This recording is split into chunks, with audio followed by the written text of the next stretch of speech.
Cleopatra ***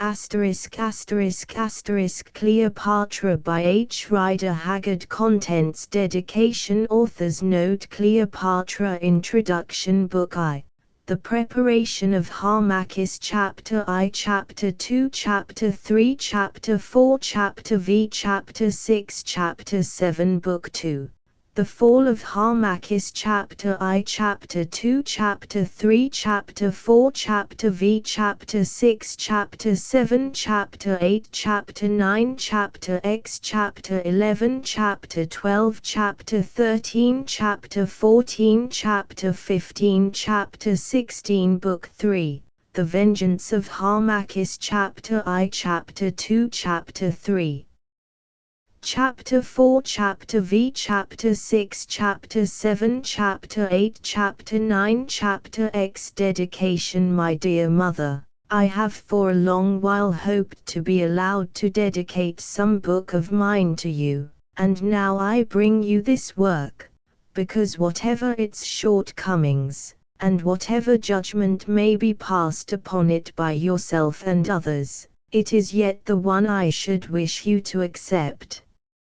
I trust that you will receive from my romance of Cleopatra some such pleasure as lightened the labor of its building up, and that it may convey to your mind a picture, however imperfect, of the old and mysterious Egypt in whose lost glories you are so deeply interested. Your affectionate and dutiful son, H. Rider Haggard. The 21st of January, 1889. Author's note. The history of the ruin of Antony and Cleopatra must have struck many students of the records of their age as one of the most inexplicable of tragic tales. What malign influence and secret hates were at work, continually sapping their prosperity and blinding their judgment. Why did Cleopatra fly at Actium, and why did Antony follow her, leaving his fleet and army to destruction? An attempt is made in this romance to suggest a possible answer to these and some other questions. The reader is asked to bear in mind, however, that the story is told, not from the modern point of view, but as from the broken heart and with the lips of an Egyptian patriot of royal blood, no mere beast worshipper, but a priest instructed in the inmost mysteries, who believed firmly in the personal existence of the gods of Chem, in the possibility of communion with them, and in the certainty of immortal life with its rewards and punishments, to whom also the bewildering and often gross symbolism of the Osirian faith was nothing but a veil woven to obscure secrets of the sanctuary. Whatever proportion of truth there may have been in their spiritual claims and imaginings, if indeed there was any, such men as the Prince Harmachis have been told of in the annals of every great religion, and, as is shown by the testimony of monumental and sacred inscriptions, they were not unknown among the worshippers of the Egyptian gods, and more especially of Isis. Unfortunately, it is scarcely possible to write a book of this nature and period without introducing a certain amount of illustrative matter, for by no other means can the long-dead past be made to live again before the reader's eyes with all its accessories of faded pomp and forgotten mystery. To such students as seek a story only, and are not interested in the faith, ceremonies, or customs of the mother of religion and civilization, ancient Egypt, it is, however, respectfully suggested that they should exercise the art of skipping, and open this tale at its second book. That version of the death of Cleopatra has been preferred which attributes her end to poison. According to Plutarch, its actual manner is very uncertain, though popular rumor ascribed it to the bite of an asp. She seems, however, to have carried out her design under the advice of that shadowy personage, her physician, Olympus, and it is more than doubtful if he would have resorted to such a fantastic and uncertain method of destroying life. It may be mentioned that so late as the reign of Ptolemy Epiphanes, pretenders of native blood, one of whom was named Harmachis, are known to have advanced their claims to the throne of Egypt. Moreover, there was a book of prophecy current among the priesthood which declared that after the nations of the Greeks the god Hasphi would create the chief who is to come. It will therefore be seen that, although it lacks historical confirmation, the story of the great plot formed to stamp out the dynasty of the Macedonian Lagidae and place Harmachis on the throne is not in itself improbable. Indeed, it is possible that many such plots were entered into by Egyptian patriots during the long ages of their country's bondage. But ancient history tells us little of the abortive struggles of a fallen race.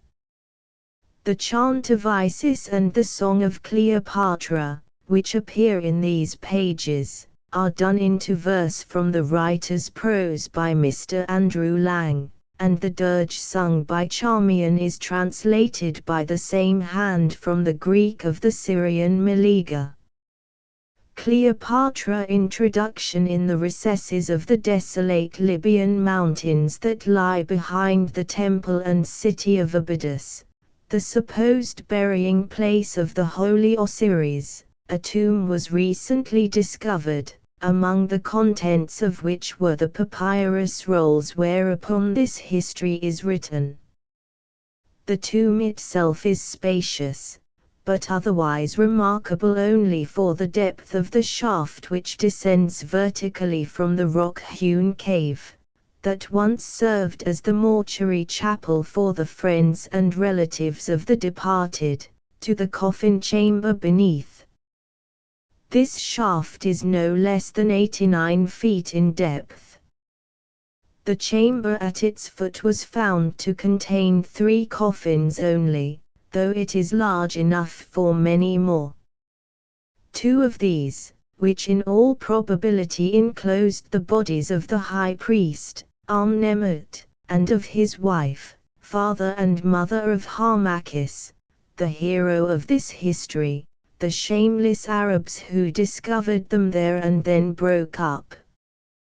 The Arabs broke the bodies up.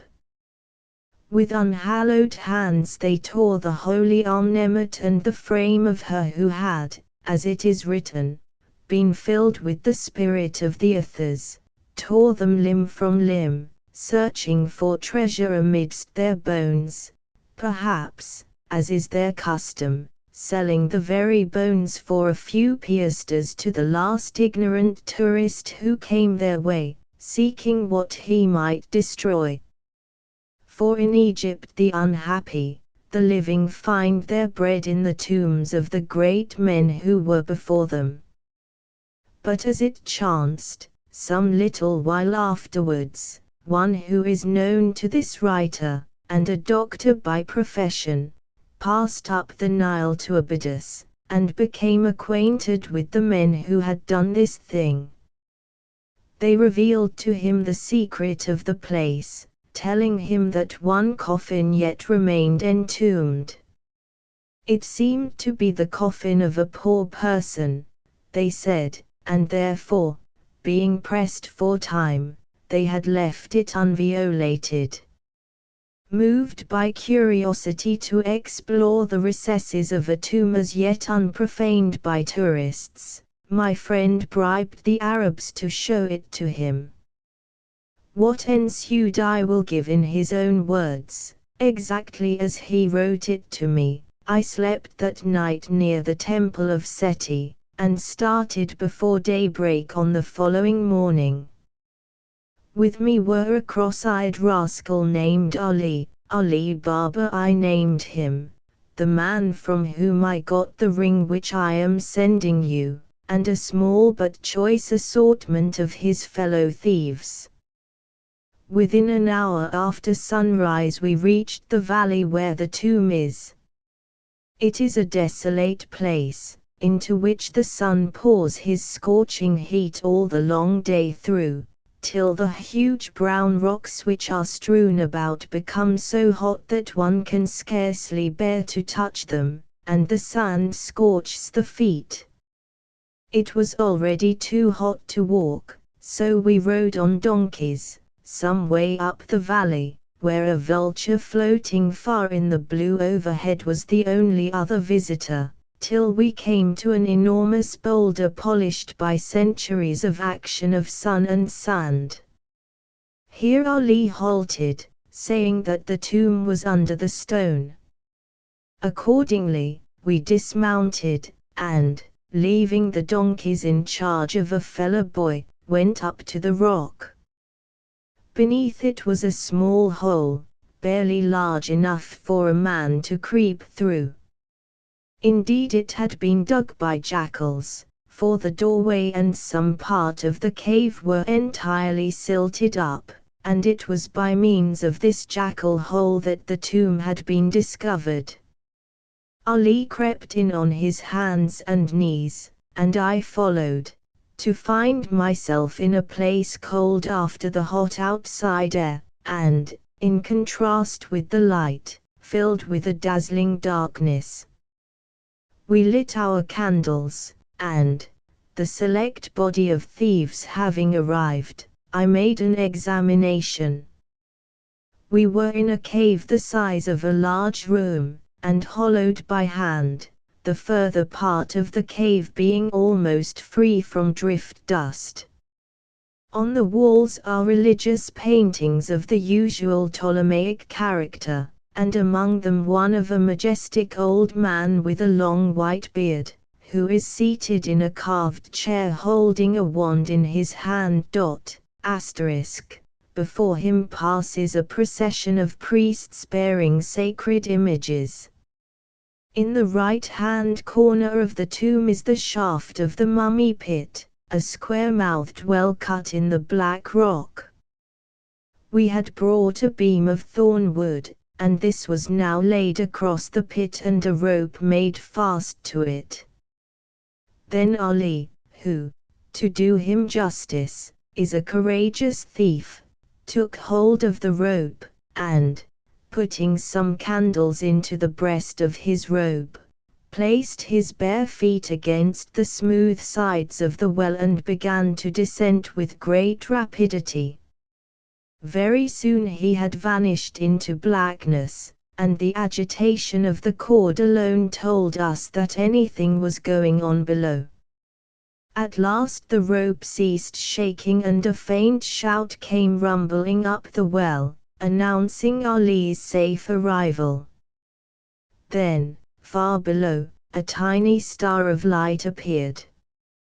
He had lit the candle, thereby disturbing hundreds of bats that flitted up in an endless stream and as silently as spirits.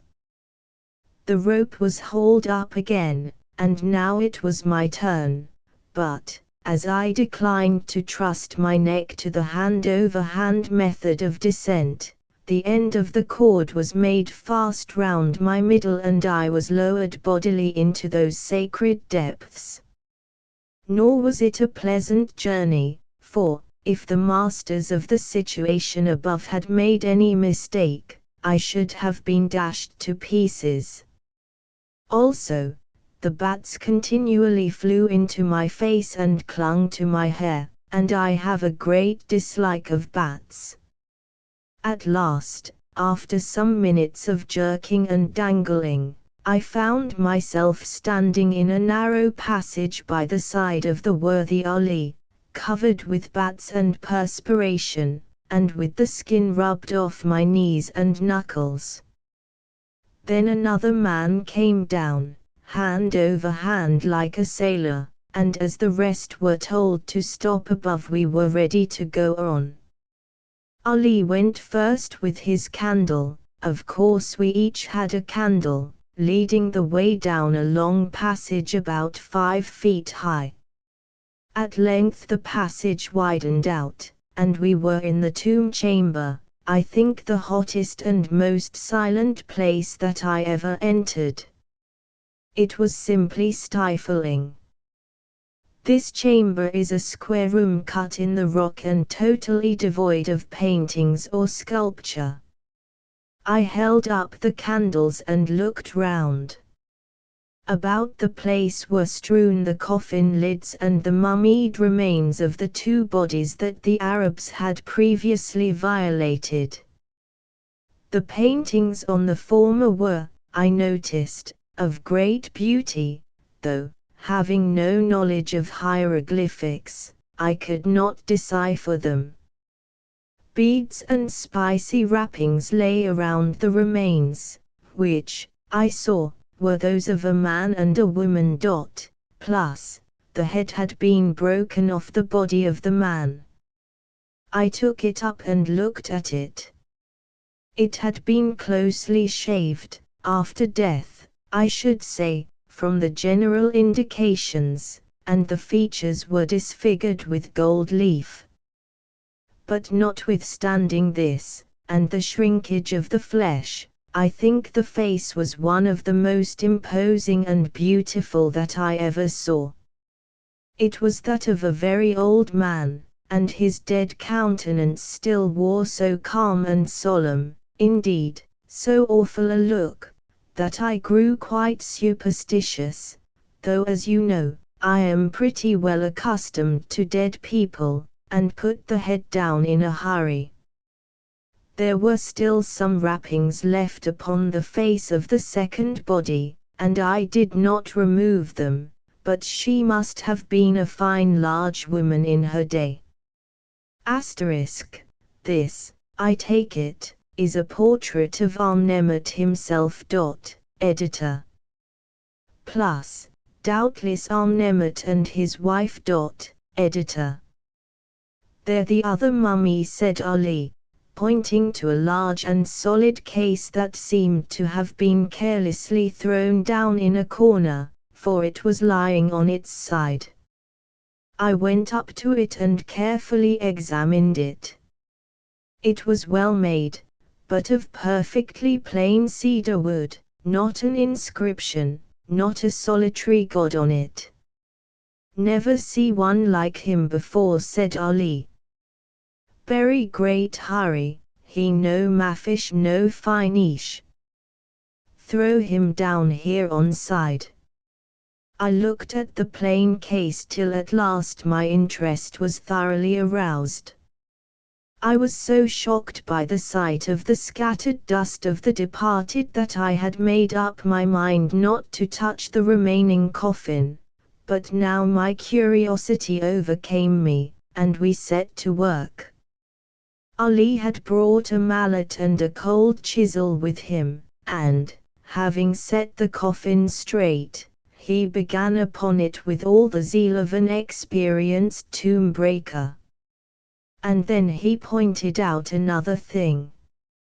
Most mummy cases are fastened by 4 little tongues of wood, 2 on either side, which are fixed in the upper half, and, passing into mortices cut to receive them in the thickness of the lower half, are there held fast by pegs of hard wood. But this mummy case had 8 such tongues. Evidently it had been thought well to secure it firmly. At last, with great difficulty, we raised the massive lid, which was nearly 3 inches thick, and there, covered over with a deep layer of loose spices, a very unusual thing, was the body. Ali looked at it with open eyes, and no wonder. For this mummy was not as other mummies are. Mummies in general lie upon their backs, as stiff and calm as though they were cut from wood, but this mummy lay upon its side, and, the wrappings notwithstanding, its knees were slightly bent. More than that, indeed, the gold mask, which, after the fashion of the Ptolemaic period, had been set upon the face, had worked down, and was literally pounded up beneath the hooded head. It was impossible, seeing these things, to avoid the conclusion that the mummy before us had moved with violence since it was put in the coffin. Him very funny mummy. Him not maffish when him go in there, said Ali. Nonsense, I said. Who ever heard of a live mummy? We lifted the body out of the coffin, nearly choking ourselves with mummy dust in the process, and there beneath it, half hidden among the spices, we made our first find. It was a roll of papyrus, carelessly fastened and wrapped in a piece of mummy cloth, having to all appearance been thrown into the coffin at the moment of closing. This roll contained the third unfinished book of the history. The other two rolls were neatly fastened in the usual fashion. All three are written by one hand in the demotic character. Editor. Ali eyed the papyrus greedily, but I seized it and put it in my pocket, for it was agreed that I was to have all that might be discovered. Then we began to unwrap the body. It was covered with very broad, strong bandages, thickly wound and roughly tied, sometimes by means of simple knots, the whole working the appearance of having been executed in great haste and with difficulty. Just over the head was a large lump. Presently, the bandages covering it were off, and there, on the face, lay a second roll of papyrus. I put down my hand to lift it, but it would not come away. It appeared to be fixed to the stout seamless shroud which was drawn over the whole body, and tied beneath the feet, as a farmer ties sacks. This shroud, which was also thickly waxed, was in one piece, being made to fit the form like a garment. I took a candle and examined the roll, and then I saw why it was fast. The spices had congealed and glued it to the sack-like shroud. It was impossible to get it away without tearing the outer sheets of papyrus. This accounts for the gaps in the last sheets of the second roll. Editor. At last, however, I wrenched it loose and put it with the other in my pocket. Then we went on with our dreadful task in silence.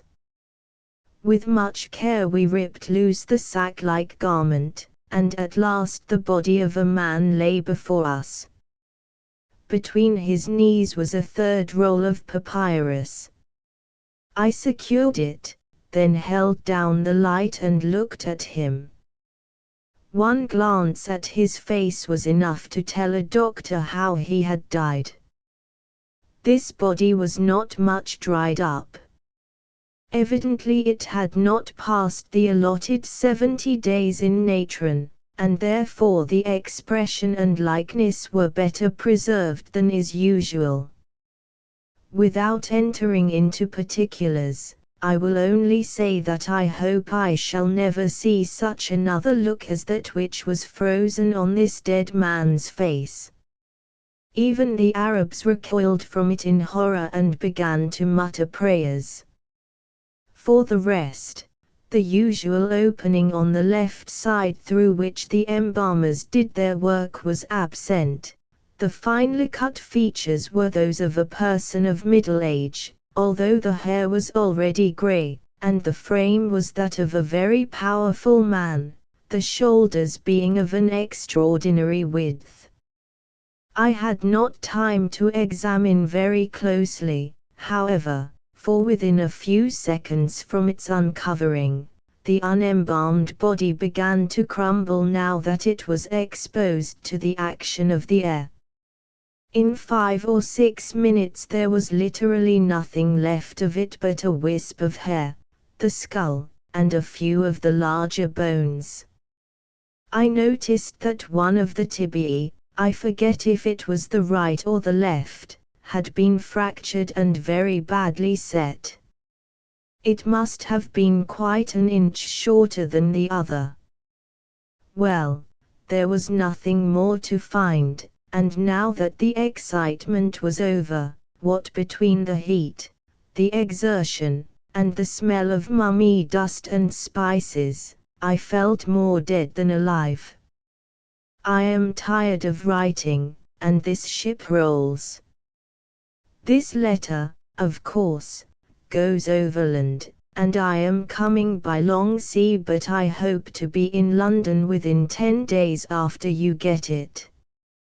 Then I will tell you of my pleasing experiences in the course of the ascent from the tomb chamber, and of how that prince of rascals, Ali Baba, and his thieves tried to frighten me into handing over the papyri, and how I worsted them. Then, too, we will get the rolls deciphered. I expect that they only contain the usual thing, copies of the Book of the Dead, but there may be something else in them. Needless to say, I did not narrate this little adventure in Egypt, or I should have had the Bolak Museum people on my track.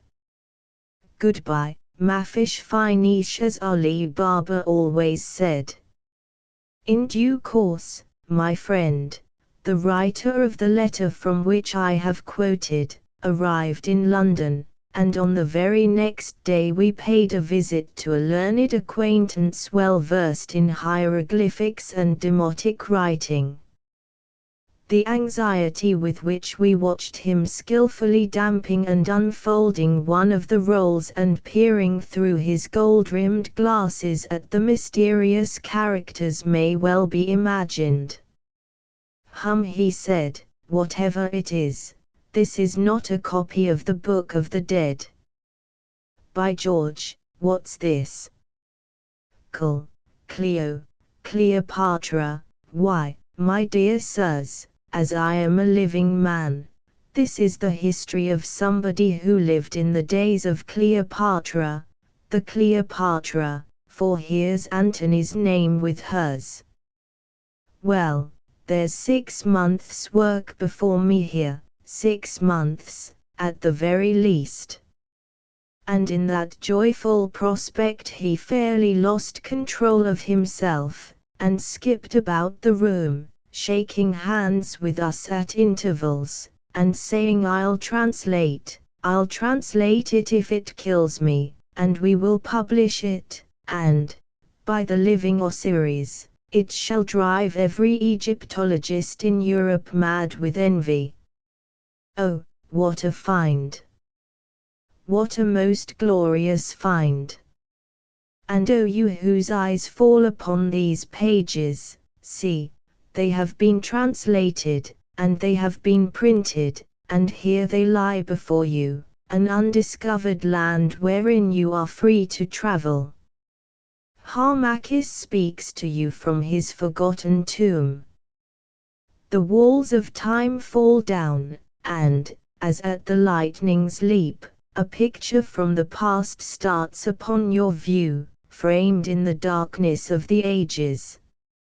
He shows you those 2 Egypts which the silent pyramids looked down upon long centuries ago, the Egypt of the Greek, the Roman, and the Ptolemy, and that other outworn Egypt of the Hierophant, hoary with years, heavy with the legends of antiquity and the memory of long-lost honors.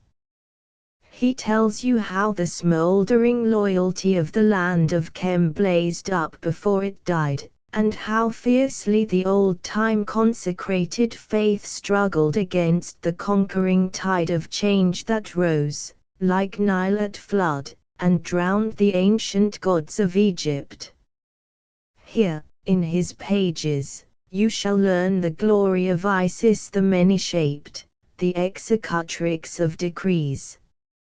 Here you shall make acquaintance with the shade of Cleopatra, that thing of flame whose passion-breathing beauty shaped the destiny of empires. Here you shall read how the soul of Charmian was slain of the sword her vengeance smithed. Here Harmachis, the doomed Egyptian, being about to die, salutes you who follow on the path he trod. In the story of his broken years he shows to you what may in its degree be the story of your own. Crying aloud from that dim Amenti, where today he wears out his long atoning time, he tells, in the history of his fall, the fate of him who, however sorely tried, forgets his God, his honor, and his country. The Egyptian Hades or Purgatory. Editor. Book I. The Preparation of Harmachis. Chapter I. Of the birth of Harmachis, the prophecy of the Hathors, and the slaying of the innocent child by Osiris who sleeps at Abalthis, I write the truth. I, Harmachis, hereditary priest of the temple, reared by the divine Sethi, aforetime a pharaoh of Egypt, and now justified in Osiris and ruling in Amenti. I, Harmachis, by right divine and by true descent of blood king of the double crown, and pharaoh of the upper and lower land. I, Harmachis, who cast aside the opening flower of our hope, who turned from the glorious path, who forgot the voice of God in hearkening to the voice of woman. I, Harmachis, the fallen, in whom are gathered up all woes as waters are gathered in a desert well, who have tasted of every shame, who through betrayal have betrayed, who in losing the glory that is here have lost the glory which is to be, who am utterly undone, I write, and, by him who sleeps at Abalthis, I write the truth. O Egypt, dear land of Chem, whose black soil nourished up my mortal part, land that I have betrayed, O Osiris, Isis, Horus, ye gods of Egypt whom I have betrayed, O ye temples whose pylons strike the sky, whose faith I have betrayed, O royal blood of the pharaohs of Eld, that yet runs within these withered veins, whose virtue I have betrayed, O invisible essence of all good. And O fate, whose balance rested on my hand, hear me, and, to the day of utter doom, bear me witness that I write the truth. Even while I write, beyond the fertile fields, the Nile is running red, as though with blood. Before me the sunlight beats upon the far Arabian hills, and falls upon the piles of Abalthis. Still the priests make orison within the temples at Abalthis that know me no more, still the sacrifice is offered, and the stony roofs echo back the people's prayers. Still from this lone cell within my prison tower, I, the word of shame, watch thy fluttering banners, Abalthis, flaunting from thy pylon walls, and hear the chants as the long procession winds from sanctuary to sanctuary. Abalthis, lost Abalthis. My heart goes out toward thee. For the day comes when the desert sands shall fill thy secret places. Thy gods are doomed, O Abalthis. New faiths shall make a mock of all thy holies, and centurion shall call upon centurion across thy fortress walls. I weep tears of blood, for mine is the sin that brought about these evils and mine forever is their shame. Behold, it is written hereafter. Here in Abalthis I was born, I, Harmachis, and my father, the justified in Osiris, was high priest of the temple of Sethi. And on that same day of my birth Cleopatra, the queen of Egypt, was born also. I passed my youth in yonder fields watching the baser people at their labors and going in and out at will among the great courts of the temples. Of my mother I knew naught, for she died when I yet hung at the breast. But before she died in the reign of Ptolemy Auletes, who is named the Piper, so did the old wife, Atera, told me, my mother took a golden urus, the snake symbol of our royalty of Egypt, from a coffer of ivory and laid it on my brow. And those who saw her do this believed that she was distraught of the divinity, and in her madness foreshadowed that the day of the Macedonian Lagidae was ended, and that Egypt's scepter should pass again to the hand of Egypt's true and royal race.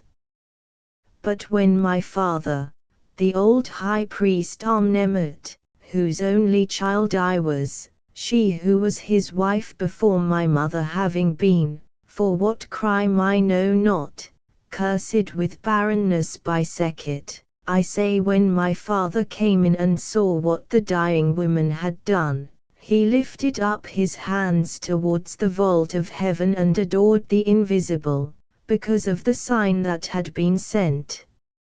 And as he adored, the ethers, filled my dying mother with the spirit of prophecy, and she rose in strength from the couch and prostrated herself thrice before the cradle where I lay asleep, the royal asp upon my brow, crying aloud, the Egyptian passe or fates. Editor. Hail to thee, fruit of my womb. Hail to thee, royal child. Hail to thee, Pharaoh that shalt be. Hail to thee, God that shalt purge the land, divine seed of Nektnebf, the descended from Isis. Keep thee pure, and thou shalt rule and deliver Egypt and not be broken. But if thou dost fail in thy hour of trial, then may the curse of all the gods of Egypt rest upon thee, and the curse of thy royal forefathers, the justified, who ruled the land before thee from the age of Horus. Then in life mayst thou be wretched, and after death may Osiris refuse thee, and the judges of Amenti give judgment against thee, and Set and Sekhet torment thee, till such time as thy sin is purged, and the gods of Egypt, called by strange names, are once more worshipped in the temples of Egypt, and the staff of the oppressor is broken, and the footsteps of the foreigner are swept clean, and the thing is accomplished as thou in thy weakness shalt cause it to be done. When she had spoken thus, the spirit of prophecy went out of her, and she fell dead across the cradle where I slept, so that I awoke with a cry. But my father, Amnemut, the high priest, trembled, and was very fearful, both because of the words which had been said by the spirit of the ethers through the mouth of my mother, and because what had been uttered was treason against Ptolemy. For he knew that, if the matter should come to the ears of Ptolemy, Pharaoh would send his guards to destroy the life of the child concerning whom such things were prophesied. Therefore, my father shut the doors, and caused all those who stood by to swear upon the holy symbol of his office, and by the name of the divine three, and by the soul of her who lay dead upon the stones beside them, that nothing of what they had seen and heard should pass their lips. Now among the company was the old wife, Atera, who had been the nurse of my mother, and loved her well, and in these days, though I know not how it had been in the past, nor how it shall be in the future, there is no oath that can bind a woman's tongue. And so it came about that by and by, when the matter had become homely in her mind, and her fear had fallen from her, she spoke of the prophecy to her daughter, who nursed me at the breast now that my mother was dead. She did this as they walked together in the desert carrying food to the husband of the daughter, who was a sculptor, and shaped effigies of the holy gods in the tombs that are fashioned in the rock, telling the daughter, my nurse, how great must be her care and love toward the child that should one day be Pharaoh, and drive the Ptolemies from Egypt.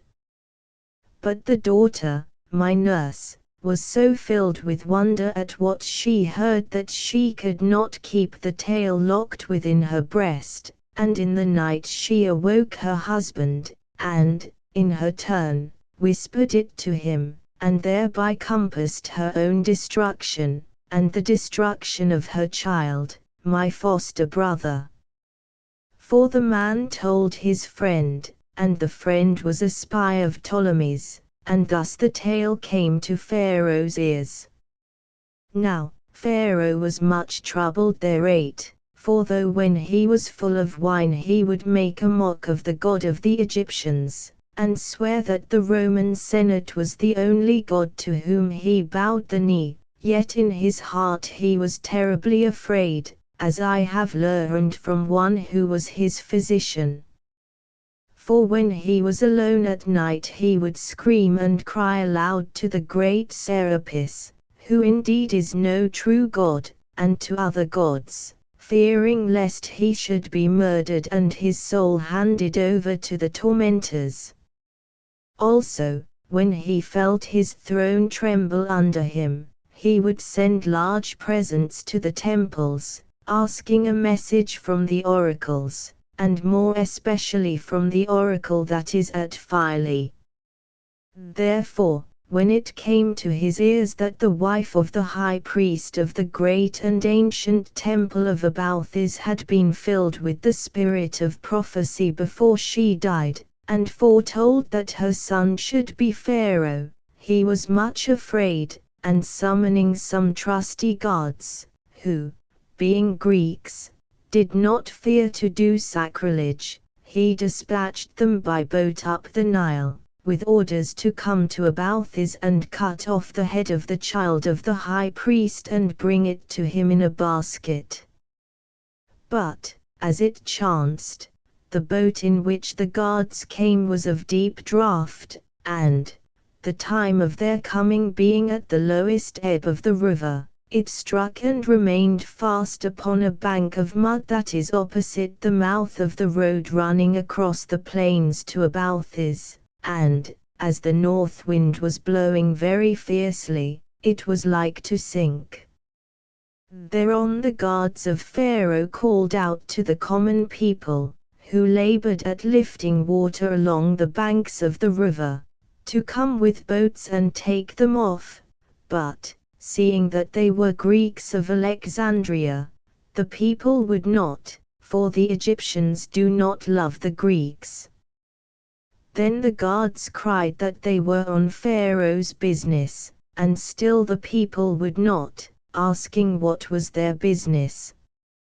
Whereon a eunuch among them who had made himself drunk in his fear, told them that they came to slay the child of Amnemut, the high priest, of whom it was prophesied that he should be Pharaoh and sweep the Greeks from Egypt. And then the people feared to stand longer in doubt, but brought boats, not knowing what might be meant by the man's words.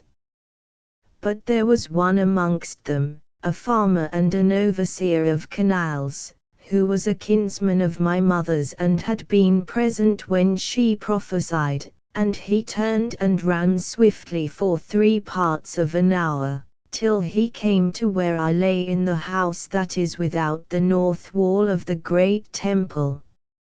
Now, as it chanced, my father was away in that part of the place of tombs which is to the left of the large fortress, and Pharaoh's guards, mounted on asses, were hard upon us. Then the messenger cried to the old wife, Atara, whose tongue had brought about the evil, and told how the soldiers drew near to slay me. And they looked at each other, not knowing what to do, for, had they hid me, the guards would not have stayed their search till I was found. But the man, gazing through the doorway, saw a little child at play. Woman, he said, whose is that child? It is my grandchild, she answered, the foster brother of the Prince Harmachis, the child to whose mother we owe this evil case. Woman, he said, thou knowest thy duty, do it, and he again pointed at the child. I command thee, by the holy name. Atara trembled exceedingly, because the child was of her own blood, but, nevertheless, she took the boy and washed him and set a robe of silk upon him, and laid him on my cradle. And me she took and smeared with mud to make my fair skin darker, and, drawing my garment from me, set me to play in the dirt of the yard, which I did right gladly. Then the man hid himself, and presently the soldiers rode up and asked of the old wife if this were the dwelling of the high priest Amnemet. And she told them yet, and, bidding them enter, offered them honey and milk, for they were thirsty. When they had drunk, the eunuch who was with them asked if that were the son of Amnemet who lay in the cradle, and she said yet, and began to tell the guards how he would be great, for it had been prophesied of him that he should one day rule them all. But the Greek guards laughed, and one of them, seizing the child, smote off his head with a sword, and the eunuch drew forth the signet of Pharaoh as warrant for the deed and showed it to the old wife, Atara, bidding her tell the high priest that his son should be king without a head. And as they went, one of their number saw me playing in the dirt and called out that there was more breeding in yonder brat than in the Prince Harmachis, and for a moment they wavered, thinking to slay me also, but in the end they passed on, bearing the head of my foster brother, for they loved not to murder little children. After a while, the mother of the dead child returned from the marketplace, and when she found what had been done, she and her husband would have killed Atara the old wife, her mother, and given me up to the soldiers of Pharaoh. But my father came in also and learned the truth, and he caused the man and his wife to be seized by night and hidden away in the dark places of the temple, so that none saw them more. But I would today that it had been the will of the gods that I had been slain of the soldiers and not the innocent child. Thereafter it was given out that the high priest Amnemet had taken me to be as a son to him in the place of that Harmachis who was slain of Pharaoh. Chapter 2 of the disobedience of Harmachis, of the slaying of the lion, and of the speech of the old wife, Atara. And after these things Ptolemy the piper troubled us no more, nor did he again send his soldiers to seek for him of whom it was prophesied that he should be Pharaoh. For the head of the child, my foster brother, was brought to him by the eunuch as he sat in his palace of marble at Alexandria, flushed with Cyprian wine, and played upon the flute before his women. And at his bidding the eunuch lifted up the head by the hair for him to look on. Then he laughed and smote it on the cheek with his sandal, bidding one of the girls crown Pharaoh with flowers. And he bowed the knee, and mocked the head of the innocent child. But the girl, who was sharp of tongue, For all of this I heard in after years, said to him that he did well to bow the knee, for this child was indeed Pharaoh, the greatest of pharaohs, and his name was the Osiris and his throne was death. Auletes was much troubled at these words, and trembled, for, being a wicked man, he greatly feared entering into Amenti. So he caused the girl to be slain because of the evil omen of her saying, crying that he would send her to worship that Pharaoh whom she had named. And the other women he sent away, and played no more upon the flute till he was once again drunk on the morrow. But the Alexandrians made a song on the matter, which is still sung about the streets. And this is the beginning of it. Ptolemy the piper played over dead and dying, piped and played he well. Sure that flute of his was made of the dank reed sighing o'er the streams of hell. There beneath the shadows grey, with the sisters three, shall he pipe for many a day. May the frog his butler be, and his wine the water of that country, Ptolemy the piper. After this the years passed on, nor did I, being very little, know anything of the great things that came to pass in Egypt, nor is it my purpose to set them out here. For I, Harmachis, having little time left to me, will only speak of those things with which I have been concerned. And as the time went on, my father and the teachers instructed me in the ancient learning of our people, and in such matters appertaining to the gods as it is meet that children should know.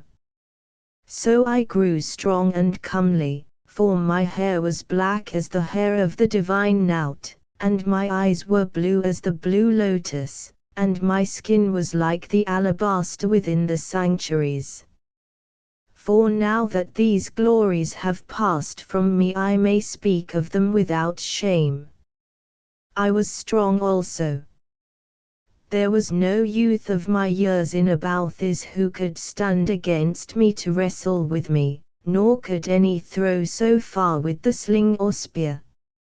And I much yearned to hunt the lion, but he whom I called my father forbade me, telling me that my life was of too great worth to be so lightly hazarded.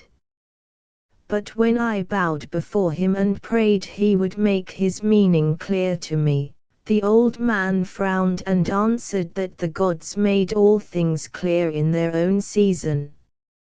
For my part, however, I went away in wrath, for there was a youth in Abalthis who with others had slain a lion which fell upon his father's herds, and, being envious of my strength and beauty, he set it about that I was cowardly at heart, in that when I went out to hunt I only slew jackals and gazelles. Now, this was when I had reached my 17th year and was a man grown. It chanced, therefore, that as I went sore at heart from the presence of the high priest, I met this youth, who called to me and mocked me, bidding me know the country people had told him that a great lion was down among the rushes by the banks of the canal which runs past the temple, lying at a distance of 30 stadia from Abalthis. And, still mocking me, he asked me if I would come and help him slay this lion, or would I go and sit among the old women and bid them comb my side lock. This bitter word so angered me that I was near to falling on him, but in place therefore, forgetting my father's saying, I answered that if he would come alone, I would go with him and seek this lion, and he should learn if I were indeed a coward. And at first he would not, for, as men know, it is our custom to hunt the lion in companies, so it was my hour to mock. Then he went and fetched his bow and arrows and a sharp knife. And I brought forth my heavy spear, which had a shaft of thorn wood, and at its end a pomegranate in silver, to hold the hand from slipping, and, in silence, we went, side by side, to where the lion lay. When we came to the place, it was near sundown, and there, upon the mud of the canal bank, we found the lion's slot, which ran into a thick clump of reeds. Now, thou boaster, I said, wilt thou lead the way into yonder reeds, or shall I? And I made as though I would lead the way. Nay, nay, he answered, be not so mad. The brute will spring upon thee and rend thee. See, I will shoot among the reeds. Perchance, if he sleeps, it will arouse him. And he drew his bow at a venture. How it chanced I know not, but the arrow struck the sleeping lion, and, like a flash of light from the belly of a cloud, he bounded from the shelter of the reeds, and stood before us with bristling mane and yellow eyes, the arrow quivering in his flank. He roared aloud in fury, and the earth shook. Shoot with the bow, I cried, shoot swiftly ere he spring. But courage had left the breast of the boaster, his jaw dropped down and his fingers unloosed their hold so that the bow fell from them. Then, with a loud cry he turned and fled behind me, leaving the lion in my path. But while I stood waiting my doom, for though I was sore afraid I would not fly, the lion crouched himself, and turning not aside, with one great bound swept over me, touching me not. He lit, and again he bounded full upon the boaster's back, striking him such a blow with his great paw that his head was crushed as an egg thrown against a stone. He fell down dead, and the lion stood and roared over him. Then I was mad with horror, and, scarce knowing what I did, I grasped my spear and with a shout I charged. As I charged, the lion lifted himself up above me. He smote at me with his paw, but with all my strength I drove the broad spear into his throat, and, shrinking from the agony of the steel, his blow fell short and did no more than rip my skin. Back he fell, the great spear far in his throat, then rising, he roared in pain and leapt twice the height of a man straight into the air, smiting at the spear with his forepaws. Twice he leapt thus, horrible to see, and twice he fell upon his back. Then his strength spent itself with his rushing blood, and, groaning like a bull, he died, while I, being but a lad, stood and trembled with fear now that all cause of fear had passed.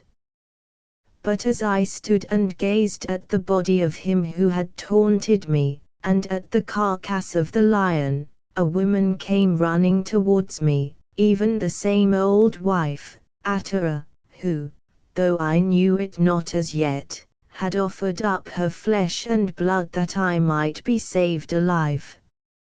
For she had been gathering simples, in which she had great skill, by the water's edge, not knowing that there was a lion near, and, indeed, the lions, for the most part, are not found in the tilled land, but rather in the desert and the Libyan mountains, and had seen from a distance that which I have set down.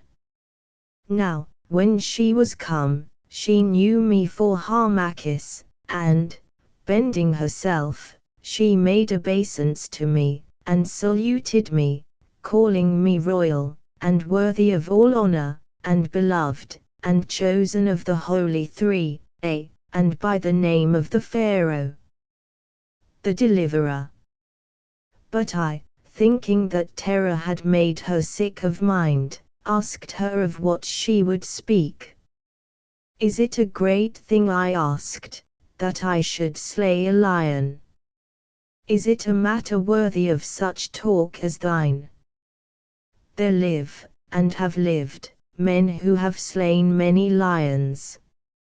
Did not the divine Amenhotep the Osirian slay with his own hand more than 100 lions? Is it not written on the scarabaeus that hangs within my father's chamber, that he slew lions aforetime? And have not others done likewise? Why then, speakest thou thus, O foolish woman? All of which I said, because, having now slain the lion, I was minded, after the manner of youth, to hold it as a thing of no account. But she did not cease to make obeisance, and to call me by names that are too high to be written. O royal one, she cried, wisely did thy mother prophesy.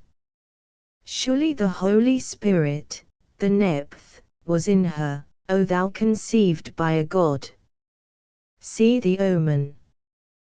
The lion there, he growls within the Capitol at Rome, and the dead man, he is the Ptolemy, the Macedonian spawn that, like a foreign weed, hath overgrown the land of Nile. With the Macedonian lager day thou shalt go to smite the lion of Rome. But the Macedonian cur shall fly, and the Roman lion shall strike him down, and thou shalt strike down the lion, and the land of Chem shall once more be free. Free. Keep thyself but pure, according to the commandment of the gods, O son of the royal house, O hope of Chemi. Be but ware of woman the destroyer, and as I have said, so shall it be. I am poor and wretched, yet, stricken with sorrow.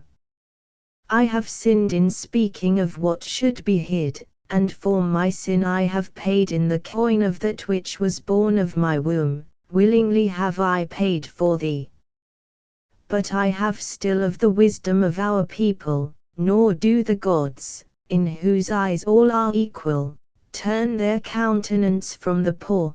The divine mother Isis hath spoken to me, but last night she spake, bidding me come hither to gather herbs, and read to thee the signs that I should see. And as I have said, so it shall come to pass, if thou canst but endure the weight of the great temptation. Come hither, royal one, and she led me to the edge of the canal, where the water was deep, and still and blue. Now gaze upon that face as the water throws it back. Is not that brow fitted to bear the double crown? Do not those gentle eyes mirror the majesty of kings? Hath not the toe, the Creator, fashioned that form to fit the imperial garb, and or the glance of multitudes looking through thee to God?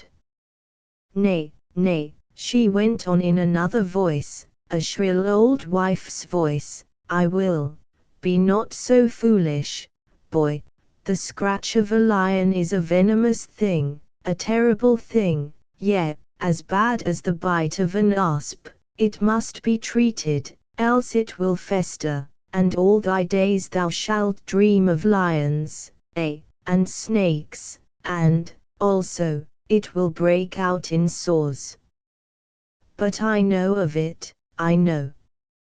I am not crazed for nothing. For mark, everything has its balance, in madness is much wisdom, and in wisdom much madness. La. La. La. Pharaoh himself can't say where the one begins and the other ends.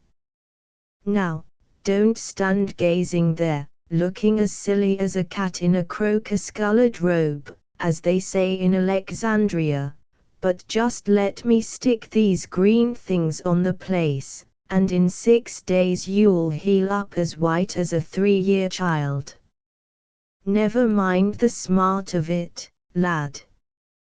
By him who sleeps at Philae, or at Abauthis, or at Abydos, as our divine masters have it now, or wherever he does sleep, which is a thing we shall all find out before we want to. By Osiris, I say, you'll live to be as clean from scars as a sacrifice to Isis at the new moon, if you'll but let me put it on. Is it not so, good folk?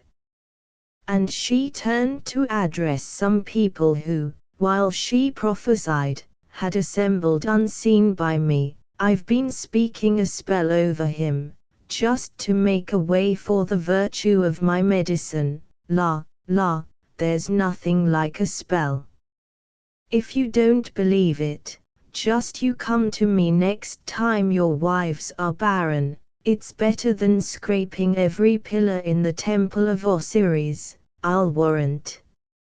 I'll make em bare like a 20-year-old palm. But then, you see, you must know what to say, that's the point, everything comes to a point at last. La. Now, when I heard all this, I, Harmachis, put my hand to my head, not knowing if I dreamed. But presently looking up, I saw a grey-haired man among those who were gathered together, who watched us sharply, and afterwards I learned that this man was the spy of Ptolemy, the very man, indeed, who had well nigh caused me to be slain of Pharaoh when I was in my cradle. Then I understood why Atara spoke so foolishly. Thine are strange spells, old wife, the spy said. Thou didst speak of Pharaoh and the double crown and of the form fashioned by Tyr to bear it, is it not so? Yet, part of the spell, thou fool, and what can one swear by better nowadays than by the divine Pharaoh the piper, whom, and whose music, may the gods preserve to charm this happy land, what better than by the double crown he wears, grace to great Alexander of Macedonia. By the way, you know about everything, have they got back his chlamys yet, which Mithridates took to Kos? Pompey wore it last, didn't he, in his triumph, too? Just fancy Pompey in the cloak of Alexander, a puppy dog in a lion's skin. And talking of lions, look what this lad hath done, slain a lion with his own spear, and right glad you village folks should be to see it, for it was a very fierce lion.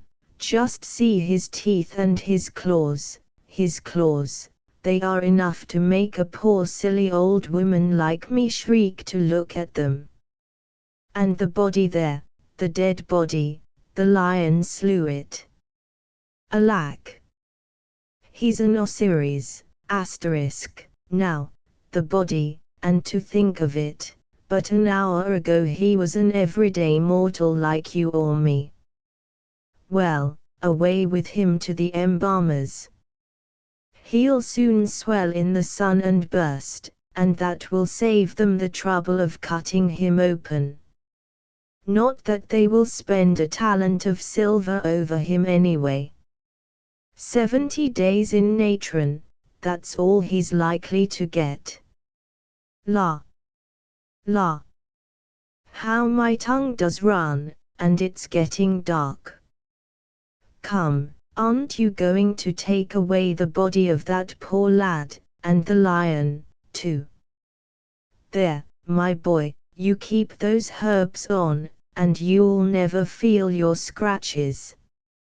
I know a thing or two for all I'm crazy, and you, my own grandson. Dear, I'm glad His Holiness the High Priest adopted you when Pharaoh, Osiris bless his holy name, made an end of his son, you look so bonny. I warrant the real Harmachis could not have killed a lion like that. Give me the common blood, I say, it's so lusty. Asterisk, the soul when it has been absorbed in the Godhead. Editor. You know too much and talk too fast, grumbled the spy, now quite deceived. Well, he is a brave youth. Here, you men, bear this body back to Abalthas, and some of you stop and help me skin the lion. We'll send the skin to you, young man, he went on, not that you deserve it. To attack a lion like that was the act of a fool, and a fool deserves what he gets, destruction. Never attack the strong until you are stronger. But for my part I went home wondering. Chapter 3 of the Rebuke of Amnemut, of the Prayer of Harmachis, and of the sign given by the holy gods. For a while as I, Harmachis, went, the juice of the green herbs which the old wife, Atara, had placed upon my wounds caused me much smart, but presently the pain ceased. And, of a truth, I believe that there was virtue in them, for within 2 days my flesh healed up, so that after a time no marks remained. But I bethought me that I had disobeyed the word of the old high priest, Amnemut, who was called my father. For till this day I knew not that he was in truth my father according to the flesh, having been taught that his own son was slain as I have written, and that he had been pleased, with the sanction of the divine ones, to take me as an adopted son and rear me up, that I might in due season fulfill an office about the temple. Therefore I was much troubled, for I feared the old man, who was very terrible in his anger, and ever spoke with the cold voice of wisdom. Nevertheless, I determined to go into him and confess my fault and bear such punishment as he should be pleased to put upon me. So with the red spear in my hand, and the red wounds on my breast, I passed through the outer court of the great temple and came to the door of the place where the high priest dwelt. It is a great chamber, sculptured round about with the images of the solemn gods, and the sunlight comes to it in the daytime by an opening cut through the stones of the massy roof. But at night it was lit by a swinging lamp of bronze. I passed in without noise, for the door was not altogether shut, and, pushing my way through the heavy curtains that were beyond, I stood with a beating heart within the chamber. The lamp was lit, for the darkness had fallen, and by its light I saw the old man seated in a chair of ivory and ebony at a table of stone on which were spread mystic writings of the words of life and death. But he read no more, for he slept, and his long white beard rested upon the table like the beard of a dead man. The soft light from the lamp fell on him, on the papyri and the gold ring upon his hand, where were graven the symbols of the Invisible One, but all around was shadow. It fell on the shaven head, on the white robe, on the cedar staff of priesthood at his side, and on the ivory of the lion-footed chair. It showed the mighty brow of power, the features cut in kingly mold, the white eyebrows, and the dark hollows of the deep-set eyes. I looked and trembled, for there was about him that which was more than the dignity of man. He had lived so long with the gods, and so long kept company with them and with thoughts divine, he was so deeply versed in all those mysteries which we do but faintly discern, here in this upper air, that even now, before his time, he partook of the nature of the Osiris, and was a thing to shake humanity with fear. I stood and gazed, and as I stood he opened his dark eyes, but looked not on me, nor turned his head, and yet he saw me and spoke. Why hast thou been disobedient to me, my son? He said. How came it that thou wentest forth against the lion when I bade thee not? How knowest thou, my father, that I went forth? I asked in fear. How know I? Are there, then, no other ways of knowledge than by the senses? Ah, ignorant child! Was not my spirit with thee when the lion sprang upon thy companion? Did I not pray those set about thee to protect thee, to make sure thy thrust when thou didst drive the spear into the lion's throat? How came it that thou wentest forth, my son? The boaster taunted me, I answered, and I went. Yes, I know it, and, because of the hot blood of youth, I forgive thee, Harmachis. But now listen to me, and let my words sink into thy heart like the waters of Sihor into the thirsty sand at the rising of Sirius. Listen to me. The boaster was sent to thee as a temptation, he was sent as a trial of thy strength, and see, it has not been equal to the burden. Therefore thy hour is put back. Hadst thou been strong in this matter, the path had been made plain to thee even now. But thou hast failed, and therefore thy hour is put back. The dog star, whose appearance marked the commencement of the overflow of the Nile. Editor.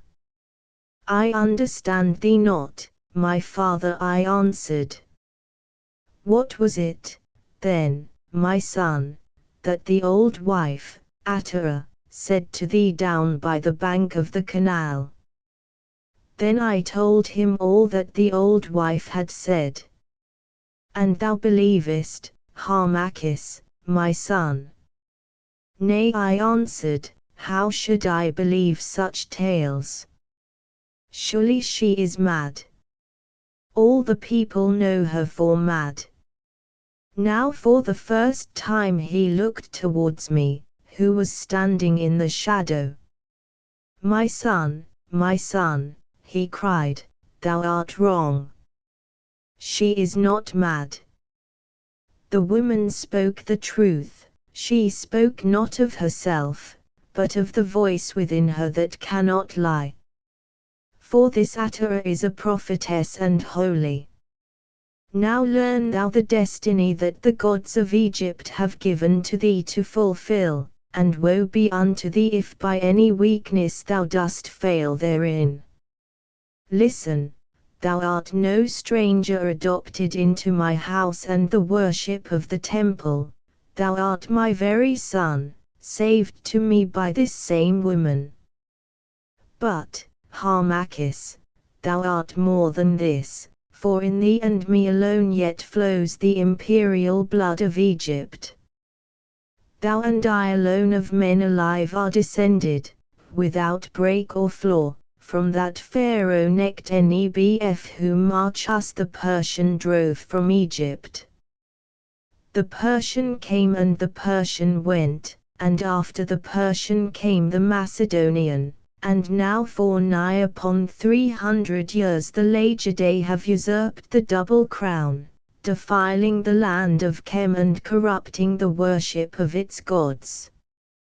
And mark thou this, but now, 2 weeks since, Ptolemy Neus Dionysius, Ptolemy Aulus the piper, who would have slain thee, is dead, and but noweth the eunuch Pothinus, that very eunuch who came hither, years ago, to cut thee off, set at naught the will of his master, the dead Aulus, and placed the boy Ptolemy upon the throne. And therefore his sister Cleopatra, that fierce and beautiful girl, has fled into Syria, and there, if I err not, she will gather her armies and make war upon her brother Ptolemy, for by her father's will she was left joint sovereign with him. And, meanwhile, mark thou this, my son, the Roman eagle hangs on high, waiting with ready talons till such time as he may fall upon the fat weather Egypt and rend him. And mark again, the people of Egypt are weary of the foreign yoke, they hate the memory of the Persians, and they are sick at heart of being named men of Macedonia in the markets of Alexandria. The whole land mutters and murmurs beneath the yoke of the Greek and the shadow of the Roman. Have we not been oppressed? Have not our children been butchered and our gains wrung from us to fill the bottomless greed and lust of the Lagidae? Have not the temples been forsaken, have not the majesties of the eternal gods been set at naught by these Grecian babblers, who have dared to meddle with the immortal truths, and name the Most High by another name, by the name of Serapis, confounding the substance of the invisible? Does not Egypt cry aloud for freedom, and shall she cry in vain?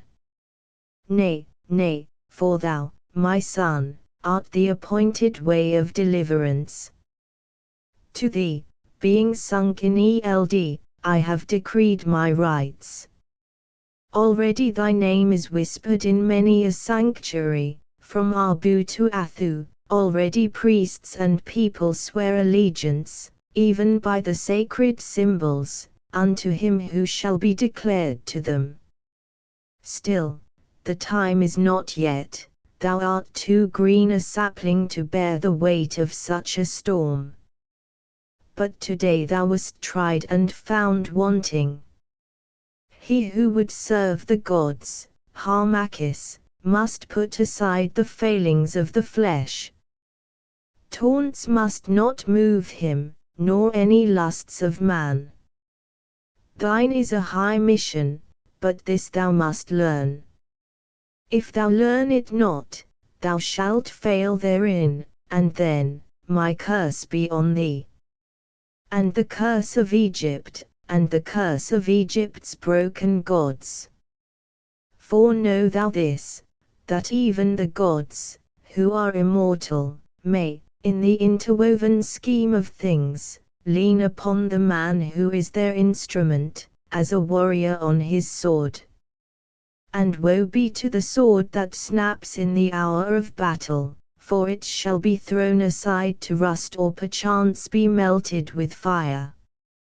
Therefore, make thy heart pure and high and strong, for thine is no common lot, and thine no mortal meed. Triumph, Harmachis, and in glory thou shalt go, in glory here and hereafter. Fail, and woe, woe be on thee. He paused and bowed his head, and then went on, of these matters thou shalt hear more hereafter. Meanwhile, thou hast much to learn. Tomorrow I will give thee letters, and thou shalt journey down the Nile, past white-walled Memphis to Anu. There thou shalt sojourn certain years, and learn more of our ancient wisdom beneath the shadow of those secret pyramids of which thou, too, art the hereditary high priest that is to be. And meanwhile, I will sit here and watch, for my hour is not yet, and, by the help of the gods, spin the web of death wherein thou shalt catch and hold the wasp of Macedonia. Come hither, my son, come hither and kiss me on the brow, for thou art my hope, and all the hope of Egypt. Be but true, soar to the eagle crest of destiny, and thou shalt be glorious here and hereafter.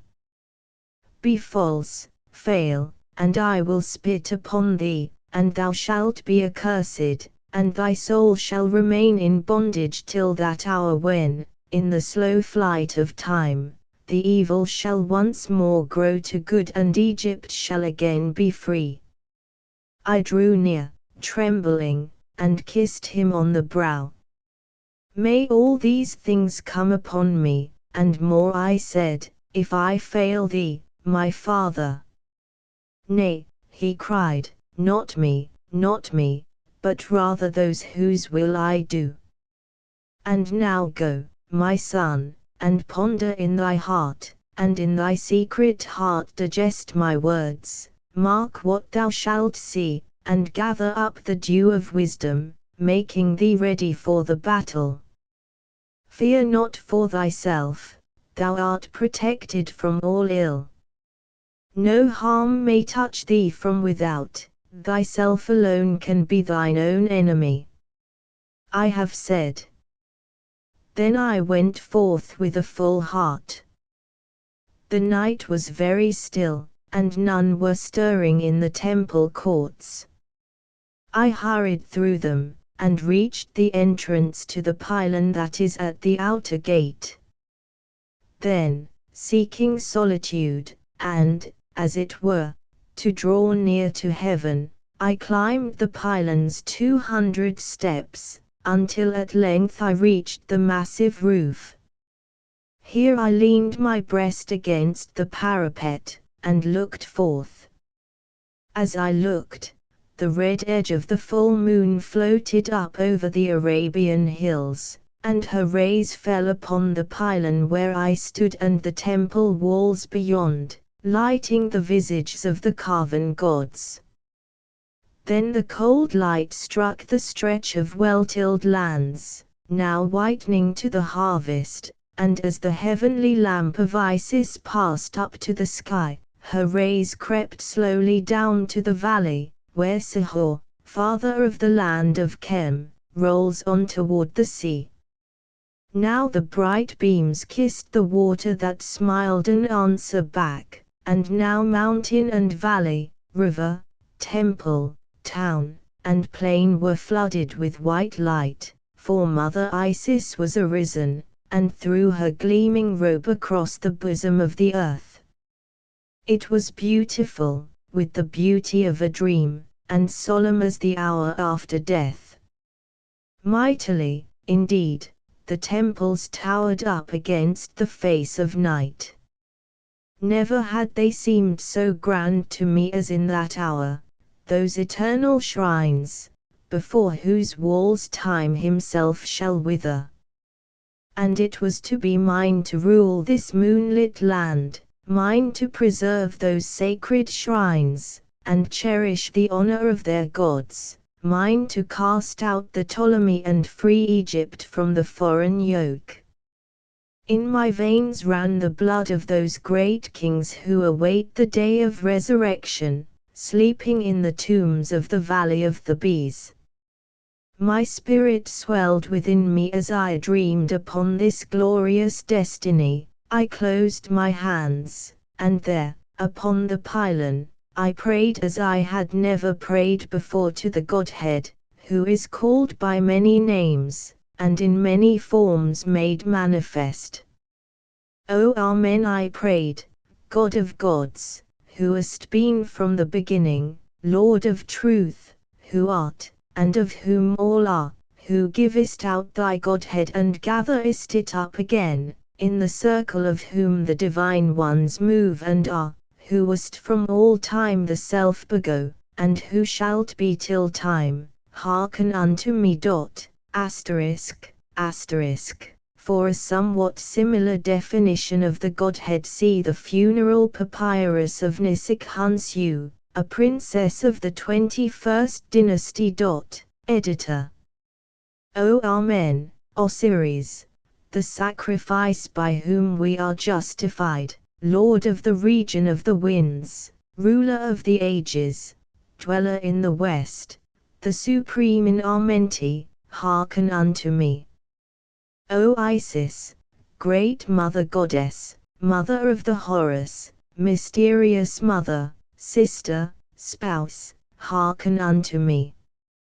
If, indeed, I am the chosen of the gods to carry out the purpose of the gods, let a sign be given me, even now, to seal my life to the life above. Stretch out your arms towards me, O ye gods, and uncover the glory of your countenance. Hear me. And I cast myself upon my knees and lifted up my eyes to heaven. And as I knelt, a cloud grew upon the face of the moon, covering it up, so that the night became dark, and the silence deepened all around. Even the dogs far below in the city ceased to howl, while the silence grew and grew till it was heavy as death. I felt my spirit lifted up within me, and my hair rose upon my head. Then of a sudden the mighty pylon seemed to rock beneath my feet, a great wind beat about my brows, and a voice spoke within my heart, "Behold a sign. Possess thyself in patience, O Harmachis." And as the voice spoke, a cold hand touched my hand, and left somewhat within it. Then the cloud rolled from the face of the moon, the wind passed, the pylon ceased to tremble, and the night was as the night had been. As the light came back, I gazed upon that which had been left within my hand. It was a bud of the holy lotus new breaking into bloom, and from it came a most sweet scent. And while I gazed, behold, the lotus passed from my grasp and was gone, leaving me astonished. Chapter 4 of the departure of Harmachis and of his meeting with his uncle Separ, the high priest of Anu-El-Ra, of his life at Anu, and of the words of Separ. At the dawning of the next day I was awakened by a priest of the temple, who brought word to me to make ready for the journey of which my father had spoken, inasmuch as there was an occasion for me to pass down the river to Anu-El-Ra. Now this is the Heliopolis of the Greeks, whither I should go in the company of some priests of Tyre at Memphis, who had come hither to Abathis to lay the body of one of their great men in the tomb that had been prepared near the resting place of the blessed Osiris.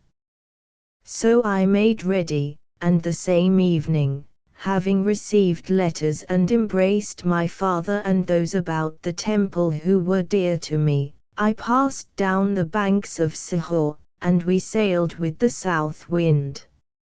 As the pilot stood upon the prow and with a rod in his hand bade the sailormen loosen the stakes by which the vessel was moored to the banks, the old wife, Atara, hobbled up, her basket of simples in her hand, and, calling out farewell, threw a sandal after me for good chance, which sandal I kept for many years. So we sailed, and for 6 days passed down the wonderful river, making fast each night at some convenient spot. But when I lost sight of the familiar things that I had seen day by day since I had eyes to see, and found myself alone among strange faces, I felt very sore at heart, and would have wept had I not been ashamed. And of all the wonderful things I saw I will not write here, for, though they were new to me, have they not been known to men since such time as the gods ruled in Egypt. But the priests who were with me showed me no little honor and expounded to me what were the things I saw. On the morning of the 7th day we came to Memphis, the city of the White Hall. Here, for 3 days I rested from my journey and was entertained of the priests of the wonderful temple of to the Creator, and shown the beauties of the great and marvelous city. Also I was led in secret by the high priest and 2 others into the holy presence of the god Apis, that who deigns to dwell among men in the form of a bull. The god was black, and on his forehead there was a white square, on his back was a white mark shaped like an eagle, beneath his tongue was the likeness of a scarabaeus, in his tail were double hairs, and a plate of pure gold hung between his horns. I entered the place of the god and worshipped, while the high priest and those with him stood aside, watching earnestly. And when I had worshipped, saying the words which had been told me, the god knelt, and lay down before me. Then the high priest and those with him, who, as I heard in after time, were great men of Upper Egypt, approached wondering, and, saying no word, made obeisance to me because of the omen. And many other things I saw in Memphis that are too long to write of here. On the 4th day some priests of Anu came to lead me to Sepha, my uncle, the high priest of Anu. So, having bidden farewell to those of Memphis, we crossed the river and rode on asses 2 parts of a day's journey through many villages, which we found in great poverty because of the oppression of the tax-gatherers.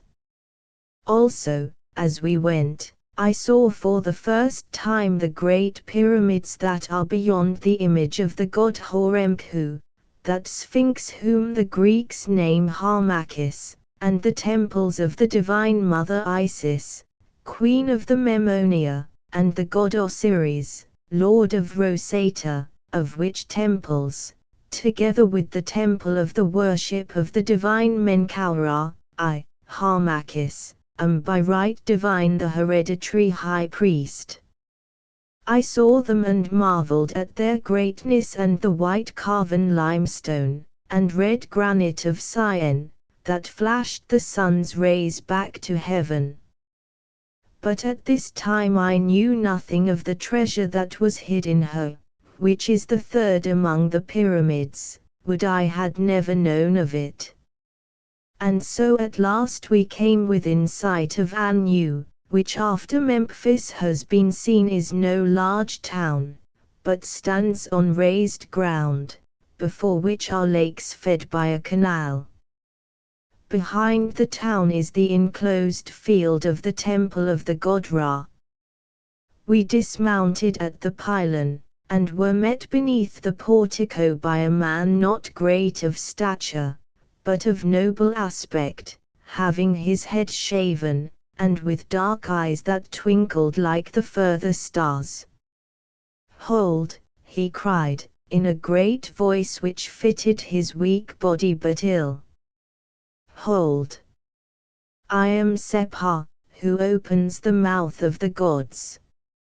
And I said, am Harmachis, son of Amnemut, hereditary high priest and ruler of the holy city Abalthis, and I bear letters to thee, O Sepha. Enter, he said. Enter, scanning me all the while with his twinkling eyes. Enter, my son. And he took me and led me to a chamber in the inner hall, closed to the door, and then, having glanced at the letters that I brought, of a sudden he fell upon my neck and embraced me. Welcome, he cried, welcome, son of my own sister, and hope of Chem. Not in vain have I prayed the gods that I might live to look upon thy face and impart to thee the wisdom which perchance I alone have mastered of those who are left alive in Egypt. There are few whom it is lawful that I should teach. But thine is the great destiny, and thine shall be the ears to hear the lessons of the gods. And he embraced me once more and bade me go bathe and eat, saying that on the morrow he would speak with me further. This of a truth he did, and at such length that I will forbear to set down all he said both then and afterwards, for if I did so there would be no papyrus left in Egypt when the task was ended. Therefore, having much to tell and but little time to tell it, I will pass over the events of the years that followed. For this was the manner of my life. I rose early, I attended the worship of the temple, and I gave my days to study. I learnt of the rites of religion and their meaning, and of the beginning of the gods and the beginning of the upper world. I learnt of the mystery of the movements of the stars, and of how the earth rolls on among them. I was instructed in that ancient knowledge which is called magic, and in the way of interpretation of dreams, and of the drawing nigh to God. I was taught the language of symbols and their outer and inner secrets. I became acquainted with the eternal laws of good and evil, and with the mystery of that trust which is held of man. Also I learned the secrets of the pyramids, which I would that I had never known. Further, I read the records of the past, and of the acts and words of the ancient kings who were before me since the rule of Horus upon earth, and I was made to know all craft of state, the law of earth, and with it the history of Greece and Rome.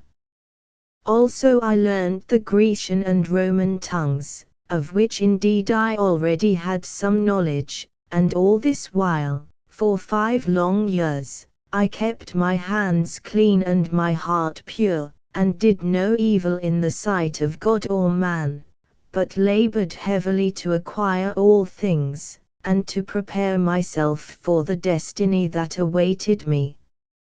Twice every year greetings and letters came from my father Amnemut, and twice every year I sent back my answers asking if the time had come to cease from labor. And so the days of my probation sped away till I grew faint and weary at heart, for being now a man, and learned, I longed to make a beginning of the life of men. And often I wondered if this talk and prophecy of the things that were to be was but a dream born of the brains of men whose wish ran before their thought. I was, indeed, of the royal blood, that I knew, for my uncle, Separ the priest, showed me a secret record of the descent, traced without break from father to son, and graven in mystic symbols on a tablet of the stone of Sion. But of what avail was it to be royal by right when Egypt, my heritage, was a slave to do the pleasure and minister to the luxury of the Macedonian Lagide, and when she had been so long a serf that, perchance, she had forgotten how to put off the servile smile of bondage and once more to look across the world with freedom's happy eyes. Then I bethought me of my prayer upon the pylon tower of Abalthus and of the answer given to my prayer, and wondered if that, too, were a dream. And one night, as, weary with study, I walked within the sacred grove that is in the garden of the temple, and mused thus, I met my uncle Separ, who also was walking and thinking. Hold, he cried in his great voice, why is thy face so sad, Harmachis? Has the last problem that we studied overwhelmed thee? Nay, my uncle, I answered, I am overwhelmed indeed, but not of the problem, it was a light one. My heart is heavy, for I am weary of life within these cloisters, and the piled-up weight of knowledge crushes me. It is of no avail to store up force which cannot be used. Ah, thou art impatient, Harmachis, he answered, it is ever the way of foolish youth. Thou wouldst taste of the battle, thou dost tire of watching the breakers fall upon the beach, thou wouldst plunge into them and venture the desperate hazard of the war. And so thou wouldst be going, Harmachis. The bird would fly the nest as, when they are grown, the swallows fly from the eaves of the temple. Well, it shall be as thou desirest, the hour is at hand.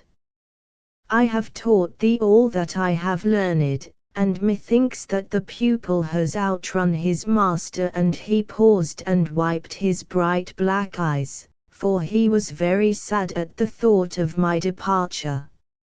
And whither shall I go, my uncle?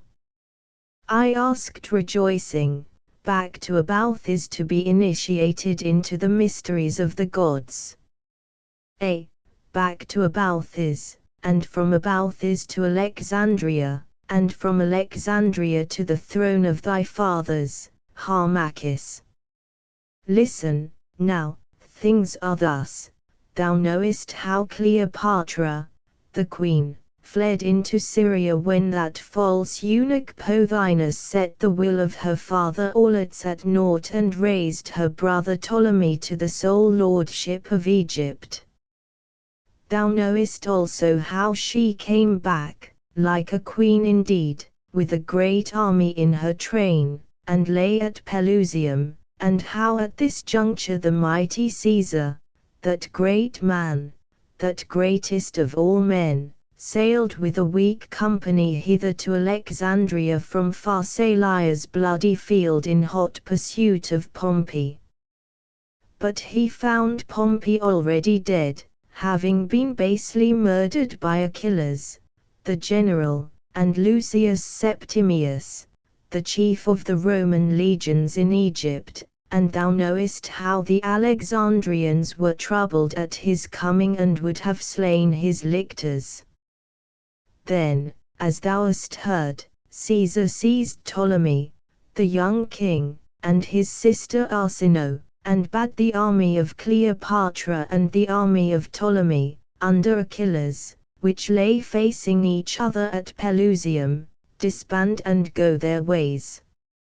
And for answer Achilles marched on Caesar, and besieged him straitly in the Bruchium at Alexandria, and so, for a while, things were, and none knew who should reign in Egypt.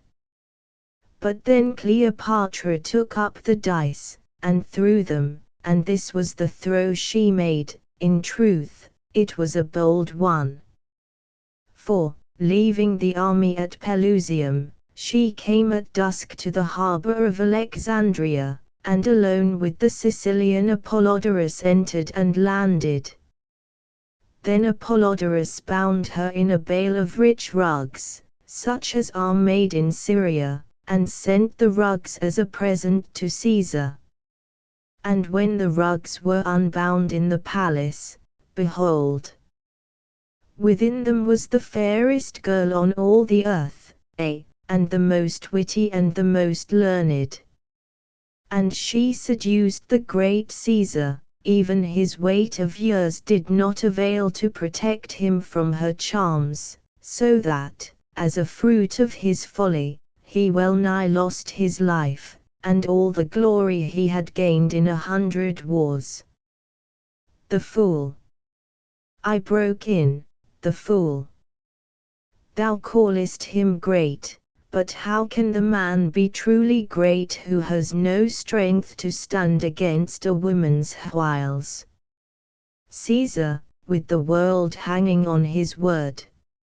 Caesar, at whose breath 40 legions marched and changed the fate of peoples. Caesar the cold, the far-seeing, the hero, Caesar to fall like a ripe fruit into a false girl's lap. Why, in the issue, of what common clay was this Roman Caesar, and how poor a thing? But Separ looked at me and shook his head. Be not so rash, Harmachis, and talk not with so proud a voice. Knowest thou not that in every suit of mail there is a joint, and woe to him who wears the harness if the sword should search it out. For woman, in her weakness, is yet the strongest force upon the earth.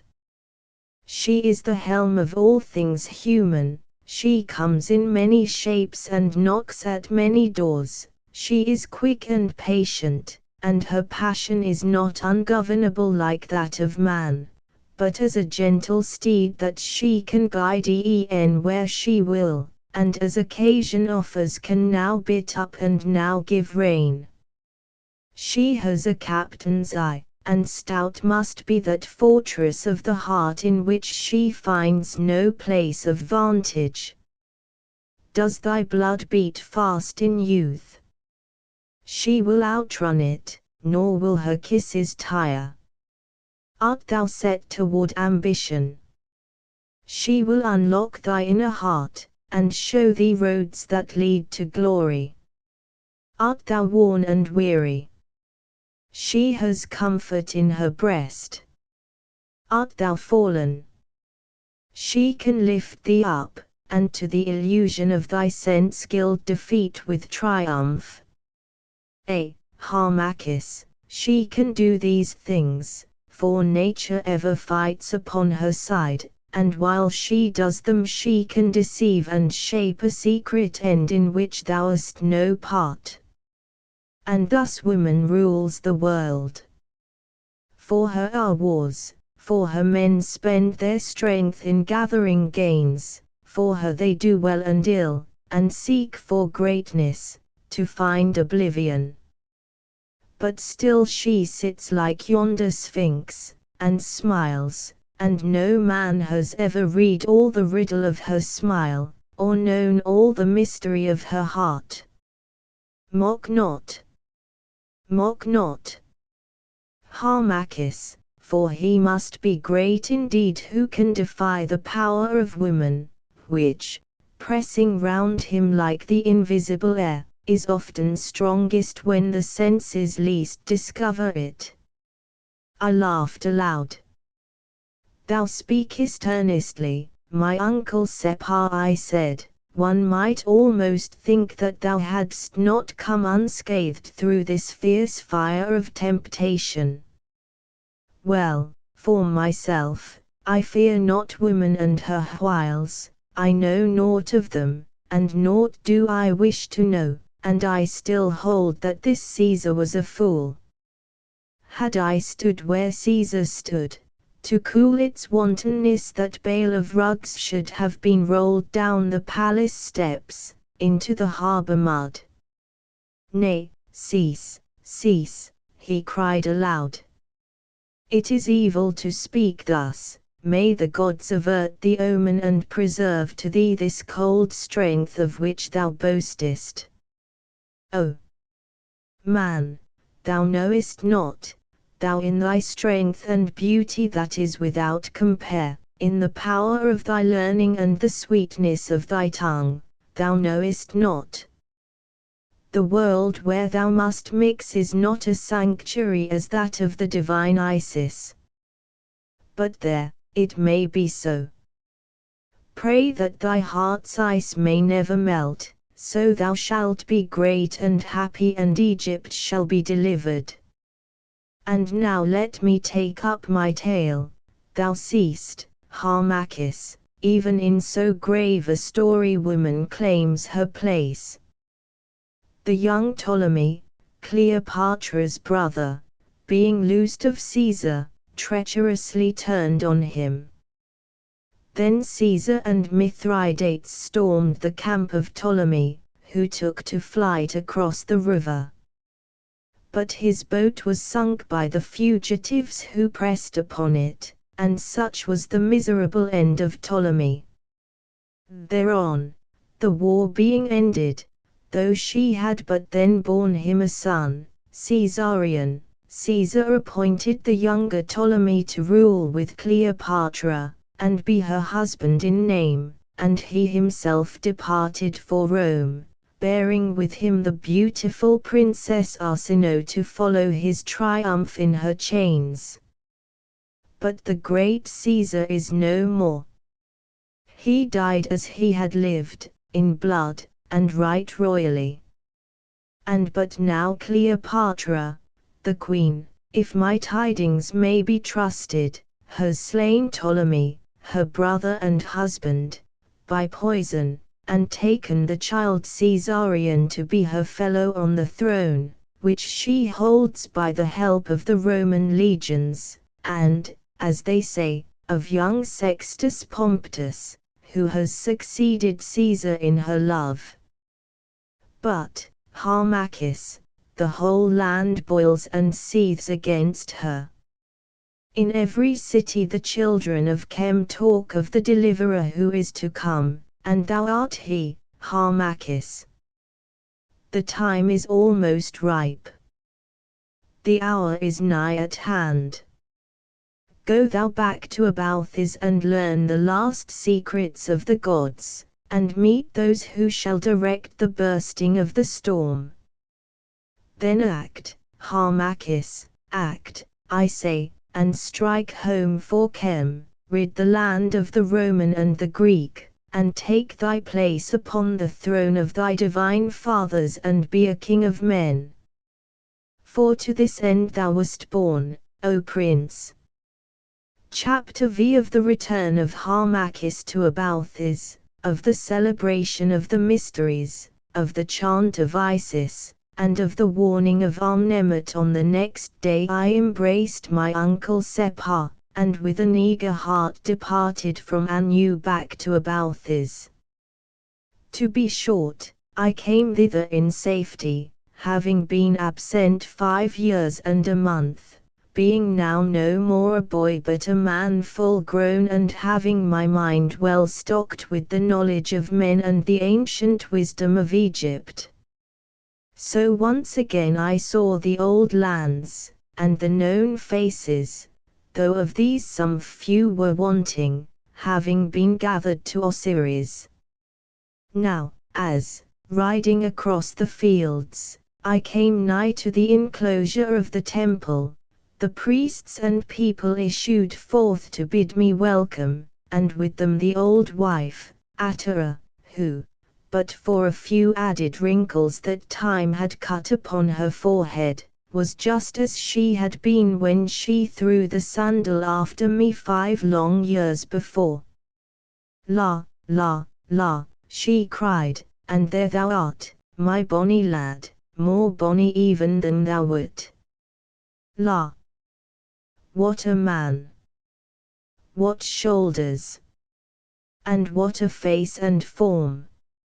Ah, it does an old woman credit to have dandled thee. But thou art over pale, those priests down there at Anu have starved thee, surely. Starve not thyself, the gods love not a skeleton. Empty stomach makes empty head, as they say at Alexandria. But this is a glad hour, a joyous hour. Come in, and as I lighted down she embraced me. But I thrust her aside. My father, where is my father? I cried, I see him not. Nay, nay, have no fear, she answered, His Holiness is well, he waits thee in his chamber. There, pass on. O happy day! O happy Abalthis! So I went, or rather ran, and reached the chamber of which I have written, and there at the table sat my father, Amnemut, the same as he had been, but very old. I came to him and, kneeling before him, kissed his hand, and he blessed me. Look up, my son, he said, let my old eyes gaze upon thy face, that I may read thy heart. So I lifted up my head, and he looked upon me long and earnestly. I read thee, he said at length, thou art pure and strong in wisdom, I have not been deceived in thee. Oh, the years have been lonely, but I did well to send thee hence. Now, tell me of thy life, for thy letters have told me little, and thou canst not know, my son, how hungry is a father's heart. And so I told him. We sat far into the night and talked together. And in the end he bade me know that I must now prepare to be initiated into those last mysteries that are learned of the chosen of the gods. And so it came about that for a space of 3 months I prepared myself according to the holy customs. I ate no meat. I was constant in the sanctuaries, in the study of the secrets of the great sacrifice and of the woe of the Holy Mother. I watched and prayed before the altars. I lifted up my soul to God, in dreams I communed with the invisible, till at length earth and earth's desires seemed to pass from me. I longed no more for the glory of this world. My heart hung above it as an eagle on his outstretched wings, and the voice of the world's blame could not stir it, and the vision of its beauty brought no delight. For above me was the vast vault of heaven, where in unalterable procession the stars pass on, drawing after them the destinies of men, where the holy ones sit upon their burning thrones, and watch the chariot wheels of fate as they roll from sphere to sphere. O hours of holy contemplation! Who, having once tasted of your joy, could wish again to grovel on the earth? O vile flesh to drag us down!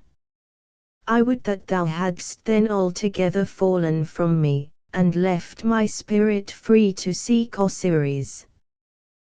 The months of probation passed but too swiftly, and now the holy day drew near when I was in truth to be united to the Universal Mother. Never hath night so longed for the promise of the dawn, never hath the heart of a lover so passionately desired the sweet coming of his bride, as I longed to see thy glorious face, O Isis.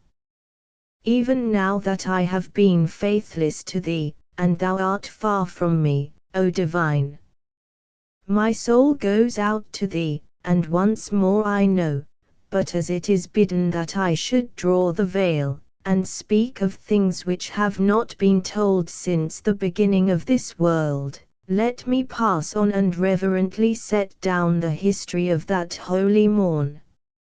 For 7 days the great festival had been celebrated, the suffering of the Lord Osiris had been commemorated, the grief of the mother Isis had been sung, and glory had been done to the memory of the coming of the divine child Horus, the sun, the avenger, the god Bago.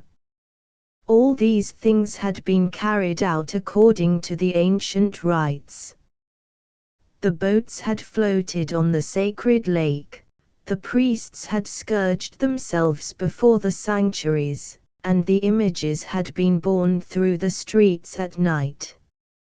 And now, as the sun sank on the 7th day, once more the great procession gathered to chant the woes of Isis and tell how the evil was avenged.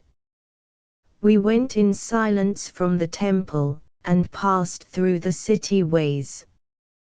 First came those who clear the path, then my father Amnemet in all his priestly robes, and the wand of cedar in his hand.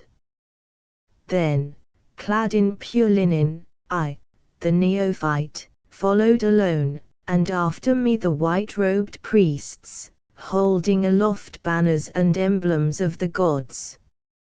Next came those who bear the sacred boat, and after them the singers and the mourners, while, stretching as far as the eye could reach, all the people marched, clad in melancholy black because Osiris was no more. We went in silence through the city streets till at length we came to the wall of the temple and passed in. And as my father, the high priest, entered beneath the gateway of the outer pylon, a sweet-voiced woman singer began to sing the holy chant, and thus she sang, "Sing we Osiris dead, lament the fallen head, the light has left the world is grey. Athwart the starry skies the web of darkness flies, and Isis weeps Osiris passed away. Your tears, ye stars, ye fires, ye rivers, shed, weep, children of the Nile, weep for your Lord is dead." She paused in her most sweet song, and the whole multitude took up the melancholy dirge. Softly we tread, our measured footsteps falling within the sanctuary sevenfold. Soft on the dead that liveth are we calling, "Return, Osiris, from thy kingdom cold. Return to them that worship thee of old." The chorus ceased, and once again she sang, "Within the court divine the sevenfold sacred shrine we pass, while echoes of the temple walls repeat the long lament, the sound of sorrow sent far up within the imperishable halls, where, each in the other's arms, the sisters weep, Isis and Nephthys, o'er his unawaking sleep." And then again rolled forth the solemn chorus of 1,000 voices. Softly we tread, our measured footsteps falling within the sanctuary sevenfold. Soft on the dead that liveth are we calling, "Return, Osiris, from thy kingdom cold. Return to them that worship thee of old." It ceased, and sweetly she took up the song, "O dweller in the west, lover and lordliest, thy love, thy sister Isis, calls thee home. Come from thy chamber dun, thou master of the sun, thy shadowy chamber far below the foam. With weary wings and spent through all the firmament, through all the horror-haunted ways of hell, I seek thee near and far, from star to wandering star, free with the dead that in Amenti dwell. I search the height, the deep, the lands, the skies, rise from the dead and live, our Lord Osiris, rise." Softly we tread, our measured footsteps falling within the sanctuary sevenfold. Soft on the dead that liveth are we calling, "Return, Osiris, from thy kingdom cold. Return to them that worship thee of old." Now in a strain more high and glad the singer sang, "He wakes, from forth the prison we sing Osiris risen, we sing the child that nowt conceived and bare. Thine own love, Isis, waits the warden of the gates, she breathes the breath of life on breast and hair, and in her breast and breath behold. He waketh, behold. At length he riseth out of rest, touched with her holy hands, the Lord of all the lands, he stirs, he rises from her breath, her breast. But thou, fell Typhon, fly, the judgment day drawn nigh, fleet on thy track as flame speeds Horus from the sky. Softly we tread, our measured footsteps falling within the sanctuary sevenfold. Soft on the dead that liveth are we calling, "Return, Osiris, from thy kingdom cold. Return to them that worship thee of old." Once more, as we bowed before the holy, she sang, and sent the full breath of her glad music ringing up the everlasting walls till the silence quivered with her round notes of melody, and the hearts of those who hearkened stirred strangely in the breast. And thus, as we walked, she sang the song of Osiris risen, the song of hope, the song of victory. Sing we the Trinity, sing we the Holy Three, sing we, and praise we and worship the throne that our Lord hath set, there peace and truth are met there in the halls of the holy alone. There in the shadowings faint of the folded wings, there shall we dwell and rejoice in our rest, we that thy servants are. Horace drive ill afar. Far in the folds of the dark of the west. Again, as her notes died away, thundered forth the chorus of all the voices, softly we tread, our measured footsteps falling within the sanctuary sevenfold, soft on the dead that liveth are we calling, return, Osiris, from thy kingdom cold. Return to them that worship thee of old. The chanting ceased, and as the sun sank the high priest raised the statue of the living God and held it before the multitude that was now gathered in the court of the temple. Then, with a mighty and joyful shout of, Osiris our hope! Osiris! Osiris! The people tore their black wrappings from their dress, revealing the white robes they wore beneath, and, as one man, they bowed before the god, and the feast was ended. But for me the ceremony was only begun, for tonight was the night of my initiation. Leaving the inner court I bathed myself, and, clad in pure linen, passed, as it is ordained, into an inner, but not the inmost, sanctuary, and laid the accustomed offerings on the altar. Then, lifting my hands to heaven, I remained for many hours in contemplation, striving, by holy thoughts and prayer, to gather up my strength against the mighty moment of my trial.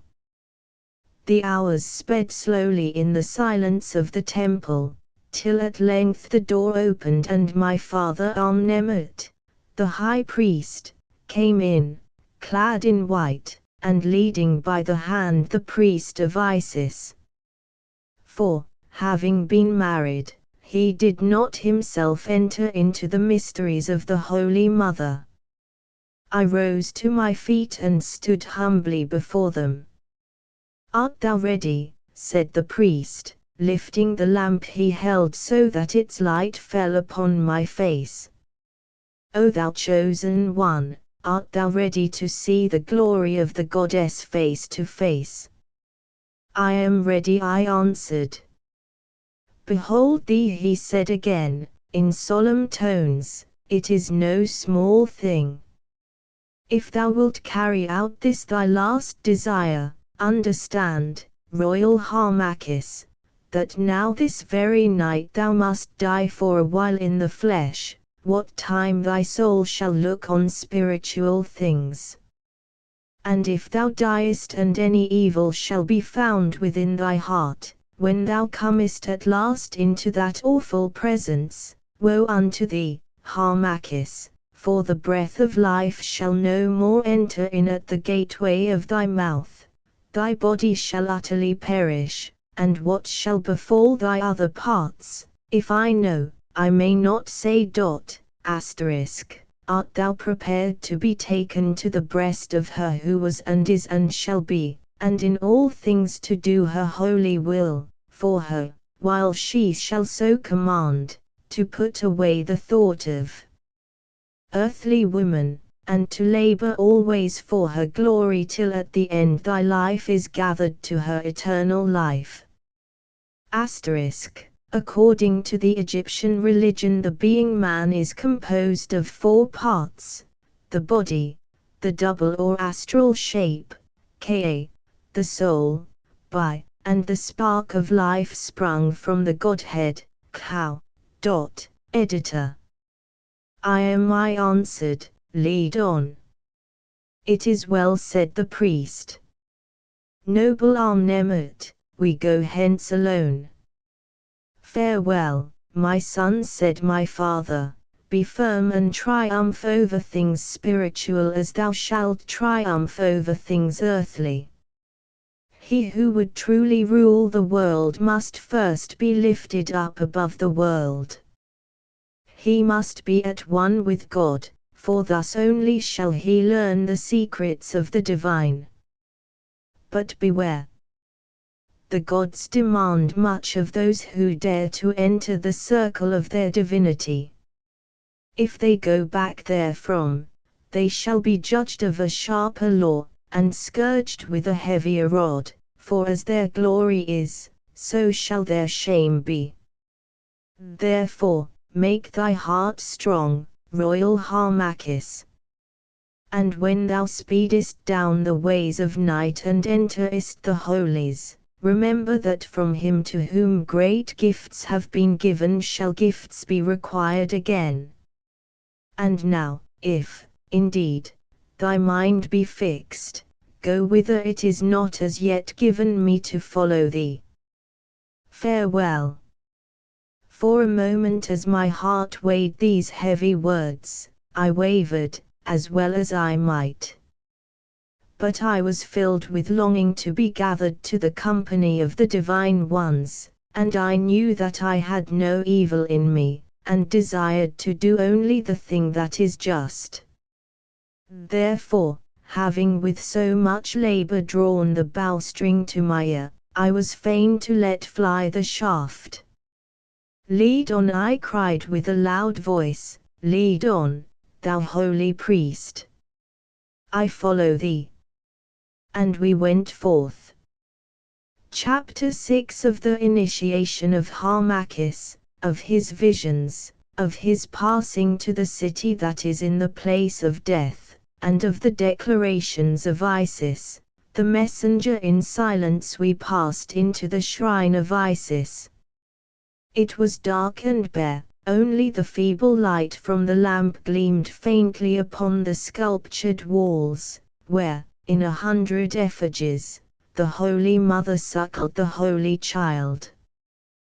The priest closed the doors and bolted them. Once again he said, "Art thou ready, Harmachis?" Once again I answered, "I am ready." He spoke no more, but, having lifted up his hands in prayer, led me to the center of the holy, and with a swift motion put out the lamp. "Look before thee, Harmachis," he cried, and his voice sounded hollow in the solemn place. I gazed and saw nothing.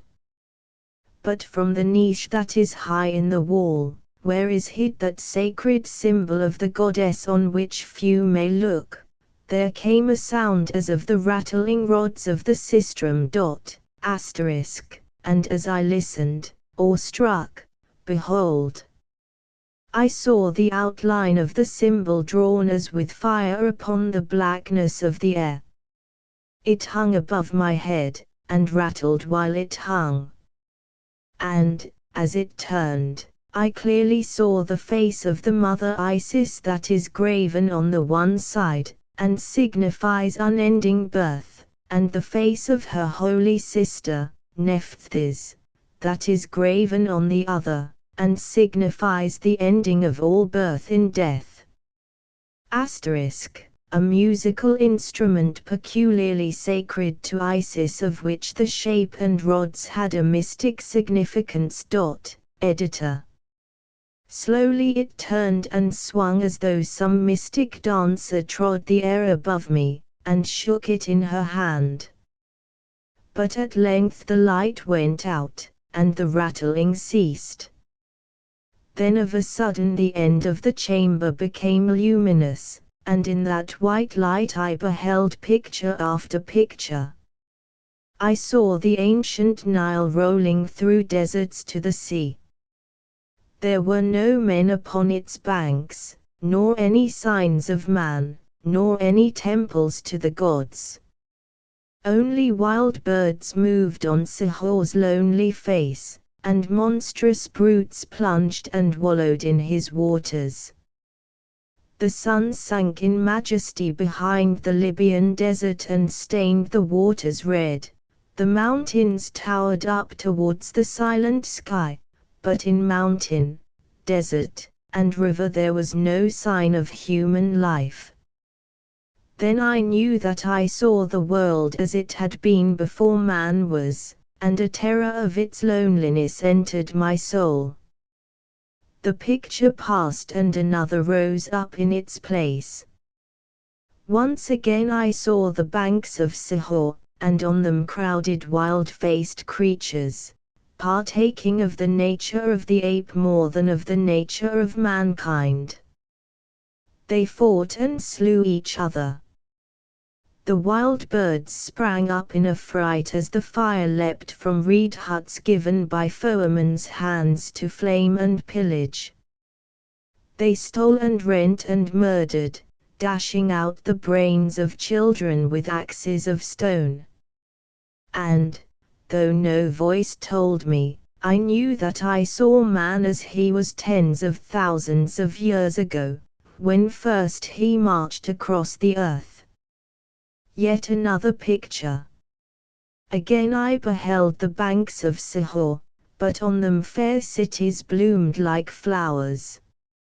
In and out their gates went men and women, passing to and fro from wide, well-tilled lands. But I saw no guards or armies, and no weapons of war. All was wisdom, prosperity, and peace.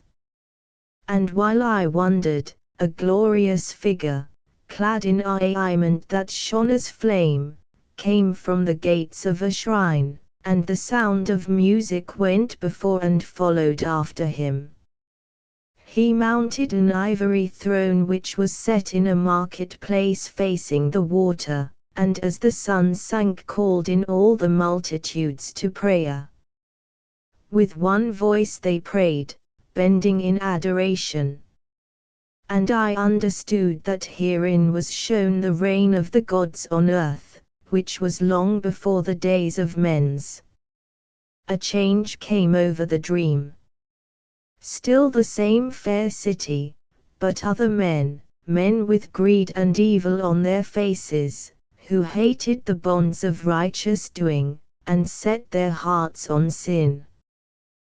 The evening came, the glorious figure mounted the throne and called to prayer, but none bowed themselves in adoration. "We are weary of thee," they cried. "Make evil king. Slay him. Slay him. And loose the bonds of evil. Make evil king."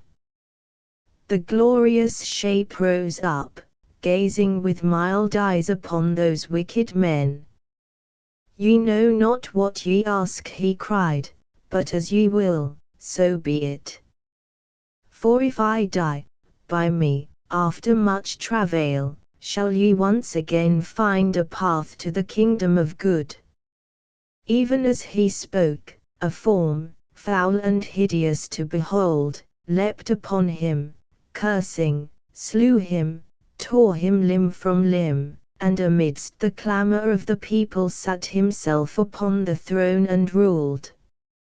But a shape whose face was veiled passed down from heaven on shadowy wings, and with lamentations gathered up the rent fragments of the being. A moment she bent herself upon them, then lifted up her hands and wept.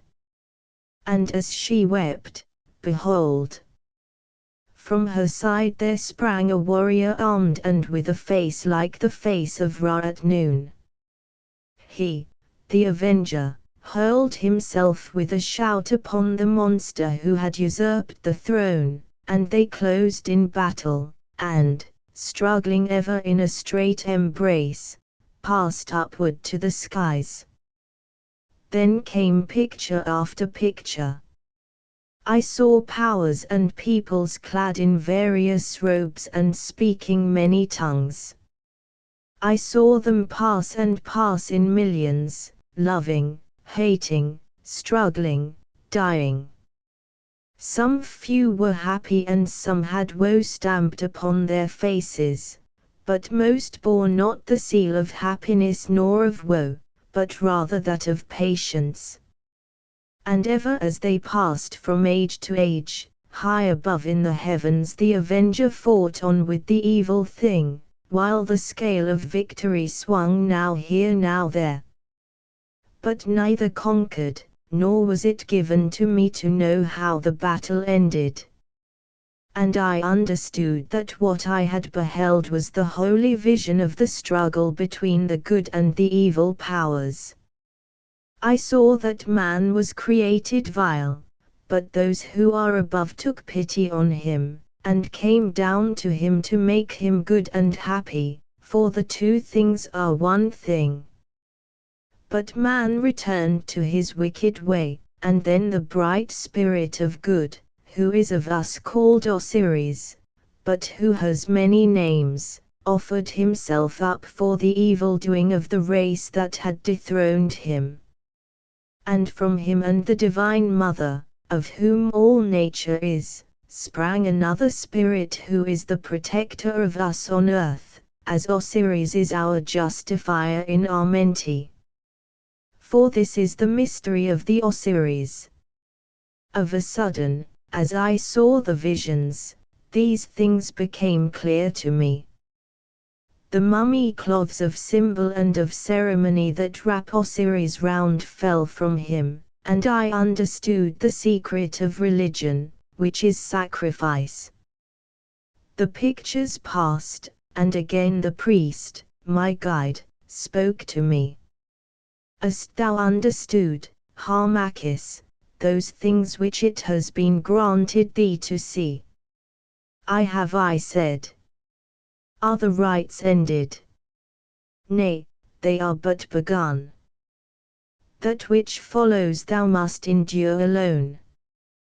Behold, I leave thee, to return at the morning light. Once more I warn thee. That which thou shalt see, few may look upon and live.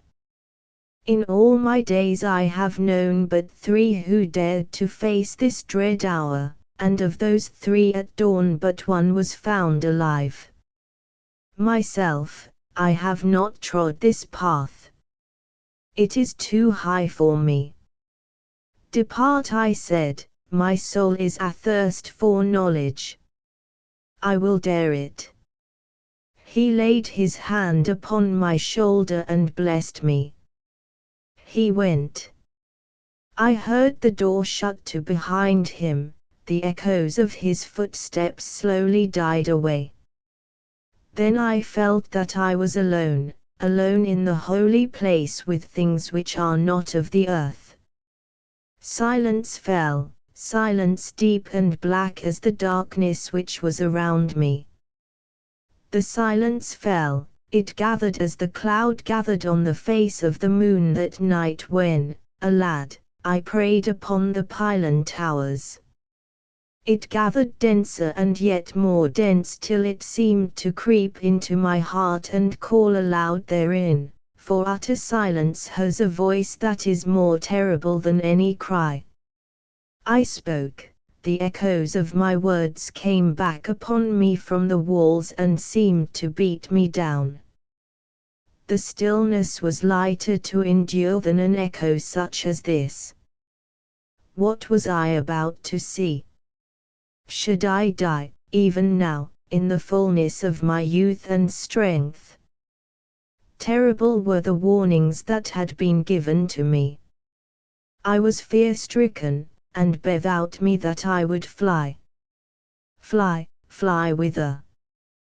The temple door was barred, I could not fly. I was alone with the Godhead, alone with the power that I had invoked. Nay, my heart was pure, my heart was pure. I would face the terror that was to come, even though I died. Isis, Holy Mother, I prayed. Isis, Spouse of Heaven, come unto me, be with me now, I faint, be with me now. And then I knew that things were not as things had been. The air around me began to stir, it rustled as the wings of eagles rustle, it took life. Bright eyes gazed upon me, strange whispers shook my soul. Upon the darkness were bars of light. They changed and interchanged, they moved to and fro and wove mystic symbols which I could not read. Swifter and swifter flew that shuttle of the light, the symbols grouped, gathered, faded, gathered yet again, faster and still more fast, till my eyes could count them no more. Now I was afloat upon a sea of glory, it surged and rolled, as the ocean rolls, it tossed me high, it brought me low. Glory was piled on glory, splendor heaped on splendor's head, and I rode above it all. Soon the lights began to pale in the rolling sea of air. Great shadows shot across it, lines of darkness pierced it and rushed together on its breast, till, at length, I was only a shape of flame set like a star on the bosom of immeasurable night. Bursts of awful music gathered from far away. Miles and miles away I heard them, thrilling faintly through the gloom. On they came, nearer and more near, louder and more loud, till they swept past, above, below, around me, swept on rushing pinions, terrifying and enchanting me. They floated by, ever growing fainter, till they died in space. Then others came, and no two were akin. Some rattled as 10,000 sistra shaken all to tune. Some rang from the brazen throats of unnumbered clarions. Some pealed with a loud, sweet chant of voices that were more than human, and some rolled along in the slow thunder of a million drums. They passed, their notes were lost in dying echoes, and the silence once more pressed in upon me and overcame me. The strength within me began to fail. I felt my life ebbing at its springs. Death drew near to me and his shape was silence. He entered at my heart, entered with a sense of numbing cold, but my brain was still alive, I could yet think. I knew that I was drawing near the confines of the dead. Nay, I was dying fast, and oh, the horror of it. I strove to pray and could not. There was no more time for prayer. One struggle and the stillness crept into my brain. The terror passed, an unfathomable weight of sleep pressed me down. I was dying, and then, nothingness. I was dead. A change, life came back to me.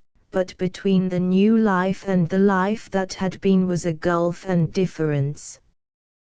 Once again I stood in the darkness of the shrine, but it blinded me no more. It was clear as the light of day, although it still was black. I stood, and yet it was not I who stood, but rather my spiritual part, for at my feet lay my dead self. There it lay, rigid and still, a stamp of awful calm sealed upon its face, while I gazed on it. And as I gazed, filled with wonder, I was caught up on the wings of flame and whirled away. Away. Faster than the lightning's flash. Down I fell, through depths of empty space set here and there with glittering crowns of stars. Down for 10 million miles and 10 times 10 million, till at length I hovered over a place of soft, unchanging light, wherein were temples, palaces, and abodes, such as no man ever saw in the visions of his sleep. They were built of flame, and they were built of blackness. Their spires pierced up and up, their great courts stretched around. Even as I hovered they changed continually to the eye, what was flame became blackness, what was blackness became flame. Here was the flash of crystal, and there the blaze of gems shone even through the glory that rolls around the city which is in the place of death. There were trees, and their voice as they rustled was the voice of music. There was air, and, as it blew, its breath was the sobbing notes of song. Shapes, changing, mysterious, wonderful, rushed up to meet me, and bore me down till I seemed to stand upon another earth. "Who comes?" cried a great voice. Harmachis answered the shapes, that changed continually. Harmachis, who hath been summoned from the earth to look upon the face of her that was and is and shall be. Harmachis, child of earth. Throw back the gates and open wide the doors, pealed the awful voice. Throw back the gates and open wide the doors, seal up his lips in silence, lest his voice jar upon the harmonies of heaven. Take away his sight lest he see that which may not be seen, and let Harmachis, who hath been summoned, pass down the path that leads to the place of the unchanging. Pass on, child of earth, but before thou goest, look up that thou mayest learn how far thou art removed from earth. I looked up. Beyond the glory that shone about the city was black night, and high on its bosom twinkled one tiny star. "Behold the world that thou hast left," said the voice, "behold and tremble." Then my lips and eyes were sealed with silence and with darkness, so that I was dumb and blind. The gates rolled back, the doors swung wide, and I was swept into the city that is in the place of death. I was swept swiftly I know not whither, till at length I stood upon my feet. Again the great voice pealed, "Draw the veil of blackness from his eyes, unseal the silence on his lips, that Harmachis, child of earth, may see, hear, and understand, and make adoration at the shrine of her that was and is and shall be." And my lips and eyes were touched once more, so that my sight and speech came back. Behold! I stood within a hall of blackest marble, so lofty that even in the rosy light scarce could my vision reach the great groins of the roof. Music wailed about its spaces, and all adown its length stood winged spirits fashioned in living fire, and such was the brightness of their forms that I could not look on them. In its center was an altar, small and square, and I stood before the empty altar. Then again the voice cried, "O thou that hast been, art, and shalt be, thou who, having many names, art yet without a name, measurer of time, messenger of God, guardian of the worlds and the races that dwell thereon, universal mother born of nothingness, creatix uncreated, living splendor without form, living form without substance, servant of the invisible, child of law, holder of the scales and sword of fate, vessel of life, through whom all life flows, to whom it again is gathered, recorder of things done, executrix of decrees, hear. Harmachis the Egyptian, who by thy will hath been summoned from the earth, waits before thine altar, with ears unstopped, with eyes unsealed, and with an open heart. Hear and descend. Descend, O many-shaped. Descend in flame. Descend in sound. Descend in spirit. Hear and descend. The voice ceased and there was silence. Then through the silence came a sound like the booming of the sea. It passed, and presently, moved thereto by I know not what, I raised my eyes from my hands with which I had covered them, and saw a small dark cloud hanging over the altar, in and out of which a fiery serpent climbed.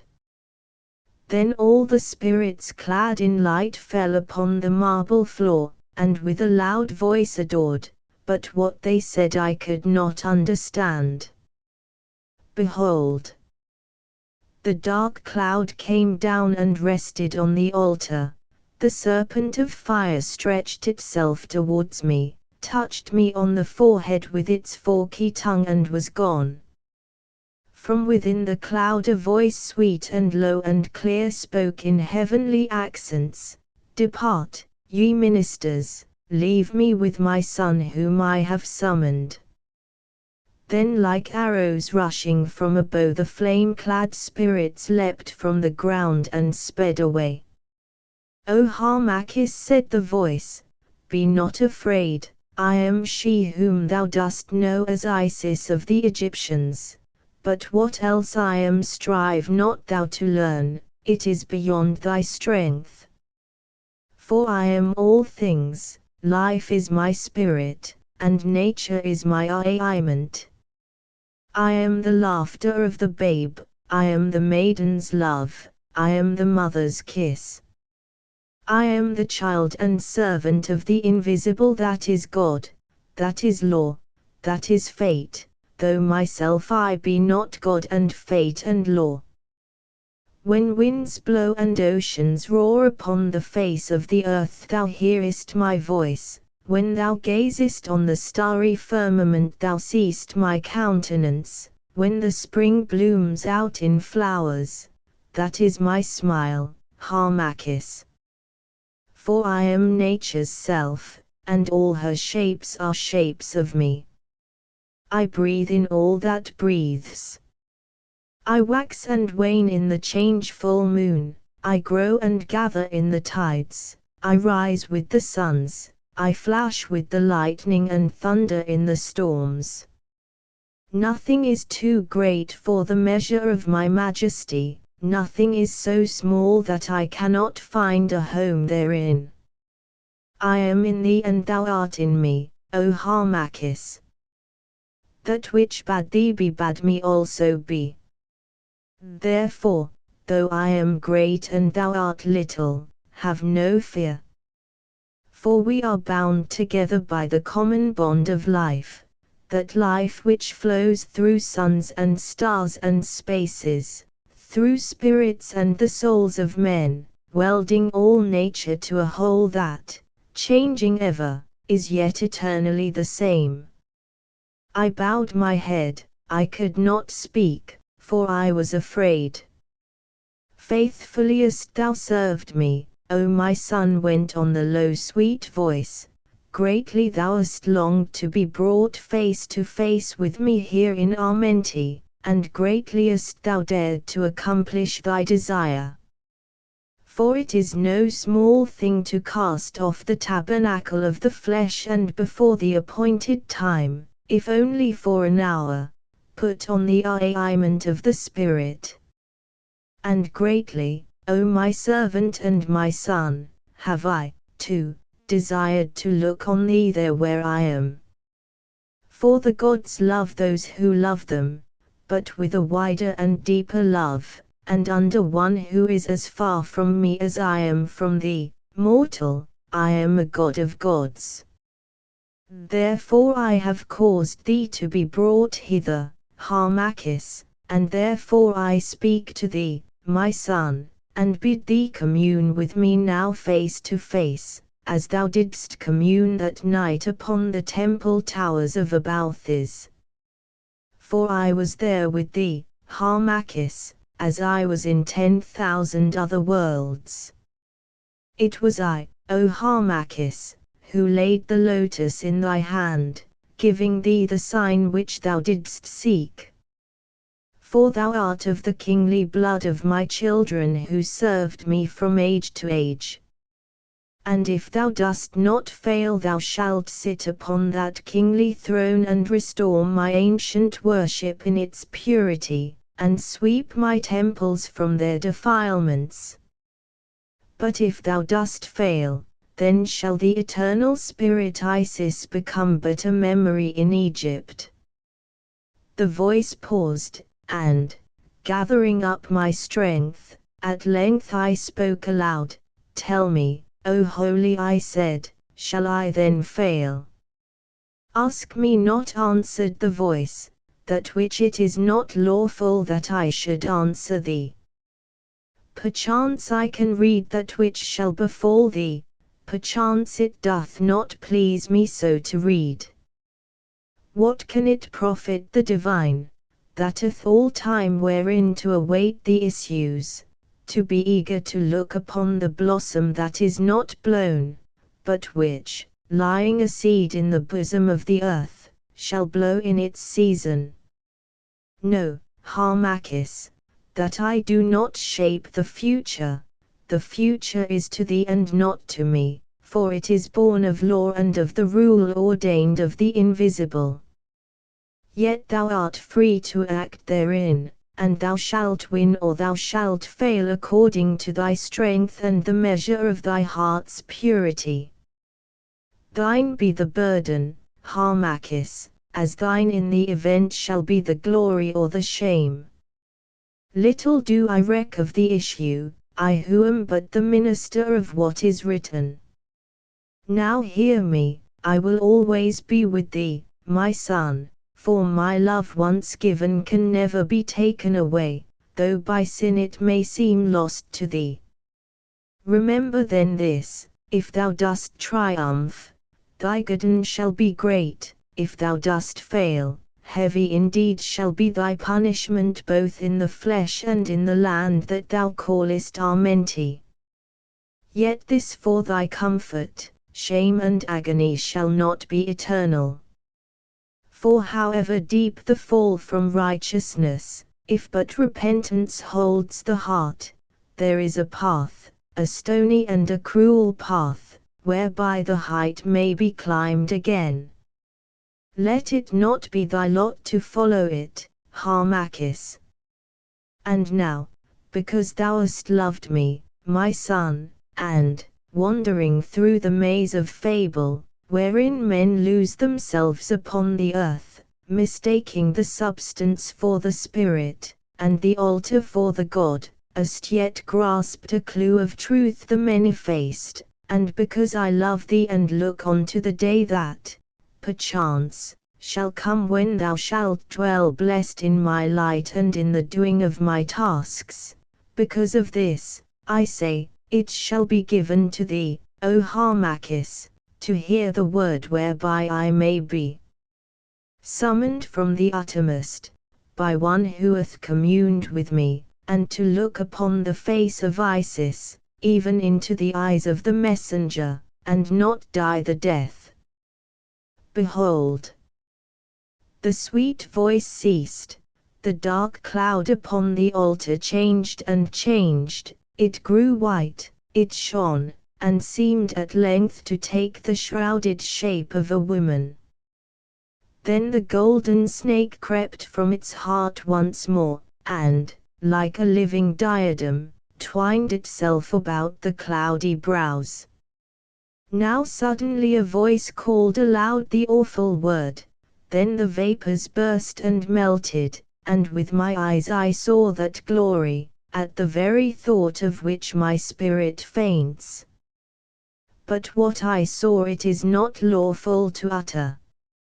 For, though I have been bidden to write what I have written of this matter, perchance that a record may remain, thereon I have been warned, even now, after these many years. I saw, and what I saw cannot be imagined, for there are glories and there are shapes which are beyond the reach of man's imagination. I saw, then, with the echo of that word, and the memory of that sight stamped forever on my heart, my spirit failed me, and I sank down before the glory.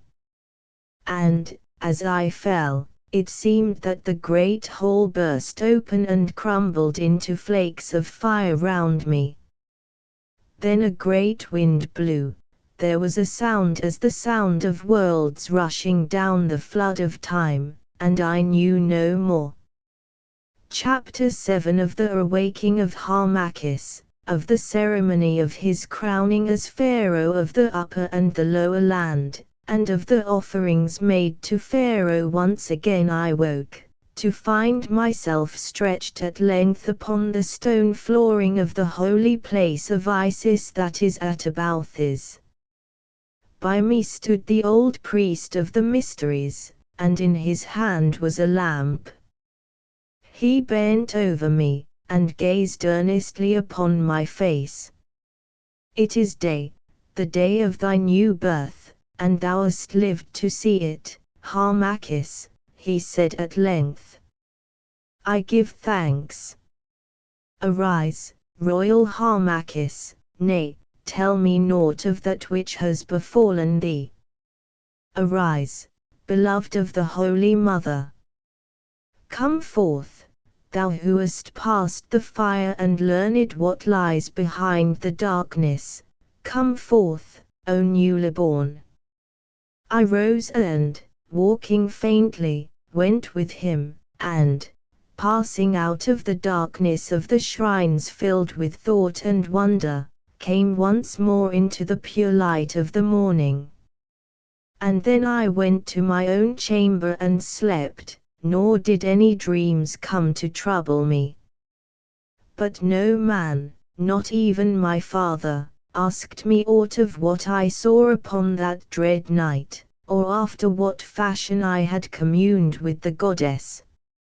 After these things which have been written, I applied myself for a space to the worship of the Mother Isis, and to the further study of the outward forms of those mysteries to which I now held the key. Moreover, I was instructed in matters politic, for many great men of our following came secretly to see me from all quarters of Egypt, and told me much of the hatred of the people towards Cleopatra, the queen, and of other things. At last the hour drew nigh. It was 3 months and 10 days from the night when, for a while, I left the flesh, and yet living with our life, was gathered to the breast of Isis, on which it was agreed that with due and customary rites, although in utter secrecy, I should be called to the throne of the upper and the lower land. So it came about that, as the solemn time drew nigh, great men of the party of Egypt gathered to the number of 37 from every nome, and each great city of their nome, meeting together at Abalthis. They came in every guise, some as priests, some as pilgrims to the shrine, and some as beggars. Among them was my uncle, Sepha, who, though he clad himself as a traveling doctor, had much ado to keep his loud voice from betraying him. Indeed, I myself knew him by it, meeting him as I walked in thought upon the banks of the canal, although it was then dusk and the great cape, which, after the fashion of such doctors, he had thrown about his head, half hid his face. "A pest on thee," he cried, when I greeted him by his name. "Cannot a man cease to be himself for a single hour? Didst thou but know the pains that it has cost me to learn to play this part, and now thou readest who I am even in the dark." And then, still talking in his loud voice, he told me how he had travelled hither on foot, the better to escape the spies who ply to and fro upon the river. But he said he should return by the water, or take another guise, for since he had come as a doctor he had been forced to play a doctor's part, knowing but little of the arts of medicine, and, as he greatly feared, there were many between Anu and Abalthus who had suffered from it. And he laughed loudly and embraced me, forgetting his part.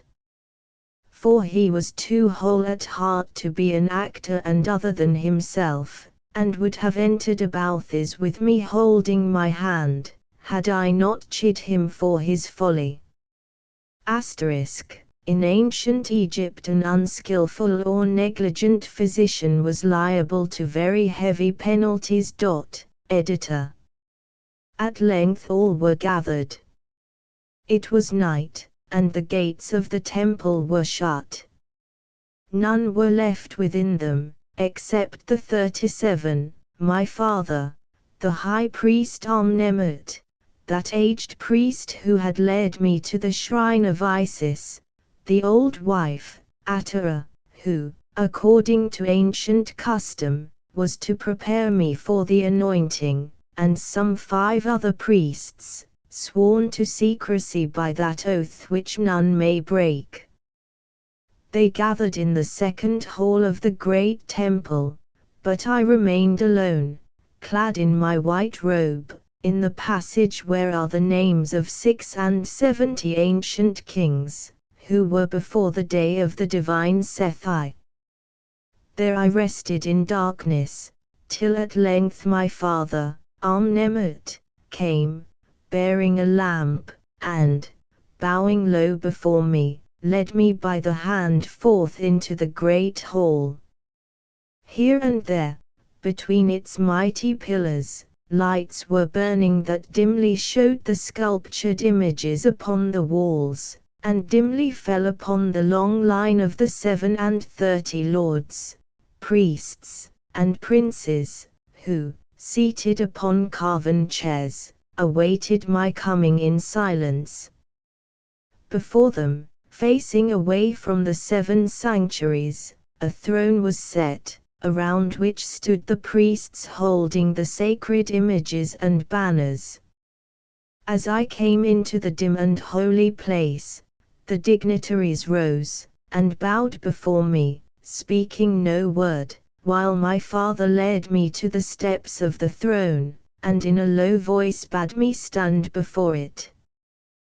Then he spoke, lords, priests, and princes of the ancient orders of the land of Chem, nobles from the upper and the lower country, have gathered in answer to my summons. Hear me, I present to you, with such scant formality as the occasion can afford, the Prince Harmachis, by right and true descent of blood the descendant and heir of the ancient pharaohs of our most unhappy land.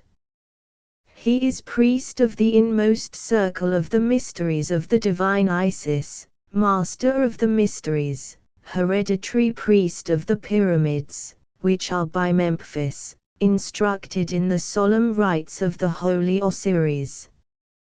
Is there any among you who has aught to urge against the true line of his blood? He paused, and my uncle Sepah, rising from his chair, spoke. We have made examination of the records and there is none, O Amnemut. He is of the royal blood, his descent is true. Is there any among you, went on my father, who can deny that this royal Harmachis, by sanction of the very gods, has been gathered to Isis, been shown the way of the Osiris, been admitted to be the hereditary high priest of the pyramids which are by Memphis, and of the temples of the pyramids? Then that old priest rose who had been my guide in the sanctuary of the mother and made answer, there is none, O Amnemut, I know these things of my own knowledge.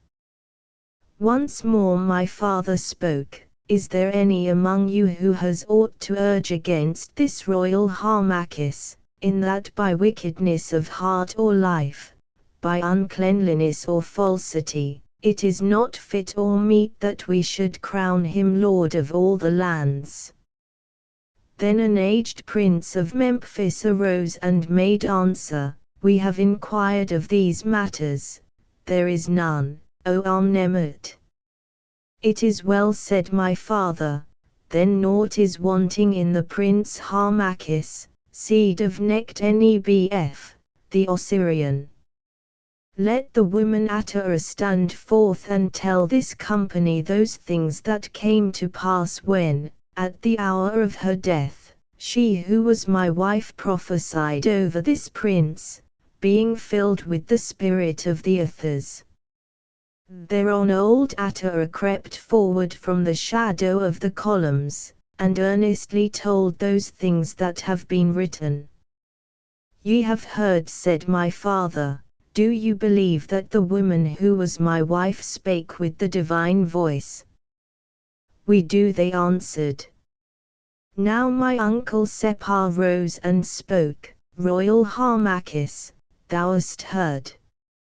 Know now that we are gathered here to crown thee king of the upper and the lower lands, thy holy father, Amnemut, renouncing all his right on thy behalf. We are met, not, indeed, in that pomp and ceremony which is due to the occasion, for what we do must be done in secret, lest our lives, and the cause that is more dear to us than life, should pay the forfeit, but yet with such dignity and observance of the ancient rites as our circumstance may command. Learn, now, how this matter hangs, and if, after learning, thy mind consents thereto, then mount thy throne, O Pharaoh, and swear the oath. Long has Chemi groaned beneath the mailed heel of the Greek, and trembled at the shadow of the Roman's spear. Long has the ancient worship of its gods been desecrated, and its people crushed with oppression. But we believe that the hour of deliverance is at hand, and with the solemn voice of Egypt and by the ancient gods of Egypt, to whose cause thou art of all men bound, we call upon thee, Prince, to be the sword of our deliverance. Hearken! 20,000 good and leal men are sworn to wait upon thy word, and at thy signal to rise as one, to put the Grecian to the sword, and with their blood and substance to build thee a throne set more surely on the soil of Chem than are its ancient pyramids, such a throne as shall even roll the Roman legions back. And for the signal, it shall be the death of that bold harlot, Cleopatra. Thou must compass her death, Harmachis, in such fashion as shall be shown to thee, and with her blood anoint the royal throne of Egypt. Canst thou refuse, O our hope? Doth not the holy love of country swell within thy heart? Canst thou dash the cup of freedom from thy lips and bear to drink the bitter draught of slaves? The emprise is great, maybe it shall fail, and thou with thy life, as we with ours, shalt pay the price of our endeavor. But what of it, Harmachis? Is life, then, so sweet? Are we so softly cushioned on the stony bed of earth? Is bitterness and sorrow in its sum so small and scant a thing? Do we here breathe so divine an air that we should fear to face the passage of our breath? What have we here but hope and memory? What see we here but shadows? Shall we then fear to pass pure-handed where fulfillment is and memory is lost in its own source, and shadows die in the light which cast them? O Harmachis, that man alone is truly blessed who crowns his life with fame's most splendid wreath. For, since to all the brood of earth death hands his poppy flowers, he indeed is happy to whom there is occasion given to weave them in a crown of glory. And how can a man die better than in a great endeavor to strike the gyves from his country's limbs so that she again may stand in the face of heaven and raise the shrill shout of freedom, and, clad once more in a panoply of strength, trample underfoot the fetters of her servitude, defying the tyrant nations of the earth to set their seal upon her brow. Chem calls thee, Harmachis. Come then, thou deliverer, leap like Horus from the firmament, break her chains, scatter her foes, and rule a pharaoh on Pharaoh's throne. Enough, enough! I cried, while the long murmur of applause swept about the columns and up the massy walls. Enough! Is there any need to adjure me thus? Had I 100 lives, would I not most gladly lay them down for Egypt? Well said, answered Sepha. Now go forth with the woman yonder, that she may make thy hands clean before they touch the sacred emblems, and anoint thy brow before it is encircled of the diadem. And so I went into a chamber apart with the old wife, Atara. There, muttering prayers, she poured pure water over my hands into a ewer of gold, and having dipped a fine cloth into oil wiped my brow with it. O happy Egypt, she said, O happy prince, that art come to rule in Egypt. O royal youth, too royal to be a priest, so shall many a fair woman think, but, perchance, for thee they will relax the priestly rule, else how shall the race of Pharaoh be carried on? O happy I, who dandled thee and gave my flesh and blood to save thee. O royal and beautiful Harmachis, born for splendor, happiness, and love. Cease, cease, I said, for her talk jarred upon me.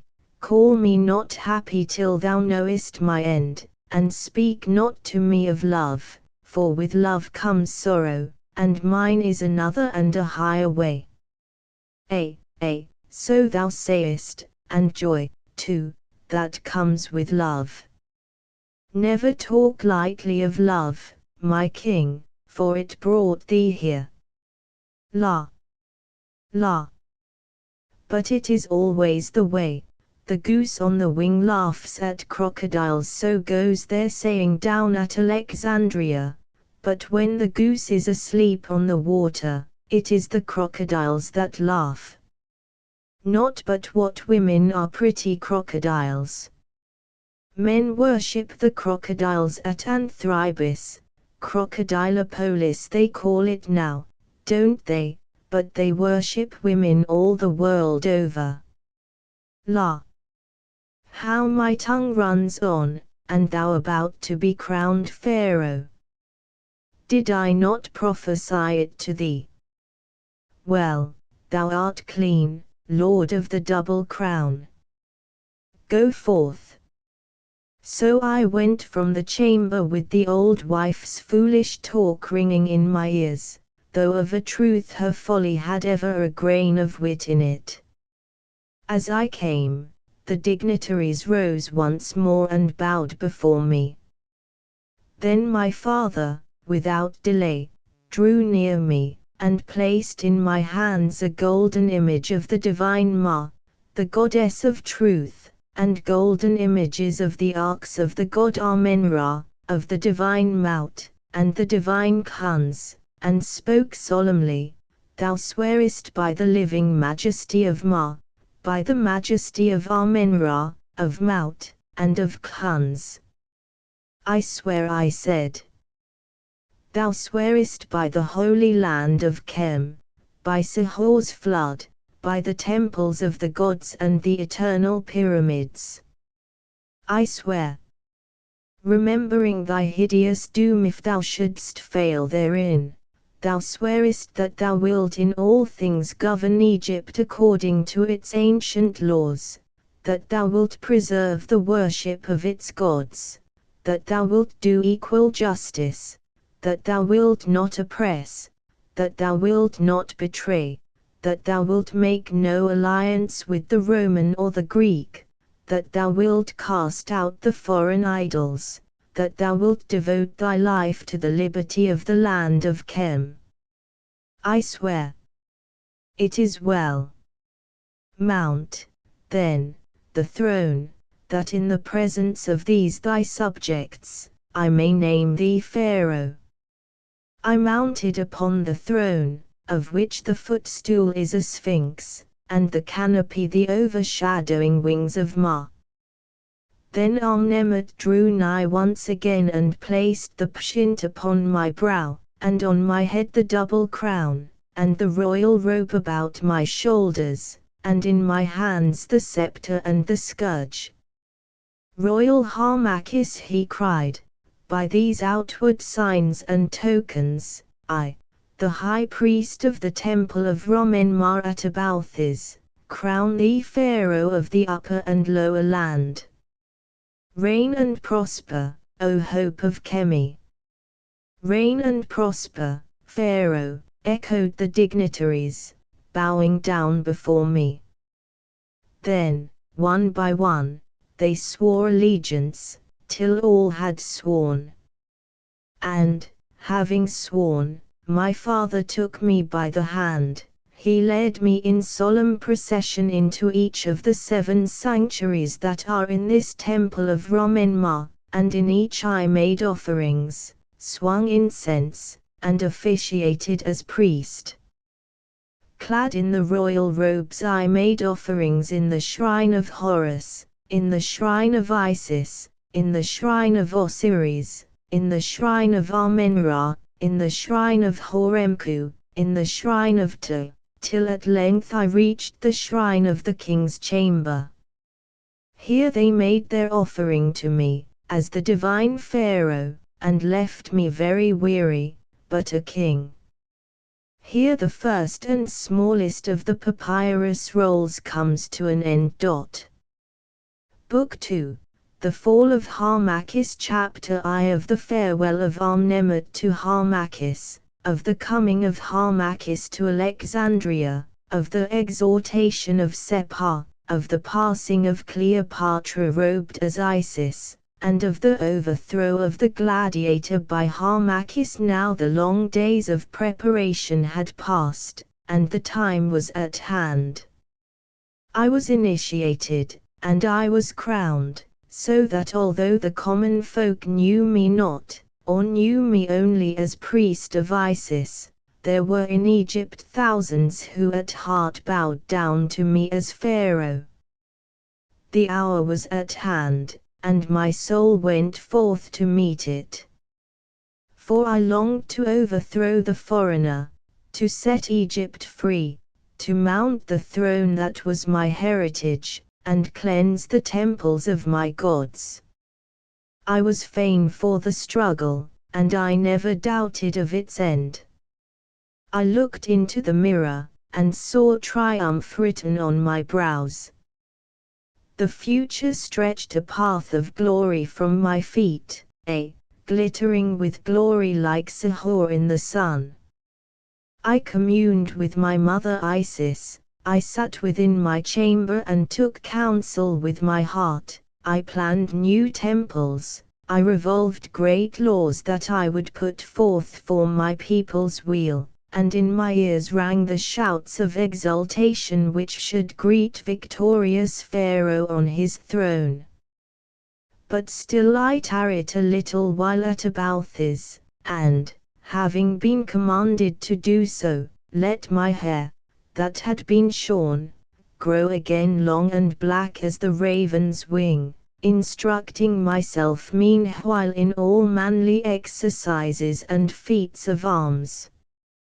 Also, for a purpose which shall be seen, I perfected myself in the magic art of the Egyptians, and in the reading of the stars, in which things, indeed, I already have great skill. Now, this was the plan that had been built up. My uncle Separ had, for a while, left the temple of Anu, giving out that his health had failed him.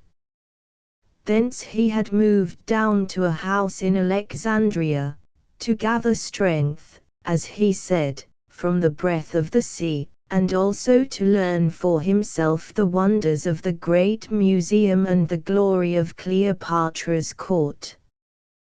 There it was planned that I should join him, for there, at Alexandria, the egg of the plot was hatching.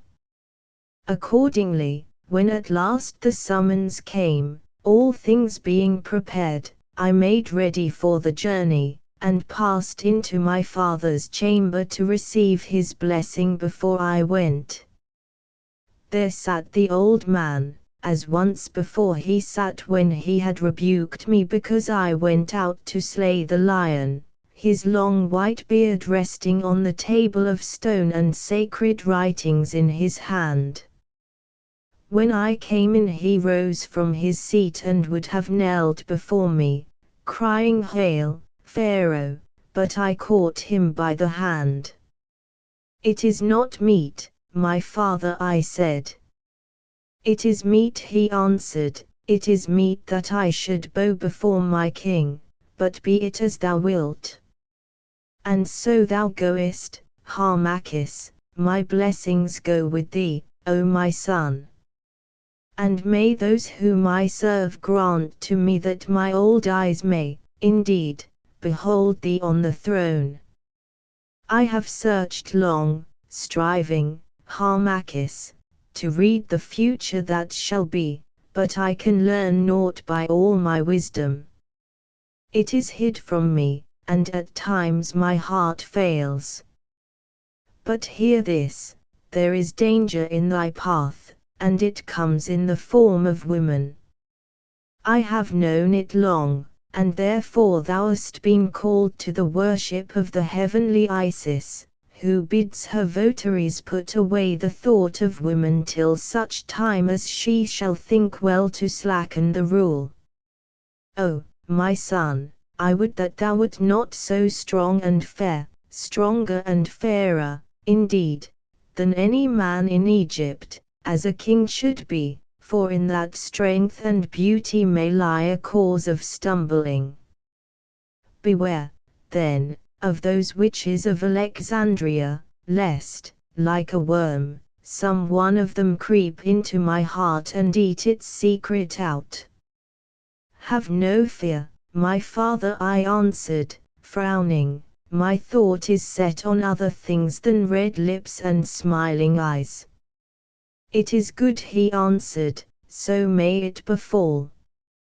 And now farewell. When next we meet, may it be in that happy hour when, with all the priests of the upper land, I move down from Abathis to do my homage to Pharaoh on his throne. So I embraced him, and went. Alas! I little thought how we should meet again. Thus it came about that once more I passed down the Nile travelling as a man of no estate. And to such as were curious about me it was given out that I was the adopted son of the high priest of Abathis, having been brought up to the priesthood, and that I had at the last refused the service of the gods, and chosen to go to Alexandria, to seek my fortune. For, be it remembered, I was still held to be the grandson of the old wife, Atara, by all those who did not know the truth. On the 10th night, sailing with the wind, we reached the mighty city of Alexandria, the city of 1,000 lights. Above them all towered the white Pharos, that wonder of the world, from the crown of which a light like the light of the sun blazed out across the waters of the harbor to guide mariners on their way across the sea. The vessel having been cautiously made fast to the quay, for it was night, I disembarked and stood wondering at the vast mass of houses, and confused by the clamor of many tongues. For here all people seemed to be gathered together, each speaking after the fashion of his own land. And as I stood, a young man came and touched me on the shoulder, asking me if I was from Abalthis and named Harmachis. I said yes. Then, bending over me, he whispered the secret password into my ear, and, beckoning to two slaves, bade them bring my baggage from the ship. This they did, fighting their way through the crowd of porters who were clamoring for hire. Then I followed him down the quay, which was bordered with drinking places, where all sorts of men were gathered, tippling wine and watching the dancing of women, some of whom were but scantily arrayed, and some not arrayed at all. And so we went through the lamp-lit houses till at last we reached the shore of the great harbour, and turned to the right along a wide way paved with granite and bordered by strong houses, having cloisters in front of them, the like of which I had never seen. Turning once more to the right, we came to a quieter portion of the city, where, except for parties of strolling revellers, the streets were still. Presently my guide halted at a house built of white stone. We passed in, and, crossing a small courtyard, entered a chamber where there was a light. And here, at last, I found my uncle Sepah, most glad to see me safe. When I had washed and eaten, he told me that all things went well, and that as yet there was no thought of evil at the court. Further, he said, it having come to the ears of the queen that the priest of Anu was sojourning at Alexandria, she sent for him and closely questioned him, not as to any plot, for of that she never thought, but as to the rumor which had reached her, that there was treasure hid in the great pyramid which is by Anu. For, being ever wasteful, she was ever in want of money, and had bethought her of opening the pyramid. But he laughed at her, telling her the pyramid was the burying place of the divine Khufu, and that he knew nothing of its secrets. Then she was angered, and swore that so surely as she ruled in Egypt she would tear it down, stone by stone, and discover the secret at its heart. Again he laughed, and, in the words of the proverb which they have at Alexandria, told her that mountains live longer than kings. Thereon she smiled at his ready answer, and let him go. Also my uncle Sepah told me that on the morrow I should see this Cleopatra. For it was her birthday, as, indeed, it was also mine, and, dressed in the robes of the holy Isis, she would pass in state from her palace on the low sheers to the Serapeum to offer a sacrifice at the shrine of the false god who sits in the temple. And he said that thereafter the fashion by which I should gain entrance to the household of the queen should be contrived. Then, being very weary, I went to rest, but could sleep little for the strangeness of the place, the noises in the streets, and the thought of the morrow. While it was yet dark, I rose, climbed the stair to the roof of the house, and waited. Presently, the sun's rays shot out like arrows, and lit upon the white wonder of the marble pharos, whose light instantly sank and died, as though, indeed, the sun had killed it. Now the rays fell upon the palaces of the low sheers where Cleopatra lay, and lit them up till they flamed like a jewel set on the dark, cool bosom of the sea. Away the light flew, kissing the summer's sacred dome, beneath which Alexander sleeps, touching the high tops of 1,000 palaces and temples, past the porticos of the great museum that loomed near at hand, striking the lofty shrine, where, carved of ivory, is the image of the false god Serapis, and at last seeming to lose itself in the vast and gloomy necropolis. Then, as the dawn gathered into day, the flood of brightness, overbrimming the bowl of night, flowed into the lower lands and streets, and showed Alexandria red in the sunrise as the mantle of a king, and shaped as a mantle. The Etesian wind came up from the north, and swept away the vapor from the harbors, so that I saw their blue waters rocking 1,000 ships. I saw, too, that mighty mole the Heptastadium. I saw the hundreds of streets, the countless houses, the innumerable wealth and splendor of Alexandria set like a queen between Lake Mareotis and the ocean, and dominating both, and I was filled with wonder. This, then, was one city in my heritage of lands and cities. Well, it was worth the grasping.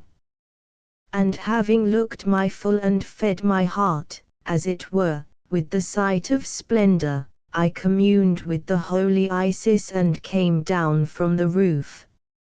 In the chamber beneath was my uncle Sepha.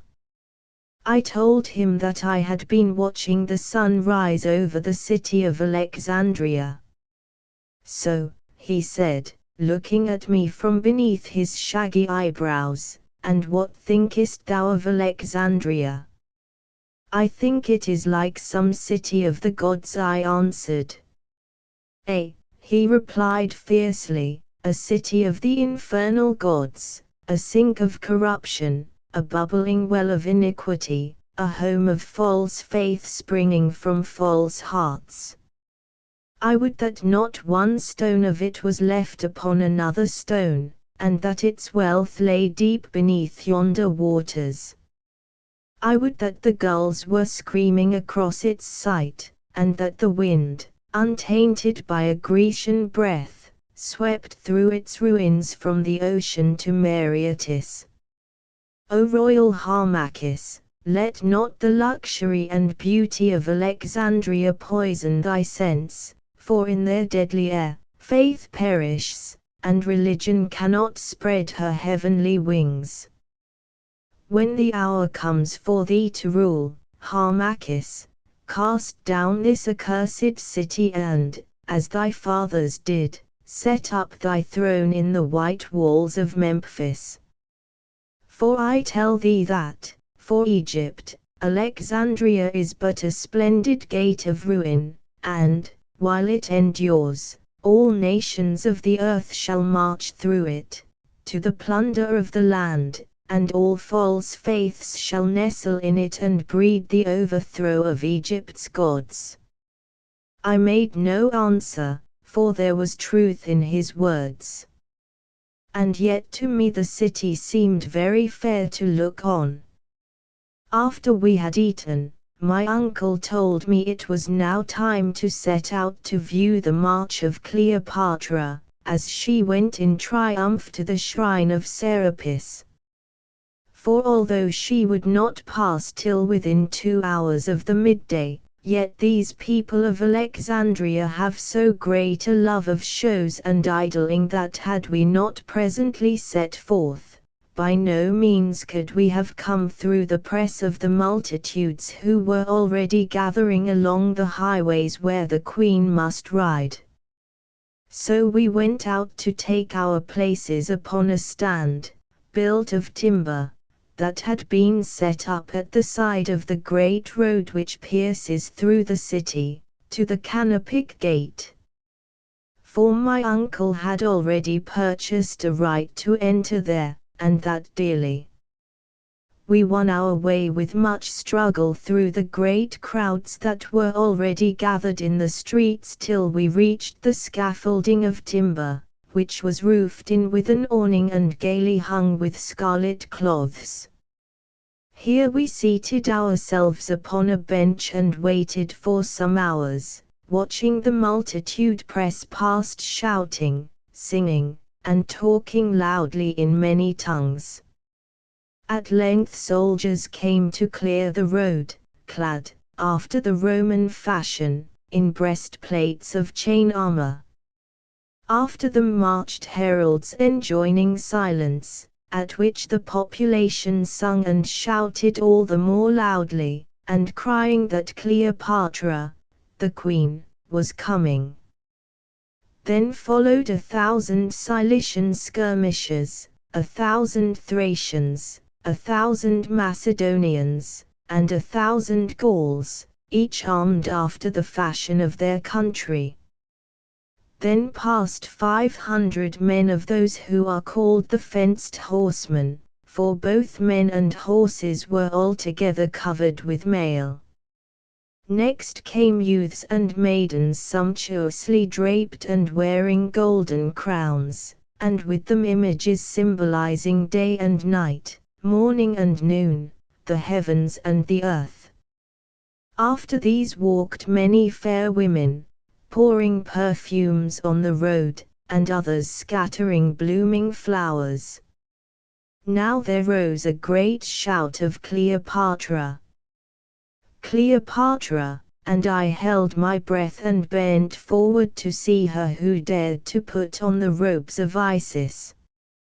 But at that moment the multitude so gathered and thickened in front of where I was that I could no longer clearly see.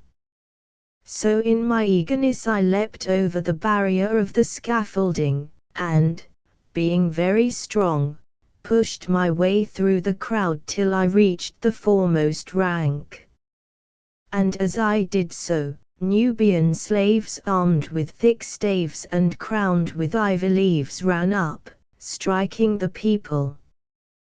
One man I noted more especially, for he was a giant, and, being strong, was insolent beyond measure, smiting the people without cause, as, indeed, is the wont of low persons set in authority. For a woman stood near to me, an Egyptian by her face, bearing a child in her arms, whom the man, seeing that she was weak, struck on the head with his rod so that she fell prone, and the people murmured. But at the sight my blood rushed of a sudden through my veins and drowned my reason. I held in my hand a staff of olive wood from Cyprus, and as the black brute laughed at the sight of the stricken woman and her babe rolling on the ground, I swung the staff aloft and smote. So shrewdly did I strike, that the tough rod split upon the giant's shoulders and the blood spurted forth, staining his trailing leaves of ivy. Then, with a shriek of pain and fury, for those who smite love not that they be smitten, he turned and sprang at me.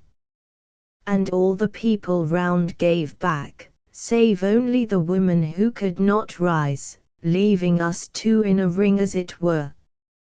On he came with a rush, and, as he came, being now mad, I smote him with my clenched fist between the eyes, having nothing else with which to smite, and he staggered like an ox beneath the first blow of the priest's axe. Then the people shouted, for they loved to see a fight, and the man was known to them as a gladiator victorious in the games. Gathering up his strength, the knave came on with an oath, and, whirling his heavy staff on high, struck me in such a fashion that, had I not avoided the blow by nimbleness, I had surely been slain. But, as it chanced, the staff hit upon the ground, and so heavily that it flew in fragments.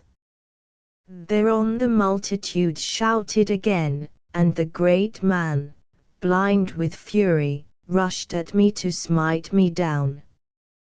But with a cry I sprang straight at his throat, for he was so heavy a man that I knew I could not hope to throw him by strength, and gripped it. There I clung, though his fists battered me like bludgeons, driving my thumbs into his throat. Round and round we turned, till at length he flung himself to the earth, trusting thus to shake me off. But I held on fast as we rolled over and over on the ground, till at last he grew faint for want of breath. Then I, being uppermost, drove my knee down upon his chest, and, as I believe, should thus have slain him in my rage had not my uncle, and others there gathered, fallen upon me and dragged me from him. And meanwhile, though I know it not, the chariot in which the Queen sat, with elephants going before and lions led after it, had reached the spot, and had been halted because of the tumult. I looked up, and thus torn, panting, my white garments stained with the blood that had rushed from the mouth and nostrils of the mighty Nubian, I for the first time saw Cleopatra face to face. Her chariot was all of gold, and drawn by milk-white steeds. She sat in it with two fair girls, clad in Greek attire, standing one on either side, fanning her with glittering fans. On her head was the covering of Isis, the golden horns between which rested the moon's round disk and the emblem of Osiris' throne, with the urus twined around. Beneath this covering was the vulture cap of gold, the blue enamelled wings and the vulture head with gemmy eyes, under which her long dark tresses flowed towards her feet. About her rounded neck was a broad collar of gold studded with emeralds and coral. Round her arms and wrists were bracelets of gold studded with emeralds and coral, and in one hand she held the holy cross of life fashioned of crystal, and in the other the golden rod of royalty. Her breast was bare, but under it was a garment that glistened like the scaly covering of a snake, everywhere sewn with gems. Beneath this robe was a skirt of golden cloth, half hidden by a scarf of the broidered silk of Kos, falling in folds to the sandals that, fastened with great pearls, adorned her white and tiny feet. All this I discerned at a glance, as it were. Then I looked upon the face, that face which seduced Caesar, ruined Egypt, and was doomed to give Octavian the scepter of the world. I looked upon the flawless Grecian features, the rounded chin, the full, rich lips, the chiseled nostrils, and the ears fashioned like delicate shells. I saw the forehead, low, broad, and lovely, the crisped, dark hair falling in heavy waves that sparkled in the sun, the arched eyebrows, and the long, bent lashes. There before me was the grandeur of her imperial shape. There burned the wonderful eyes, hued like the Cyprian violet, eyes that seemed to sleep and brood on secret things as night broods upon the desert, and yet as the night to shift, change, and be illumined by gleams of sudden splendor born within their starry depths. All those wonders I saw, though I have small skill in telling them. But even then I knew that it was not in these charms alone that the might of Cleopatra's beauty lay. It was rather in a glory and a radiance cast through the fleshly covering from the fierce soul within. For she was a thing of flame like unto which no woman has ever been or ever will be. Even when she brooded, the fire of her quick heart shone through her. But when she woke, and the lightning leapt suddenly from her eyes, and the passion-laden music of her speech chimed upon her lips. Ah! Then, who can tell how Cleopatra seemed? For in her met all the splendors that have been given to woman for her glory, and all the genius which man has won from heaven. And with them dwelt every evil of that greater sort, which fearing nothing, and making a mock of laws, has taken empires for its place of play, and, smiling, watered the growth of its desires with the rich blood of men. In her breast they gathered, together fashioning that Cleopatra whom no man may draw, and yet whom no man, having seen, ever can forget. They fashioned her grand as the spirit of storm, lovely as lightning, cruel as pestilence, yet with a heart, and what she did is known. Woe to the world when such another comes to curse it. For a moment I met Cleopatra's eyes as she idly bent herself to find the tumult's cause. At first they were somber and dark, as though they saw indeed, but the brain read nothing. Then they awoke, and their very color seemed to change as the color of the sea changes when the water is shaken.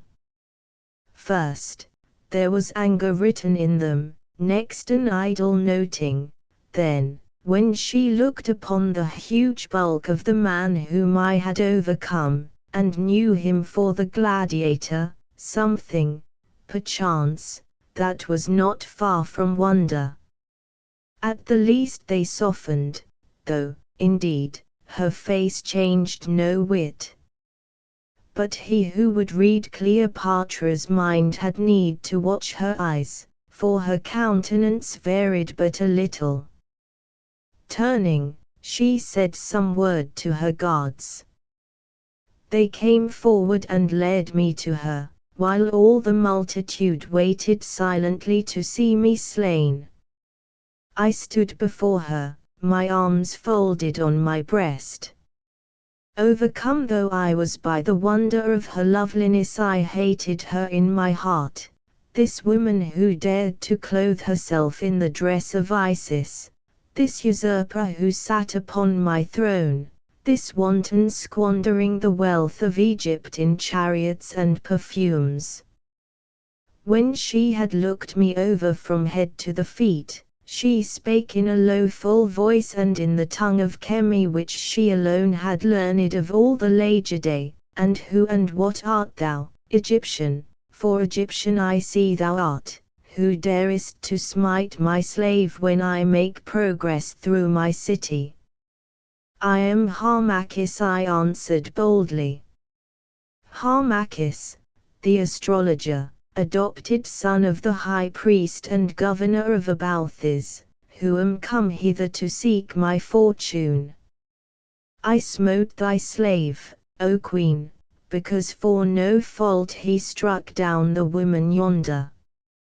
Ask of those who saw, royal Egypt. Harmachis, she said, the name has a high sound, and thou hast a high look, and then, speaking to a soldier who had seen all, she bade him tell her what had come to pass. This he did truthfully, being friendly disposed towards me because I had overcome the Nubian. Thereon she turned and spoke to the girl bearing the fan who stood beside her, a woman with curling hair and shy dark eyes, very beautiful to see. The girl answered somewhat. Then Cleopatra bade them bring the slave to her. So they led forward the giant, who had found his breath again, and with him the woman whom he had smitten down. Thou dog, she said, in the same low voice, thou coward, who, being strong, didst smite down this woman, and, being a coward, wast overthrown of this young man. See, thou, I will teach thee manners. Henceforth, when thou smitest women, it shall be with thy left arm. Ho, guards, seize this black slave and strike off his right hand. Her command given, she sank back in her golden chariot, and again the cloud gathered in her eyes.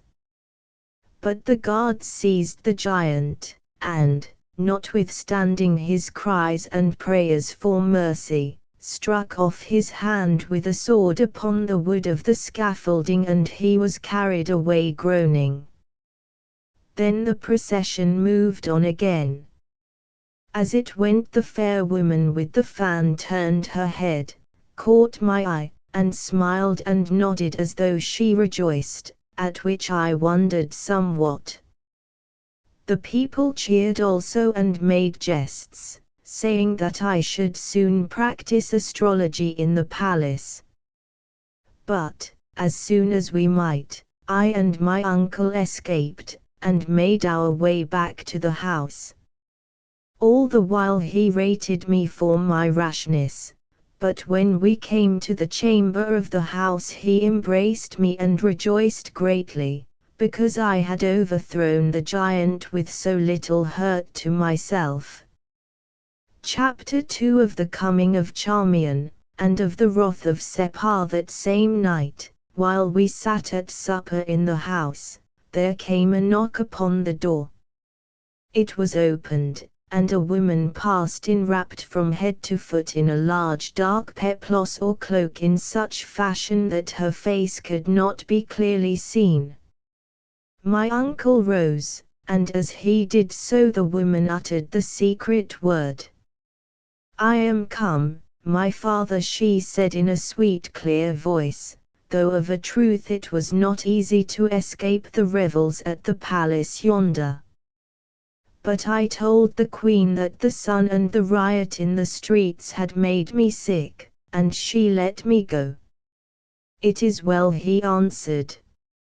"Unveil thyself, here thou art safe."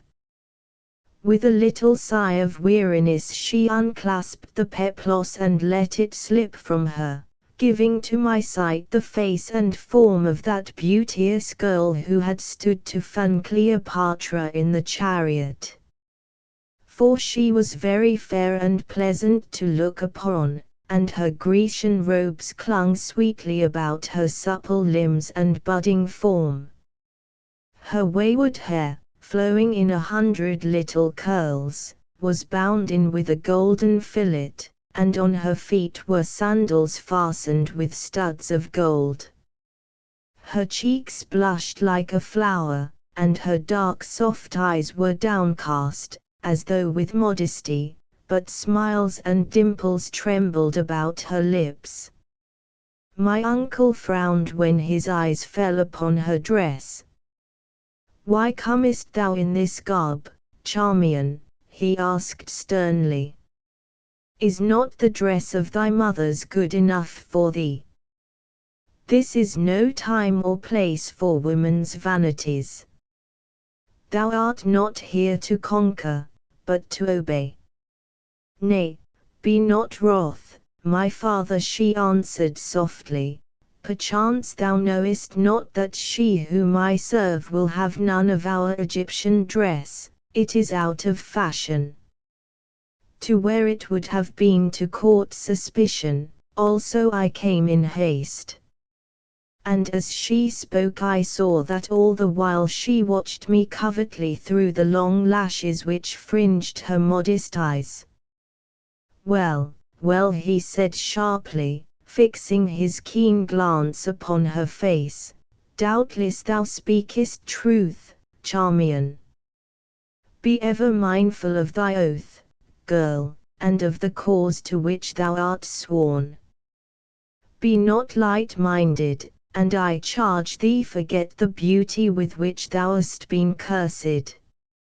For mark thou this, Charmian, fail us but one jot, and vengeance shall fall on thee, the vengeance of man and the vengeance of the gods."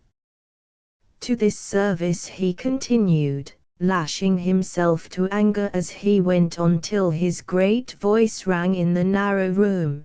Thou hast been bred, to this end thou hast been instructed and placed where thou art to gain the ear of that wicked wanton whom thou seemest to serve.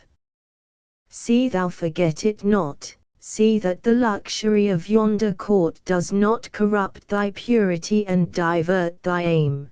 Charmian, and his eyes flashed and his small form seemed to grow till it attained to dignity, nay, almost to grandeur. Charmian, he went on, advancing towards her with outstretched finger, I say that at times I do not trust thee. But 2 nights gone I dreamed I saw thee standing in the desert. I saw thee laugh and lift thy hand to heaven, and from it fell a rain of blood, then the sky sank down on the land of Chem and covered it. Whence came the dream, girl, and what is its meaning? I have naught against thee as yet, but hearken. On the moment that I have, though thou art of my kin, and I have loved thee, on that moment, I say, I will doom those delicate limbs, which thou lovest so much to show, to the kite and the jackal, and the soul within thee to all the tortures of the gods. Unburied shalt thou lie, and bodiless and accursed shalt thou wander in Amenti, forever and ever.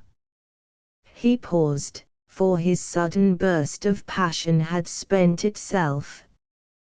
But by it, more clearly than before, I saw how deep a heart this man had beneath the cloak of his merriness and simplicity of mien, and how fiercely the mind within him was set upon his aim. As for the girl, she shrank from him terrified, and, placing her hands before her sweet face, began to weep. Nay, speak not so, my father, she said, between her sobs, for what have I done? I know nothing of the evil wandering of thy dreams. I am no soothsayer that I should read dreams. Have I not carried out all things according to thy desire? Have I not been ever mindful of that dread oath? And she trembled. Have I not played the spy and told thee all? Have I not won the heart of the queen, so that she loves me as a sister, refusing me nothing, and the hearts of those about her? Why dost thou affright me thus with thy words and threats? And she wept afresh, looking even more beautiful in her sorrow than she was before. Enough, enough, he answered, what I have said, I have said. Be warned, and affront our sight no more with this wanton dress. Thinkest thou that we would feed our eyes upon those rounded arms, we whose stake is Egypt and who are dedicated to the gods of Egypt? Girl, behold thy cousin and thy king. She ceased weeping, wiping her eyes with her chiton, and I saw that they seemed but the softer for her tears. Methinks, most royal Harmachis, and beloved cousin, she said, as she bent before me, that we are already made acquainted. Yet, cousin, I answered, not without shamefacedness, for I had never before spoken to so fair a maid. Thou wert in the chariot with Cleopatra this day when I struggled with the Nubian. Assuredly, she said, with a smile and a sudden lighting of the eyes, it was a gallant fight, and gallantly didst thou overthrow that black brute. I saw the fray, and, though I knew thee not, I greatly feared for one so brave. But I paid him for my fright, for it was I who put it into the mind of Cleopatra to bid the guards strike off his hand. Now, knowing who thou art, I would I had said his head. and she looked up, shooting a glance at me, and then smiled. Enough, put in my uncle Sepha, the time draws on. Tell thou thy mission, Charmian, and be gone. Then her manner changed, she folded her hands meekly before her and spoke, Let Pharaoh hearken to his handmaiden. I am the daughter of Pharaoh's uncle, the brother of his father, who is now long dead, and therefore in my veins also flows the royal blood of Egypt. Also I am of the ancient faith, and hate these Greeks, and to see thee set upon the throne has been my dearest hope now for many years. To this end I, Charmian, have put aside my rank and become serving woman to Cleopatra, that I might cut a notch in which thou couldst set thy foot when the hour came for thee to climb the throne. And, Pharaoh, the notch is cut. This then is our plot, royal cousin. Thou must gain an entrance to the household and learn its ways and secrets, and, so far as may be, suborn the eunuchs and captains, some of whom I have already tempted. This done, and all things being prepared without, thou must slay Cleopatra, and, aided by me with those whom I control, in the confusion that shall ensue, throw wide the gates, and, admitting those of our party who are in waiting, put such of the troops as remain faithful to the sword and seize the Bruchium. Which being finished, within 2 days thou shalt hold this fickle Alexandria. At the same time those who are sworn to thee in every city of Egypt shall rise in arms, and in 10 days from the death of Cleopatra thou shalt indeed be Pharaoh. This is the counsel which has been taken, and thou seest, royal cousin, that, though our uncle yonder thinks so ill of me, I have learned my part, and played it. I hear thee, cousin, I answered, marveling that so young a woman, she had but 20 years, could weave so bold a plot, for in its origin the scheme was hers. But in those days I little knew Charmian. Go on, how then shall I gain entrance to the palace of Cleopatra? Nay, cousin, as things are it is easy. Thus, Cleopatra loves to look upon a man, and, give me pardon, thy face and form are fair. Today she noted them, and twice she said she had asked where that astrologer might be found, for she held that an astrologer who could well nigh slay a Nubian gladiator with his bare hands, must indeed be a master of the fortunate stars. I answered her that I would cause inquiry to be made. So hearken, royal Harmachis. At midday Cleopatra sleeps in her inner hall which looks over the gardens to the harbour. At that hour tomorrow, then, I will meet thee at the gates of the palace, whither thou shalt come boldly asking for the Lady Charmian. I will make appointment for thee with Cleopatra, so that she shall see thee alone when she wakes, and the rest shall be for thee, Harmachis. For much she loves to play with the mysteries of magic, and I have known her stand whole nights watching the stars and making a pretense to read them. And but lately she has sent away Dioscorides the physician, because, poor fool, he ventured on a prophecy from the conjunction of the stars, that Cassius would defeat Mark Antony. Thereon Cleopatra sent orders to the general Alienus, bidding him add the legions she had sent to Syria to help Antony to the army of Cassius, whose victory, forsooth, was, according to Dioscorides, written on the stars. But, as it chanced, Antony beat Cassius first and Brutus afterwards, and so Dioscorides has departed, and now he lectures on herbs in the museum for his bread, and hates the name of stars. But his place is empty, and thou shalt fill it, and then we will work in secret and in the shadow of the scepter.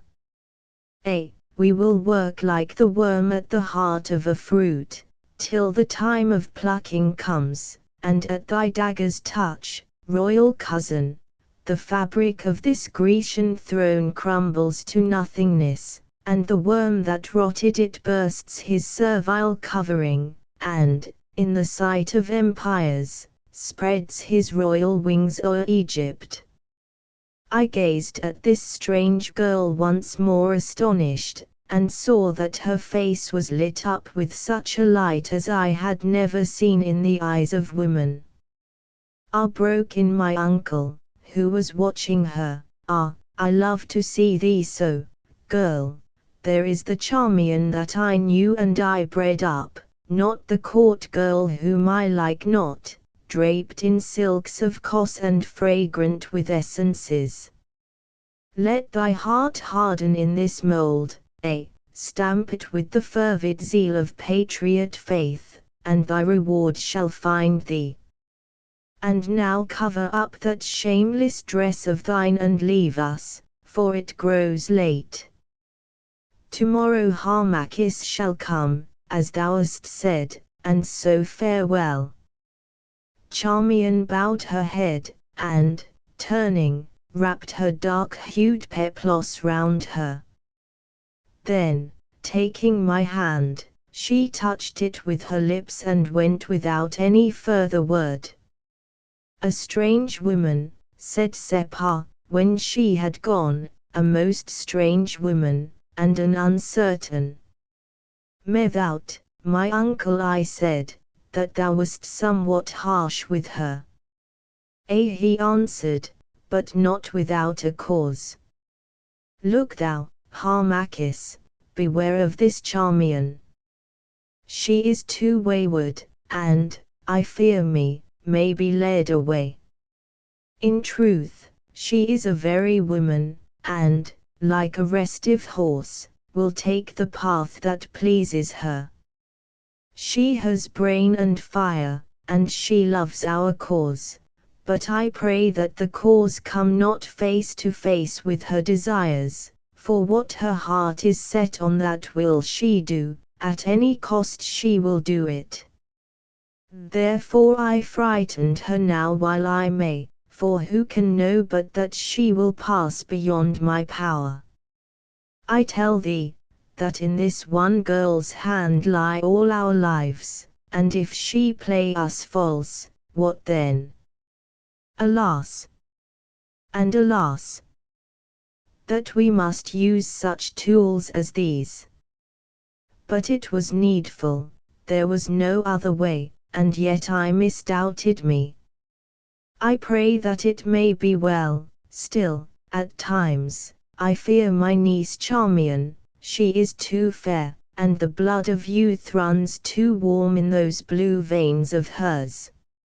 Woe to the cause that builds its strength upon a woman's faith, for women are faithful only where they love, and when they love their faithlessness becomes their faith. They are not fixed as men are fixed, they rise more high and sink more low, they are strong and changeful as the sea. Harmachis, beware of this Charmian, for, like the ocean, she may float thee home, or, like the ocean, she may wreck thee, and, with thee, the hope of Egypt. Chapter 3 of the coming of Harmachis to the palace, of how he drew Paulus through the gates, of Cleopatra sleeping, and of the magic of Harmachis which he showed her. Thus it came to pass that on the next day I arrayed myself in a long and flowing robe, after the fashion of a magician or astrologer. I placed a cap on my head, about which were broidered images of the stars, and in my belt a scribe's palette and a roll of papyrus written over with magic spells and signs. In my hand I held a wand of ebony, tipped with ivory, such as is used by priests and masters of magic.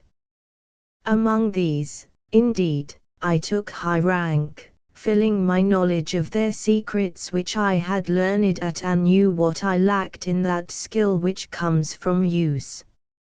And so with no small shame, for I love not such play and hold this common magic in contempt, I set forth through the Bruchium to the palace on the low sheers, being guided on my way by my uncle Sepah.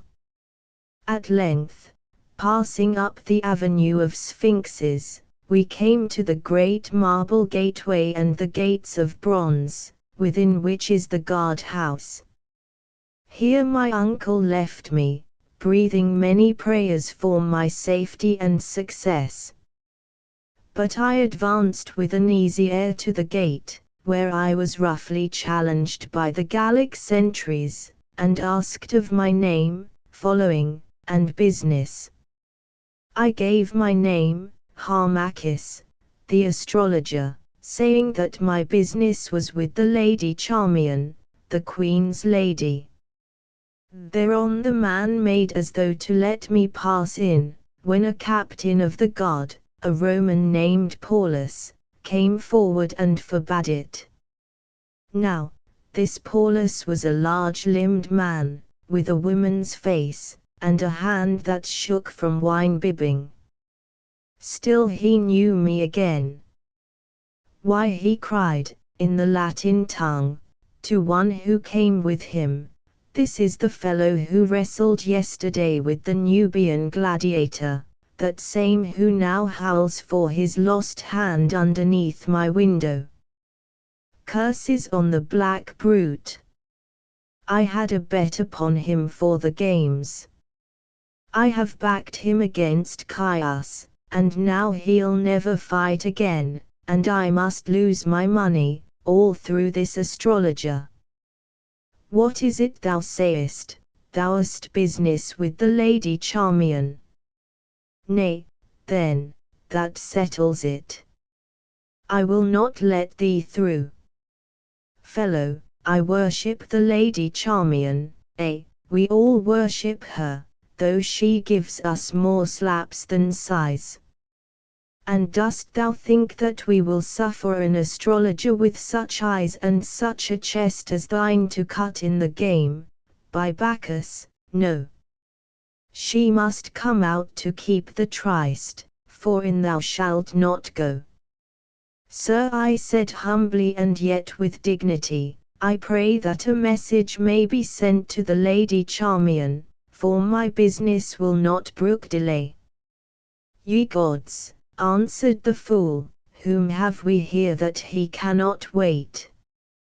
A Caesar in disguise. Nay, be off, be off.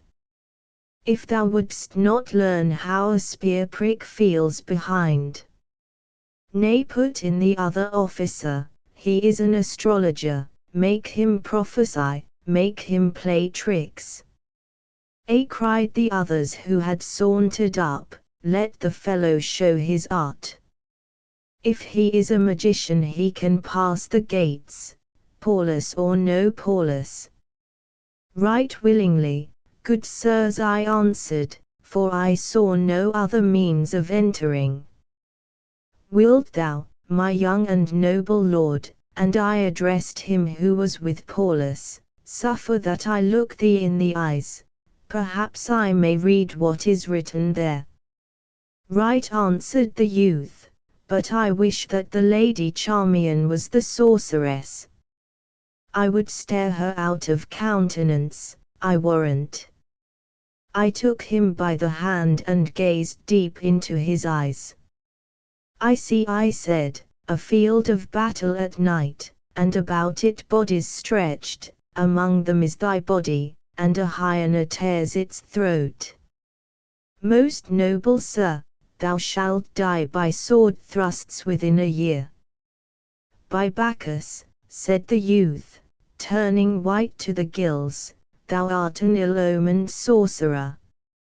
And he slunk off, shortly afterwards, as it chanced, to meet this very fate. For he was sent on service and slain in Cyprus. Now for thee, great captain, I said, speaking to Paulus. I will show thee how I will pass those gates without thy leave, and draw thee through them after me. Be pleased to fix thy princely gaze upon the point of this wand in my hand. Being urged by his comrades he did this, unwillingly, and I let him gaze till I saw his eyes grow empty as an owl's eyes in the sun. Then I suddenly withdrew the wand, and, shifting my countenance into the place of it, I seized him with my will and stare, and, beginning to turn round and round, drew him after me, his fierce face drawn fixed, as it were, almost to my own. Then I moved slowly backwards till I had passed the gates, still drawing him after me, and suddenly jerked my head away. He fell to the ground, to rise wiping his brow and looking very foolish. Art thou content, most noble captain? I said. Thou seest we have passed the gates. Would any other noble sir wish that I should show more of my skill? By Tyrannes, Lord of Thunder, and all the gods of Olympus thrown in, no, growled an old centurion, a Gaul named Brennus, I like thee not, I say. The man who could drag our Paulus through those gates by the eye, as it were, is not a man to play with. Paulus, too, who always goes the way you don't want him, backwards, like an ass, Paulus. Why, sirrah, thou needst must have a woman in one eye and a wine cup in the other to draw our Paulus thus. At this moment the talk was broken, for Charmian herself came down the marble path, followed by an armed slave. She walked calm and carelessly, her hands folded behind her, and her eyes gazing at nothingness, as it were.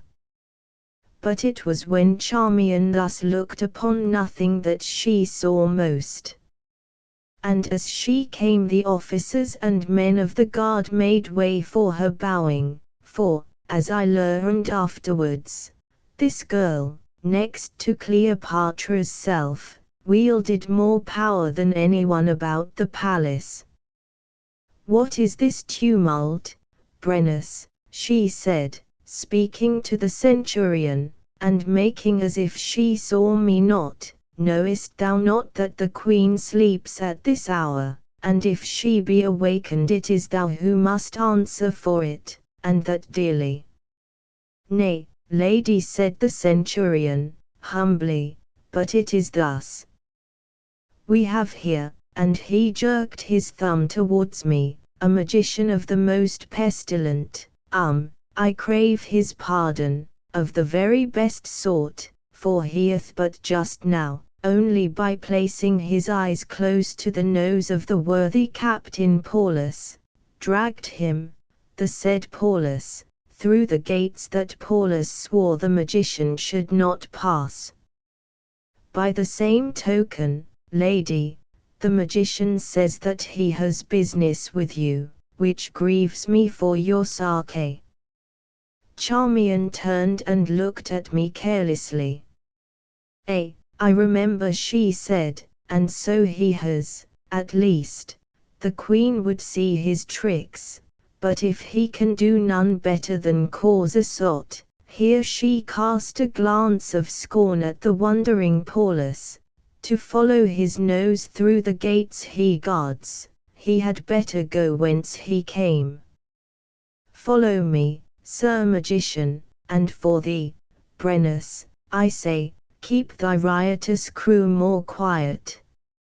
For thee, most honorable Paulus, get thee sober, and next time I am asked for at the gates give him who asks a hearing. And, with a queenly nod of her small head, she turned and led the way, followed at a distance by myself and the armed slave. We passed up the marble walk which runs through the garden grounds, and is set on either side with marble statues, for the most part of heathen gods and goddesses, with which these Lagidae were not ashamed to defile their royal dwellings. At length we came to a beautiful portico with fluted columns of the Grecian style of art, where we found more guards, who made way for the Lady Charmian. Crossing the portico we reached a marble vestibule where a fountain splashed softly, and thence by a low doorway a second chamber, known as the Alabaster Hall, most beautiful to see. Its roof was upheld by light columns of black marble, but all its walls were panelled with alabaster, on which Grecian legends were engraved.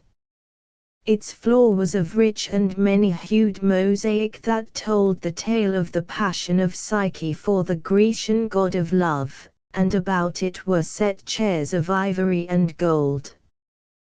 Charmian bade the armed slave stay at the doorway of this chamber, so that we passed in alone, for the place was empty except for 2 eunuchs who stood with drawn swords before the curtain at the further end.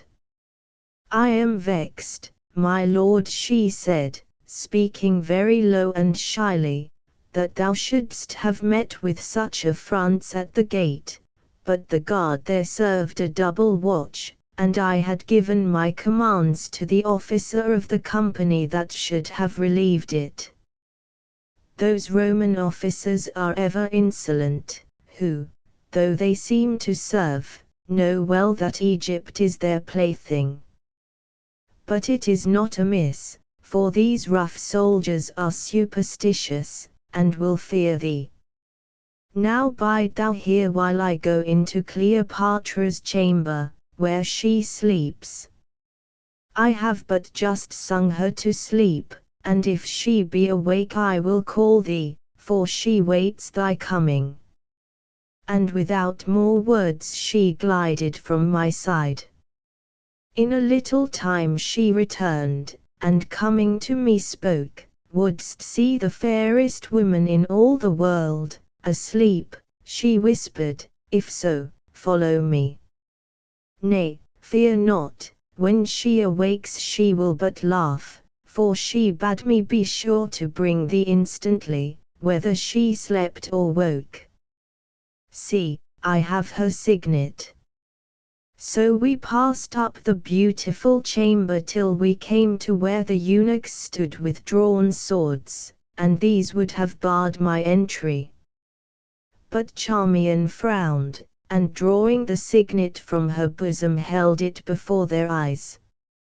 Having examined the writing that was on the ring, they bowed, dropping their sword points, and we passed through the heavy curtains broidered with gold into the resting place of Cleopatra. It was beautiful beyond imagining, beautiful with many-colored marbles, with gold and ivory, gems and flowers, all art can furnish and all luxury can dream of were here. Here were pictures so real that birds might have pecked the painted fruits, here were statues of women's loveliness frozen into stone, here were draperies fine as softest silk, but woven of a web of gold, here were couches and carpets such as I never saw. The air, too, was sweet with perfume, while through the open window places came the far murmur of the sea. And at the further end of the chamber, on a couch of gleaming silk and sheltered by a net of finest gauze, Cleopatra lay asleep. There she lay, the fairest thing that man ever saw, fairer than a dream, and the web of her dark hair flowed all about her. One white, rounded arm made a pillow for her head, and one hung down towards the ground.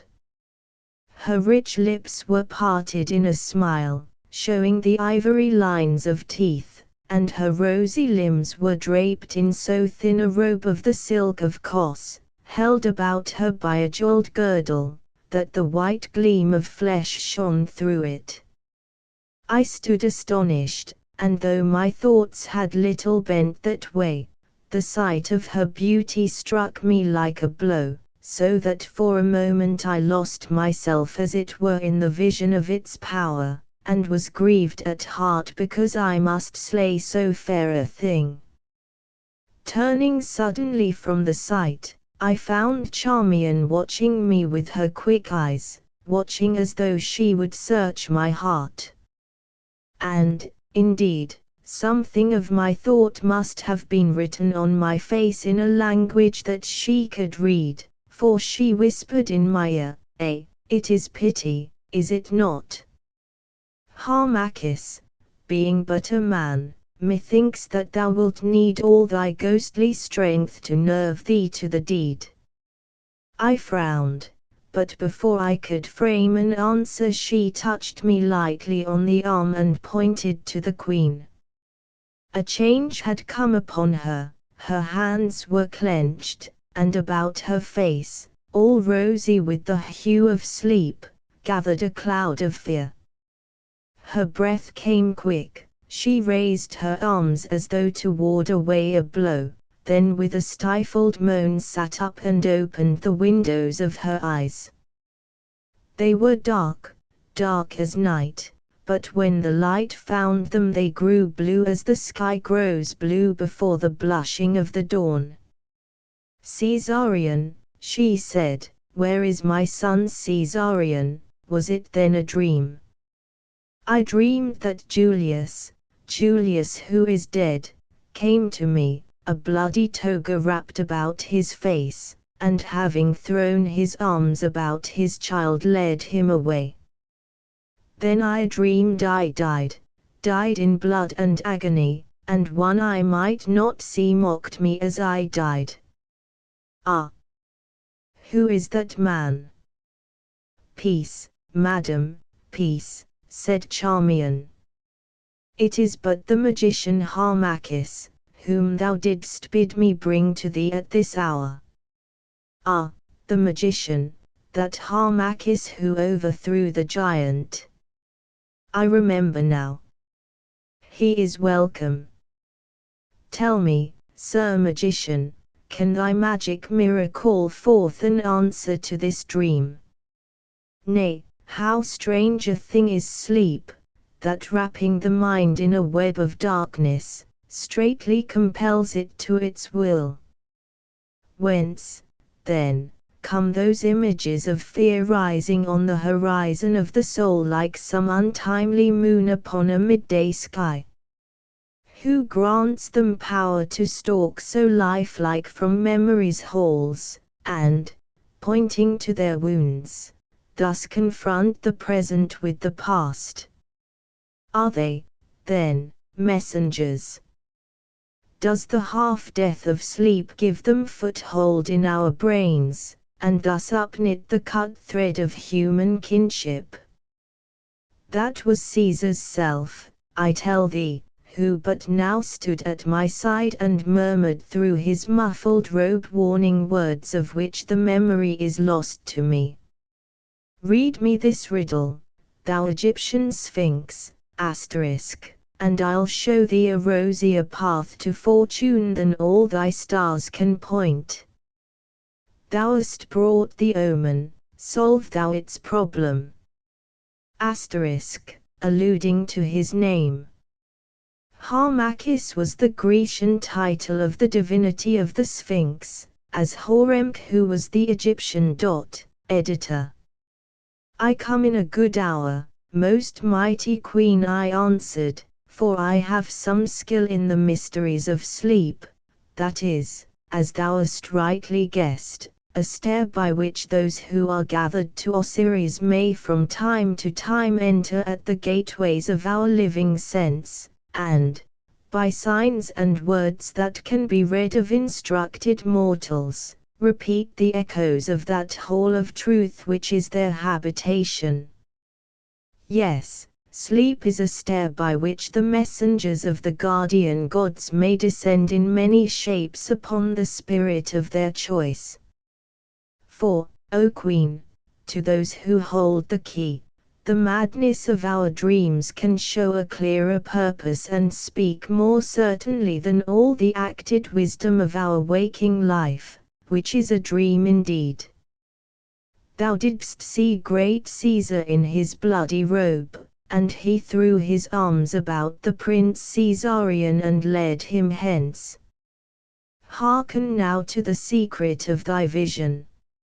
It was Caesar's self thou sawest coming to thy side from Armente in such a guise as might not be mistaken. When he embraced the child Caesarion he did it for a sign that to him, and him alone, had passed his greatness and his love.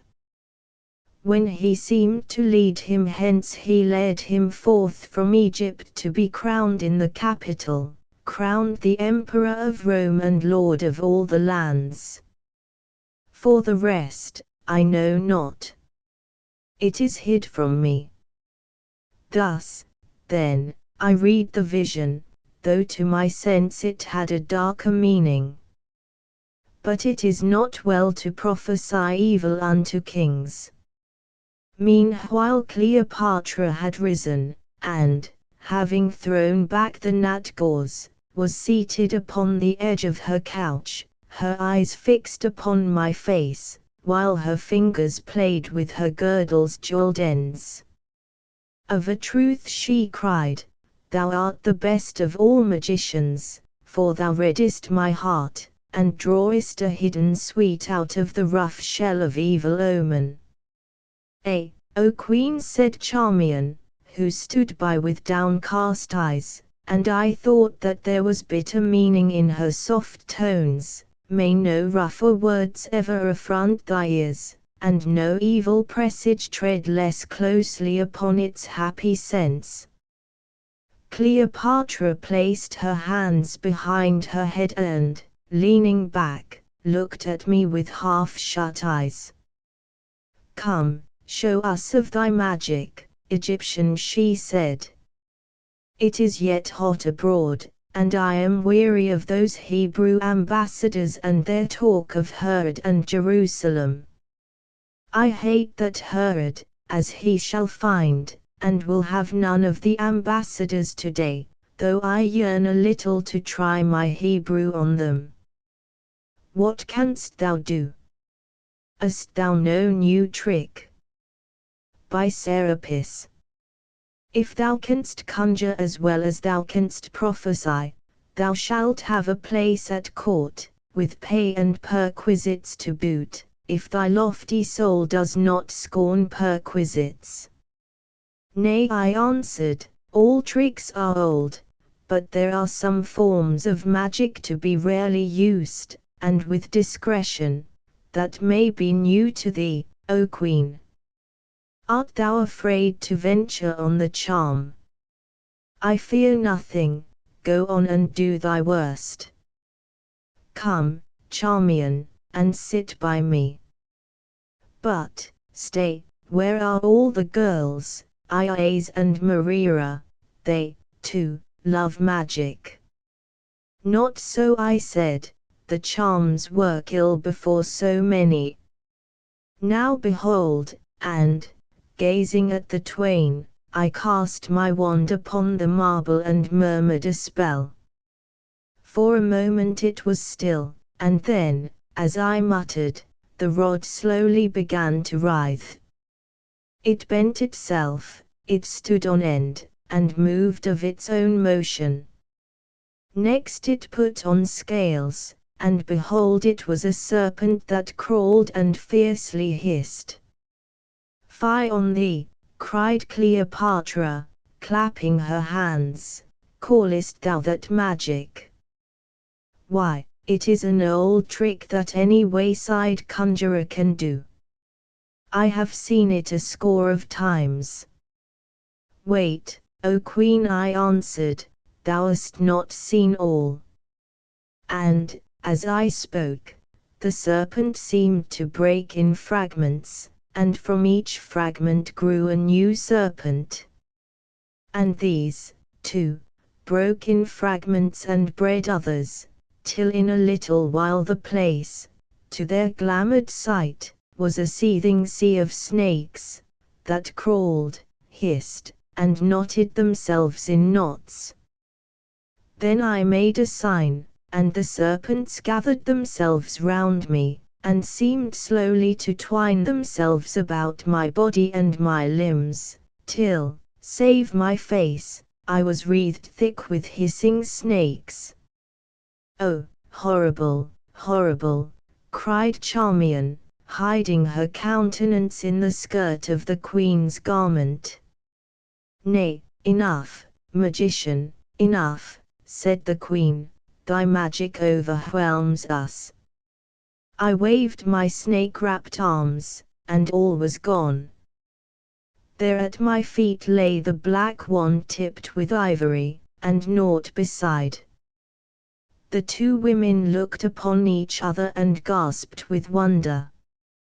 But I took up the wand and stood with folded arms before them.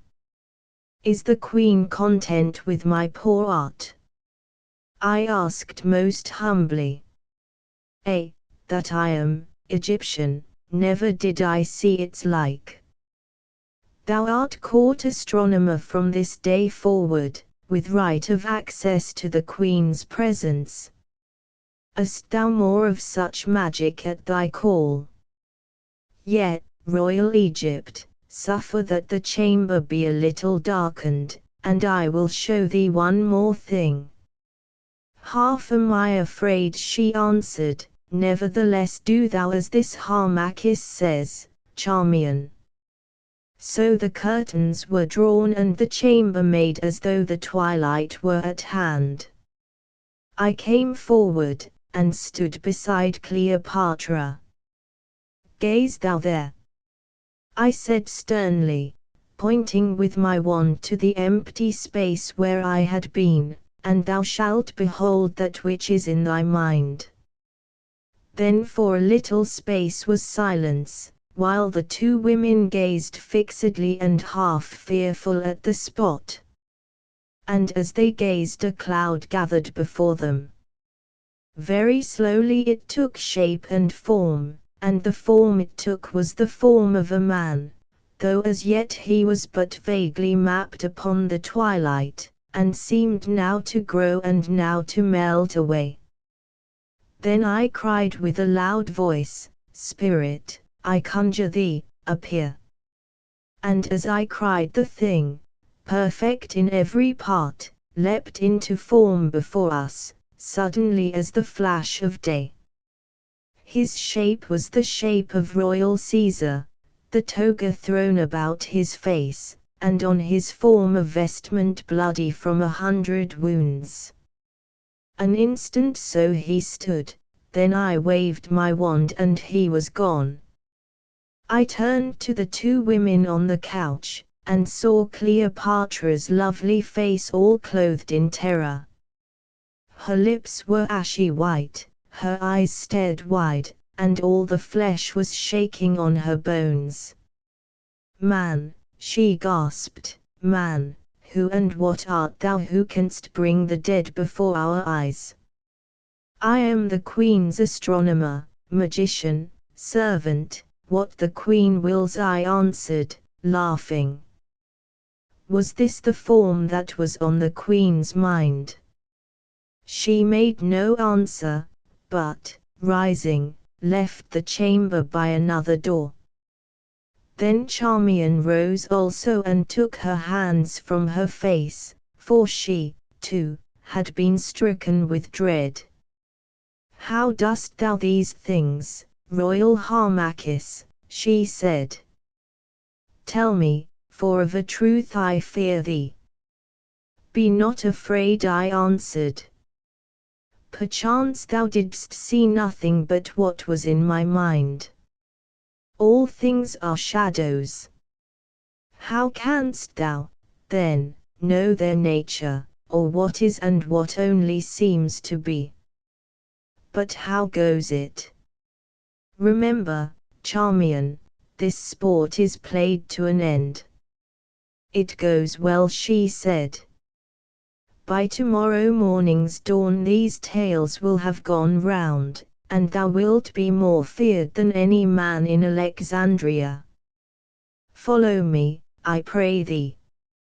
Chapter 4 of the Ways of Charmian, and of the crowning of Harmachis as the King of Love. On the following day I received the writing of my appointment as astrologer and magician-in-chief to the Queen, with the pay and perquisites of that office, which were not small. Rooms were given me in the palace, also, through which I passed at night to the high watchtower, whence I looked on the stars and drew their auguries.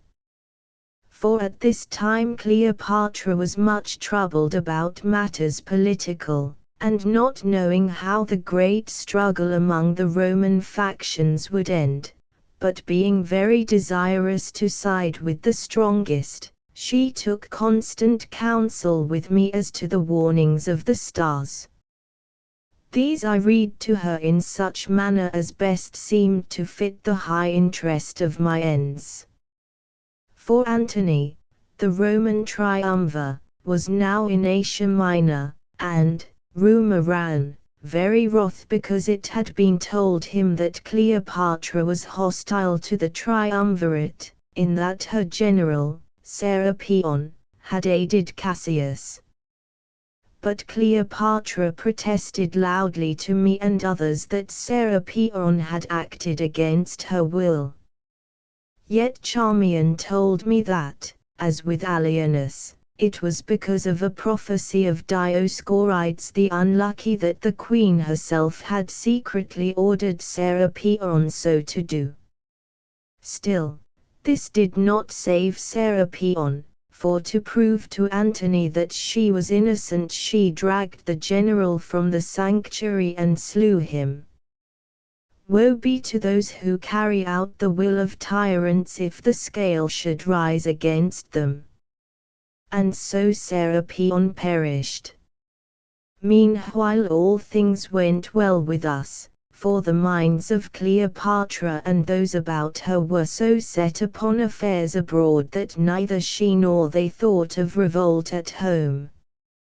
But day by day our party gathered strength in the cities of Egypt, and even in Alexandria, which is to Egypt as another land, all things being foreign there. Day by day, those who doubted were won over and sworn to the cause by that oath which cannot be broken, and our plans of action more firmly laid. And every other day I went forth from the palace to take counsel with my uncle Sepha, and there at his house met the nobles and the great priests who were for the party of Chem.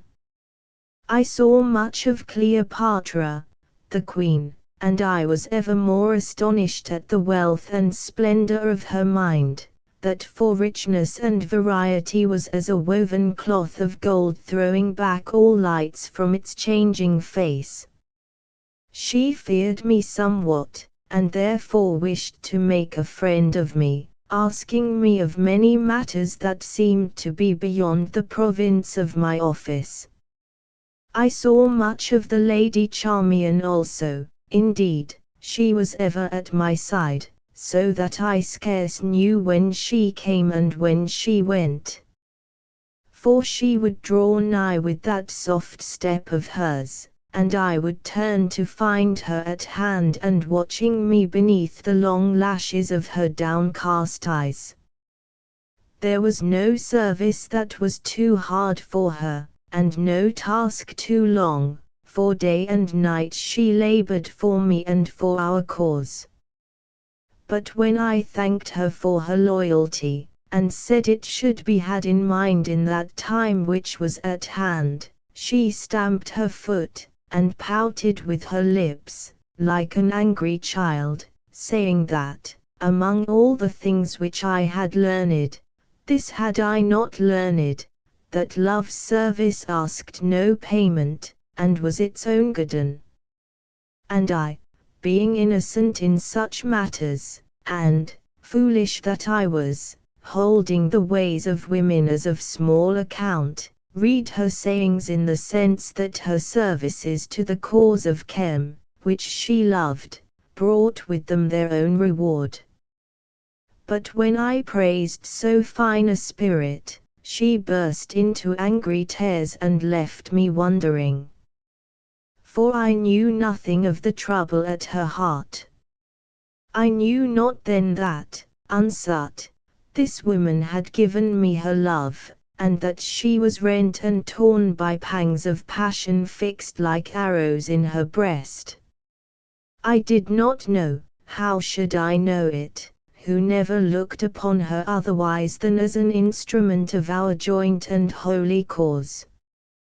Her beauty never stirred me, no, not even when she leaned over me and breathed upon my hair. I never thought of it otherwise than as a man thinks of the beauty of a statue. What had I to do with such delights, I who was sworn to Isis and dedicate to the cause of Egypt? O ye gods, bear me witness that I am innocent of this thing which was the source of all my woe and the woe of Chem. How strange a thing is this love of women, that is so small in its beginning and in its end so great. See, at the first it is as the little spring of water welling from a mountain's heart.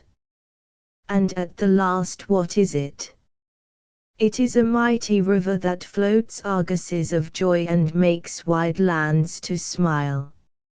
Or, perchance, it is a torrent to wash in a flood of ruin across the fields of hope, bursting in the barriers of design, and bringing to tumbled nothingness the tenement of man's purity and the temples of his faith.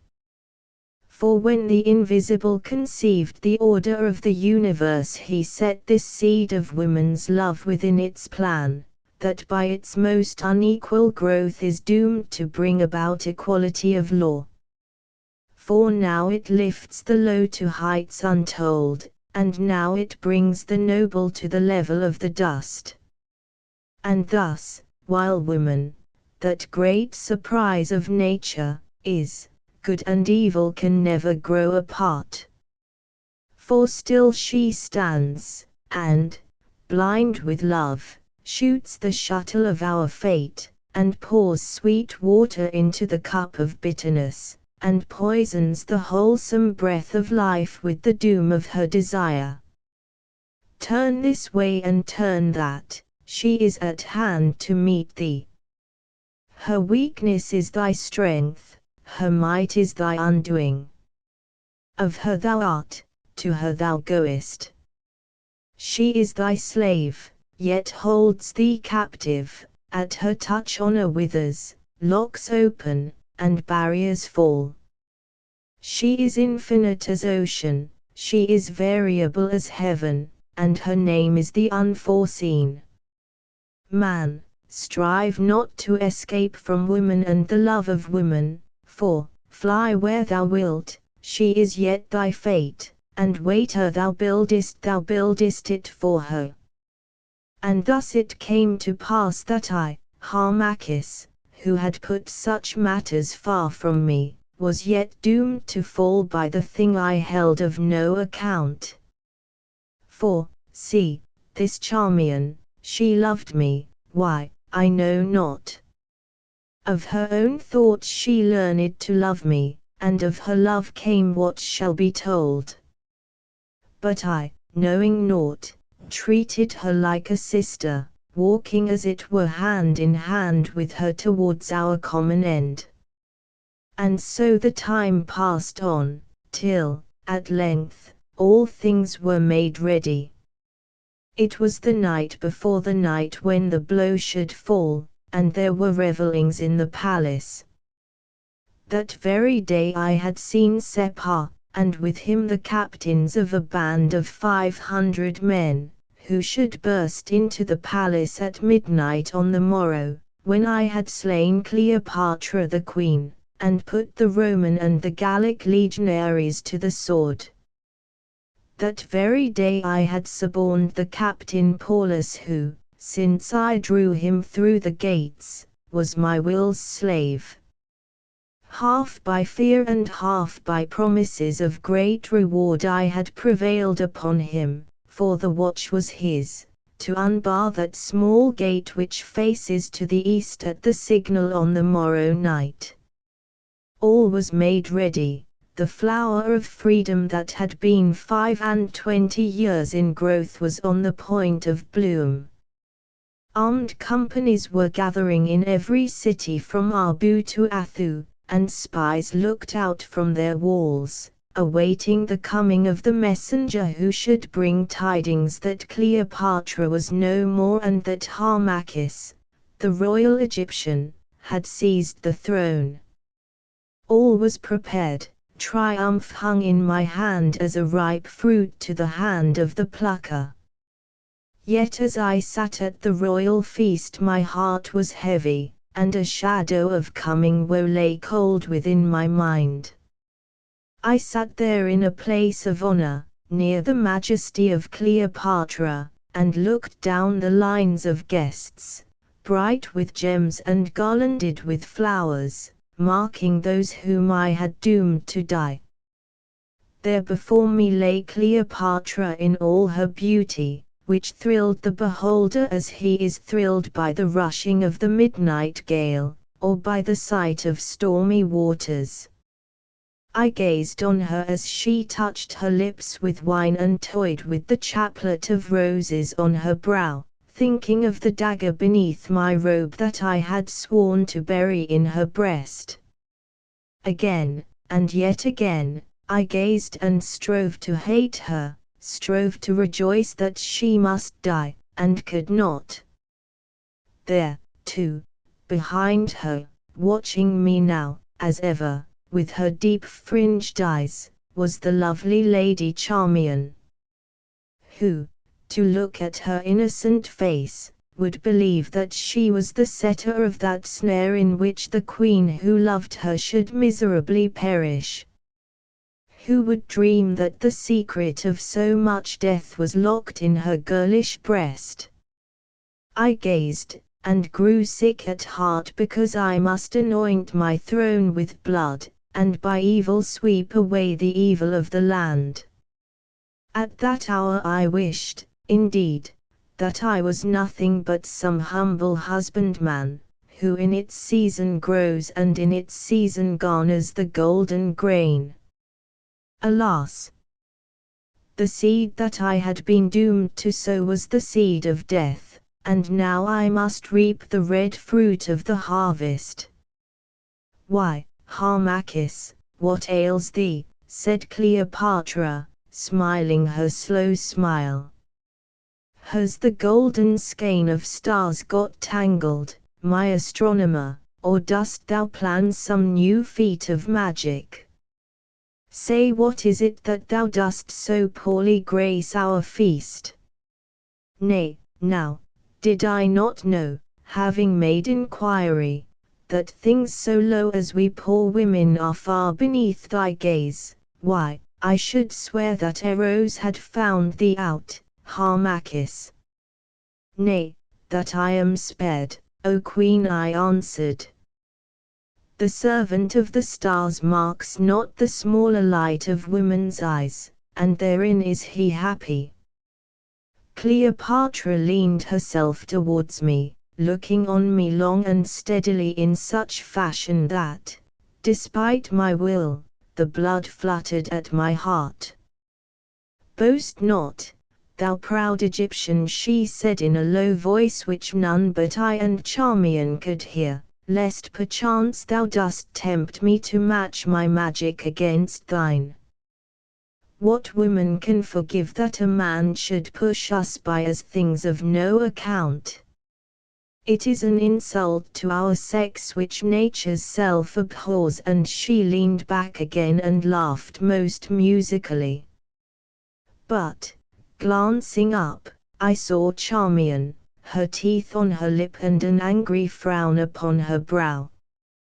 "Pardon, Royal Egypt," I answered coldly, but with such wit as I could summon. "Before the Queen of Heaven even stars grow pale." This I said of the moon, which is the sign of the Holy Mother whom Cleopatra dared to rival, naming herself Isis come to earth. "Happily," said she answered, clapping her white hands. "Why, here's an astronomer who has wit and can shape a compliment.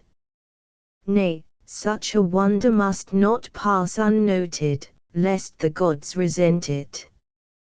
Charmian, take this rose chaplet from my hair and set it upon the learned brow of our Harmachis. He shall be crowned King of Love, whether he will it or not." Charmian lifted the chaplet from Cleopatra's brows and, bearing it to where I was, with a smile set it upon my head, yet warm and fragrant from the Queen's hair, but so roughly that she pained me somewhat. She did this because she was wroth, although she smiled with her lips and whispered, "An omen, Royal Harmachis." For though she was so very much a woman, yet, when she was angered or suffered jealousy, Charmian had a childish way.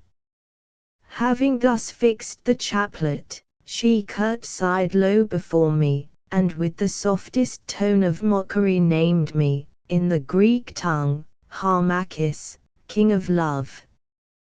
Then Cleopatra laughed and pledged me as King of Love, and so did all the company, finding the jest a merry one. For in Alexandria they love not those who live straightly and turn aside from women.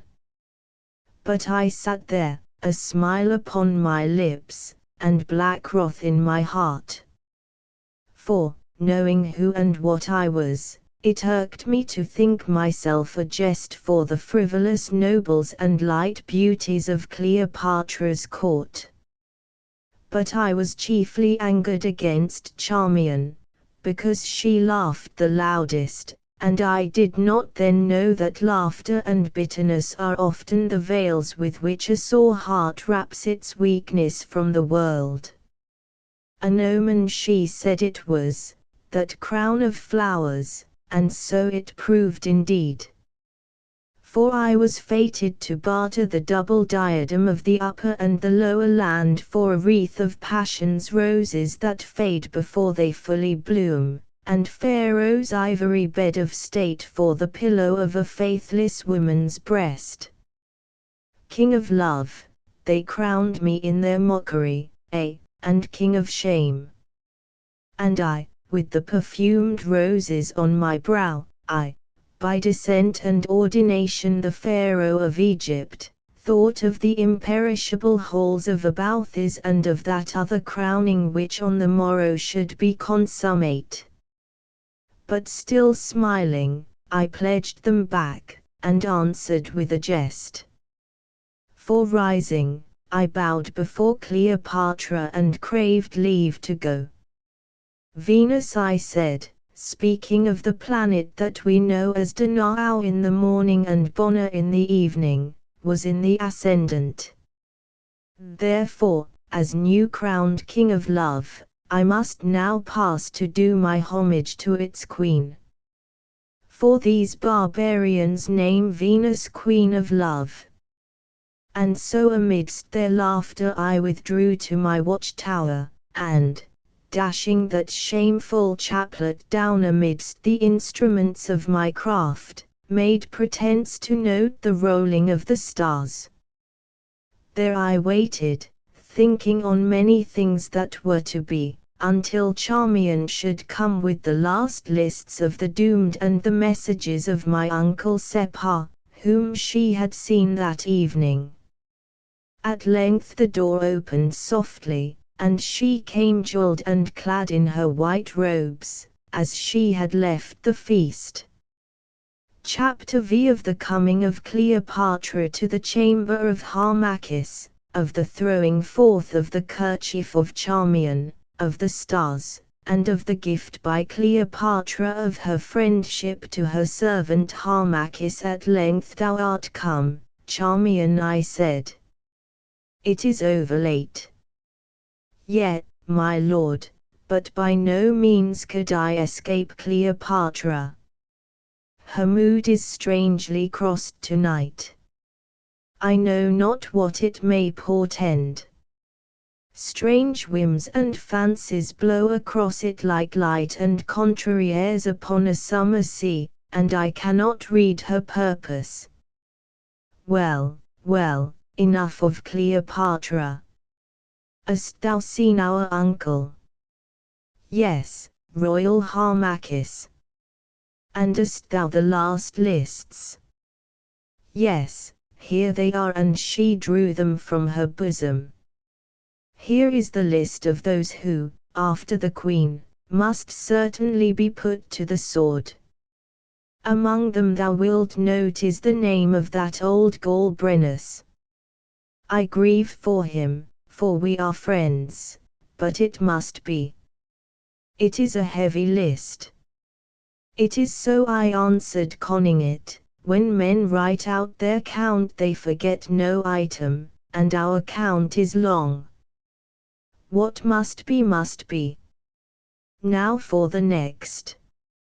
Here is the list of those to be spared, as friendly or uncertain, and here that of the towns which will certainly rise as soon as the messenger reaches their gates with tidings of the death of Cleopatra. Good. And now, and I paused, and now as to the manner of Cleopatra's death. How hast thou settled it? Must it be by my own hand? Yet, my lord, she answered, and again I caught that note of bitterness in her voice. Doubtless Pharaoh will rejoice that his should be the hand to rid the land of this false queen and wanton woman, and at one blow break the chains which gall the neck of Egypt. Talk not thus, girl, I said, thou knowest well that I do not rejoice, being but driven to the act by deep necessity and the pressure of my vows. Can she not, then, be poisoned? Or can no one of the eunuchs be suborned to slay her? My soul turns from this bloody work. Indeed, I marvel, however heavy be her crimes, that thou canst speak so lightly of the death by treachery of one who loves thee. Surely Pharaoh is over-tender, forgetting the greatness of the moment and all that hangs upon this dagger stroke that shall cut the thread of Cleopatra's life. Listen, Harmachis. Thou must do the deed, and thou alone. Myself I would do it, had my arm the strength, but it has not. It cannot be done by poison, for every drop she drinks and every morsel that shall touch her lips is strictly tasted by 3 separate tasters, who cannot be suborned. Nor may the eunuchs of the guard be trusted. 2, indeed, are sworn to us, but the 3rd cannot be come at. He must be cut down afterwards, and, indeed, when so many men must fall, what matters a eunuch more or less?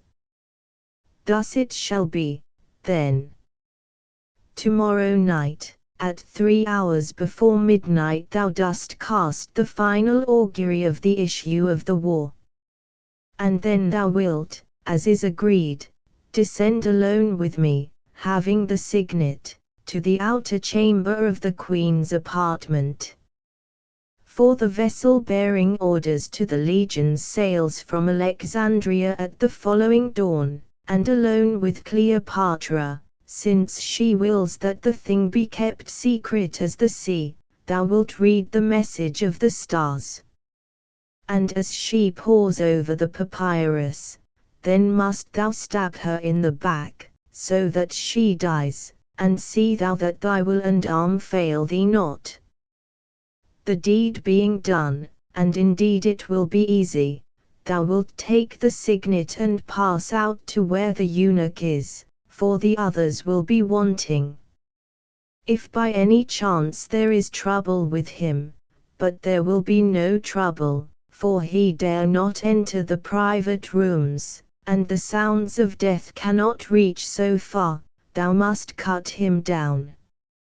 Then I will meet thee, and, passing on, we will come to Paulus, and it shall be my care to see that he is neither drunk nor backward, for I know how to hold him to the task. And he and those with him shall throw open the side gate, when Separ and the 500 chosen men who are in waiting shall pour in and cast themselves upon the sleeping legionaries, putting them to the sword. Why, the thing is easy, so thou rest true to thyself, and let no womanish fears creep into thy heart. What is this dagger's thrust? It is nothing, and yet upon it hang the destinies of Egypt and the world. Hush! I said. What is that? I hear a sound. Charmian ran to the door, and, gazing down the long, dark passage, listened. In a moment she came back, her finger on her lips. It is the queen, she whispered hurriedly, the queen who mounts the stair alone. I heard her bid Ias to leave her. I may not be found alone with thee at this hour, it has a strange look, and she may suspect. What wants she here? Where can I hide? I glanced round.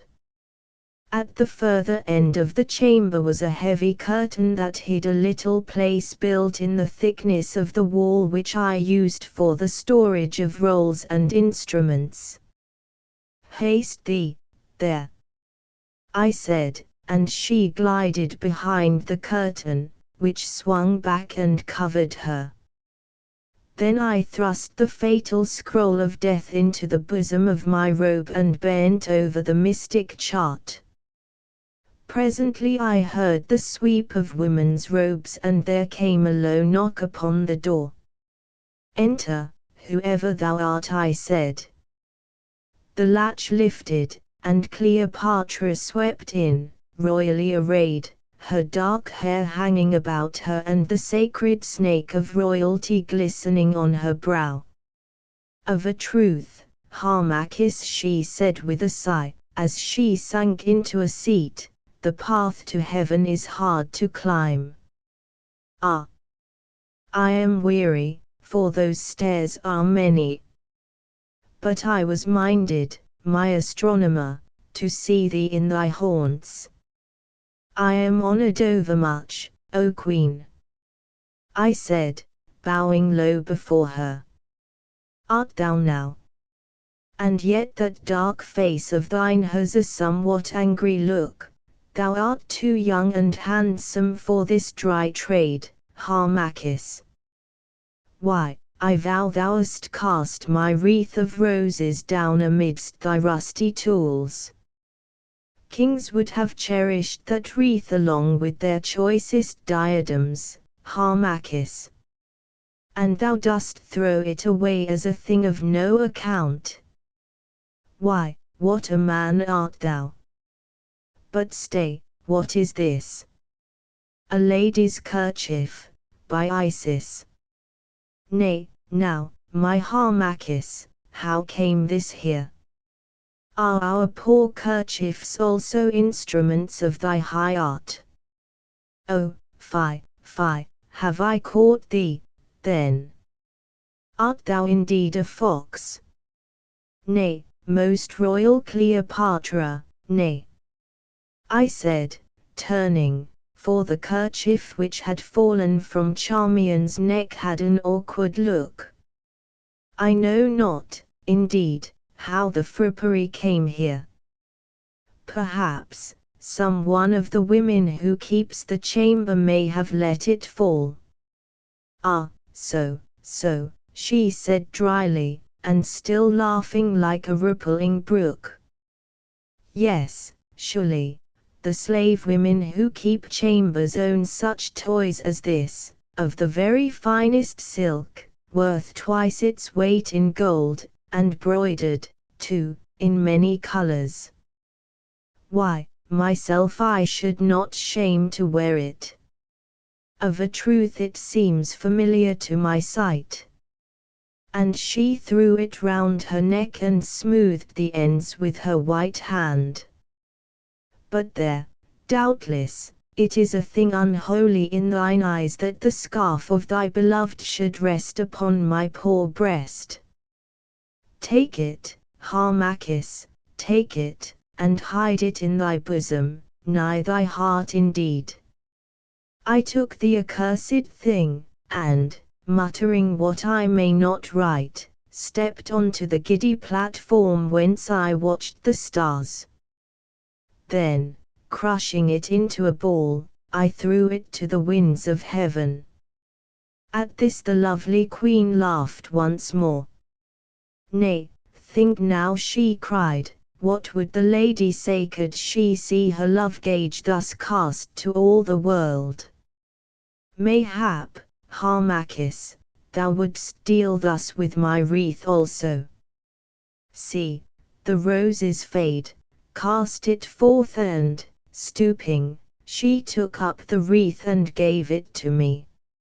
For a moment, so vexed was I had a mind to take her at her word and send the wreath to join the kerchief. But I thought better of it. Nay, I said more softly, it is a queen's gift, and I will keep it, and, as I spoke, I saw the curtain shake. Often since that night I have sorrowed over those simple words. Gracious thanks be to the King of Love for this small mercy, she answered, looking at me strangely. Now, enough of wit, come forth upon this balcony, tell me of the mystery of those stars of thine. For I always loved the stars, that are so pure and bright and cold, and so far away from our fevered troubling.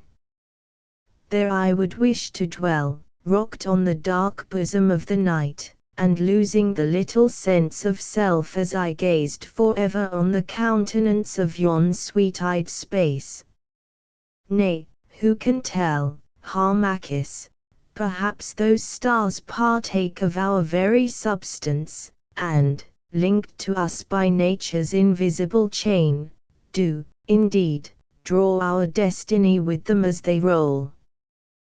What says the Greek fable of him who became a star? Perchance it has truth, for yonder tiny sparks may be the souls of men, but grown more purely bright and placed in happy rest to illume the turmoil of their mother earth. Or are they lamps hung high in the heavenly vault that night by night some godhead, whose wings are darkness, touches with his immortal fire so that they leap out in answering flame? Give me of thy wisdom and open these wonders to me, my servant, for I have little knowledge. Yet my heart is large, and I would fill it, for I have the wit, could I but find the teacher.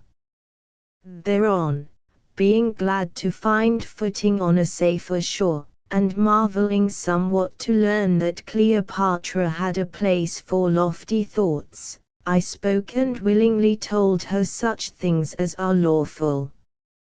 I told her how the sky is a liquid mass pressing round the earth and resting on the elastic pillars of the air, and how above is the heavenly ocean Nout, in which the planets float like ships as they rush upon their radiant way. I told her many things, and amongst them how, through the certain never-ceasing movement of the orbs of light, the planet Venus, that was called Danaal when she showed as the morning star, became the planet Bona when she came as the sweet star of eve.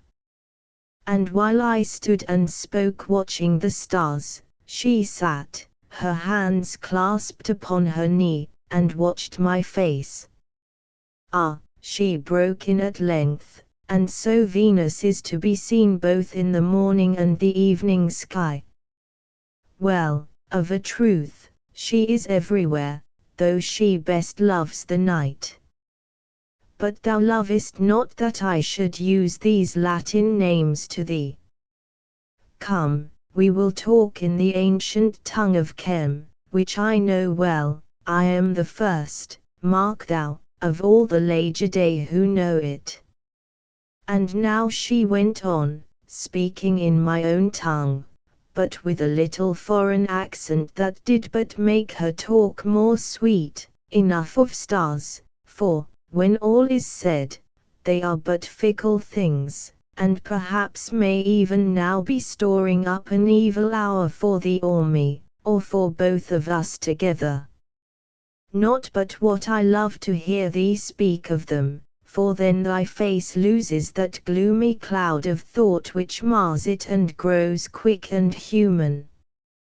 Harmachis, thou art too young for such a solemn trade. Methinks that I must find thee a better. Youth comes but once, why waste it in these musings? It is time to think when we can no longer act. Tell me, how old art thou, Harmachis? I have 26 years, O Queen, I answered, for I was born in the first month of Shoma, in the summer season, and on the 3rd day of the month. Why, then, we are of an age even to a day, she cried, for I too have 26 years, and I too was born on the 3rd day of the first month of Shoma. Well, this may we say, those who bego us need have no shame. For if I be the fairest woman in Egypt, methinks, Harmachis, that there is in Egypt no man more fair and strong than thou, or more learned. Born of the same day, why, 'tis manifest that we were destined to stand together, I, as the queen, and thou, perchance, Harmachis, as one of the chief pillars of my throne, and thus to work each other's weal. Or maybe each other's woe, I answered, looking up, for her sweet speeches stung my ears and brought more color to my face than I loved that she should see there. Nay, never talk of woe.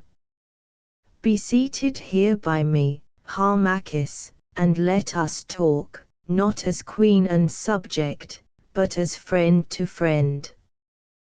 Thou wast angered with me at the feast tonight because I mocked thee with yonder wreath, was it not so? Nay, it was but a jest. Didst thou know how heavy is the task of monarchs and how wearisome are their hours, thou wouldst not be wroth because I lit my dullness with a jest. Oh, they weary me, those princes and those nobles, and those stiff-necked pompous Romans. To my face they vow themselves my slaves, and behind my back they mock me and proclaim me the servant of their triumvirate, or their empire, or their republic, as the wheel of fortune turns, and each rises on its round. There is never a man among them, nothing but fools, parasites, and puppets, never a man since with their coward daggers they slew that Caesar whom all the world in arms was not strong enough to tame. And I must play off one against the other, if maybe, by so doing, I can keep Egypt from their grip. And for reward, what? Why, this is my reward, that all men speak ill of me, and, I know it, my subjects hate me. Yes, I believe that, woman though I am, they would murder me could they find a means. She paused, covering her eyes with her hand, and it was well, for her words pierced me so that I shrank upon the seat beside her. They think ill of me, I know it, and call me wanton, who have never stepped aside save once, when I loved the greatest man of all the world, and at the touch of love my passion flamed indeed, but burnt a hallowed flame. These ribald Alexandrians swear that I poisoned Ptolemy, my brother, whom the Roman Senate would, most unnaturally, have forced on me, his sister, as a husband. But it is false, he sickened and died of fever. And even so they say that I would slay Arsinoe, my sister, who, indeed, would slay me, but that, too, is false. Though she will have none of me, I love my sister. Yes, they all think ill of me without a cause, even thou dost think ill of me, Harmachis. O Harmachis, before thou judgest, remember what a thing is envy, that foul sickness of the mind which makes the jaundiced eye of pettiness to see all things distraught, to read evil written on the open face of good, and find impurity in the whitest virgin's soul. Think what a thing it is, Harmachis, to be set on high above the gaping crowd of knaves who hate thee for thy fortune and thy wit, who gnash their teeth and shoot the arrows of their lies from the cover of their own obscureness, whence they have no wings to soar, and whose heart's quest it is to drag down thy nobility to the level of the groundling and the fool. Be not, then, swift to think evil of the great, whose every word and act is searched for error by a million angry eyes, and whose most tiny fault is trumpeted by 1,000 throats, till the world shakes with echoes of their sin. Say not, it is thus, 'tis certainly thus, say, rather, may it not be otherwise. Have we heard aright? Did she this thing of her own will? Judge gently, Harmachis, as would thou wouldst be judged. Remember that a queen is never free. She is, indeed, but the point and instrument of those forces politic with which the iron books of history are graved. O Harmachis! Be thou my friend and counselor, my friend whom I can trust indeed, for here, in this crowded court, I am more utterly alone than any soul that breathes about its corridors. But thee I trust. There is faith written in those quiet eyes, and I am minded to lift thee high, Harmachis. I can no longer bear my solitude of mind, I must find one with whom I may commune and speak that which lies within my heart. I have faults, I know it, but I am not all unworthy of thy faith, for there is good grain among the evil seed. Say, Harmachis, wilt thou take pity on my loneliness and befriend me, who have lovers, courtiers, slaves, dependents, more thick than I can count, but never one single friend? And she leant towards me, touching me lightly, and gazed on me with her wonderful blue eyes. I was overcome, thinking of the morrow night. Shame and sorrow smote me. I, her friend, I, whose assassin dagger lay against my breast. I bent my head, and a sob or a groan, I know not which, burst from the agony of my heart. But Cleopatra, thinking only that I was moved beyond myself by the surprise of her graciousness, smiled sweetly, and said, "It grows late. Tomorrow night when thou bringest the auguries we will speak again, O my friend Harmachis, and thou shalt answer me." And she gave me her hand to kiss. Scarce knowing what I did, I kissed it, and in another moment she was gone. But I stood in the chamber, gazing after her like one asleep.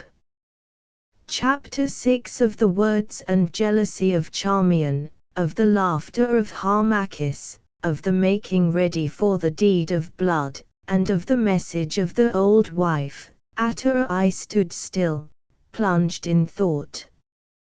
Then by hazard as it were I took up the wreath of roses and looked on it. How long I stood so I know not, but when next I lifted up my eyes they fell upon the form of Charmian, whom, indeed, I had altogether forgotten. And though at the moment I thought but little of it, I noted vaguely that she was flushed as though with anger, and beat her foot upon the floor. "Oh, it is thou, Charmian," I said. "What ails thee? Art thou cramped with standing so long in thy hiding place?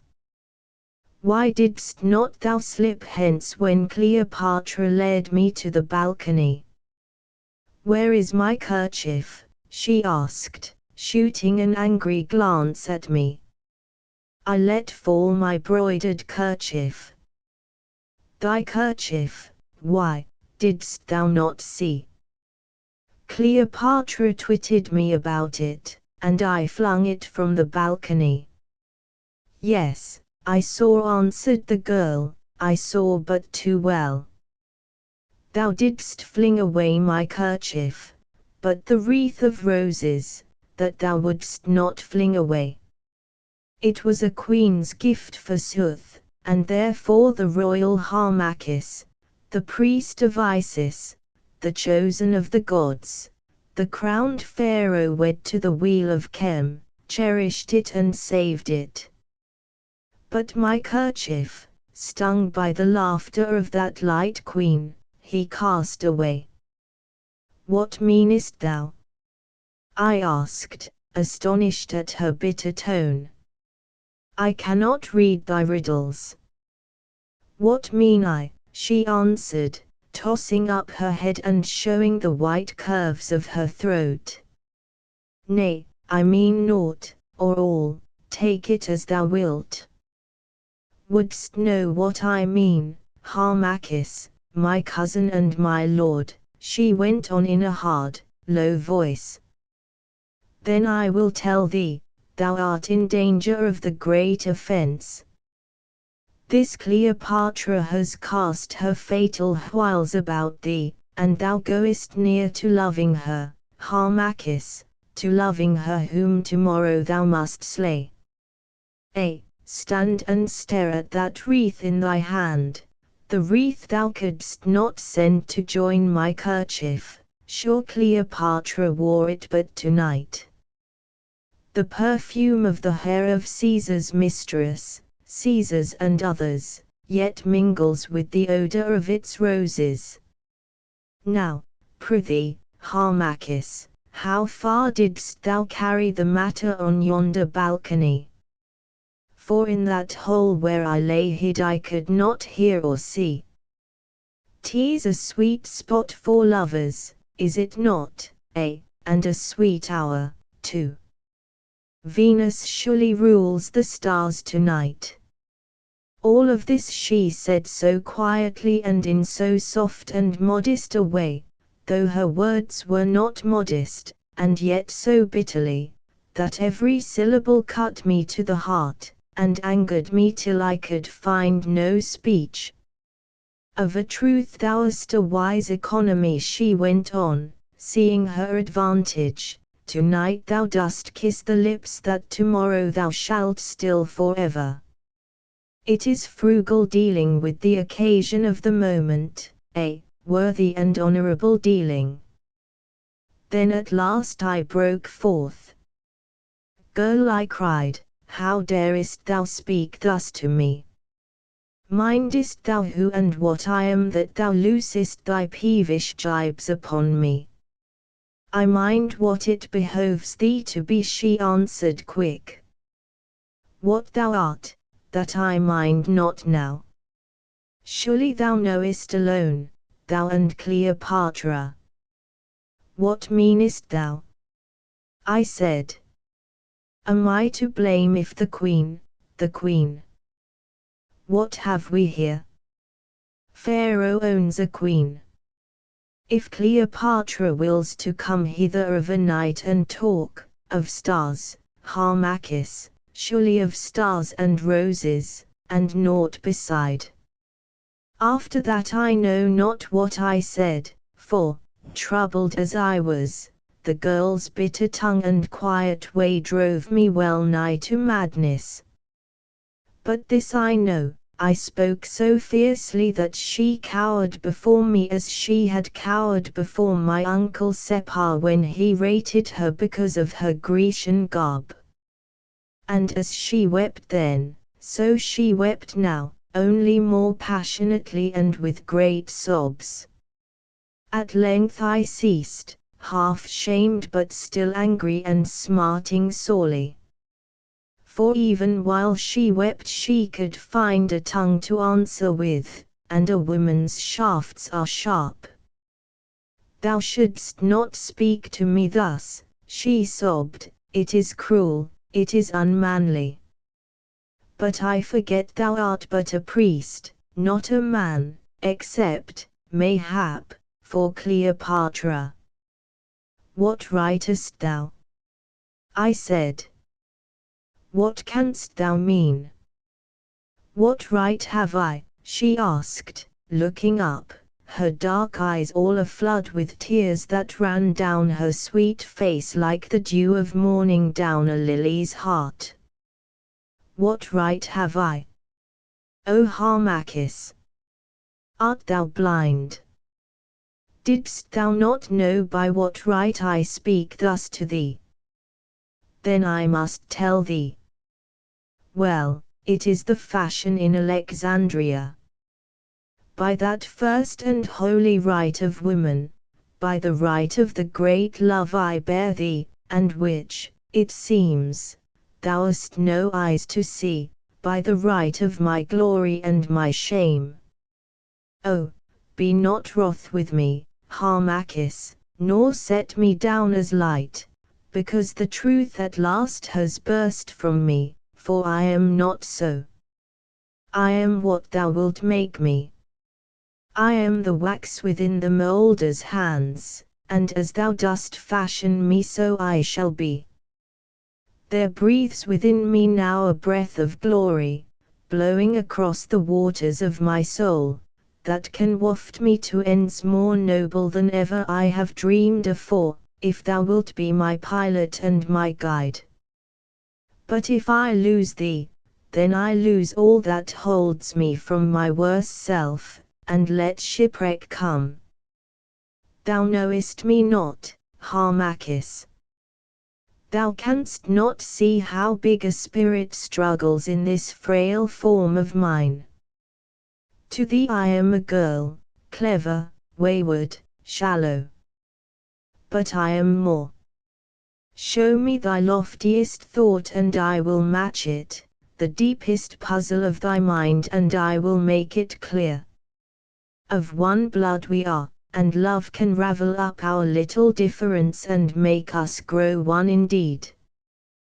One end we have, one land we love, one vow binds us both. Take me to thy heart, Harmachis, set me by thee on the double throne, and I swear that I will lift thee higher than ever man has climbed. Reject me, and beware lest I pull thee down. And now, putting aside the cold delicacy of custom, stung to it by what I saw of the arts of that lovely living falsehood, Cleopatra, which for pastime she practices on thy folly, I have spoken out my heart, and answer thou.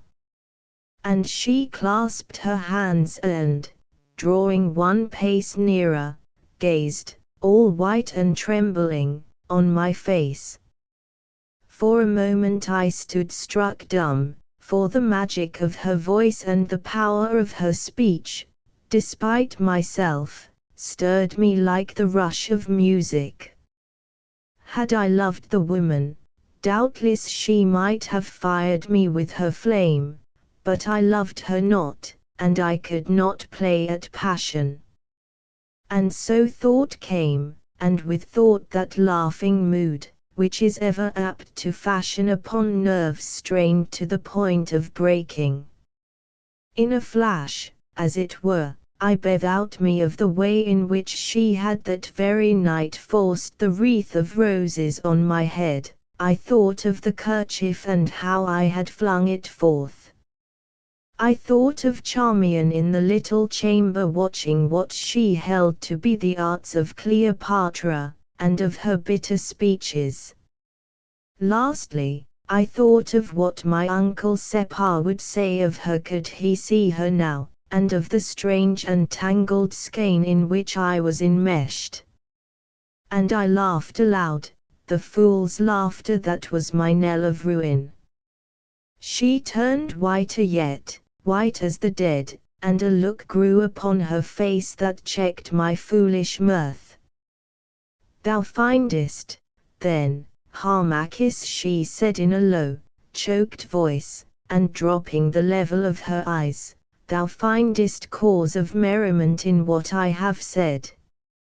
Nay, I answered, nay, Charmian, forgive me if I laughed. It was rather a laugh of despair, for what am I to say to thee?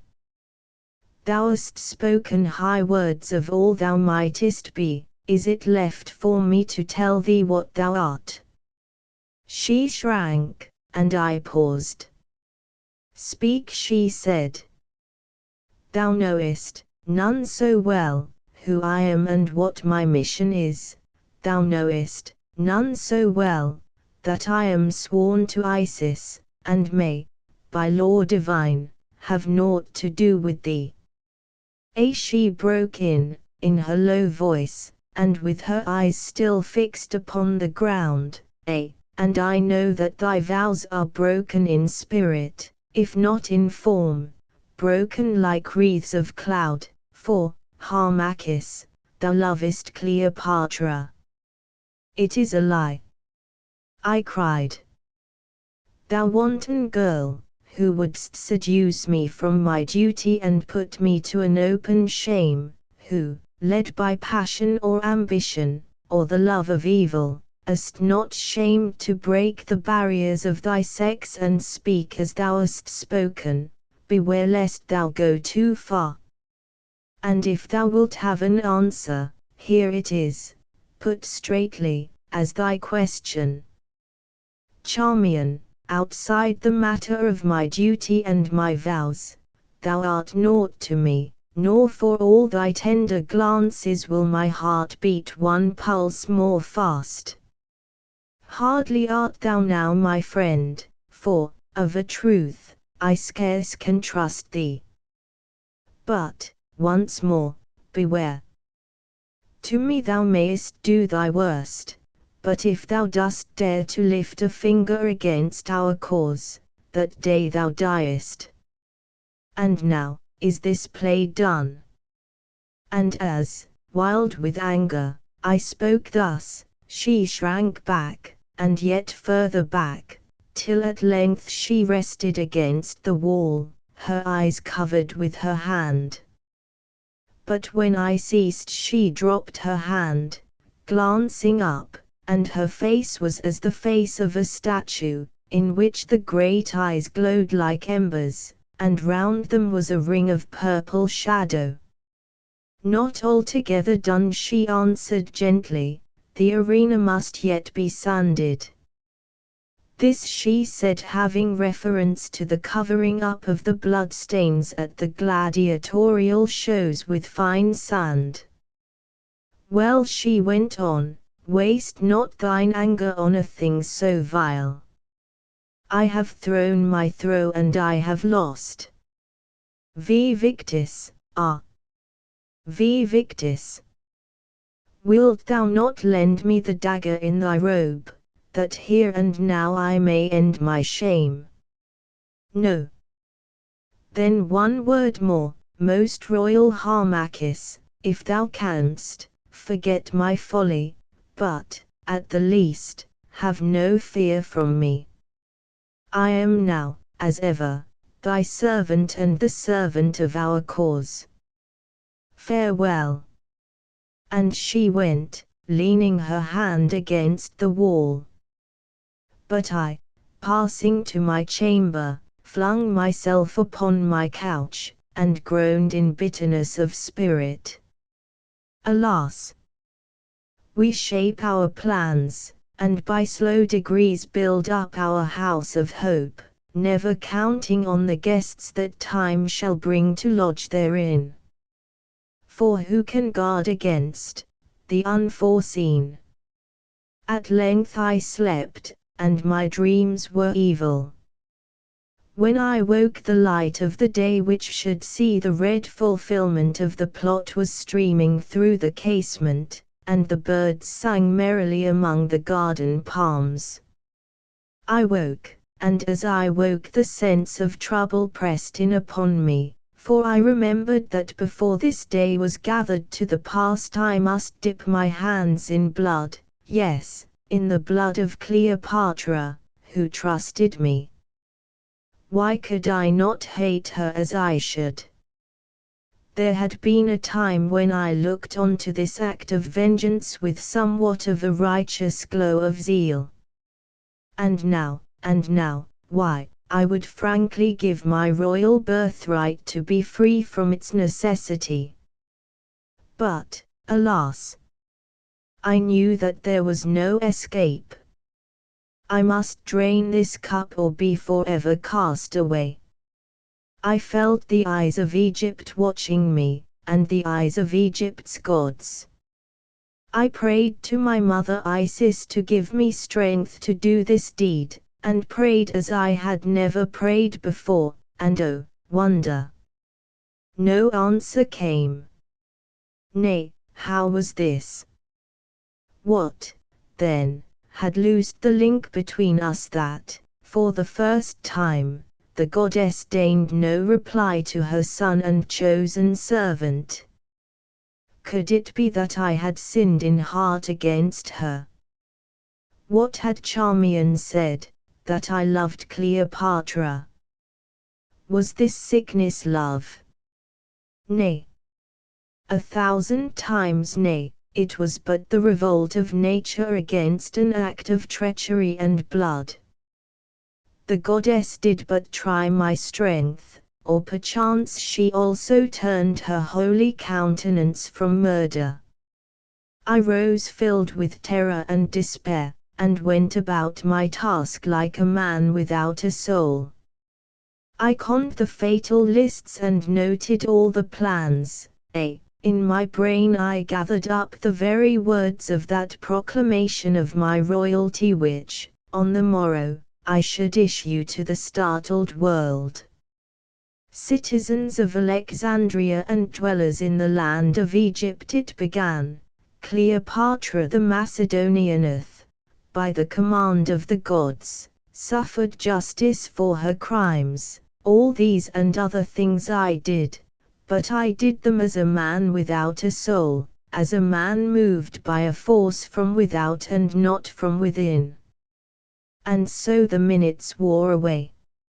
In the 3rd hour of the afternoon I went as by appointment fixed to the house where my uncle Separ lodged, that same house to which I had been brought some 3 months gone when I entered Alexandria for the first time.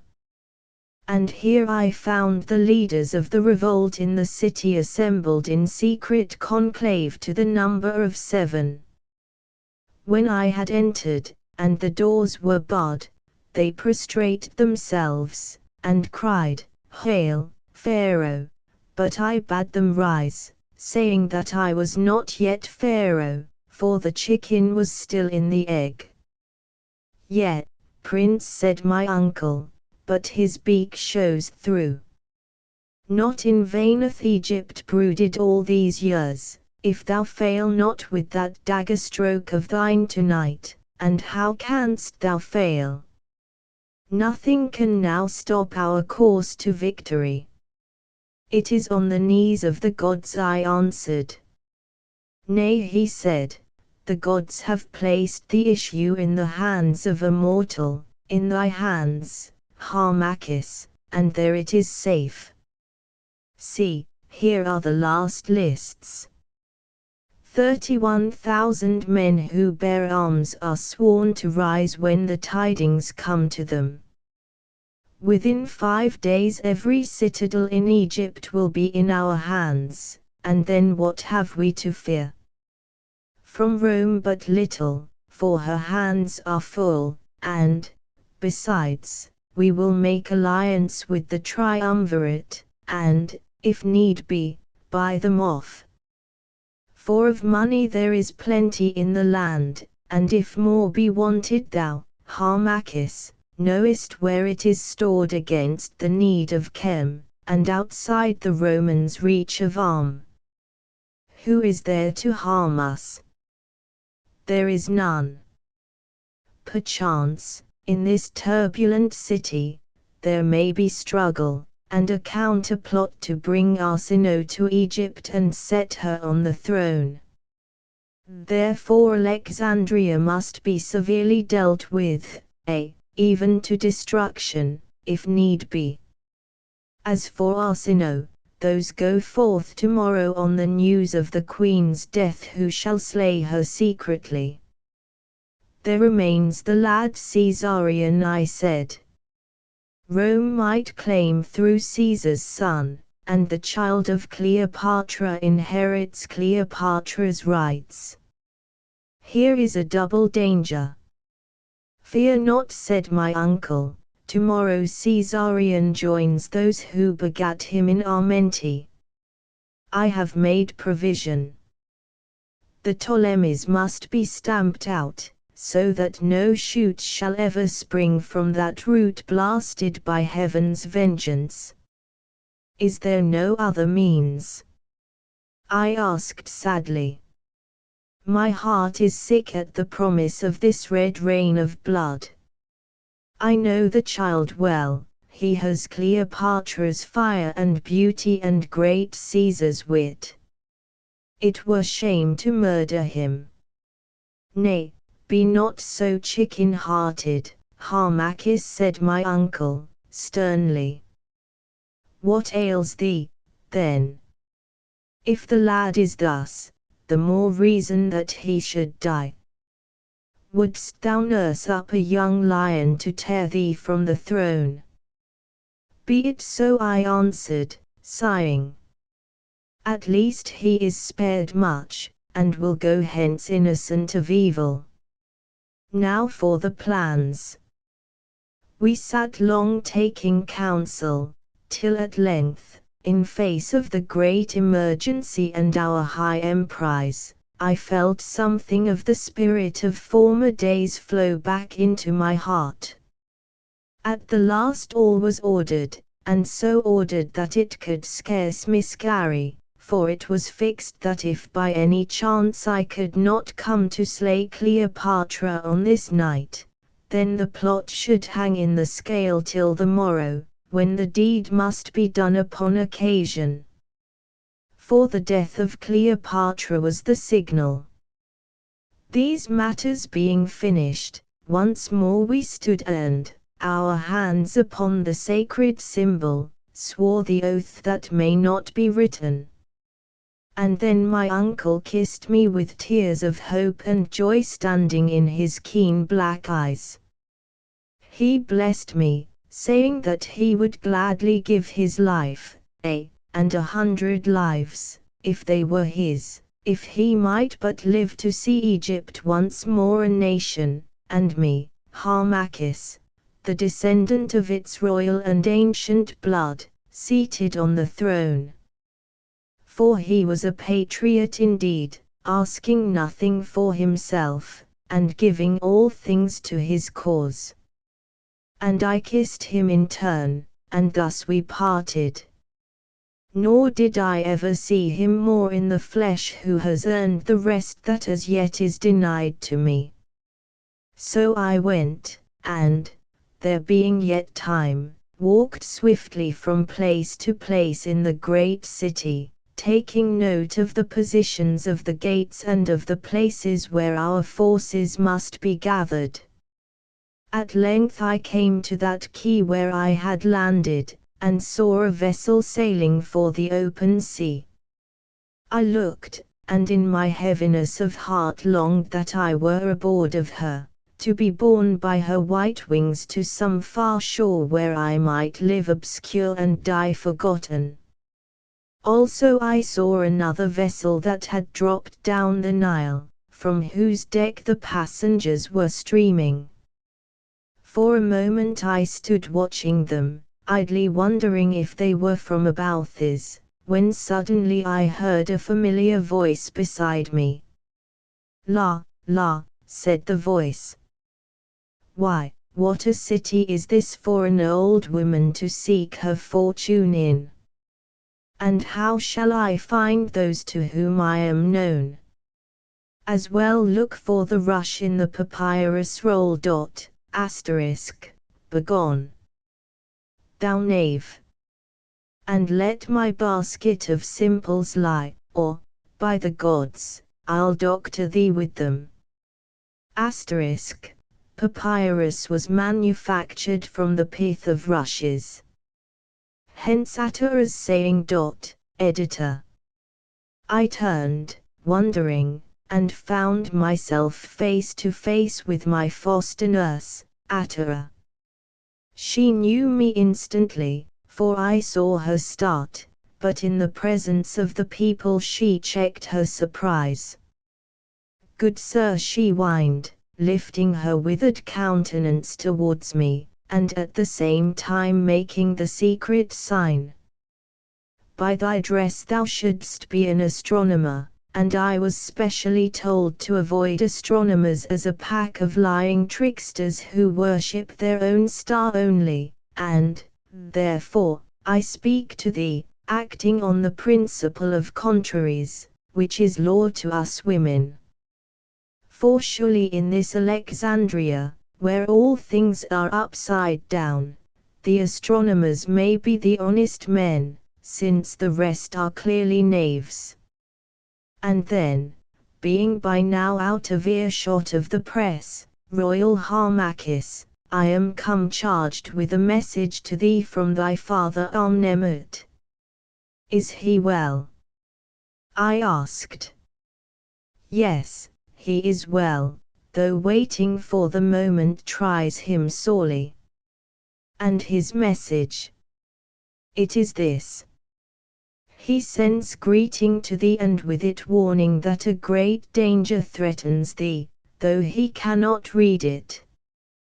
These are his words: be steadfast and prosper." I bowed my head and the words struck a new chill of fear into my soul. "When is the time?" she asked. "This very night." "Where goest thou?" "To the house of the Honorable Sepha, priest of Anu." "Canst thou guide me thither?" "Nay, I may not stay, nor is it wise that I should be seen with thee." "Hold," and I called a porter who was idling on the quay, and, giving him a piece of money, bade him guide the old wife to the house.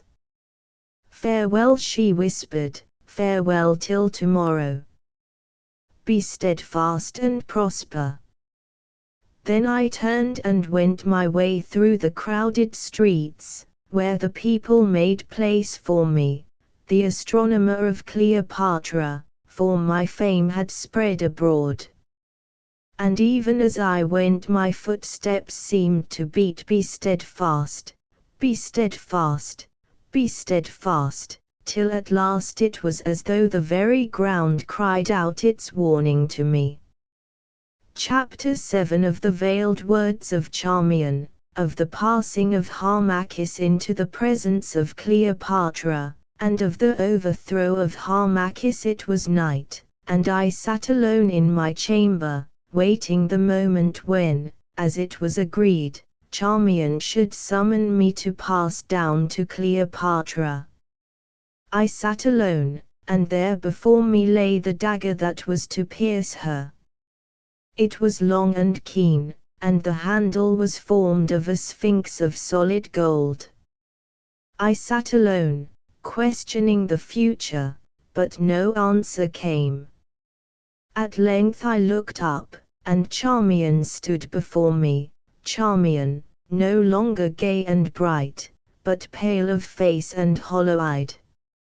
"Royal Harmachis," she said, "Cleopatra summons thee, presently to declare to her the voices of the stars." So the hour had fallen. "It is well, Charmian," I answered. "Are all things in order?" "Yet, my lord, all things are in order, well primed with wine. Paulus guards the gates. The eunuchs are withdrawn save one. The legionaries sleep, and already Separ and his force lie hid without.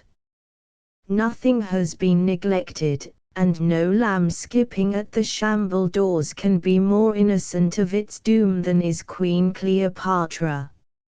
"It is well," I said again, "let us be going." And rising, I placed the dagger in the bosom of my robe. Taking a cup of wine that stood near, I drank deep of it, for I had scarce tasted food all that day. "One word," Charmian said hurriedly, "for it is not yet time. Last night, last night," and her bosom heaved, "I dreamed a dream that haunts me strangely, and perchance thou also didst dream a dream. It was all a dream and 'tis forgotten, is it not so, my lord?" "Yes, yes," I said, "why troublest thou me thus at such an hour?" "Nay, I know not, but tonight, Harmachis, fate is in labor of a great event, and in her painful throes mayhap she'll crush me in her grip, me or thee, or the twain of us, Harmachis. And if that be so, well, I would hear from thee, before it is done, that 'twas naught but a dream, and that dream forgot." "Yes, it is all a dream," I said idly, "thou and I, and the solid earth, and this heavy night of terror, and this keen knife, what are these but dreams, and with what face shall the waking come? So now, thou fallayest in my humor, royal Harmachis. As thou sayest, we dream, and while we dream yet can the vision change. For the fantasies of dreams are wonderful, seeing that they have no stability, but vary like the vaporous edge of sunset clouds, building now this thing, and now that, being now dark and heavy, and now alight with splendor. Therefore, before we wake tomorrow, tell me one word. Is that vision of last night, wherein I seemed to be quite shamed, and thou didst seem to laugh upon my shame, a fixed fantasy, or can it, perchance, yet change its countenance? For remember, when that waking comes, the vagaries of our sleep will be more unalterable and more enduring than other pyramids. Then they will be gathered into that changeless region of the past where all things, great and small, even dreams, Harmachis, are, each in its own semblance, frozen to stone and built into the tomb of time immortal." "Nay, Charmian," I replied, "I grieve if I did pain thee, but over that vision comes no change. I said what was in my heart, and there's an end. Thou art my cousin and my friend, I can never be more to thee. It is well, "'Tis very well," she said, "let it be forgotten. And now on from dream to dream," and she smiled with such a smile as I had never seen her wear before. It was sadder and more fateful than any stamp that grief can set upon the brow. For, though being blinded by my own folly and the trouble at my heart I knew it not, with that smile, the happiness of youth died for Charmian the Egyptian, the hope of love fled, and the holy links of duty burst asunder. With that smile she consecrated herself to evil, she renounced her country and her gods, and trampled on her oath. That smile marks the moment when the stream of history changed its course. For had I never seen it on her face, Octavianus had not bestridden the world, and Egypt had once more been free and great. And yet it was but a woman's smile. "Why lookest thou thus strangely, girl?"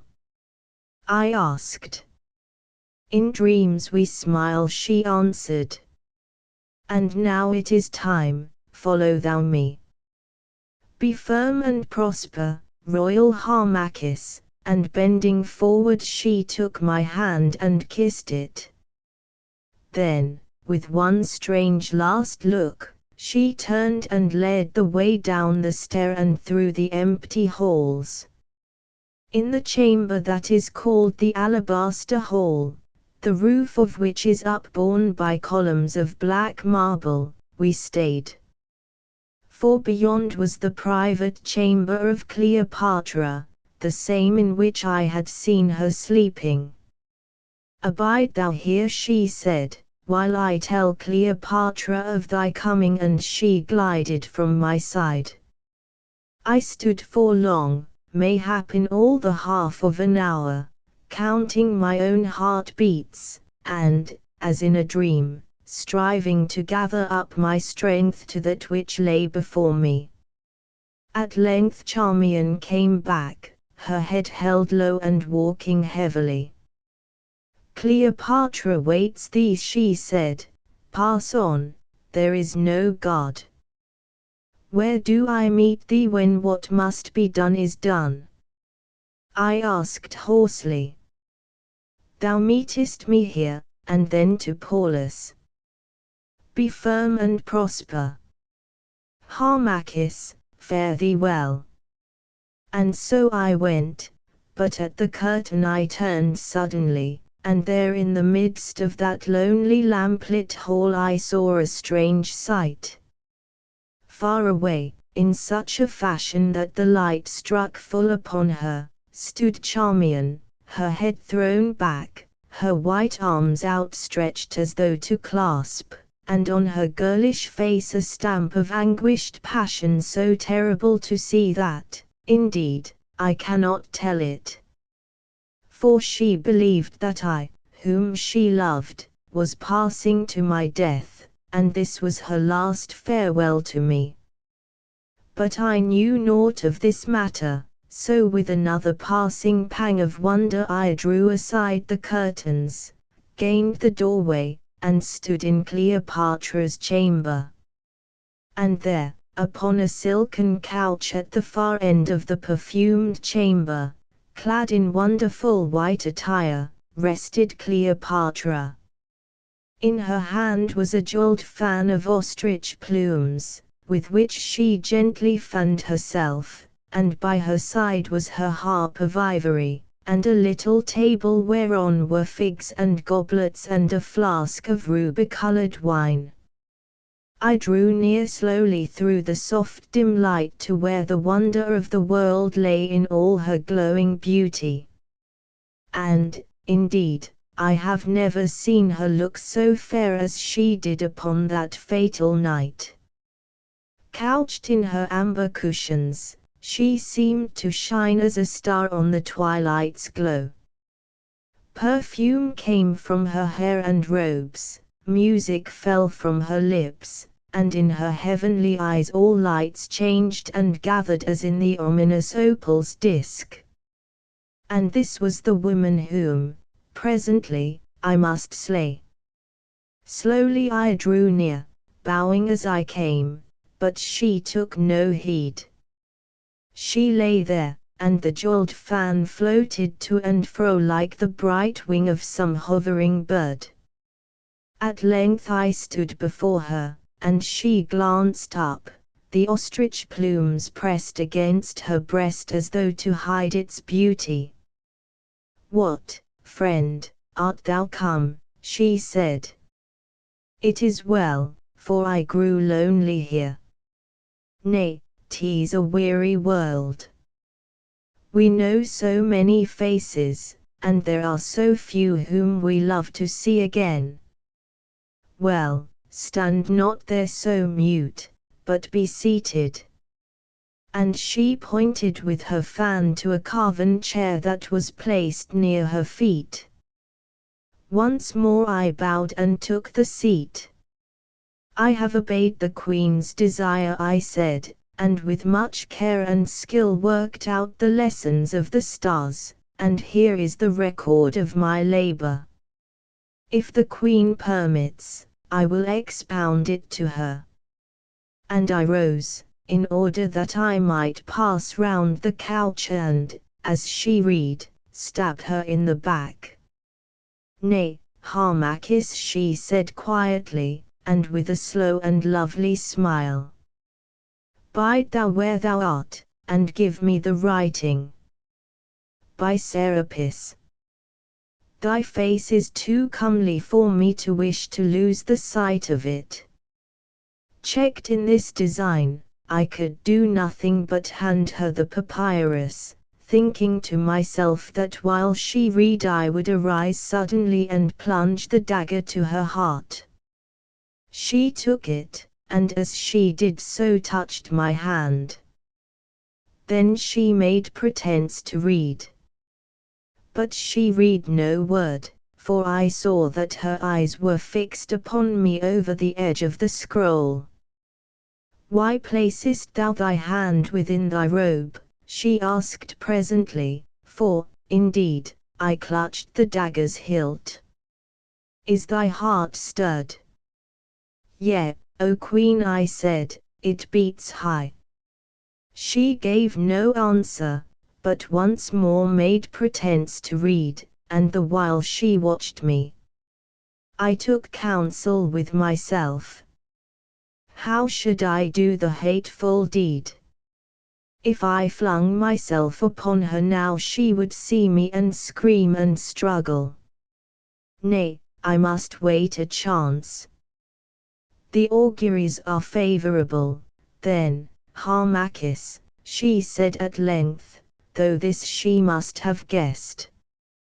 "Yes, O Queen," I answered. "It is well," and she cast the writing on the marble. "The ships shall sail. For, good or bad, I am weary of weighing chances." "This is a heavy matter, O Queen," I said. I had wished to show upon what circumstance I base my forecast. "Nay, not so, Harmachis, I have wearied of the ways of stars. Thou hast prophesied, that is enough for me, for, doubtless, being honest, thou hast written honestly. Therefore, save thou thy reasons and we'll be merry. What shall we do? I could dance to thee, there are none who can dance so well, but it would scarce be queenly. Nay, I have it. I will sing." And, leaning forward, she raised herself, and, bending the harp towards her, struck some wandering chords. Then her low voice broke out in perfect and most sweet song. And thus she sang, night on the sea, and night upon the sky, and music in our hearts, we floated there, lulled by the low sea voices, thou and I, and the wind's kisses in my cloudy hair, and thou didst gaze on me and call me fair, enfolded by the starry robe of night, and then thy singing thrilled upon the air, voice of the heart's desire and love's delight. Adrift, with starlit skies above, with starlit seas below, we move with all the suns that move, with all the seas that flow, for bond or free, earth, sky, and sea, wheel with one circling will, and thy heart drifteth unto me, and only time stands still. Between two shores of death we drift, behind are things forgot, before the tide is driving swift to lands beholden not. Above, the sky is far and cold, below, the moaning sea sweeps o'er the loves that were of old, but, O, love, kiss thou me. Ah, lonely are the ocean ways, and dangerous the deep, and frail the fairy bark that strays above the seas asleep. Ah, toil no more at sail nor oar, we drift, or bond or free, on yon far shore the breakers roar, but, O, love, kiss thou me. And ever as thou sangest I drew near, then sudden silence heard our hearts that beat, for now there was an end of doubt and fear, now passion filled my soul and led my feet, then silent didst thou rise thy love to meet, who, sinking on thy breast, knew naught but thee, and in the happy night I kissed thee, sweet, ah, sweet, between the starlight and the sea. The last echoes of her rich notes floated down the chamber, and slowly died away, but in my heart they rolled on and on. I have heard among the women singers at Abathis voices more perfect than the voice of Cleopatra, but never have I heard one so thrilling or so sweet with passion's honey notes. And indeed it was not the voice alone, it was the perfumed chamber in which was set all that could move the sense, it was the passion of the thought and words, and the surpassing grace and loveliness of that most royal woman who sang them. For, as she sang, I seemed to think that we twain were indeed floating alone with the night, upon the starlit summer sea. And when she ceased to touch the harp, and, rising, suddenly stretched out her arms towards me, and with the last low notes of song yet quivering upon her lips, let fall the wonder of her eyes upon my eyes, she almost drew me to her. But I remembered, and would not. Hast thou, then, no word of thanks for my poor singing, Harmachis? She said at length. Yea, O Queen, I answered, speaking very low, for my voice was choked, but thy songs are not good for the sons of men to hear, of a truth they overwhelm me. Nay, Harmachis, there is no fear for thee, she said laughing softly, seeing that I know how far thy thoughts are set from woman's beauty and the common weakness of thy sex. With cold iron we may safely toy. I thought within myself that coldest iron can be brought to whitest heat if the fire be fierce enough. But I said nothing, and, though my hand trembled, I once more grasped the dagger's hilt, and, wild with fear at my own weakness, set myself to find a means to slay her while yet my sense remained.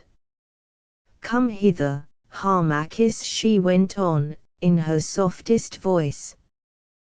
Come, sit by me, and we will talk together, for I have much to tell thee. And she made place for me at her side upon the silken seat. And I, thinking that I might so more swiftly strike, rose and seated myself some little way from her on the couch, while, flinging back her head, she gazed on me with her slumbrous eyes. Now was my occasion, for her throat and breast were bare, and, with a mighty effort, once again I lifted my hand to clutch the dagger hilt. But, more quick than thought, she caught my fingers with her own and gently held them. "Why lookest thou so wildly, Harmachis?" she said. "Art sick?" Sick indeed," I gasped. "Then lean thou on the cushions and rest thee," she answered, still holding my hand, from which the strength had fled. "The fit will surely pass. Too long hast thou labored with thy stars.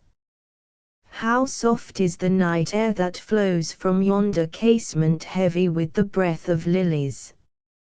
Hark to the whisper of the sea lapping against the rocks, that, though it is faint, yet, being so strong, doth almost drown the quick cool fall of yonder fountain. List to Philomel, how sweet from a full heart of love she sings her message to her dear. Indeed it is a lovely night, and most beautiful is nature's music, sung with 100 voices from wind and trees and birds and ocean's wrinkled lips, and yet sung all to tune. Listen, Harmachis, I have guessed something concerning thee. Thou, too, art of a royal race, no humble blood pours in those veins of thine. Surely such a shoot could spring but from the stock of princes. What? Gazest thou at the left mark on my breast? It was pricked there in honor of great Osiris, whom with thee I worship. See. Let me hence, I groaned, striving to rise, but all my strength had gone. Nay, not yet a while. Thou wouldst not leave me yet. Thou canst not leave me yet. Harmachis, hast thou never loved? Nay, nay, O Queen. What have I to do with love? Let me hence, I am faint, I am fordone. Never to have loved, 'tis strange. Never to have known some woman heart beat all in tune to thine, never to have seen the eyes of thy adored swim with passion's tears, as she sighed her vows upon thy breast, never to have loved, never to have lost thyself in the mystery of another's soul, nor to have learned how nature can overcome our naked loneliness, and with the golden web of love of twain weave one identity. Why, it is never to have lived, Harmachis. And ever as she murmured she drew nearer to me, till at last, with a long, sweet sigh, she flung one arm about my neck, and gazed upon me with blue, unfathomable eyes, and smiled her dark, slow smile, that, like an opening flower, revealed beauty within beauty hidden. Nearer she bent her queenly form, and still more near, now her perfumed breath played upon my hair, and now her lips met mine. And woe is me! In that kiss, more deadly and more strong than the embrace of death, were forgotten Isis, my heavenly hope, oaths, honor, country, friends, all things save that Cleopatra clasped me in her arms, and called me love and lord. Now pledge me, she sighed, pledge me 1 cup of wine in token of thy love. I took the draught, and I drank deep, then too late I knew that it was drugged. I fell upon the couch, and, though my senses still were with me, I could neither speak nor rise.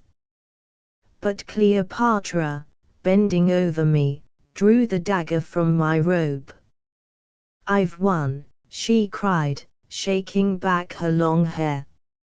I've won, and for the stake of Egypt, why, 'twas a game worth playing.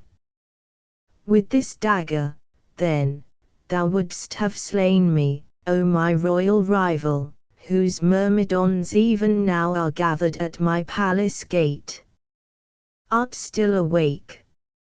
Now what hinders me that I should not plunge it to thy heart? I heard and feebly pointed to my breast, for I was fain to die. She drew herself to the full of her imperial height, and the great knife glittered in her hand. Down it came till its edge pricked my flesh.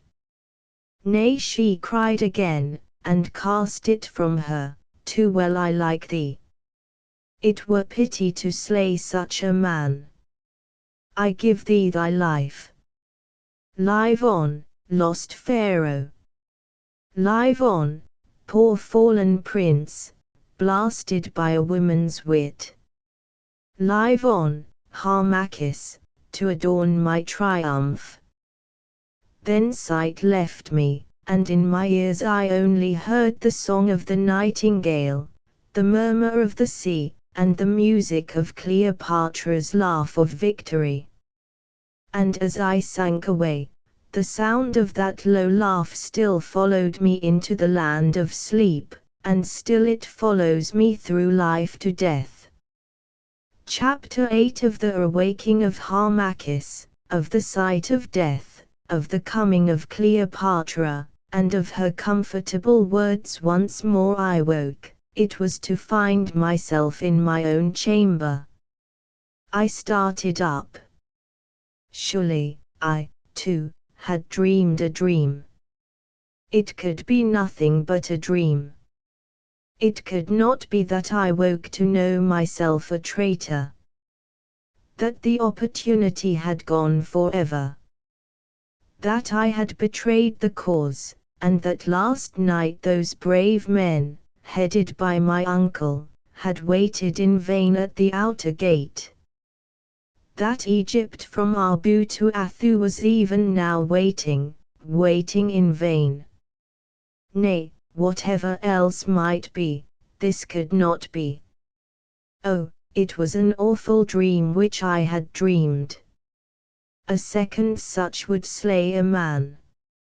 It were better to die than face such another vision sent from hell. But, though the thing was naught but a hateful fantasy of a mind o'erstrained, where was I now? Where was I now? I should be in the alabaster hall, waiting till Charmian came forth. Where was I? And O ye gods! What was that dreadful thing, whose shape was the shape of a man, that thing draped in blood-stained white and huddled in a hideous heap at the foot of the couch on which I seemed to lie? I sprang at it with a shriek, as a lion springs, and struck with all my strength. The blow fell heavily, and beneath its weight the thing rolled over upon its side. Half mad with terror, I rent away the white covering, and there, his knees bound beneath his hanging jaw, was the naked body of a man, and that man the Roman captain Paulus. There he lay, through his heart a dagger, my dagger, handled with the sphinx of gold, and pinned by its blade to his broad breast a scroll, and on the scroll, writing in the Roman character. I drew near and read, and this was the writing: Harmachidai.salve.ego.sum.cum.subdura.noras Paulus.romanus.dis.hinc.quid.proderia.prosit. Greeting, Harmachis. I was that Roman Paulus whom thou didst suborn. Learn now how blessed are traitors. Sick and faint I staggered back from the sight of that white corpse stained with its own blood. Sick and faint I staggered back, till the wall stayed me, while without the birds sang a merry greeting to the day. So it was no dream, and I was lost. Lost. I thought of my aged father, Amnemut. Yes, the vision of him flashed into my mind, as he would be, when they came to tell him his son's shame and the ruin of all his hopes. I thought of that patriot priest, my uncle Sepah, waiting the long night through for the signal which never came. Ah, and another thought followed swift. How would it go with them? I was not the only traitor. I, too, had been betrayed. By whom? By yonder Paulus, perchance. If it were Paulus, he knew but little of those who conspired with me. But the secret lists had been in my robe. O Osiris!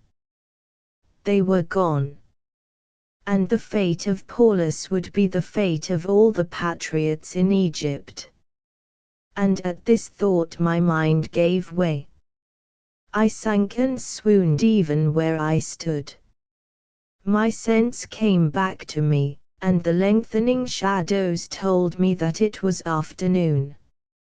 I staggered to my feet. The corpse of Paulus was still there, keeping its awful watch above me. I ran desperately to the door.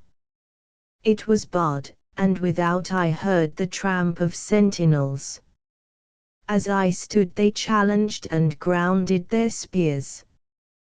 Then the bolts were shot back, the door opened, and radiant, clad in royal attire, came the conquering Cleopatra. She came alone, and the door was shut behind her.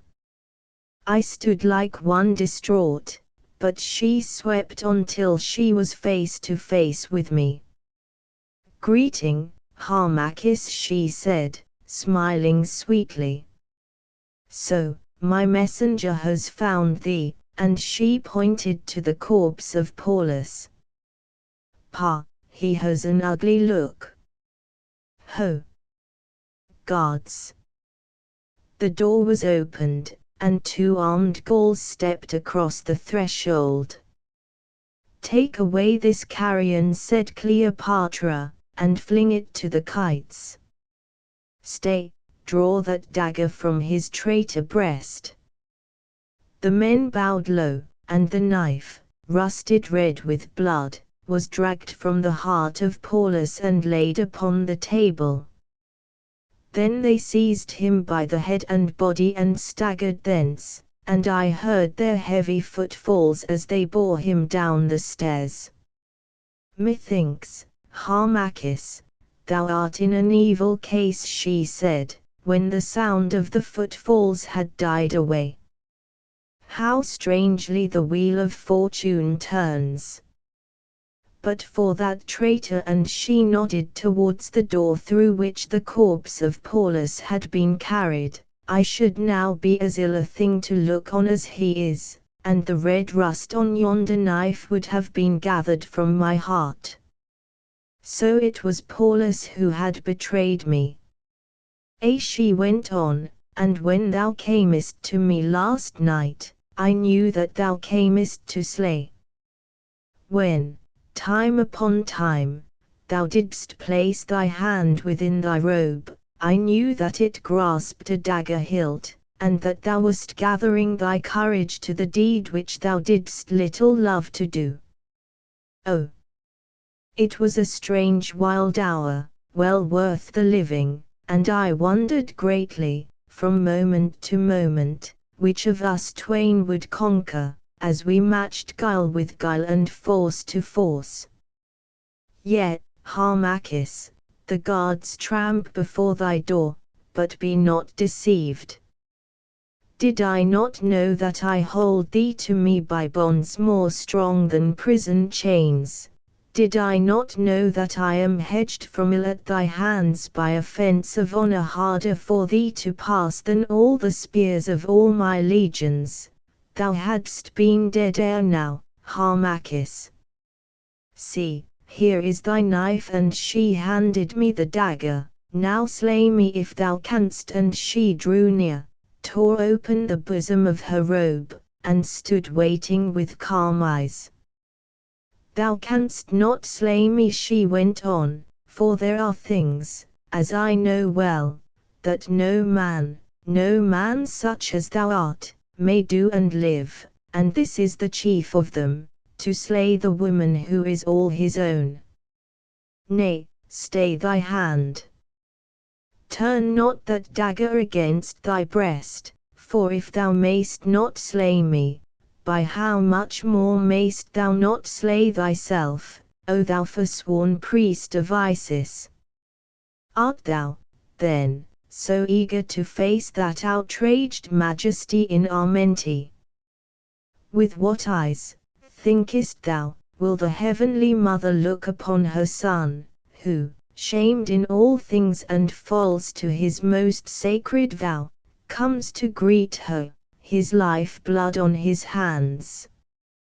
Where, then, will be the space for thy atonement, if, indeed, thou mayest atone? Then I could bear no more, for my heart was broken. Alas! It was too true, I dared not die. I was come to such a pass that I did not even dare to die. I flung myself upon the couch and wept tears of blood and anguish. But Cleopatra came to me, and, seating herself beside me, she strove to comfort me, throwing her arms about my neck. "Nay, love, look up," she said, "all is not lost for thee, nor am I angered against thee.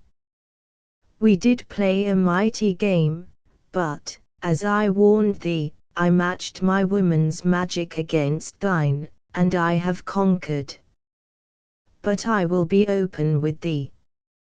Both as queen and woman thou hast my pity, and more, nor do I love to see thee plunged in sorrow. It was well and right that thou shouldst strive to win back that throne my fathers seized, and the ancient liberty of Egypt. Myself as lawful queen had done the same, nor shrunk from the deed of darkness to which I was sworn. Therein, then, thou hast my sympathy, that ever goes out to what is great and bold. It is well also that thou shouldst grieve over the greatness of thy fall. Therein, then, as woman, as loving woman, thou hast my sympathy. Nor is all lost. Thy plan was foolish, for, as I hold, Egypt could never have stood alone, for though thou hadst won the crown and country, as without a doubt thou must have done, yet there was the Roman to be reckoned with. And for thy hope learn this, I am little known. There is no heart in this wide land that beats with a true love for ancient Chem than does this heart of mine, nay, not thine own, Harmachis. Yet I have been heavily shackled heretofore, for wars, rebellions, envies, plots, have hemmed me in on every side, so that I might not serve my people as I would. But thou, Harmachis, shalt show me how. Thou shalt be my counselor and my love. Is it a little thing, Harmachis, to have won the heart of Cleopatra, that heart, fie on thee, that thou wouldst have stilled? Yes, thou shalt unite me to my people and we will reign together, thus linking in one the new kingdom and the old and the new thought and the old. So do all things work for good, for the very best, and thus, by another and a gentler road, thou shalt climb to Pharaoh's throne. See thou this, Harmachis, thy treachery shall be cloaked about as much as may be. Was it, then, thy fault that a Roman knave betrayed thy plans? That, thereon, thou wast drugged, thy secret papers stolen and their key guessed. Will it, then, be a blame to thee, the great plot being broken and those who built it scattered, that thou, still faithful to thy trust, didst serve thee of such means as nature gave thee, and win the heart of Egypt's queen, that, through her gentle love, thou mightest yet attain thy ends and spread thy wings of power across the land of Nile? Am I an ill counselor, thinkest thou, Harmachis? I lifted my head, and a ray of hope crept into the darkness of my heart, for when men fall they grasp at feathers. Then, I spoke for the first time, and those with me, those who trusted me, what of them? She answered, Amnemut, thy father, the aged priest of Abalthis, and Sepah, thy uncle, that fiery patriot, whose great heart is hid beneath so common a shell of form, and, I thought she would have said Charmian, but she named her not. And many others, oh, I know them all. I said, what of them? Here now, Harmachis, she answered, rising and placing her hand upon my arm, for thy sake I will show mercy to them. I will do no more than must be done. I swear by my throne and by all the gods of Egypt that not one hair of thy aged father's head shall be harmed by me, and, if it be not too late, I will also spare thy uncle Sepah, and the others. I will not do as did my forefather, Epiphanes, who, when the Egyptians rose against him, dragged Athenes, Pausiras, Chrysophus, and Erobasthus, bound to his chariot, not as Achilles dragged Hector, but yet living, round the city walls. I will spare them all, save the Hebrews, if there be any Hebrews, for the Jews I hate. There are no Hebrews, I said. It is well, she said, for no Hebrew will I ever spare. Am I then, indeed, so cruel a woman as they say? In thy list, Harmachis, were many doomed to die, and I have but taken the life of one Roman knave, a double traitor, for he betrayed both me and thee. Art thou not overwhelmed, Harmachis, with the weight of mercy which I give thee, because, such are a woman's reasons, thou pleasest me, Harmachis? Nay, by Serapis, she added with a little laugh, I'll change my mind, I will not give thee so much for nothing.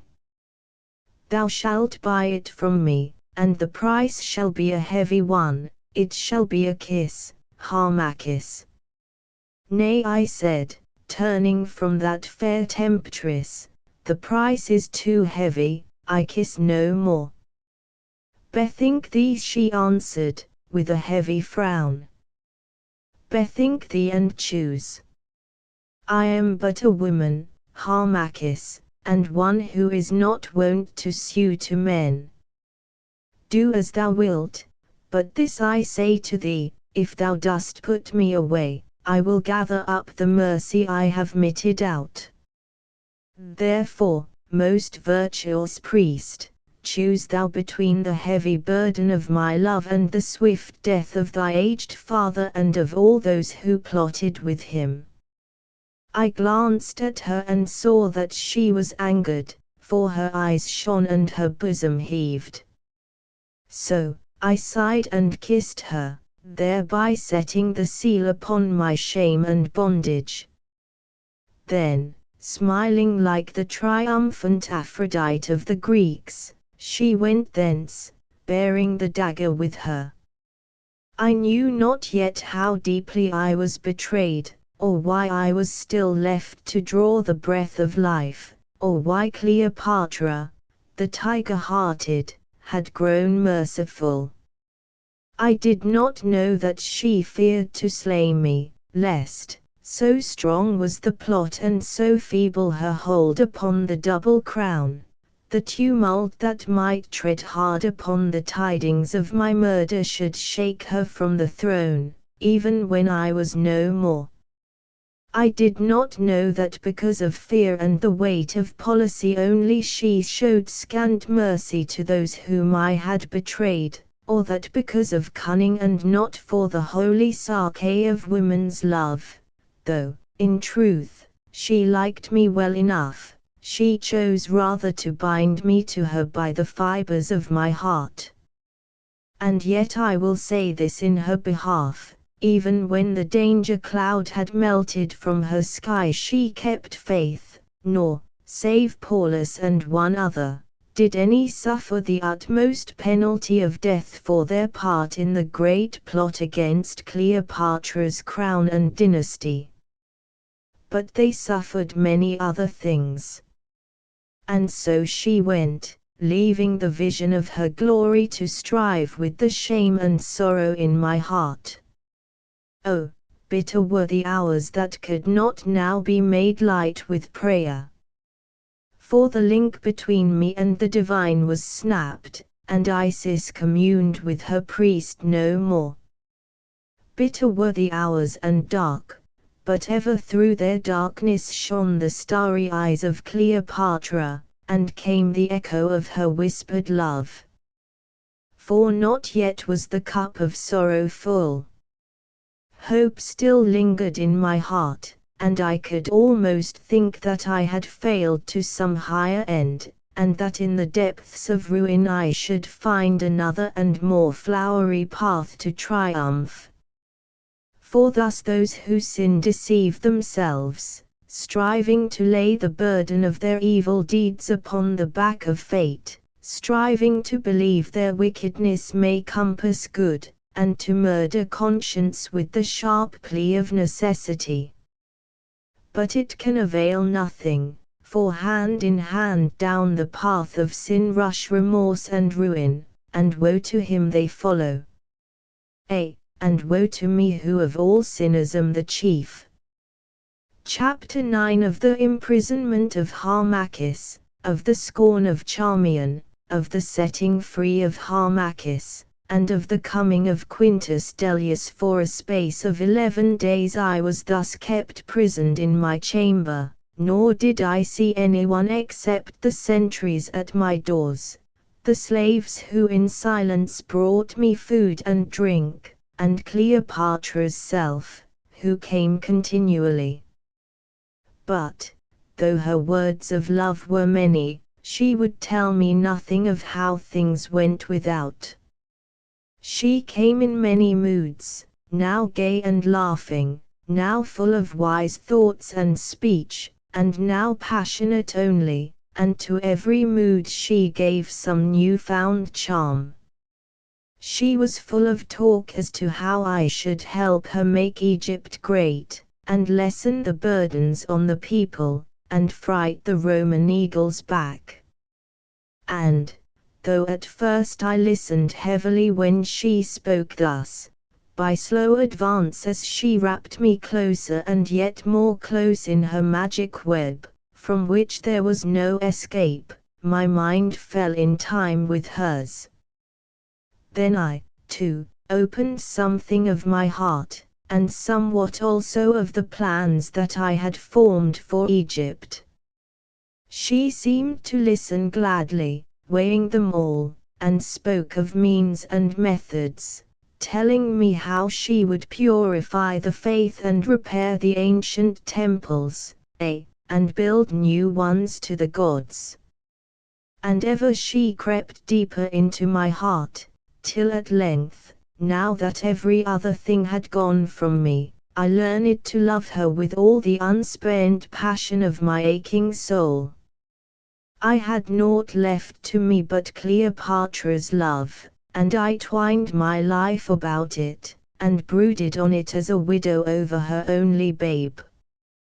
And thus the very author of my shame became my all, my dearest dear, and I loved her with a strong love that grew and grew, till it seemed to swallow up the past and make the present a dream.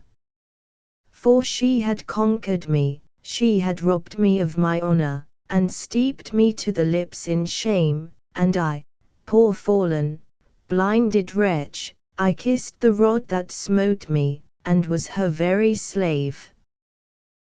Even now, in those dreams which still come when sleep unlocks the secret heart, and sets its terrors free to roam through the opened halls of thought, I seem to see her royal form, as erst I saw it, come with arms outstretched and love's own light shining in her eyes, with lips apart and flowing locks, and stamped upon her face the look of utter tenderness that she alone could wear. Still, after all the years, I seem to see her come as erst she came, and still I wake to know her an unutterable lie. And thus one day she came. She had fled in haste, she said, from some great council summoned concerning the wars of Antony in Syria, and she came, as she had left the council, in all her robes of state, the scepter in her hand, and on her brow the Uru's diadem of gold. There she sat before me, laughing, for, wearying of them, she had told the envoys to whom she gave audience in the council that she was called from their presence by a sudden message come from Rome, and the jest seemed merry to her. Suddenly she rose, took the diadem from her brow, and set it on my hair, and on my shoulders her royal mantle, and in my hand the scepter, and bowed the knee before me. Then, laughing again, she kissed me on the lips, and said I was indeed her king. But, remembering how I had been crowned in the halls of Abalthis, and remembering also that wreath of roses of which the odor haunts me yet, I rose, pale with wrath, and cast the trinkets from me, asking how she dared to mock me, her caged bird. And I think there was that about me which startled her, for she fell back. Nay, Harmachis, she said, be not wroth. How knowest thou that I mock thee? How knowest thou that thou shalt not be Pharaoh in fact and deed? What meanest thou? I said. Wilt thou, then, wed me before Egypt? How else can I be Pharaoh now? She cast down her eyes. Perchance, love, it is in my mind to wed thee, she said gently. Listen, she went on, thou growest pale, here, in this prison, and thou dost eat little. Gainsay me not. I know it from the slaves. I have kept thee here, Harmachis, for thy own sake, that is so dear to me, and for thy own sake, and thy honor's sake, thou must still seem to be my prisoner. Else wouldst thou be shamed and slain, murdered secretly. But I can meet thee here no more. Therefore tomorrow I shall free thee in all, save in the name, and thou shalt once more be seen at court as my astronomer. And I will give this reason, that thou hast cleared thyself, and, moreover, that thy auguries as regards the war have been auguries of truth, as, indeed, they have, though for this I have no cause to thank thee, seeing that thou didst suit thy prophecies to fit thy cause. Now, farewell, for I must return to those heavy-browed ambassadors, and grow not so sudden wroth, Harmachis, for who knows what may come to pass betwixt thee and me. And, with a little nod, she went, leaving it on my mind that she had it in her heart to wed me openly. And of a truth, I believe that, at this hour, such was her thought. For, if she loved me not, still she held me dear, and as yet she had not wearied of me. On the morrow Cleopatra came not, but Charmian came, Charmian, whom I had not seen since that fatal night of ruin. She entered and stood before me, with pale face and downcast eyes, and her first words were words of bitterness. "Pardon me," she said, in her gentle voice, "in that I dare to come to thee in Cleopatra's place. Thy joy is not delayed for long, for thou shalt see her presently." I shrank at her words, as well I might, and, seeing her vantage, she seized it. "I come, Harmachis, royal no more, I come to say that thou art free. Thou art free to face thine own infamy, and see it thrown back from every eye which trusted thee, as shadows are from water. I come to tell thee that the great plot, the plot of 20 years and more, is at its utter end. None have been slain, indeed, unless it is Sepah, who has vanished. But all the leaders have been seized and put in chains, or driven from the land, and their party is broken and scattered. The storm has melted before it burst. Egypt is lost, and lost forever, for her last hope is gone. No longer may she struggle, now for all time she must bow her neck to the yoke, and bear her back to the rod of the oppressor." I groaned aloud. Alas, I was betrayed. I said, "Paulus betrayed us." "Thou wast betrayed. Nay, thou thyself wast the betrayer. How came it that thou didst not slay Cleopatra when thou wast alone with her? Speak, thou forsworn." "She drugged me," I said again. "O Harmachis," answered the pitiless girl, "how low art thou fallen from that prince whom once I knew, thou who dost not scorn to be a liar. Yet, thou wast drugged with a love philter. Yet, thou didst sell Egypt and thy cause for the price of a wanton's kiss. Thou sorrow and thou shame," she went on, pointing her finger at me and lifting her eyes to my face, "thou scorn, thou outcast, and thou contempt. Deny it if thou canst. Shrink from me, knowing what thou art, well mayst thou shrink. Crawl to Cleopatra's feet, and kiss her sandals till such time as it pleases her to trample thee in thy kindred dirt, but from all honest folk shrink, shrink." My soul quivered beneath the lash of her bitter scorn and hate, but I had no words to answer. "How comes it," I said at last in a heavy voice, "that thou, too, art not betrayed, but art still here to taunt me, thou who once didst swear that thou didst love me? Being a woman, hast thou no pity for the frailty of man?"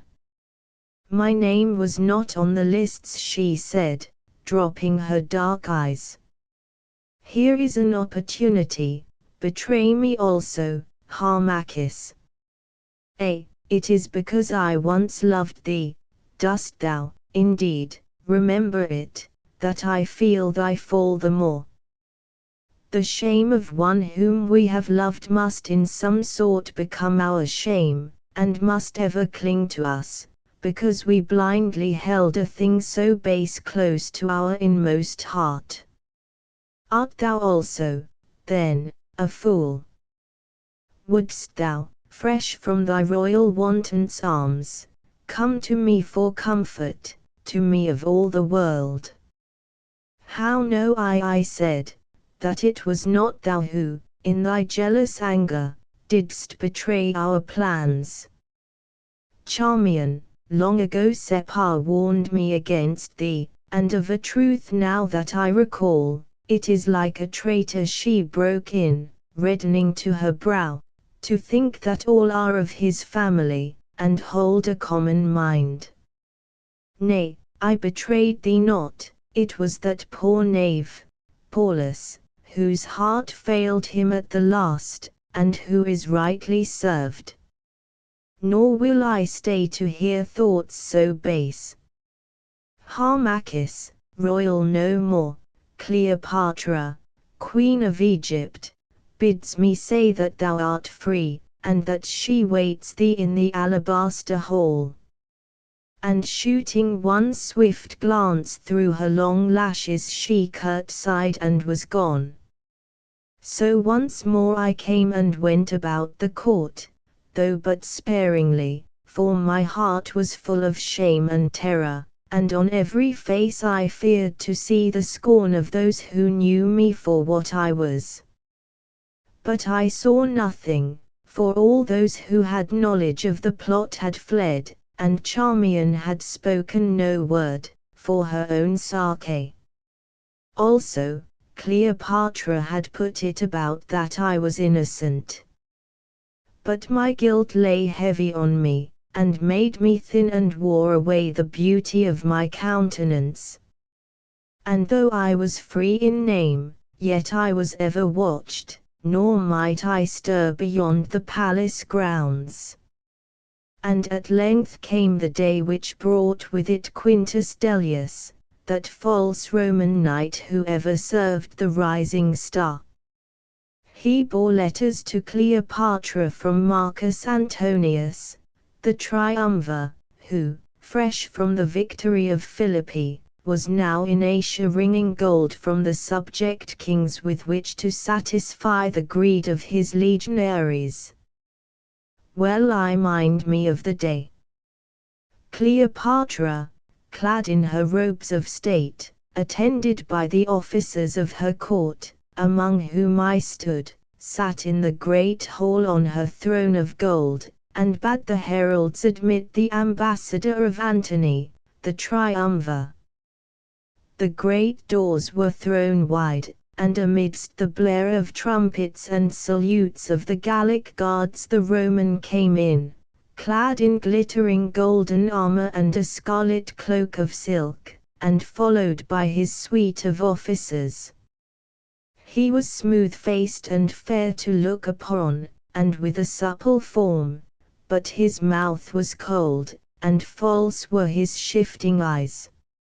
And while the heralds called out his name, titles, and offices, he fixed his gaze on Cleopatra, who sat idly on her throne all radiant with beauty, as a man who is amazed.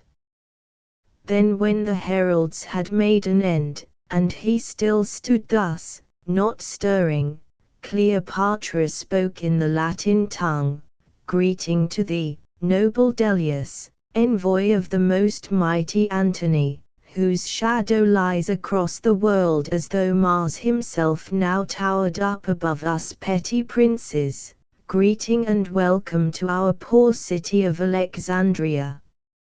Unfold, we pray thee, the purpose of thy coming." Still the crafty Dellius made no answer, but stood as a man amazed. "What ails thee, noble Dellius, that thou dost not speak?" asked Cleopatra. "Hast thou, then, wandered so long in Asia that the doors of Roman speech are shut to thee? What tongue hast thou? Name it, and we will speak in it, for all tongues are known to us." Then at last he spoke in a soft full voice, "Oh, pardon me, most lovely Egypt, if I have thus been stricken dumb before thee, but too great beauty, like death himself, doth paralyze the tongue and steal our sense away. The eyes of him who looks upon the fires of the midday sun are blind to all beside, And thus this sudden vision of thy glory, royal Egypt, overwhelmed my mind, and left me helpless and unwitting of all things else. Of a truth, noble Delius, answered Cleopatra, they teach a pretty school of flattery yonder in Cilicia. How goes the saying here in Alexandria? Replied the courtly Roman. The breath of flattery cannot waft a cloud, does it not? But to my task. Here, royal Egypt, are letters under the hand and seal of the noble Antony treating of certain matters of the state. Is it thy pleasure that I should read them openly? In other words, what is divine is beyond the reach of human praise. Editor. Break the seals and read, she answered. Then bowing, he broke the seals and read, the Triumviri Republici Constituidae, by the mouth of Marcus Antonius, the Triumvir, to Cleopatra, by grace of the Roman people, Queen of Upper and Lower Egypt, send greeting. Whereas it has come to our knowledge that thou, Cleopatra, hast, contrary to thy promise and thy duty, both by thy servant Alienus and by thy servant Serapion, the governor of Cyprus, aided the rebel murderer Cassius against the arms of the most noble triumvirate. And, whereas it has come to our knowledge that thou thyself wast but lately making ready a great fleet to this end, we summon thee that thou dost without delay journey to Cilicia, there to meet the noble Antony, and in person make answer concerning these charges which are laid against thee. And we warn thee that if thou dost disobey this our summons, it is at thy peril. Farewell. The eyes of Cleopatra flashed as she hearkened to these high words, and I saw her hands tighten on the golden lions' heads whereon they rested. We have had the flattery, she said, and now, lest we be cloyed with sweets, we have its antidote. Listen thou, Delius, the charges in that letter, or, rather, in that writ of summons, are false, as all folk can bear us witness. But it is not now, and it is not to thee, that we will make defense of our acts of war and policy. Nor will we leave our kingdom to journey into far Cilicia, and there, like some poor suppliant at law, plead our cause before the court of the noble Antony. If Antony would have speech with us, and inquire concerning these high matters, the sea is open, and his welcome shall be royal. Let him come thither. That is our answer to thee and to the triumvirate, O Delius. But Delius smiled as one who would put away the weight of wrath, and once more spoke, Royal Egypt, thou knowest not the noble Antony. He is stern on paper, and ever he sets down his thoughts as though his stylus were a spear dipped in the blood of men. But face to face with him, thou, of all the world, shalt find him the gentlest warrior that ever won a battle. Be advised, O Egypt. And come. Send me not hence with such angry words, for if thou dost draw Antony to Alexandria, then woe to Alexandria, to the people of the Nile, and to thee, great Egypt. For then he will come armed and breathing war, and it shall go hard with thee, who dost defy the gathered might of Rome. I pray thee, then, obey this summons. Come to Cilicia, come with peaceful gifts and not in arms. Come in thy beauty, and tricked in thy best attire, and thou hast naught to fear from the noble Antony. He paused and looked at her meaningly, while I, taking his drift, felt the angry blood surge into my face. Cleopatra, too, understood, for I saw her rest her chin upon her hand and the cloud of thought gathered in her eyes. For a time she sat thus, while the crafty Delius watched her curiously. And Charmian, standing with the other ladies by the throne, she also read his meaning, for her face lit up, as a summer cloud lights in the evening when the broad lightning flares behind it. Then once more it grew pale and quiet. At length Cleopatra spoke. "This is a heavy matter," she said, "and therefore, noble Delius, we must have time to let our judgment ripen. Rest thou here, and make thee as merry as our poor circumstances allow. Thou shalt have thy answer within 10 days. The envoy thought a while, then replied smiling, "It is well, O Egypt. On the 10th day from now I will attend for my answer, and on the 11th I sail hence to join Antony my lord." Once more, at a sign from Cleopatra, the trumpets blared, and he withdrew bowing. Chapter X of the trouble of Cleopatra, of her oath to Harmachis, and of the telling by Harmachis to Cleopatra of the secret of the treasure that lay beneath the mass of her. That same night Cleopatra summoned me to her private chamber. I went, and found her much troubled in mind. Never before had I seen her so deeply moved. She was alone, and, like some trapped lioness, walked to and fro across the marble floor, while thought chased thought across her mind, each, as clouds scudding over the sea, for a moment casting its shadow in her deep eyes. "So thou art come, Harmachis," she said, resting for a while, as she took my hand. "Counsel me, for never did I need counsel more. Oh, what days have the gods measured out to me, days restless as the ocean. I have known no peace from childhood up, and it seems none shall I know. Scarce by a very little have I escaped thy dagger's point, Harmachis, when this new trouble, that, like a storm, has gathered beneath the horizon's rim, suddenly bursts over me. Didst mark that tigerish fop?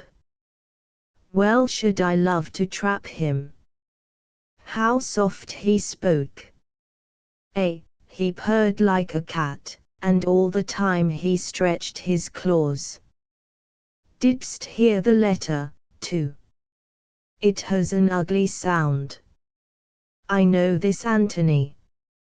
When I was but a child, budding into womanhood, I saw him, but my eyes were ever quick, and I took his measure.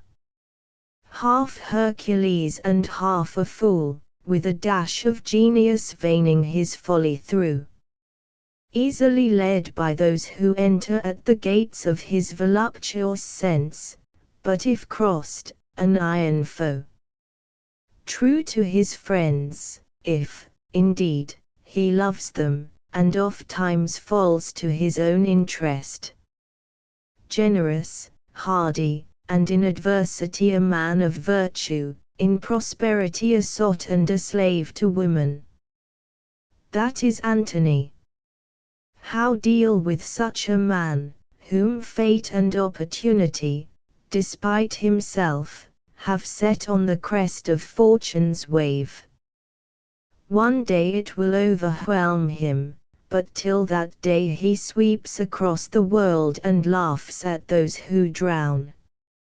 Antony is but a man, I answered, and a man with many foes, and, being but a man, he can be overthrown.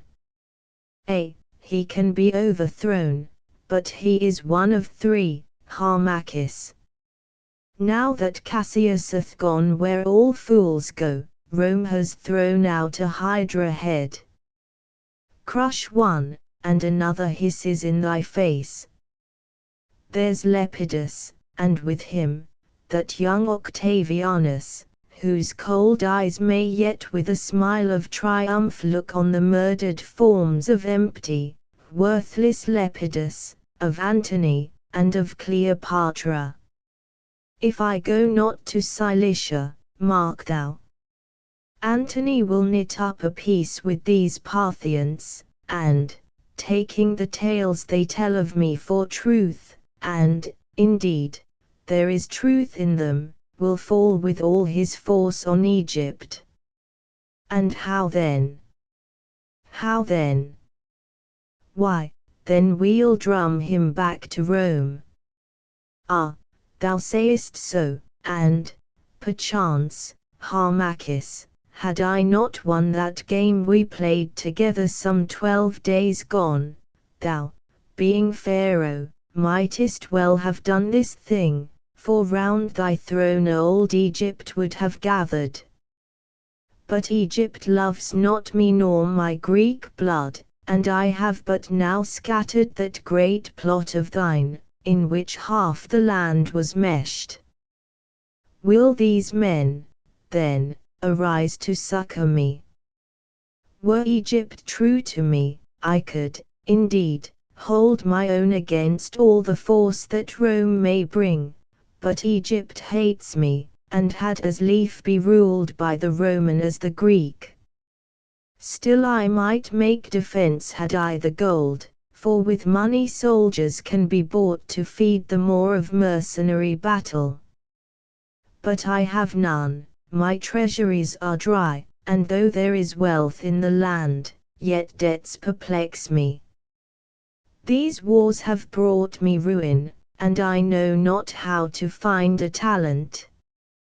Perchance, Harmachis, thou who art, by hereditary right, priest of the pyramids, and she drew near and looked me in the eyes, perchance, if long descended rumor does not lie, thou canst tell me where I can touch the gold to save thy land from ruin, and thy love from the grasp of Antony. Say, is it so?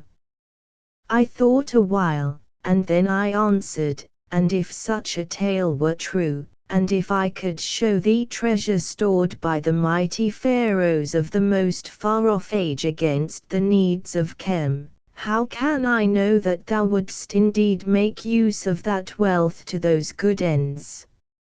Is there, then, a treasure? She asked curiously. Nay, fret me not, Harmachis, for of a truth the very name of gold at this time of want is like the sight of water in the desert.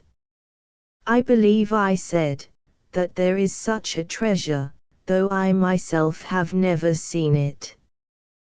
But I know this, that if it still lie in the place where it was set, it is because so heavy a curse will rest upon him who shall lay hands on it wickedly and for selfish ends, that none of those pharaohs to whom it has been shown have dared to touch it, however sore their need. So she said, they were cowardly aforetime, or else their need was not great. Wilt thou show me this treasure, then, Harmachis?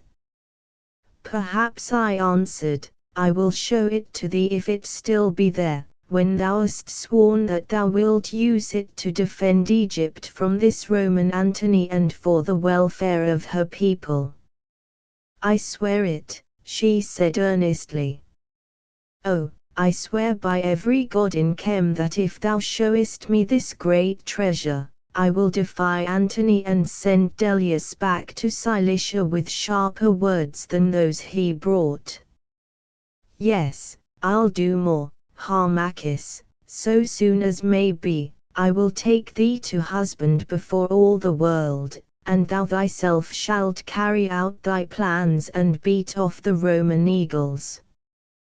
Thus she spoke, gazing at me with truthful, earnest eyes. I believed her, and for the first time since my fall was for a moment happy, thinking that all was not lost to me, and that with Cleopatra, whom I loved thus madly, I might yet win my place and power back. "Swear it, Cleopatra," I said.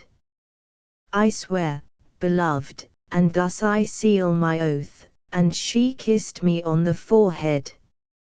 And I, too, kissed her, and we talked of what we would do when we were wed, and how we should overcome the Roman.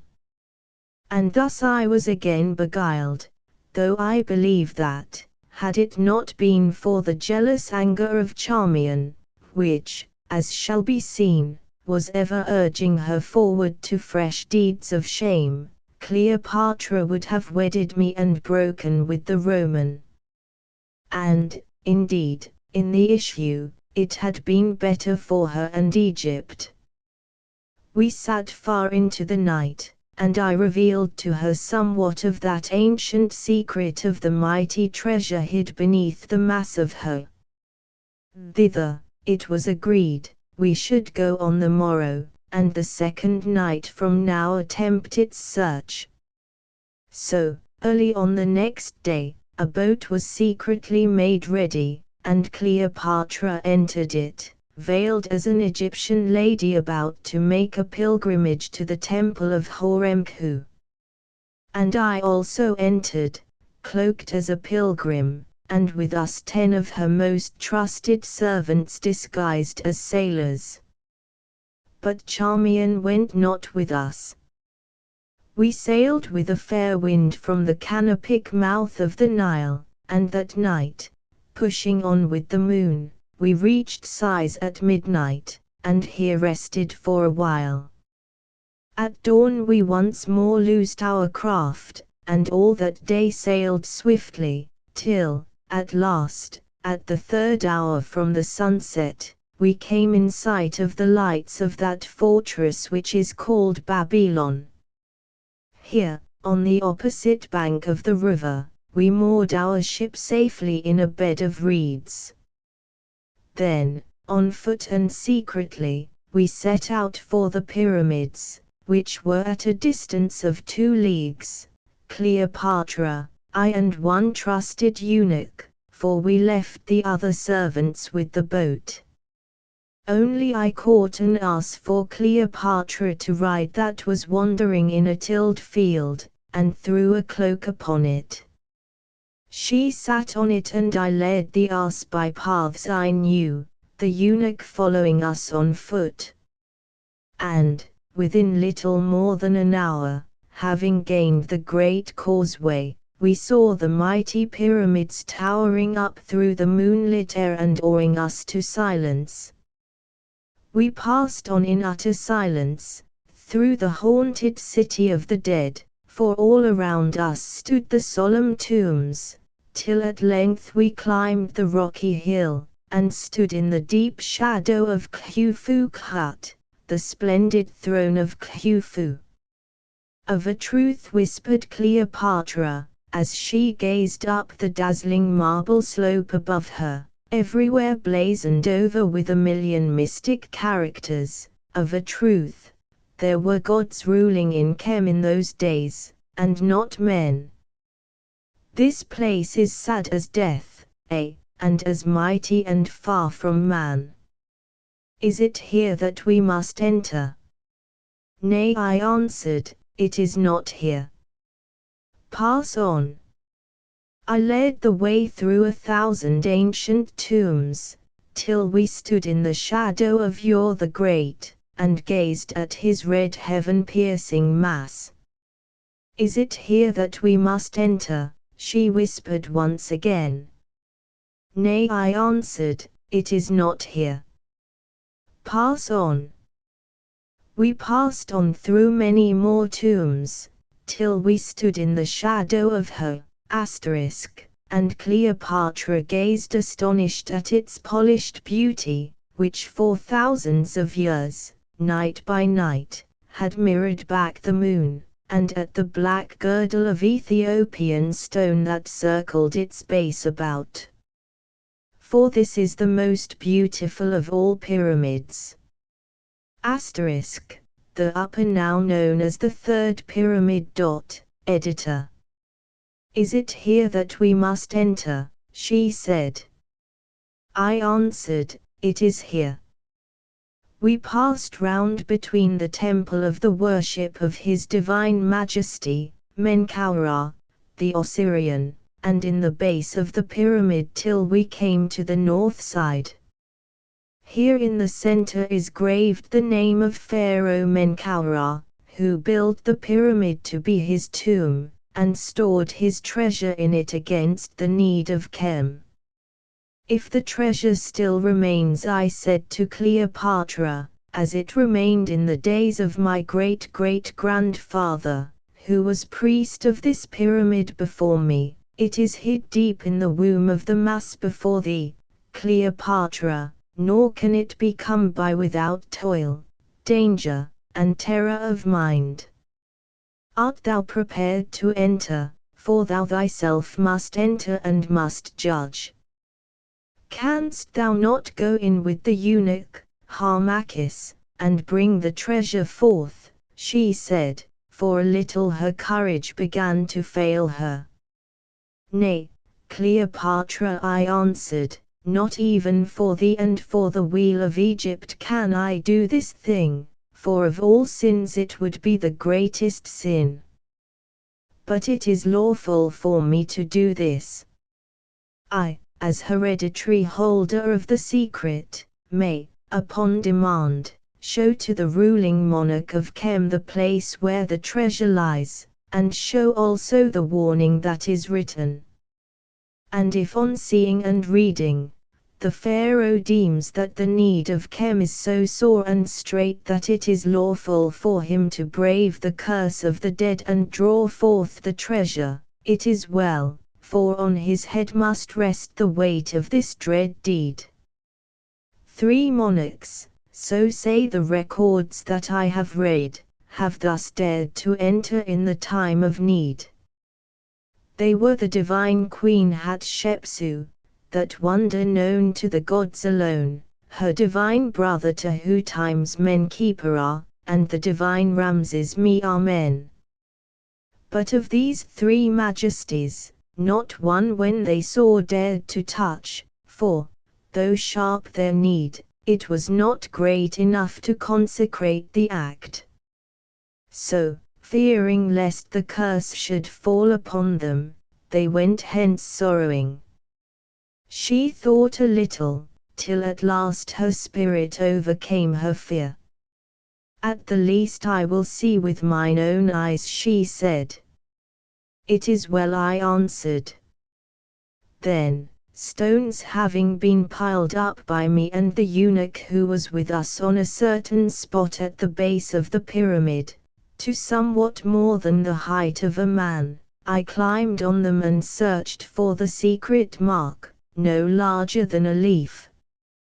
I found it with some trouble, for the weather and the rubbing of the wind-stirred sand had worn even the Ethiopian stone.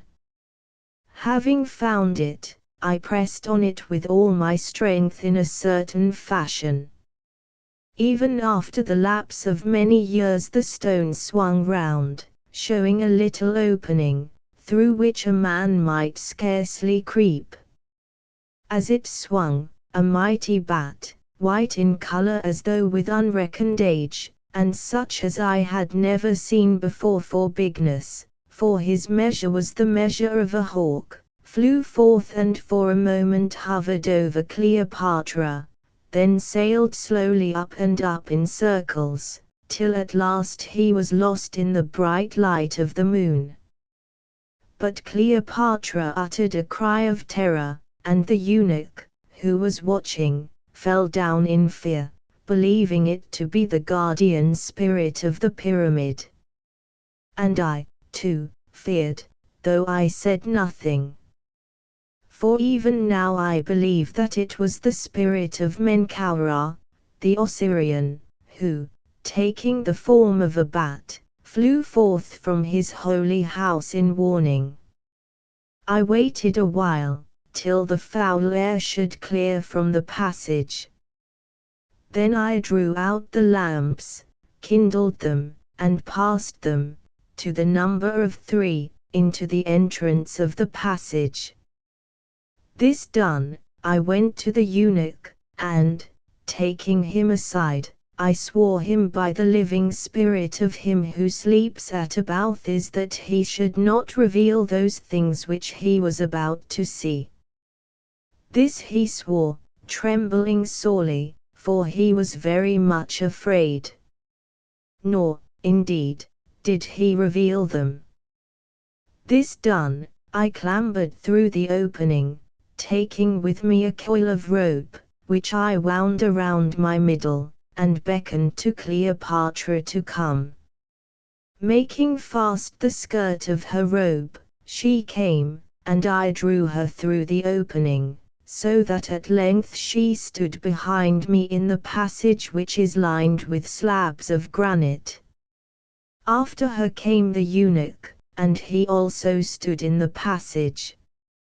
Then, having taken counsel of the plan of the passage that I had brought with me, and which, in signs that none but the initiated can read, was copied from those ancient writings that had come down to me through 140 generations of my predecessors, the priests of this pyramid of Her, and of the worship of the temple of the divine Menkaura, the Osirian, I led the way through that darksome place towards the utter silence of the tomb. Guided by the feeble light of our lamps, we passed down the steep incline, gasping in the heat and the thick, stagnated air.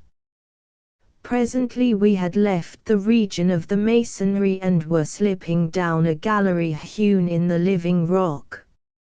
For 20 paces or more it ran steeply. Then its slope lessened and shortly we found ourselves in a chamber painted white, so low that I, being tall, had scarcely room to stand, but in length 4 paces, and in breadth 3, and cased throughout with sculptured panels. Here Cleopatra sank upon the floor and rested a while, overcome by the heat and the utter darkness. "Rise," I said. "We must not linger here, or we faint." So she rose, and passing hand in hand through that chamber, we found ourselves face to face with a mighty door of granite, let down from the roof in grooves. Once more I took counsel of the plan, pressed with my foot upon a certain stone, and waited. Then, suddenly and softly, I know not by what means, the mass heaved itself from its bed of living rock. We passed beneath, and found ourselves face to face with a second door of granite. Again I pressed on a certain spot, and this door swung wide of itself, and we went through, to find ourselves face to face with a third door, yet more mighty than the 2 through which we had won our way. Following the secret plan, I struck this door with my foot upon a certain spot, and it sank slowly as though at a word of magic till its head was level with the floor of rock. We crossed and gained another passage which, descending gently for a length of 14 paces, led us into a great chamber, paved with black marble, more than 9 cubits high, by 9 cubits broad, and 30 cubits long. In this marble floor was sunk a great sarcophagus of granite, and on its lid were graved the name and titles of the Queen of Menkaura. In this chamber, too, the air was purer, though I know not by what means it came thither. "Is the treasure here?" gasped Cleopatra. "Nay," I answered, "follow me," and I led the way to a gallery, which we entered through an opening in the floor of the great chamber. It had been closed by a trapdoor of stone, but the door was open. Creeping along this shaft, or passage, for some 10 paces, we came at length to a well, 7 cubits in depth. Making fast one end of the rope that I had brought about my body and the other to a ring in the rock, I was lowered, holding the lamp in my hand, till I stood in the last resting place of the divine Menkaura. Then the rope was drawn up, and Cleopatra, being made fast to it, was let down by the eunuch, and I received her in my arms. But I bade the eunuch, sorely against his will, since he feared to be left alone, await our return at the mouth of the shaft. For it was not lawful that he should enter whither we went. Chapter 11 of the Tomb of the Divine Menkaura, of the writing on the breast of Menkaura, of the drawing forth of the treasure, of the dweller in the tomb, and of the flight of Cleopatra and Harmachis from the holy place. We stood within a small arched chamber, paved and lined with great blocks of the granite stone of Syene. There before us, hewn from a single mass of basalt shaped like a wooden house and resting on a sphinx with a face of gold, was the sarcophagus of the divine Menkaura. We stood and gazed in awe, for the weight of the silence and the solemnity of that holy place seemed to crush us.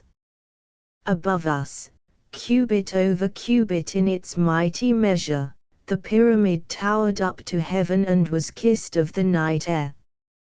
But we were deep in the bowels of the rock beneath its base.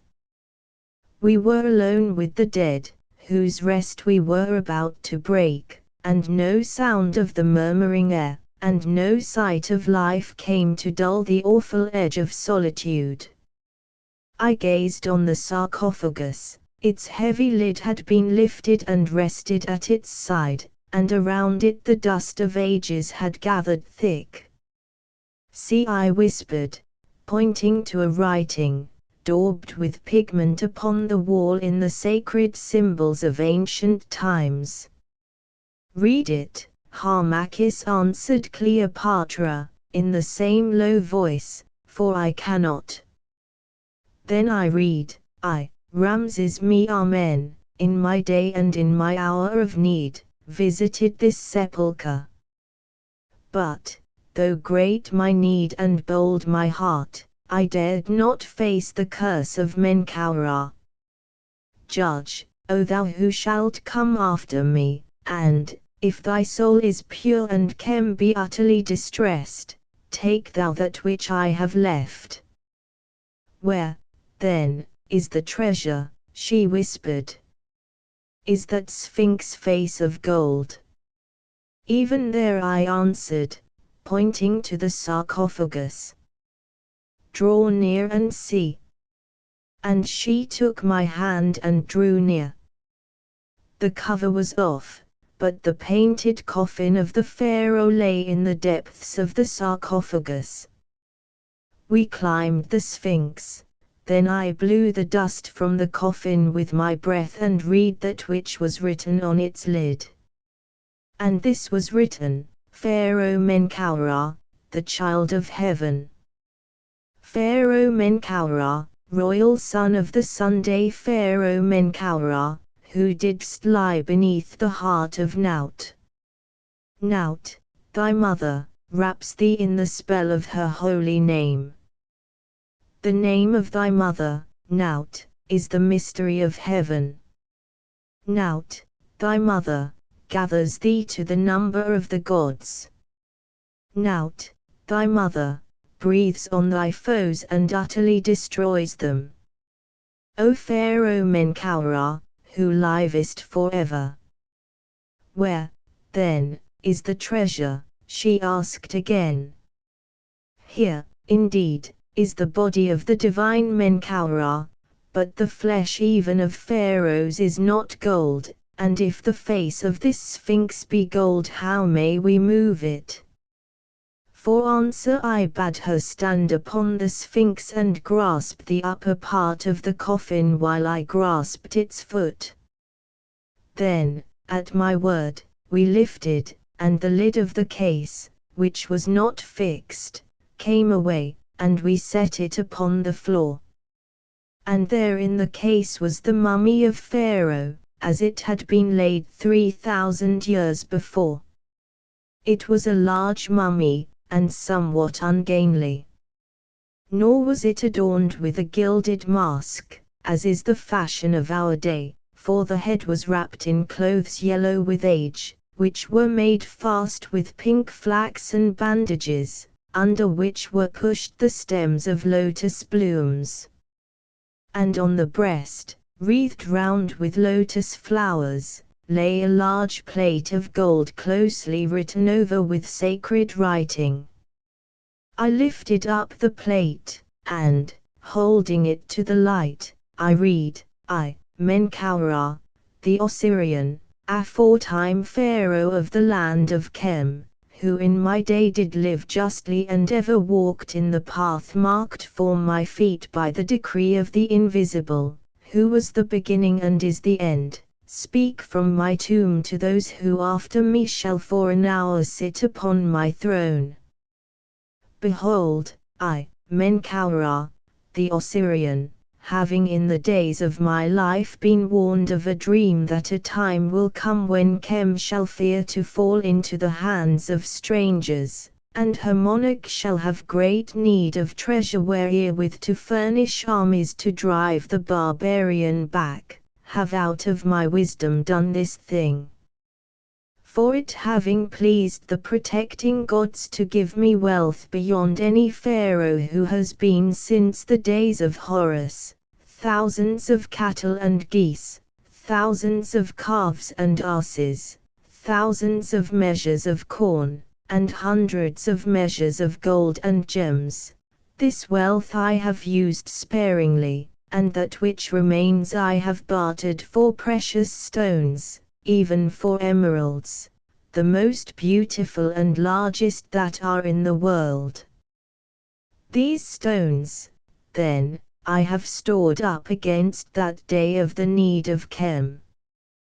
But because as there have been, so there shall be, those who do wickedly on the earth, and who, in the lust of gain, might seize this wealth that I have stored, and put it to their uses, behold, thou unborn one, who in the fullness of time shalt stand above me and read this that I have caused to be written, I have stored the treasure thus, even among my bones. Therefore, O thou unborn one, sleeping in the womb of Nout, I say this to thee. If thou indeed hast need of riches to save Chem from the foes of Chem, fear not and delay not, but tear me, the Osirian, from my tomb, loose my wrappings and rip the treasure from my breast, and all shall be well with thee, for this only I do command, that thou dost replace my bones within my hollow coffin. But if the need be passing and not great, or if there be guile in thy heart, then the curse of Menkaura be on thee. On thee be the curse that shall smite him who breaks in upon the dead. On thee be the curse that follows the traitor. On thee be the curse that smites him who outrages the majesty of the gods. Unhappy shalt thou live, in blood and misery shalt thou die, and in misery shalt thou be tormented forever and forever. For, wicked one, there in Amenti we shall come face to face.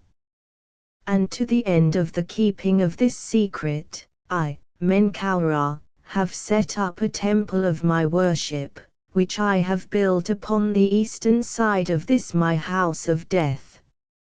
It shall be made known from time to time to the hereditary high priest of this my temple.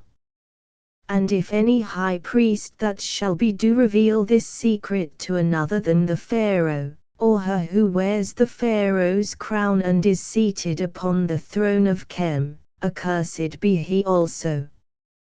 Thus have I, Menkaura, the Osirian, written. Now to thee, who, sleeping in the womb of Nout, yet shall upon a time stand over me and read, I say, judge thou. And if thou judgest evilly, on thee shall fall this the curse of Menkaura from which there is no escape. Greeting and farewell. Thou hast heard, O Cleopatra, I said solemnly, now search thy heart, judge thou, and for thine own sake judge justly. She bent her head in thought. I fear to do this thing, she said presently. Let us hence. It is well, I said, with a lightening of the heart, and bent down to lift the wooden lid. For I, too, feared. And yet, what said the writing of the divine Menkaura? It was emeralds, was it not? And emeralds are now so rare and hard to come by. Ever did I love emeralds, and I can never find them without a flaw. It is not a matter of what thou dost love, Cleopatra, I said, it is a matter of the need of Chem and of the secret meaning of thy heart, which thou alone canst know. Surely, Harmachis, surely. And is not the need of Egypt great? There is no gold in the treasury, and how can I defy the Roman if I have no gold? And have I not sworn to thee that I will wed thee and defy the Roman, and do I not swear it again, yes, even in this solemn hour, with my hand upon dead Pharaoh's heart? Why, here is that occasion of which the divine Menkaura dreamed. Thou seest it is so, for else had Shepsu or Ramses or some other pharaoh had drawn forth the gems. But no, they left them to come to this hour because the time was not yet come. Now it must be come, for if I take not the gems the Roman will surely seize on Egypt, and then there will be no pharaoh to whom the secret may be told. Nay, let us away with fears and to the work. Why dost look so frightened? Having pure hearts, there is naught to fear, Harmachis. Even as thou wilt, I said again, it is for thee to judge, since if thou judgest falsely on thee will surely fall the curse from which there is no escape. So, Harmachis, take Pharaoh's head and I will take his. Oh, what an awful place is this, and suddenly she clung to me. Methought I saw a shadow yonder in the darkness. Methought that it moved toward us and then straightway vanished. Let us be going. Didst thou see naught? I saw nothing, Cleopatra, but mayhap it was the spirit of the divine Menkaura, for the spirit ever hovers round its mortal tenement. Let us, then, be going, I shall be right glad to go. She made as though to start, then turned back again and spoke once more. It was naught but the mind that, in such a house of horror, bodies forth those shadowy forms of fear it dreads to see. Nay, I must look upon these emeralds, indeed, if I die, I must look. Come, to the work, and stooping, she with her own hands lifted from the tomb one of the 4 alabaster jars, each sealed with the graven likeness of the heads of the protecting gods, that held the holy heart and entrails of the divine Menkaura. But nothing was found in these jars, save only what should be there. Then together we mounted on the Sphinx, and with toil drew forth the body of the divine Pharaoh, laying it on the ground. Now Cleopatra took my dagger, and with it cut loose the bandages which held the wrappings in their place, and the lotus flowers that had been set in them by loving hands, 3,000 years before, fell down upon the pavement. Then we searched and found the end of the outer bandage, which was fixed in at the hinder part of the neck. This we cut loose, for it was glued fast. This done, we began to unroll the wrappings of the holy corpse. Setting my shoulders against the sarcophagus, I sat upon the rocky floor, the body resting on my knees, and, as I turned it, Cleopatra unwound the cloths, and awesome was the task. Presently something fell out. It was the scepter of the Pharaoh, fashioned of gold, and at its end was a pomegranate cut from a single emerald. Cleopatra seized the scepter and gazed on it in silence. Then once more we went on with our dread business. And ever as we unwound, other ornaments of gold, such as are buried with pharaohs, fell from the wrappings, collars and bracelets, models of Sistra, an inlaid axe, and an image of the holy Osiris and of the holy Chem. At length all the bandages were unwound, and beneath we found a covering of coarsest linen, for in those very ancient days the craftsmen were not so skilled in matters pertaining to the embalming of the body as they are now. And on the linen was written in an oval, Menkaura, royal son of the Sunday. We could in no wise loosen this linen, it held so firm onto the body. Therefore, faint with the great heat, choked with mummy dust and the odor of spices, and trembling with fear of our unholy task, wrought in that most lonesome and holy place, we laid the body down, and ripped away the last covering with the knife. First we cleared Pharaoh's head, and now the face that no man had gazed on for 3,000 years was open to our view. It was a great face, with a bold brow, yet crowned with the royal urus, beneath which the white locks, stained yellow by the spices, fell in long, straight wisps. Not the cold stamp of death, and not the slow flight of 3,000 years, had found power to mar the dignity of those shrunken features. We gazed on them, and then, made bold with fear, stripped the covering from the body. There at last it lay before us, stiff, yellow, and dread to see, and on the left side, above the thigh, was the cut through which the embalmers had done their work, but it was sewn up so deftly that we could scarcely find the mark. "The gems are within," I whispered, for I felt that the body was very heavy. "Now, if thy heart fail thee not, thou must make an entry to this poor house of clay that once was Pharaoh, and I gave her the dagger, the same dagger which had drunk the life of Paulus." "It is too late to doubt," she answered, lifting her white beauteous face and fixing her blue eyes all big with terror upon my own. She took the dagger, and with set teeth the queen of this day plunged it into the dead breast of the Pharaoh of 3,000 years ago. And even as she did so there came a groaning sound from the opening to the shaft where we had left the eunuch.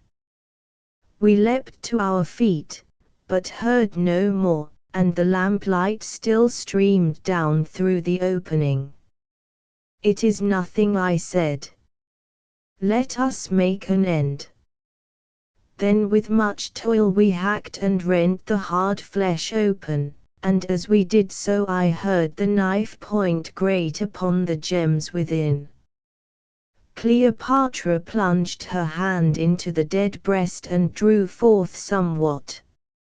She held it to the light, and gave a little cry, for from the darkness of Pharaoh's heart there flashed into light and life the most beauteous emerald that ever man beheld. It was perfect in color, very large, without a flaw, and fashioned to a scarabaeus form, and on the underside was an oval, inscribed with the divine name of Menkaura, son of the sun.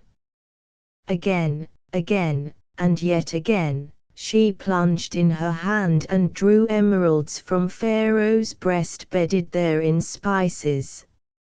Some were fashioned and some were not, but all were perfect in color without a flaw, and in value priceless. Again and again she plunged her white hand into that dread breast, till at length all were found, and there were 148 of such gems as are not known in the world. The last time that she searched she brought forth not emeralds, indeed, but 2 great pearls, wrapped in linen, such as never have been seen. And of these pearls more hereafter. So it was done, and all the mighty treasure lay glittering in a heap before us. There it lay, and there, too, lay the regalia of gold, the spiced and sickly scented wrappings, and the torn body of white-haired Pharaoh Menkaura, the Osirian, the ever-living in Amenti.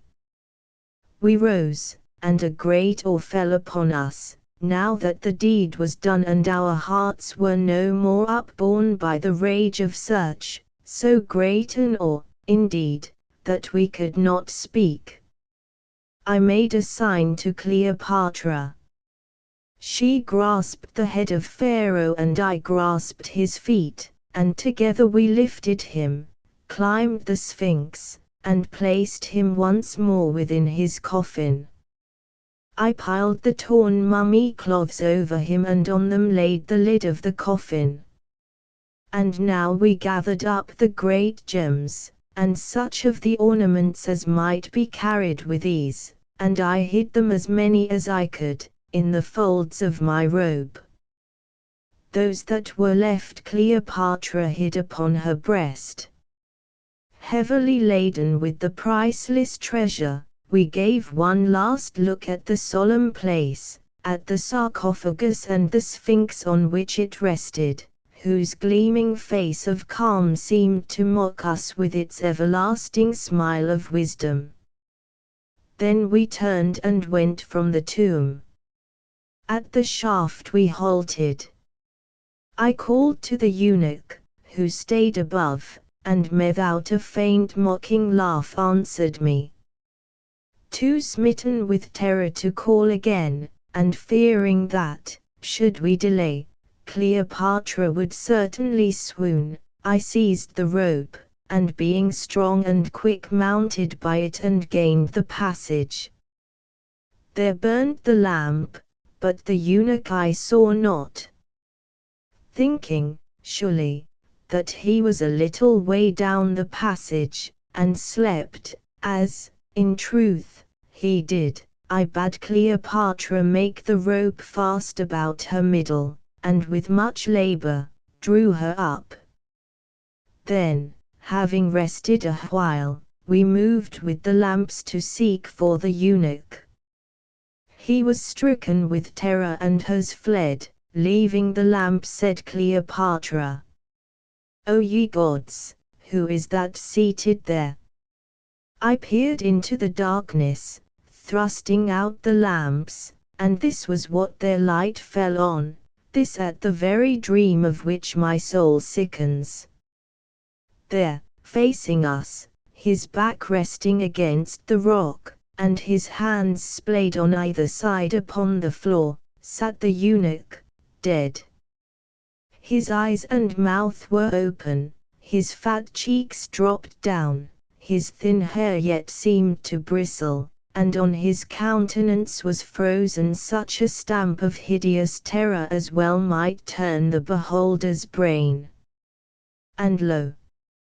fixed to his chin, by its hinder claws, hung that grey and mighty bat, which, flying forth when we entered the pyramid, vanished in the sky, but, returning, had followed us to its depths.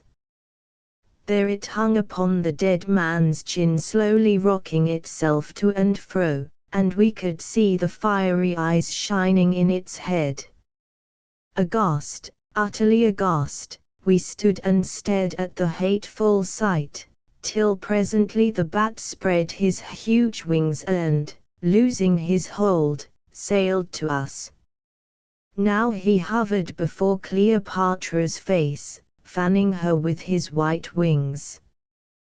Then with a scream, like a woman's shriek of fury, the accursed thing flitted on, seeking his violated tomb, and vanished down the well into the sepulchre. I fell against the wall. But Cleopatra sank in a heap upon the floor, and, covering her head with her arms, she shrieked till the hollow passages rang with the echoes of her cries, that seemed to grow and double and rush along the depths in volumes of shrill sound. "Rise!" I cried, "rise and let us hence before the spirit shall return to haunt us. If thou dost suffer thyself to be overwhelmed in this place, thou art lost forever." She staggered to her feet, and never may I forget the look upon her ashy face or in her glowing eyes. Seizing lamps with a rush, we passed the dead eunuch's horrid form, I holding her by the hand. We gained the great chamber, where was the sarcophagus of the Queen of Menkaura, and traversed its length. We fled along the passage. What if the thing had closed the three mighty doors? No, they were open, and we sped through them, the last only did I stay to close. I touched the stone, as I knew how, and the great door crashed down, shutting us off from the presence of the dead eunuch and the horror that had hung upon the eunuch's chin. Now we were in the white chamber with the sculptured panels, and now we faced the last steep ascent. Oh, that last ascent! Twice Cleopatra slipped and fell upon the polished floor. The second time, it was when half the distance had been done, she let fall her lamp, and would, indeed, have rolled down the slide had I not saved her. But in doing thus I, too, let fall my lamp, that bounded away into shadow beneath us, and we were in utter darkness. And perchance about us, in the darkness, hovered that awful thing. "Be brave!" I cried, "O love, be brave, and struggle on, or both are lost.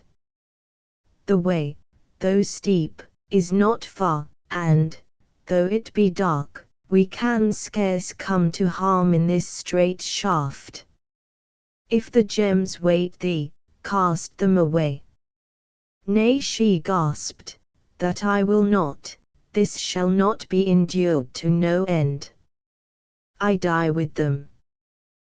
Then it was that I saw the greatness of this woman's heart, for in the dark, and notwithstanding the terrors we had passed and the awfulness of our state, she clung to me and clambered on up that dread passage.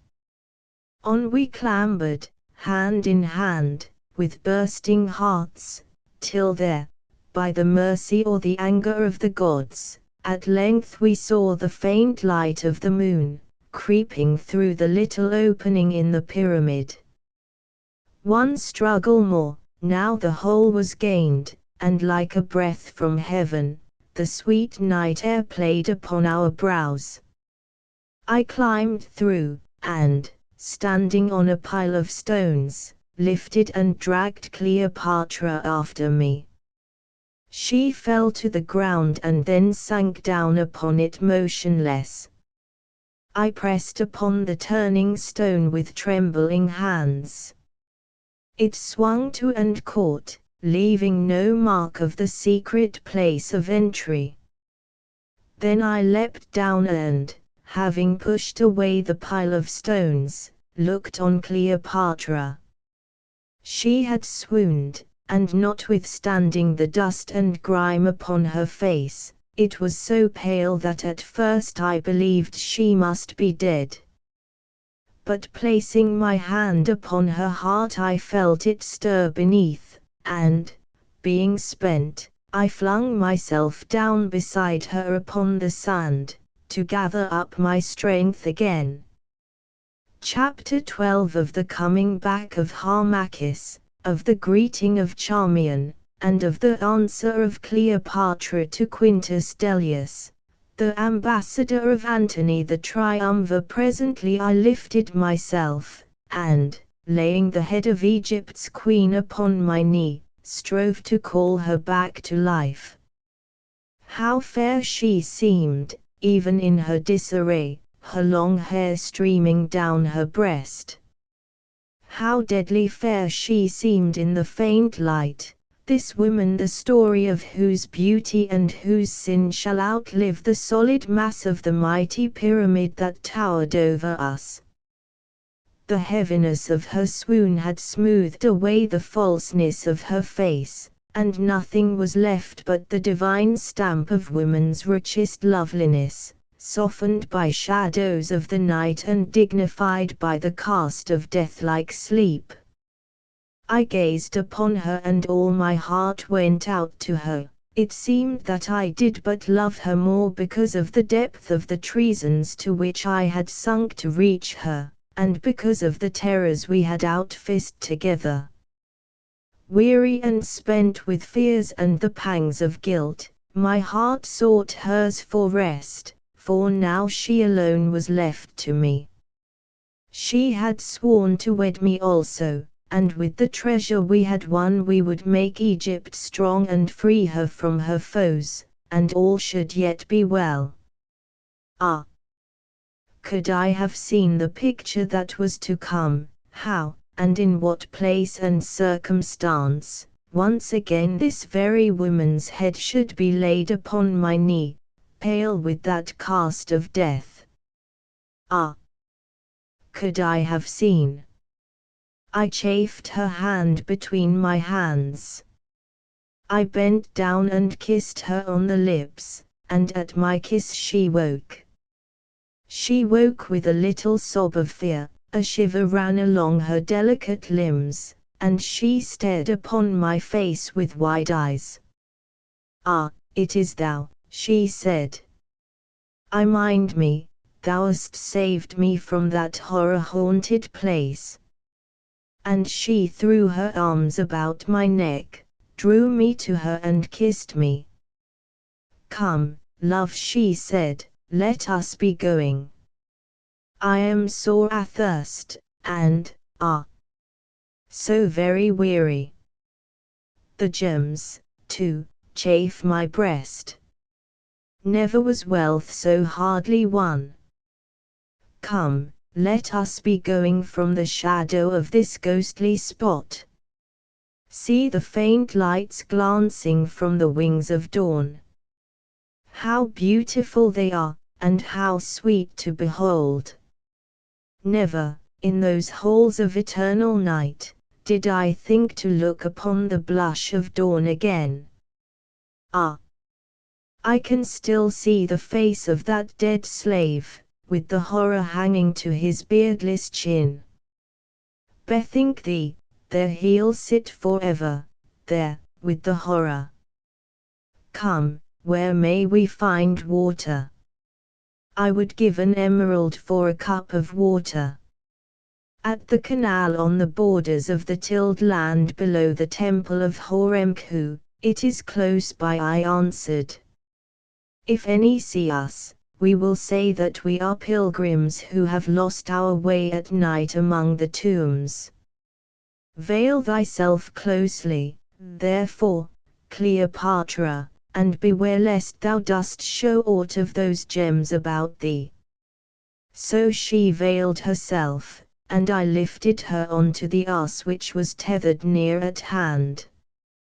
We walked slowly through the plain till we came to the place where the symbol of the god Horemheb, fashioned as a mighty sphinx, whom the Greeks call Harmachis, and crowned with the royal crown of Egypt, looks out in majesty across the land, his eyes ever fixed upon the east. As we walked, the first arrow of the rising sun quivered through the grey air, striking upon Horemheb's lips of holy calm, and the dawn kissed her greeting to the god of dawn. Then the light gathered and grew upon the gleaming sides of 20 pyramids, and, like a promise from life to death, rested on the portals of 10,000 tombs. It poured in a flood of gold across the desert sand, it pierced the heavy sky of night, and fell in bright beams upon the green of fields and the tufted crest of palms. Then from his horizon bed royal Ra rose up in pomp, and it was day. That is, Horus on the horizon, and signifies the power of light and good overcoming the power of darkness and evil incarnate in his enemy, Typhon. Editor. Passing the temple of granite and of alabaster that was built before the days of Khufu, to the glory of the majesty of Horemheb, we descended the slope, and came to the banks of the canal. There we drank, and that draught of muddy water was sweeter than all the choicest wine of Alexandria. Also we washed the mummy dust and grime from our hands and brows and made us clean. As she bathed her neck, stooping over the water, one of the great emeralds slipped from Cleopatra's breast and fell into the canal, and it was but by chance that at length I found it in the mire. Then, once more, I lifted Cleopatra onto the beast, and slowly, for I was very weary, we marched back to the banks of Sihor, where our craft was. And having at length come thither, seeing no one save some few peasants going out to labor on the lands, I turned the ass loose in that same field where we had found him, and we boarded the craft while the crew were yet sleeping. Then, waking them, we bade them make all sail, saying that we had left the eunuch to sojourn a while behind us, as in truth we had. So we sailed, having first hidden away the gems and such of the ornaments of gold as we could bring to the boat. We spent 4 days and more in coming to Alexandria, for the wind was for the most part against us, and they were happy days. At first, indeed, Cleopatra was somewhat silent and heavy at heart, for what she had seen and felt in the womb of the pyramid weighed her down. But soon her imperial spirit awoke and shook the burden from her breast, and she became herself again, now gay, now learned, now loving, and now cold, now queenly, and now altogether simple, ever changing as the winds of heaven, and as the heaven, deep, beauteous, and unsearchable. Night after night for those 4 perfect nights, the last happy hours I ever was to know, we sat hand in hand upon the deck and heard the waters lap the vessel's side, and watched the soft footfall of the moon as she trod the depths of Nile. There we sat and talked of love, talked of our marriage and all that we would do. Also I drew up plans of war and of defense against the Roman, which now we had the means to carry out, and she approved them, sweetly saying that what seemed good to me was good to her. And so the time passed all too swiftly. Oh, those nights upon the Nile! Their memory haunts me yet. Yet in my dreams I see the moonbeams break and quiver, and hear Cleopatra's murmured words of love mingle with the sound of murmuring waters. Dead are those dear nights, dead is the moon that lit them, the waters which rocked us on their breast are lost in the wide salt sea, and where we kissed and clung their lips unborn shall kiss and cling. How beautiful was their promise, doomed, like an unfruitful blossom, to wither, fall, and rot. And their fulfillment, ah, how drear! For all things end in darkness and in ashes, and those who sow in folly shall reap in sorrow. Ah! Those nights upon the Nile! And so at length once more we stood within the hateful walls of that fair palace on the low sheers, and the dream was done. Whither hast thou wandered with Cleopatra, Harmachis? Charmian asked of me when I met her by chance on that day of return. On some new mission of betrayal? Or was it but a love journey? I went with Cleopatra upon secret business of the state, I answered sternly. So, those who go secretly, go evilly, and foul birds love to fly at night. Not but what thou art wise, for it would scarce beseem thee, Harmachis, to show thy face openly in Egypt. I heard, and felt my passion rise within me, for I could ill bear this fair girl's scorn. Hast thou never a word without a sting? I asked. No, then, that I went whither thou hadst not dared to go, to gather means to hold Egypt from the grasp of Antony. So she answered, looking up swiftly. Thou foolish man!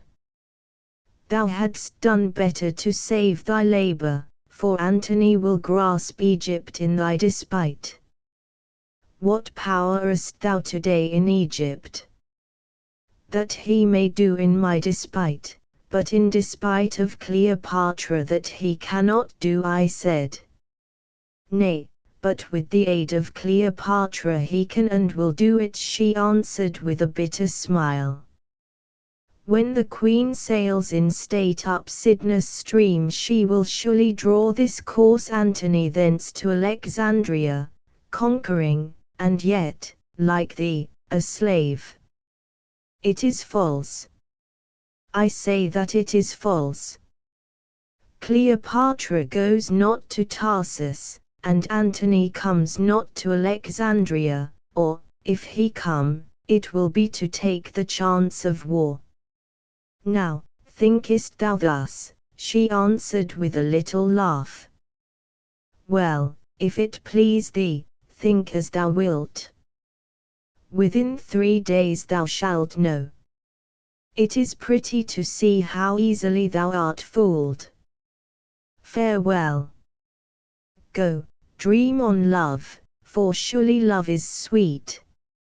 And she went, leaving me angered and troubled at heart. I saw Cleopatra no more that day, but on the day which followed I saw her. She was in a heavy mood, and had no gentle word for me.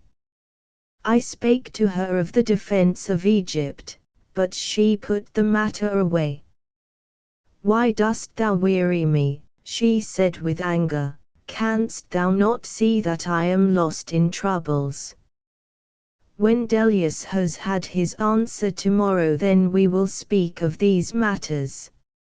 I said, when Delius has had his answer, and knowest thou that but yesterday, Charmian, whom about the palace they name the keeper of the queen's secrets, Charmian swore that the answer would be go in peace, I come to Antony. Charmian knows nothing of my heart, said Cleopatra, stamping her foot in anger, and if she talk so freely the girl shall be scourged out of my court, as is her desert. Though, in truth, she added, she has more wisdom in that small head of hers than all my privy councillors, and more wit to use it. Knowest thou that I have sold a portion of those gems to the rich Jews of Alexandria, and at a great price, at 5,000 sestertia for each one, but a few, in truth, for they could not buy more as yet. It was rare to see their eyes when they fell upon them, they grew large as apples with avarice and wonder. And now leave me, Harmachis, for I am weary. The memory of that dreadful night is with me yet. About £40,000 of our money. Editor. I bowed and rose to go, and yet stood wavering. Pardon me, Cleopatra, it is of our marriage. Our marriage? Why, are we not indeed already wed? She answered. Yes, but not before the world. Thou didst promise. Harmachis, I promised, and tomorrow, when I have rid me of this Delius, I will keep my promise, and name thee Cleopatra's lord before the court. See that thou art in thy place. Art content? And she stretched out her hand for me to kiss, looking on me with strange eyes, as though she struggled with herself. Then I went, but that night I strove once more to see Cleopatra, and could not. The Lady Charmian was with the queen, so said the eunuchs, and none might enter. On the morrow the court met in the great hall 1 hour before midday, and I went thither with a trembling heart to hear Cleopatra's answer to Delius, and to hear myself also named king consort to the Queen of Egypt. It was a full and splendid court. There were councillors, lords, captains, eunuchs, and waiting women, all save Charmian. The house passed, but Cleopatra and Charmian came not. At length Charmian entered gently by a side entrance, and took her place among the waiting ladies about the throne. Even as she did so she cast a glance at me, and there was triumph in her eyes, though I knew not over what she triumphed. I little guessed that she had but now brought about my ruin and sealed the fate of Egypt. Then presently the trumpets blared, and, clad in her robes of state, the Uru's crown upon her head, and on her breast, flashing like a star, that great emerald scarabaeus which she had dragged from dead Pharaoh's heart, Cleopatra swept in splendor to her throne, followed by a glittering guard of Northmen. Her lovely face was dark, dark were her slumbrous eyes, and none might read their message, though all that court searched them for a sign of what should come. She seated herself slowly as one who may not be moved, and spoke to the chief of the heralds in the Greek tongue.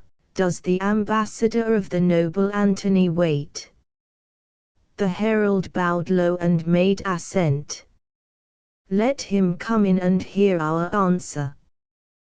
The doors were flung wide, and, followed by his train of knights, Delius, clad in his golden armor and his purple mantle, walked with cat-like step up the great hall, and made obeisance before the throne.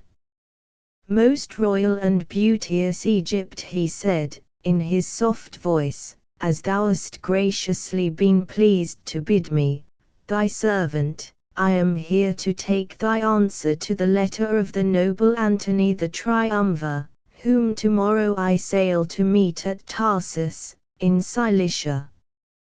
And I will say this, royal Egypt, craving pardon the while for the boldness of my speech, bethink thee well before words that cannot be unspoken fall from those sweet lips. Defy Antony, and Antony will wreck thee. But, like thy mother Aphrodite, rise glorious on his sight from the bosom of the Cyprian wave, and for wreck he will give thee all that can be dear to woman's royalty, empire, and pomp of place, cities and the sway of men, fame and wealth, and the diadem of rule made sure. For mark, Antony holds this eastern world in the hollow of his warlike hand, at his will kings are, and at his frown they cease to be. And he bowed his head and, folding his hands meekly on his breast, awaited answer. For a while Cleopatra answered not, but sat like the Sphinx Horemheb, dumb and inscrutable, gazing with lost eyes down the length of that great hall. Then, like soft music, her answer came, and trembling I listened for Egypt's challenge to the Roman, noble Delius, we have beat out us much of the matter of thy message from great Antony to our poor royalty of Egypt. We have beat out us much, and we have taken counsel from the oracles of the gods, from the wisest among our friends, and from the teachings of our heart, that ever, like a nesting bird, broods over our people's weal. Sharp are the words that thou hast brought across the sea, methinks they had been better fitted to the ears of some petty half-tamed prince than to those of Egypt's queen. Therefore we have numbered the legions that we can gather, and the triumphs and the galleys wherewith we may breast the sea, and the moneys which shall buy us all things wanting to our war. And we find this, that, though Antony be strong, yet has Egypt naught to fear from the strength of Antony. She paused, and a murmur of applause of her high words ran down the hall. Only Delius stretched out his hand as though to push them back. Then came the end. Noble Delius, half are we minded there to bid our tongue stop, and, strong in our fortresses of stone, and our other fortresses built of the hearts of men, abide the issue. And yet thou shalt not go thus.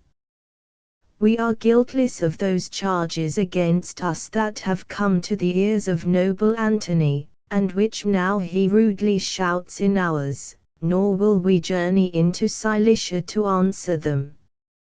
Here the murmur arose anew, while my heart beat high in triumph, and in the pause that followed, Delius spoke once more. Then, royal Egypt, my word to Antony is word of war. Nay, she answered, it shall be one of peace. Listen, we said that we would not come to make answer to these charges, nor will we. But, and she smiled for the first time, we will gladly come, and that swiftly, in royal friendship to make known our fellowship of peace upon the banks of Cydnus. I heard, and was bewildered. Could I hear aright? Was it thus that Cleopatra kept her oaths?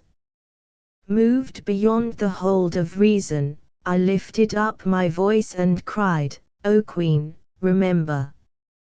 She turned upon me like a lioness, with a flashing of the eyes and a swift shake of her lovely head.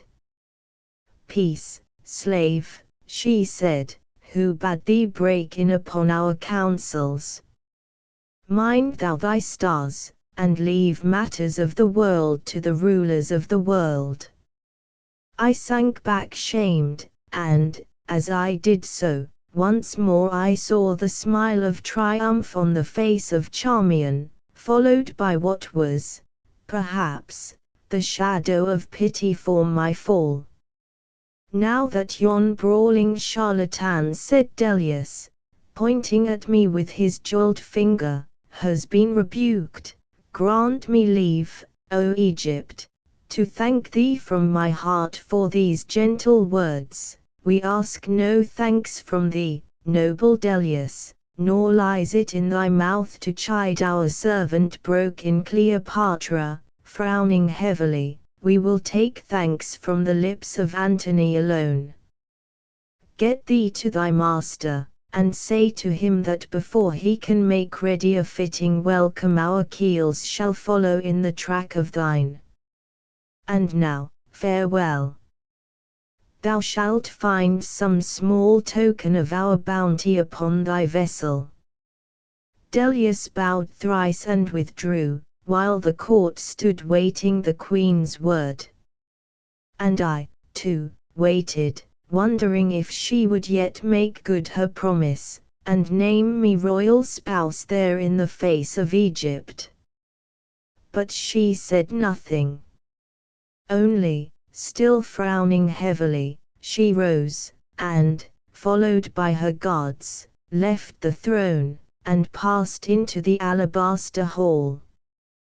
Then the court broke up, and as the lords and councillors went by they looked on me with mockery. For though none knew all my secret, nor how it stood between me and Cleopatra, yet they were jealous of the favor shown me by the queen, and rejoiced greatly at my fall. But I took no heed of their mocking as I stood dazed with misery and felt the world of hope slip from beneath my feet. Chapter 13 of the reproach of Harmachis, of the struggle of Harmachis with the gods, of the blow of Brennus, and of the secret speech of Cleopatra. And at length, all being gone, I, too, turned to go, when a eunuch struck me on the shoulder and roughly bade me wait on the presence of the queen. An hour past this fellow would have crawled to me on his knees, but he had heard, and now he treated me, so brutish is the nature of such slaves, as the world treats the fallen, with scorn. For to come low after being great is to learn all shame. Unhappy, therefore, are the great, for they may fall. I turned upon the slave with so fierce a word that, cur-like, he sprang behind me. Then I passed on to the alabaster hall, and was admitted by the guards. In the center of the hall, near the fountain, sat Cleopatra, and with her were Charmian and the Greek girl Ias, and Maria and other of her waiting ladies. "Go," she said to these, "I would speak with my astrologer." So they went, and left us face to face. "Stand thou there," she said, lifting her eyes for the first time. "Come not nigh me, Harmachis, I trust thee not. Perchance thou hast found another dagger. Now, what hast thou to say? By what right didst thou dare to break in upon my talk with the Roman?" I felt the blood rush through me like a storm. Bitterness and burning anger took hold of my heart.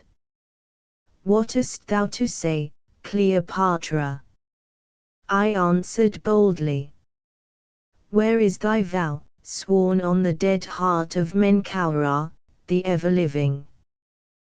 Where now thy challenge to this Roman Antony? Where thy oath that thou wouldest call me husband in the face of Egypt?" And I choked and ceased. "Well doth it become Harmachis, who never was forsworn, to speak to me of oaths," she said in bitter mockery. "And yet, O thou most pure priest of Isis, and yet, O thou most faithful friend, who never didst betray thy friends, and yet, O thou most steadfast, honorable, and upright man, who never bartered thy birthright, thy country, and thy cause for the price of a woman's passing love, by what token knowest thou that my word is void? I will not answer thy taunts, Cleopatra, I said, holding back my heart as best I might, for I have earned them all, though not from thee. By this token, then, I know it. Thou goest to visit Antony, thou goest, as said that Roman knave, tricked in thy best attire to feast with him whom thou shouldst give to vultures for their feast. Perhaps, for aught I know, thou art about to squander those treasures that thou hast filched from the body of Menkaura, those treasures stored against the need of Egypt, upon wanton revels which shall complete the shame of Egypt. By these things, then, I know that thou art forsworn, and I, who, loving thee, believed thee, tricked, and by this, also, that thou who didst but yesternight swear to wed me, dost today cover me with taunts, and even before that Roman put me to an open shame. To wed thee, and I did swear to wed thee. Well, and what is marriage?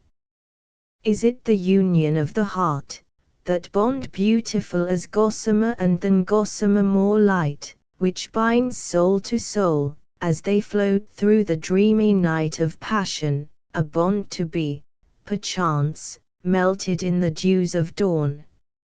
Or is it the iron link of enforced, unchanging union whereby if sinks the one the other must be dragged beneath the sea of circumstance, there, like a punished slave, to perish of unavoidable corruption, marriage.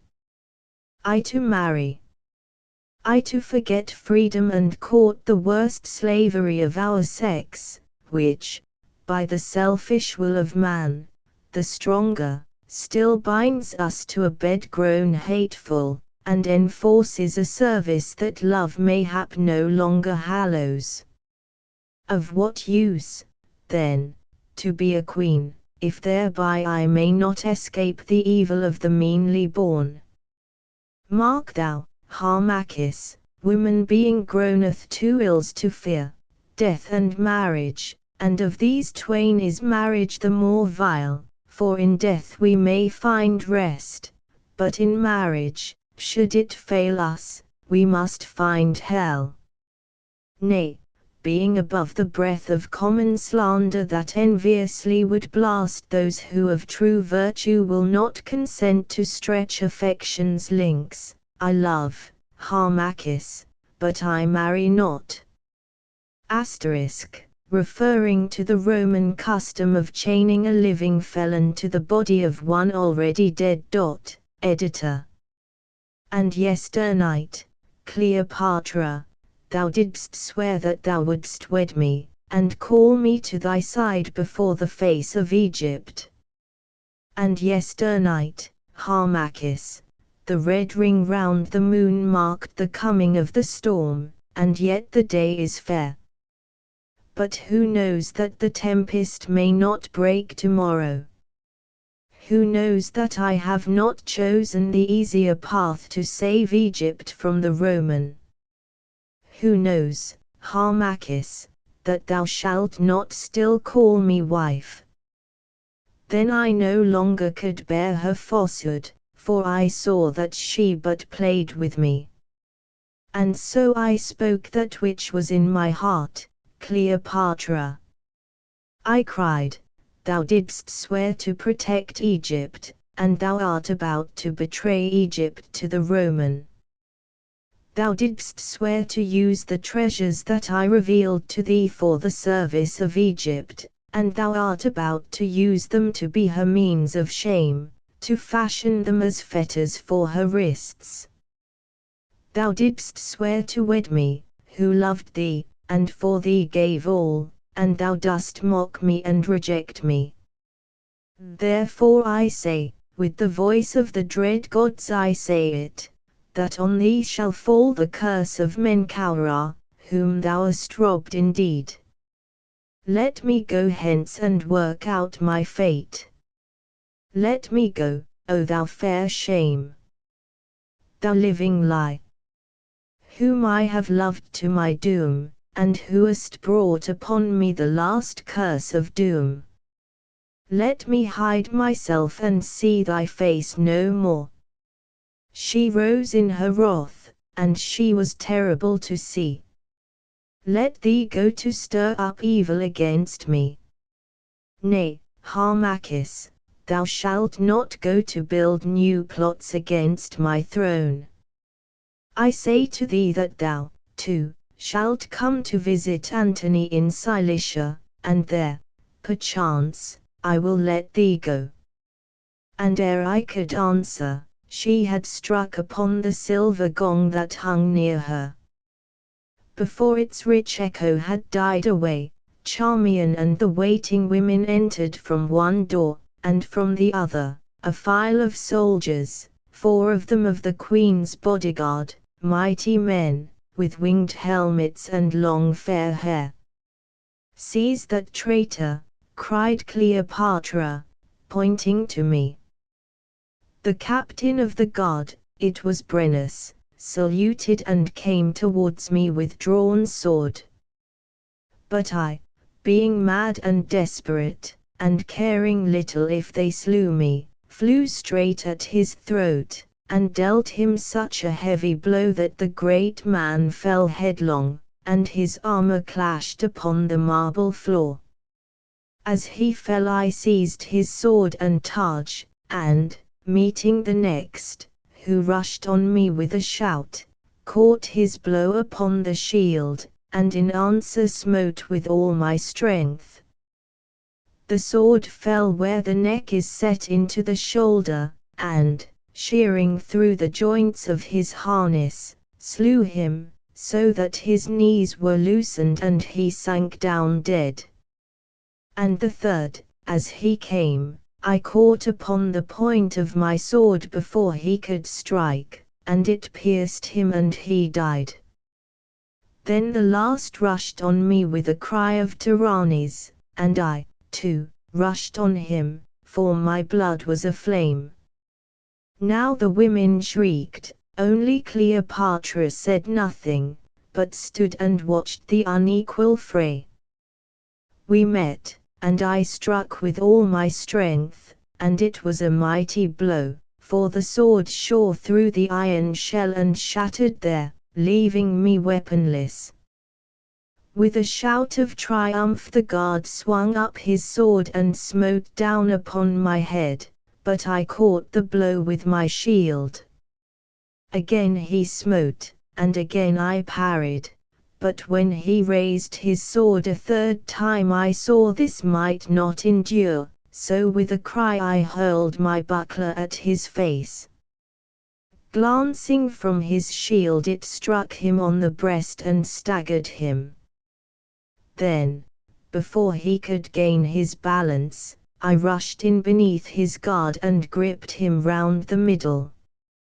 For a full minute the tall man and I struggled furiously, and then, so great was my strength in those days, I lifted him like a toy and dashed him down upon the marble floor in such fashion that his bones were shattered so that he spoke no more.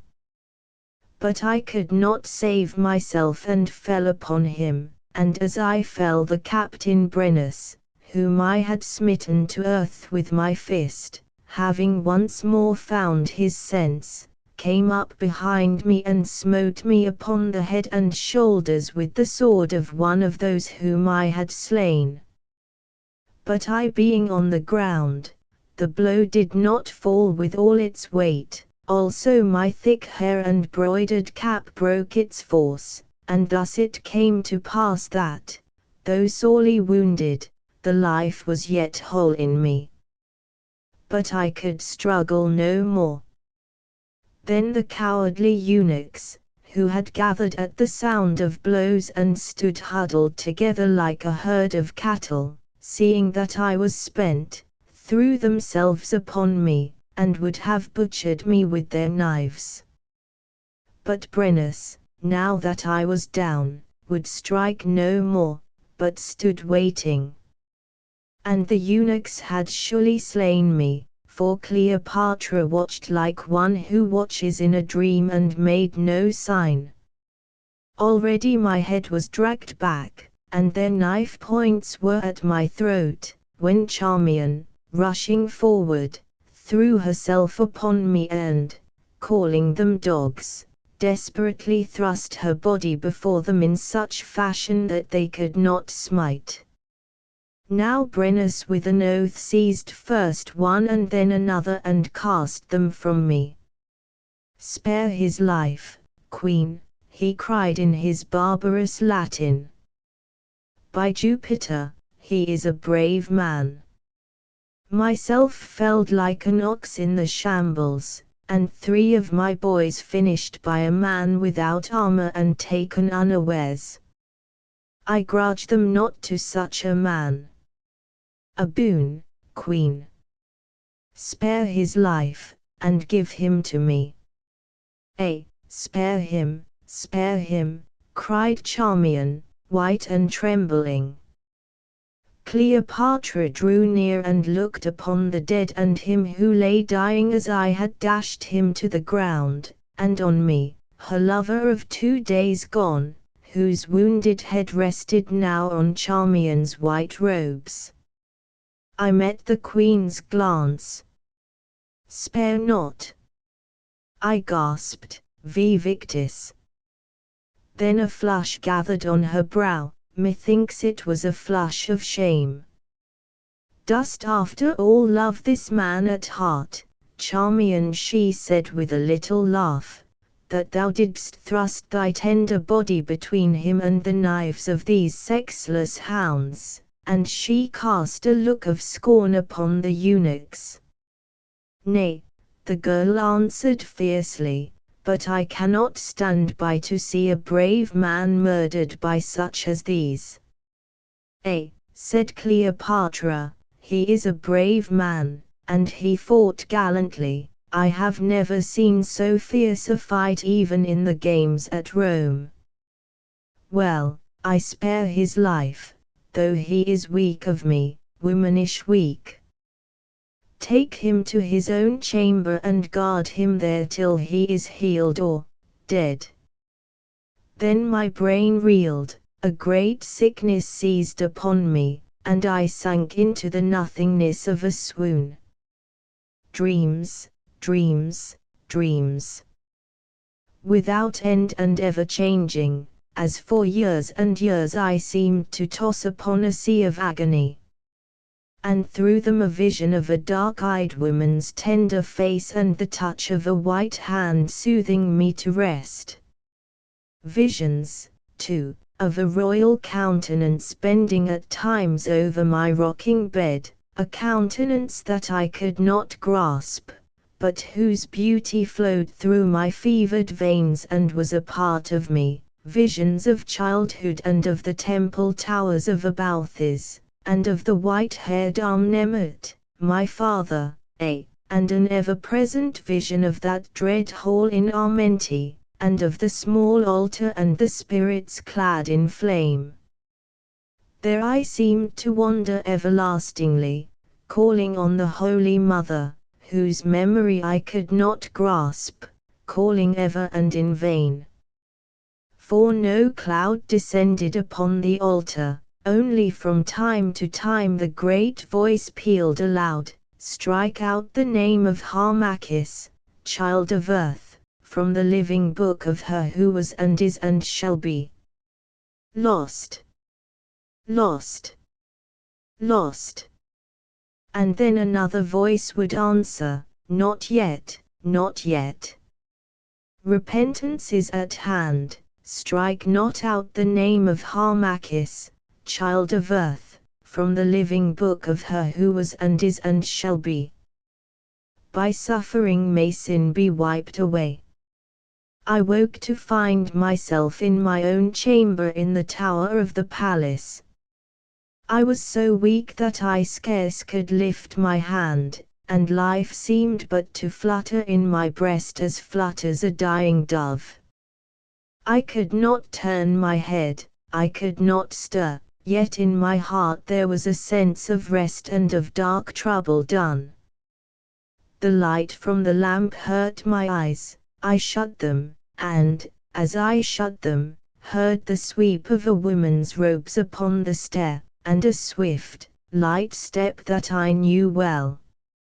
It was that of Cleopatra. She entered and drew near. I felt her come. Every pulse of my poor frame beat an answer to her footfall, and all my mighty love and hate rose from the darkness of my death-like sleep, and rent me in their struggle. She leaned over me, her ambrosial breath played upon my face, I could hear the beating of her heart. Lower she leaned, till at last her lips touched me softly on the brow. "Poor man," I heard her murmur. "Poor, weak, dying man. Fate hath been hard to thee. Thou wert too good to be the sport of such a one as I, the pawn that I must move in my play of policy. Ah, Harmachis! Thou shouldst have ruled the game. Those plotting priests could give thee learning, but they could not give thee knowledge of mankind, nor fence thee against the march of nature's law. And thou didst love me with all thy heart, ah! Well I know it. Manlike, thou didst love the eyes that, as a pirate's lights, beckoned thee to shipwrecked ruin, and didst hang doting on the lips which lied thy heart away and called thee slave. Well, the game was fair, for thou wouldst have slain me, and yet I grieve. So thou dost die. And this is my farewell to thee. Never may we meet again on earth, and, perchance, it is well, for who knows, when my hour of tenderness is past, how I might deal with thee, didst thou live. Thou dost die, they say, those learned long-faced fools, who, if they let thee die, shall pay the price. And where, then, shall we meet again when my last throw is thrown?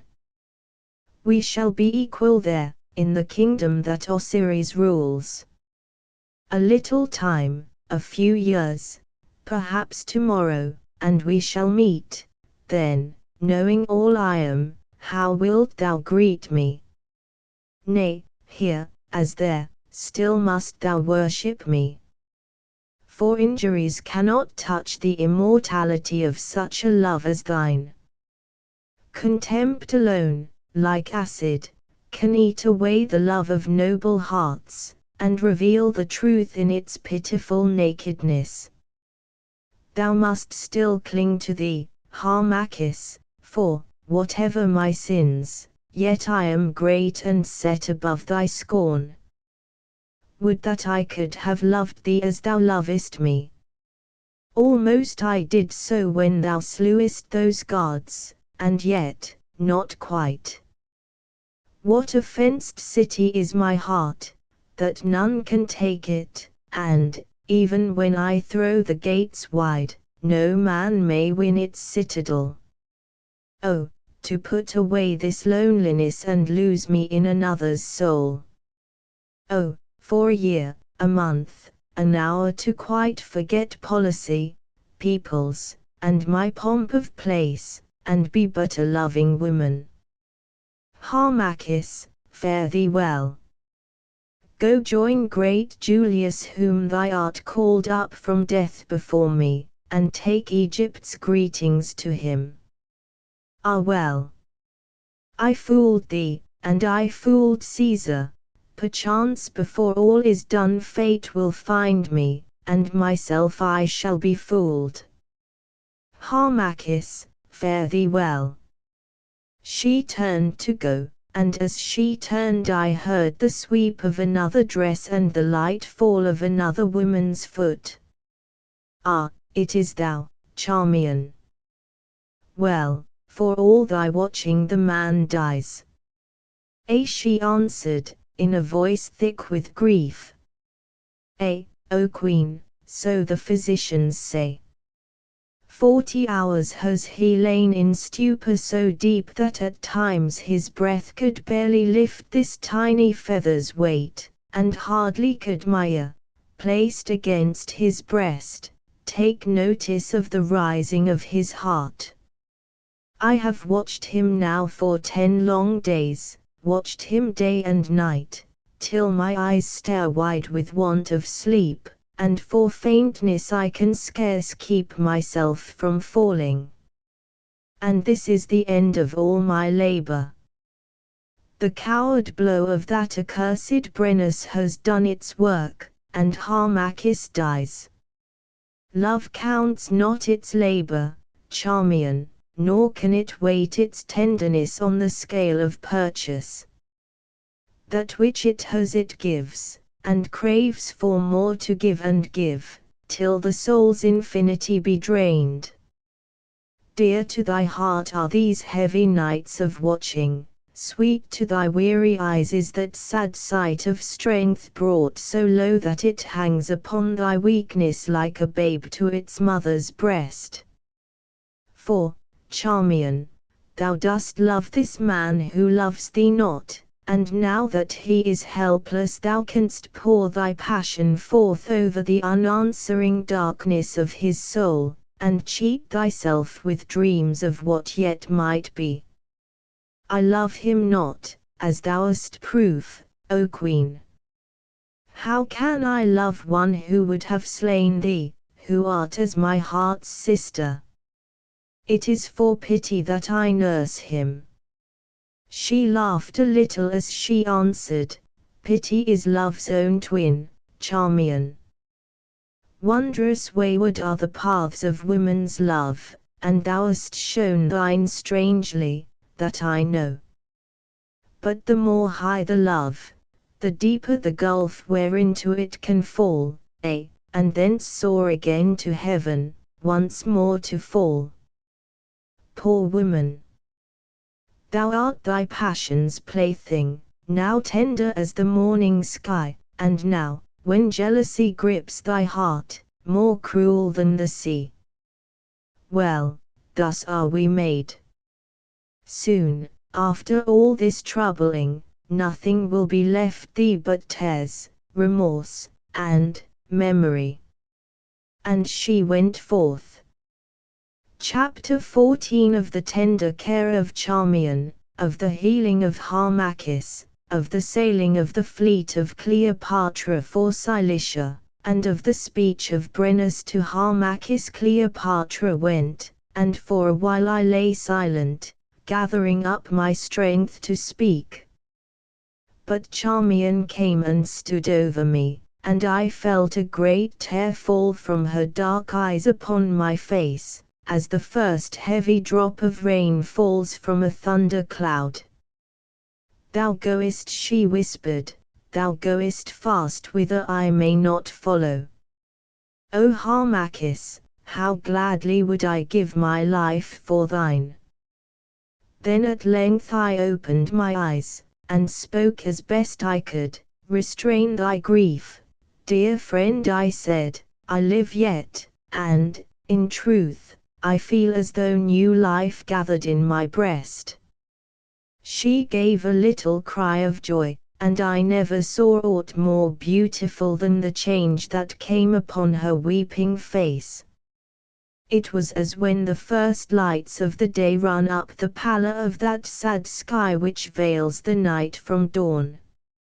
All rosy grew her lovely countenance, her dim eyes shone out like stars, and a smile of wonderment, more sweet than the sudden smile of the sea as its ripples wake to brightness beneath the kiss of the risen moon, broke through her rain of tears. Thou livest, she cried, throwing herself on her knees beside my couch. Thou livest, and I thought thee gone. Thou art come back to me. Oh! What say I? How foolish is a woman's heart! 'Tis this long watching. Nay, sleep and rest thee, Harmachis, why dost thou talk? Not one more word, I command thee straitly. Where is the draught left by that long-bearded fool? Nay, thou shalt have no draught. There, sleep, Harmachis, sleep. And she crouched down at my side and laid her cool hand upon my brow, murmuring, "Sleep, sleep." And when I woke there she was still, but the lights of dawn were peeping through the casement. There she knelt, one hand upon my forehead, and her head, in all its disarray of curls, resting upon her outstretched arm. "Charmian," I whispered, "have I slept?" Instantly she was wide awake, and, gazing on me with tender eyes, "Yet, thou'st slept, Harmachis." "How long, then, have I slept?" "9 hours." "And thou'st held thy place there, at my side, for 9 long hours." "Yes. It is nothing, I also have slept, I feared to waken thee if I stirred." "Go, rest," I said, "it shames me to think of this thing." "Go rest thee, Charmian." "Vex not thyself," she answered, "see, I will bid a slave watch thee, and to wake me if thou needest aught, I sleep there, in the outer chamber." "Peace, I go," and she strove to rise, but, so cramped was she, fell straightway on the floor. I can scarcely tell the sense of shame that filled me when I saw her fall. Alas! I could not stir to help her. "It is naught," she said, "move not." I did but catch my foot. There, and she rose, again to fall, a pest upon my awkwardness. "Why, I must be sleeping." "'Tis well now. I'll send the slave," and she staggered thence like one overcome with wine.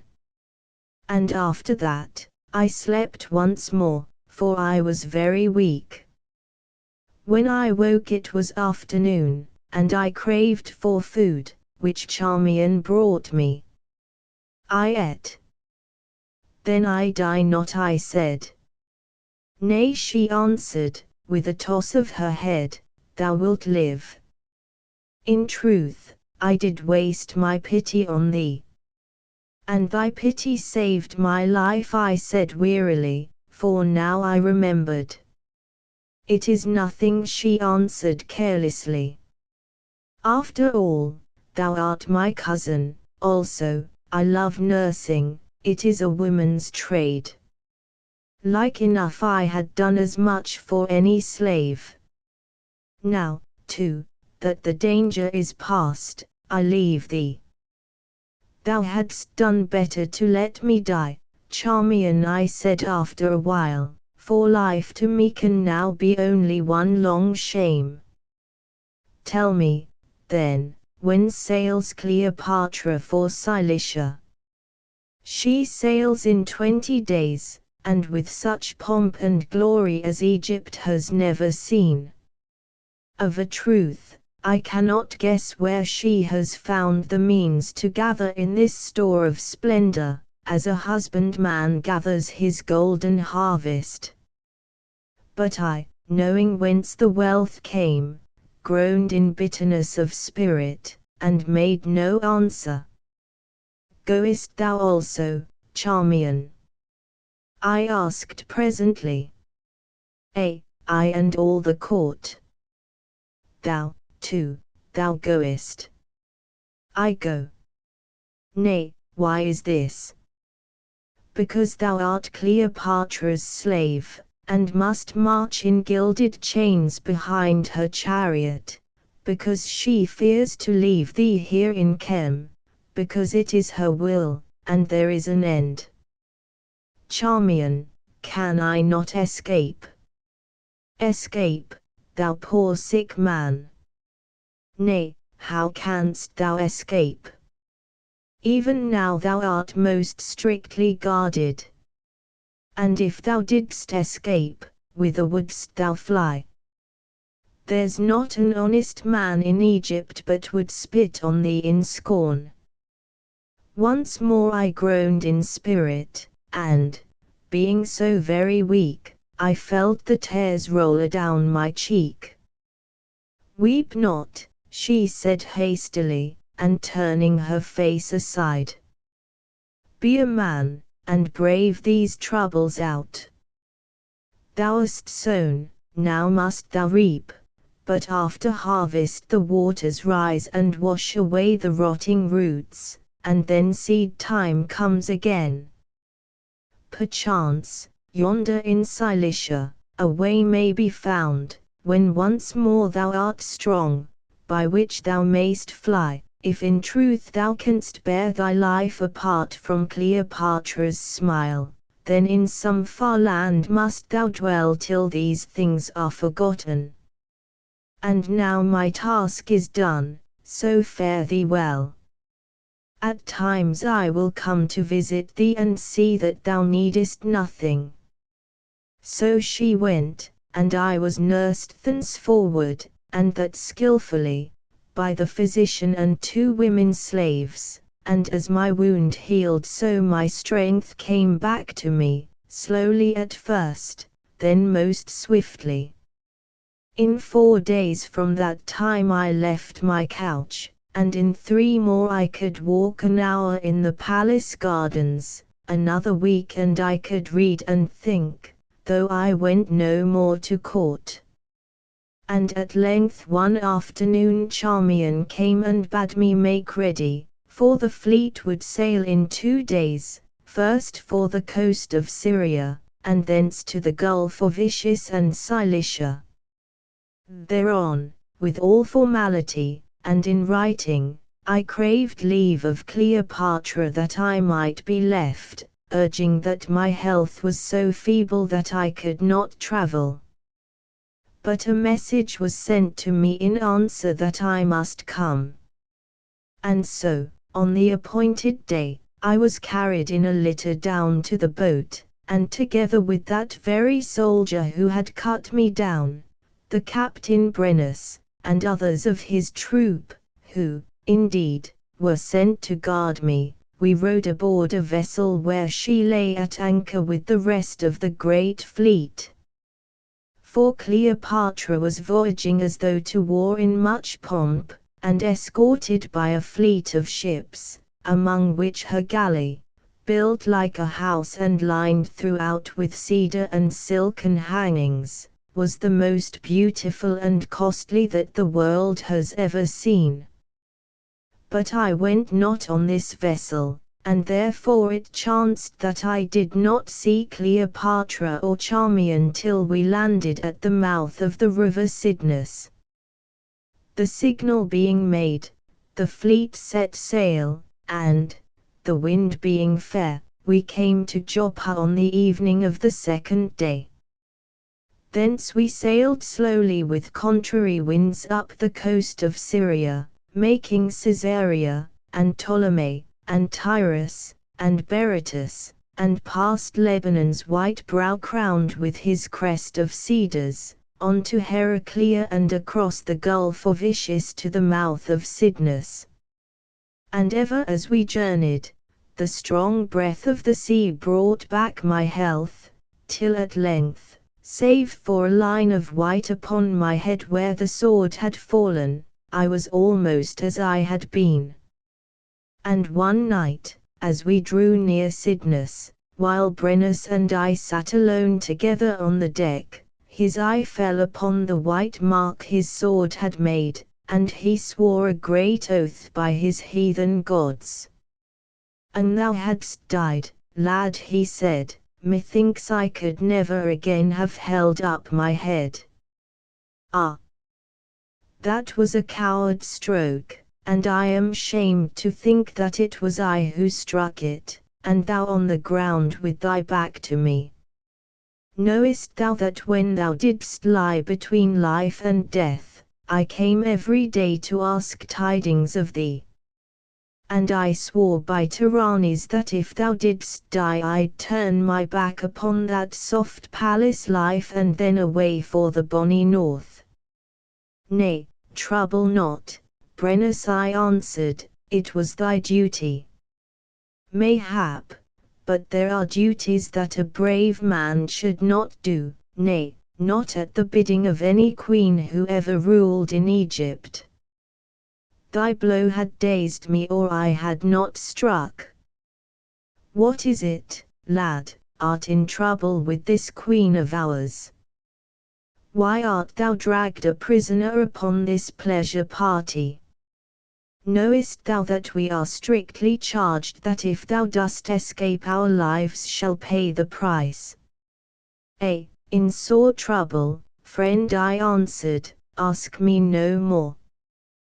"Then, being of the age thou art, there's a woman in it, that I swear, and, perchance, though I am rough and foolish, I might make a guess. Look thou, lad, what sayest thou? I am weary of this service of Cleopatra and this hot land of deserts and of luxury, that sap a man's strength and drain his pocket, and so are others whom I know of. What sayest thou, let's take one of these unwieldy vessels and away to the north. I'll lead thee to a better land than Egypt, a land of lake and mountain, and great forests of sweet-scented pine, and find thee a girl fit to mate with, my own niece, a girl strong and tall, with wide blue eyes and long fair hair, and arms that could crack thy ribs were she of a mind to hug thee. Come, what sayest thou? Put away the past, and away for the bonny north, and be a son to me." For a moment I thought, and then sadly shook my head, for though I was sorely tempted to be gone, I knew that my fate lay in Egypt, and I might not fly my fate. "It may not be, Brennus," I answered. "Fain would I that it might be, but I am bound by a chain of destiny which I cannot break, and in the land of Egypt I must live and die." "As thou wilt, lad," said the old warrior. "I should have dearly loved to marry thee among my people, and make a son of thee. At the least, remember that while I am here thou hast Brennus for a friend. And one thing more, beware of that beauteous queen of thine, for, by tyrannies, perhaps an hour may come when she will hold that thou knowest too much, and then," and he drew his hand across his throat. "And now good night, a cup of wine, then to sleep, for tomorrow the foolery." Here several lengths of the second roll of papyrus are so broken as to be undecipherable. They seem to have been descriptive of Cleopatra's voyage up the Cydnus to the city of Tarsus. And, the writing continues, to those who could take joy in such things, the sight must, indeed, have been a gallant one. For the stern of our galley was covered with sheets of beaten gold, the sails were of the scarlet of Tyre, and the oars of silver touched the water to a measure of music. And there, in the center of the vessel, beneath an awning ablaze with gold embroidery, lay Cleopatra, attired as the Roman Venus, and surely Venus was not more fair, in thin robes of whitest silk, bound in beneath her breast with a golden girdle delicately graven over with scenes of love. All about her were little rosy boys, chosen for their beauty, and clad in naught save downy wings strapped upon their shoulders, and on their backs Cupid's bow and quiver, who fanned her with fans of plumes. Upon the vessel's decks, handling the cordage, that was of silken web, and softly singing to the sound of harps and the beat of oars, were no rough sailors, but women lovely to behold, some robed as graces and some as brides, that is, scarce robed at all, except in their scented hair. And behind the couch, with drawn sword, stood Brennus, in splendid armor and winged helm of gold, and by him others, I among them, in garments richly worked, and knew that I was indeed a slave. On the high poop also burned censers filled with costliest incense, of which the fragrant steam hung in little clouds about our wake. Thus, as in a dream of luxury, followed by many ships, we glided on towards the wooded slopes of Taurus, at whose foot lay that ancient city Tarshish. And ever as we came the people gathered on the banks and ran before us, shouting, "Venus is risen from the sea. Venus hath come to visit Bacchus."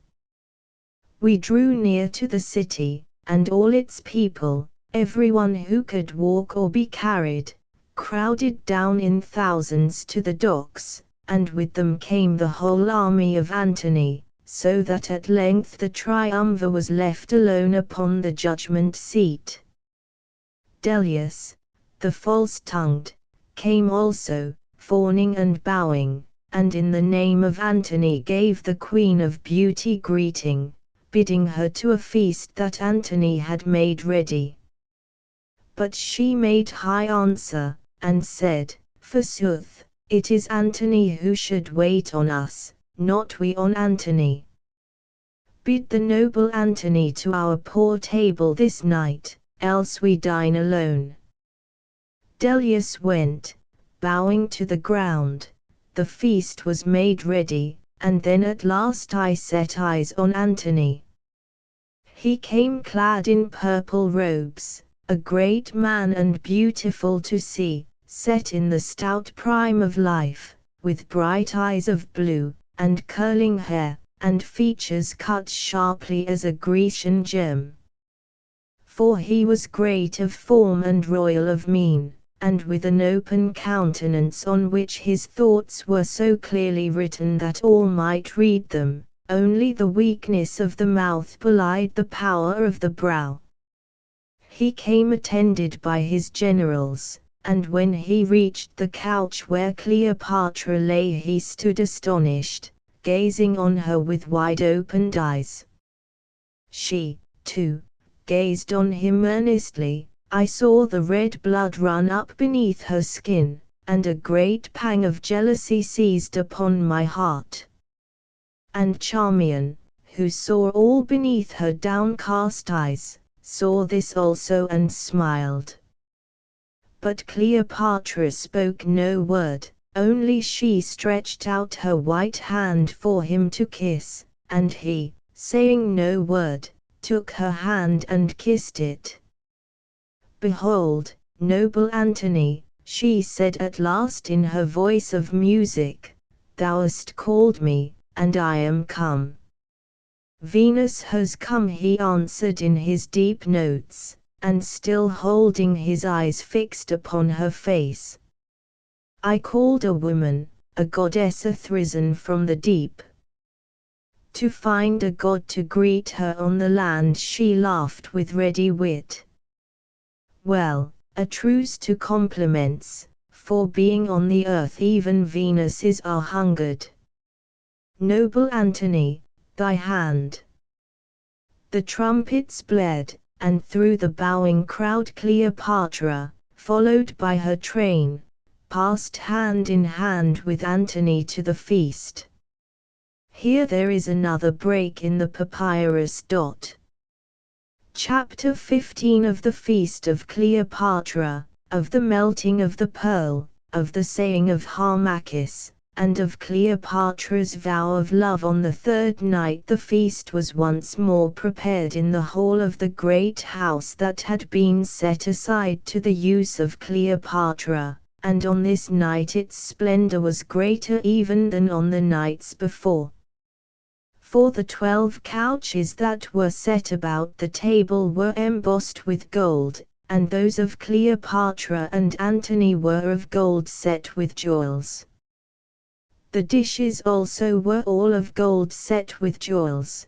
The walls were hung with purple cloth sewn with gold, and on the floor, covered with a net of gold, fresh roses were strewn ankle deep, that as the slaves trod them sent up their perfume. Once again I was bidden to stand, with Charmian and Ias and Maria, behind the couch of Cleopatra, and, like a slave, from time to time call out the hours as they flew. And there being no help, I went wild at heart, but this I swore, it should be for the last time, since I could not bear that shame. For though I would not yet believe what Charmian told me, that Cleopatra was about to become the love of Antony, yet I could no more endure this ignominy and torture. For from Cleopatra now I had no words save such as a queen speaks to her slave, and methinks it gave her dark heart pleasure to torment me. Thus it came to pass that I, the Pharaoh, crowned of Chem, stood among eunuchs and waiting women behind the couch of Egypt's queen while the feast went merrily and the wine cup passed. And ever Antony sat, his eyes fixed upon the face of Cleopatra, who from time to time let her deep glance lose itself in his, and then for a little while their talk died away. For he told her tales of war and of deeds that he had done, and love jests such as are not meet for the ears of women. But she took offense at nothing, rather, falling into his humor, she would cap his stories with others of a finer wit, but not less shameless. At length, the rich meal being finished, Antony gazed at the splendor around him. "Tell me, then, most lovely Egypt," he said, "are the sands of Nile compact of gold, that thou canst, night by night, thus squander the ransom of a king upon a single feast? Whence comes this untold wealth?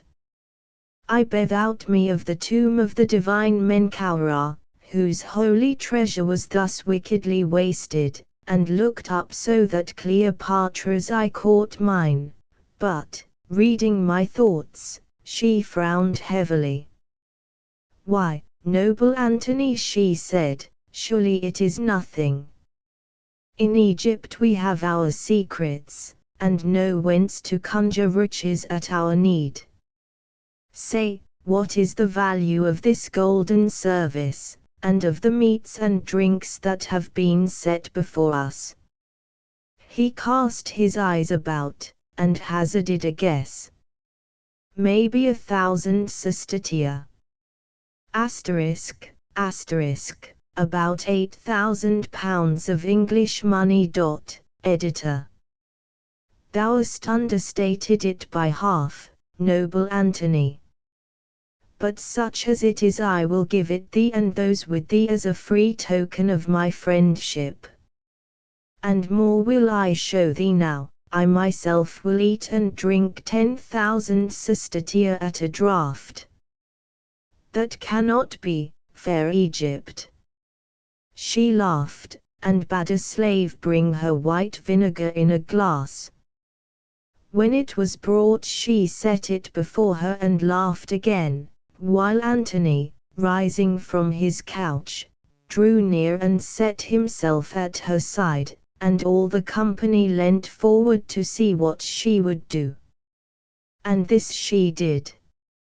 she took from her ear one of those great pearls which last of all had been drawn from the body of the divine Pharaoh, and before any could guess her purpose she let it fall into the vinegar. Then came silence, the silence of wonder, and slowly the priceless pearl melted in the strong acid. When it was melted she lifted the glass and shook it, then drank the vinegar, to the last drop. "More vinegar, slave," she cried, "my meal is but half finished," and she drew forth the second pearl. "By Bacchus, no, that shalt thou not," cried Antony, snatching at her hands, "I have seen enough," and at that moment, moved to it by I know not what, I called aloud, "The hour falls, O Queen, the hour of the coming of the curse of Menkaura." An ashy whiteness grew upon Cleopatra's face, and she turned upon me furiously, while all the company gazed wondering, not knowing what the words might mean. "Thou ill-omened slave," she cried. "Speak thus once more and thou shalt be scourged with rods, scourged like an evildoer, that I promise thee, Harmachis." "What means the knave of an astrologer?" asked Antony. "Speak, sirrah, and make clear thy meaning, for those who deal in curses must warrant their wares." "I am a servant of the gods, noble Antony. That which the gods put in my mind that must I say, nor can I read their meaning," I answered humbly. "Oh, thou servest the gods, dost thou, thou many-colored mystery?" This he said having reference to my splendid robes. "Well, I serve the goddesses, which is a softer cult. And there's this between us, that though what they put in my mind I say, neither can I read their meaning." And he glanced at Cleopatra as one who questions. "Let the knave be," she said impatiently, "tomorrow we'll be rid of him." "Sirrah, begone." I bowed and went, and, as I went, I heard Antony say, "Well, he may be a knave, for that all men are, but this for thy astrologer, he hath a royal air and the eye of a king, and wit in it." Without the door I paused, not knowing what to do, for I was bewildered with misery. And, as I stood, someone touched me on the hand. I glanced up, it was Charmian, who in the confusion of the rising of the guests, had slipped away and followed me. For in trouble Charmian was ever at my side. "Follow me," she whispered, "thou art in danger." I turned and followed her. "Why should I not? Whither go we?" I asked at length. "To my chamber," she said. "Fear not, we ladies of Cleopatra's court have small good fame to lose. If anyone by chance should see us, they'll think that it is a love tryst, and such are all the fashion." I followed, and, presently, skirting the crowd, we came unseen to a little side entrance that led to a stair, up which we passed. The stair ended in a passage. We turned down it till we found a door on the left hand. Charmian entered silently, and I followed her into a dark chamber. Being in, she barred the door and, kindling tinder to a flame, lit a hanging lamp. As the light grew strong I gazed around. The chamber was not large, and had but one casement, closely shuttered. For the rest, it was simply furnished, having white walls, some chests for garments, an ancient chair, what I took to be a tiring table, on which were combs, perfumes, and all the frippery that pertains to woman, and a white bed with a broidered coverlid, over which was hung a gnat gauze. "Be seated, Harmachis," she said, pointing to the chair. I took the chair, and Charmian, throwing back the gnat gauze, sat herself upon the bed before me. "Knowest thou what I heard Cleopatra say as thou didst leave the banqueting hall?" she asked presently. "Nay, I know not." "She gazed after thee, and, as I went over to her to do some service, she murmured to herself, 'By Serapis, I will make an end. I will wait no longer, tomorrow he shall be strangled.' So I said, 'It may be, though, after all that has been, I can scarce believe that she will murder me.' 'Why canst thou not believe it, thou most foolish of men? Dost forget how nigh thou wast to death there in the alabaster hall? Who saved thee then from the knives of the eunuchs? Was it Cleopatra? Or was it I and Brennus? Stay, I will tell thee. Thou canst not yet believe it, because, in thy folly, thou dost not think it possible that the woman who has but lately been as a wife to thee can now, in so short a time, doom thee to be basely done to death. Nay, answer not, I know all, and I tell thee this, thou hast not measured the depth of Cleopatra's perfidy, nor canst thou dream the blackness of her wicked heart. She had surely slain thee in Alexandria had she not feared that thy slaughter being noised abroad might bring trouble on her. Therefore has she brought thee here to kill thee secretly. For what more canst thou give her? She has thy heart's love, and is wearied of thy strength and beauty. She has robbed thee of thy royal birthright and brought thee, a king, to stand amidst the waiting women behind her at her feasts. She has won from thee the great secret of the holy treasure. Ah, thou knowest that? Yes, I know all, and tonight thou seest how the wealth stored against the need of Chem is being squandered to fill up the wanton luxury of Chem's Macedonian queen. Thou seest how she has kept her oath to wed thee honorably. Harmachis, at length thine eyes are open to the truth. I see too well, and yet she swore she loved me, and I, poor fool, I believed her.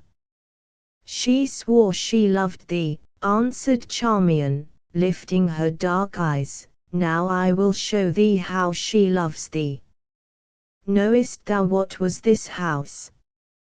It was a priest's college, and, as thou wottest, Harmachis, priests have their ways.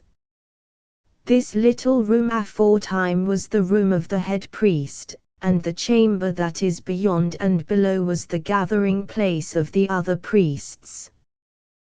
The old slave who keeps the house told me all this, and also she revealed what I shall show thee. Now, Harmachis, be silent as the dead, and follow me. She blew out the lamp, and by the little light that crept through the shuttered casement led me by the hand to the far corner of the room.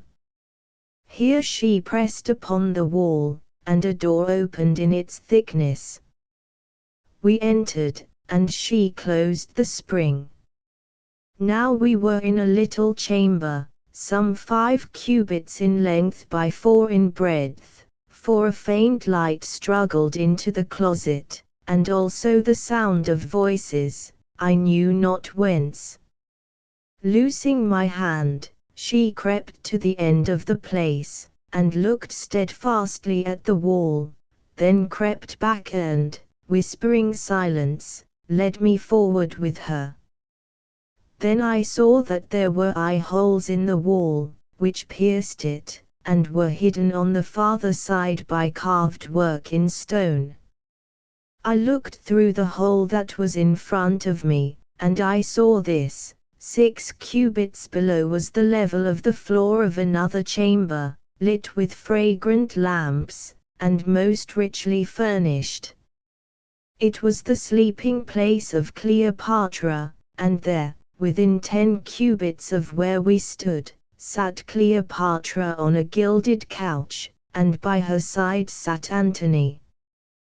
"Tell me," Cleopatra murmured, for this place was so built that every word spoken in the room below came to the ears of the listener above.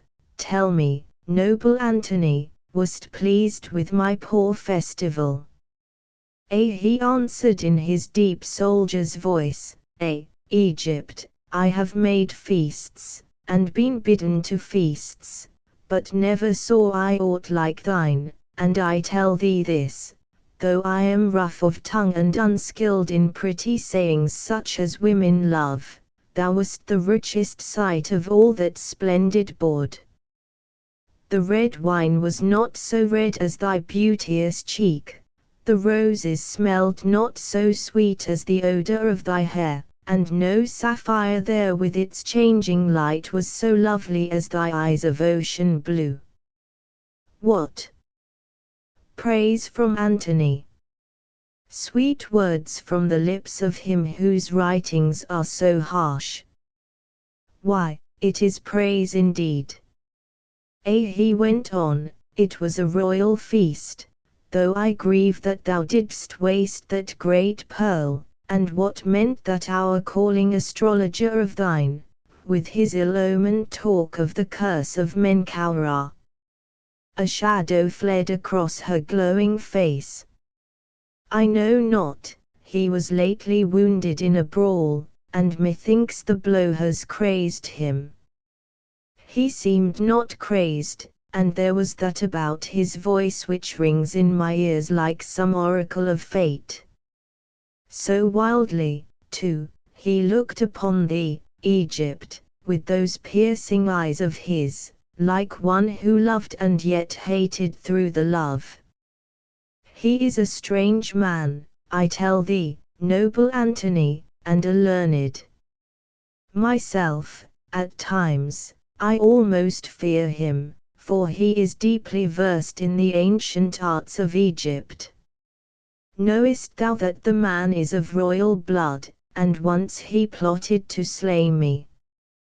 But I won him over, and slew him not, for he had the key to secrets that I fain would learn, and, indeed, I loved his wisdom, and to listen to his deep talk of all hidden things. By Bacchus, I grow jealous of the knave. And now, Egypt. And now I have sucked his knowledge dry, and have no more cause to fear him. Didst thou not see that I have made him stand these 3 nights a slave amid my slaves, and call aloud the hours as they fled in festival? No captive king marching in thy Roman triumphs can have suffered pangs so keen as that proud Egyptian prince when he stood shamed behind my couch. Here Charmian laid her hand on mine and pressed it, as though in tenderness. Well, he shall trouble us no more with his words of evil omen. Cleopatra went on slowly, tomorrow morn he dies swiftly and in secret, leaving no trace of what his fate has been. On this is my mind fixed, of a truth, noble Antony, it is fixed. Even as I speak the fear of this man grows and gathers in my breast. Half am I minded to give the word even now, for I breathe not freely till he be dead and she made as though to rise. Let it be till morning, he said, catching her by the hand. The soldiers drink, and the deed will be ill done. 'Tis pity too. I love not to think of men slaughtered in their sleep. In the morning, perchance, the hawk may have flown, she answered, pondering. He hath keen ears, this Harmachis, and can summon things to aid him that are not of the earth. Perchance, even now he hears me in the spirit, for, of a truth, I seem to feel his presence breathing round me. I could tell thee, but no, let him be. Noble Antony, be my tiring woman and loose me this crown of gold, it chafes my brow. Be gentle, hurt me not, so. He lifted the Uru's crown from her brows, and she shook loose her heavy weight of hair that fell about her like a garment. Take back thy crown, royal Egypt, he said, speaking low, take it from my hand, I will not rob thee of it, but rather set it more firmly on that beauteous brow. What means my lord? She asked, smiling and looking into his eyes. What mean I? Why then, this, thou camest hither at my bidding to make answer of the charges laid against thee as to matters politic. And knowest thou, Egypt, that hadst thou been other than thou art, thou hadst not gone back to queen it on the Nile, for of this I am sure, the charges against thee are true in fact. But, being what thou art, and look thou, never did nature serve a woman better, I forgive thee all. For the sake of thy grace and beauty I forgive thee that which had not been forgiven to virtue, or to patriotism, or to the dignity of age. See now how good a thing is woman's wit and loveliness, that can make kings forget their duty and cause an even blindfolded justice to peep ere she lifts her sword. Take back thy crown, O Egypt. It is now my care that, though it be heavy, it shall not chafe thee. These are royal words, most noble Antony, she made answer, gracious and generous words, such as befit the conqueror of the world. And touching my misdeeds in the past, if misdeeds there have been, I say this, and this alone, then I knew not Antony. For, knowing Antony, who could sin against him? What woman could lift a sword against one who must be to all women as a god, one who, seen and known, draws after him the whole allegiance of the heart, as the sun draws flowers? And what more can I say and not cross the bounds of woman's modesty? Why, only this, set that crown upon my brow, great Antony, and I will take it as a gift from thee, by the giving made doubly dear, and to thy uses I will guard it. There, now I am thy vassal queen, and through me all old Egypt that I rule does homage to Antony the Triumvir, who shall be Antony the Emperor of Rome and Chem's imperial lord.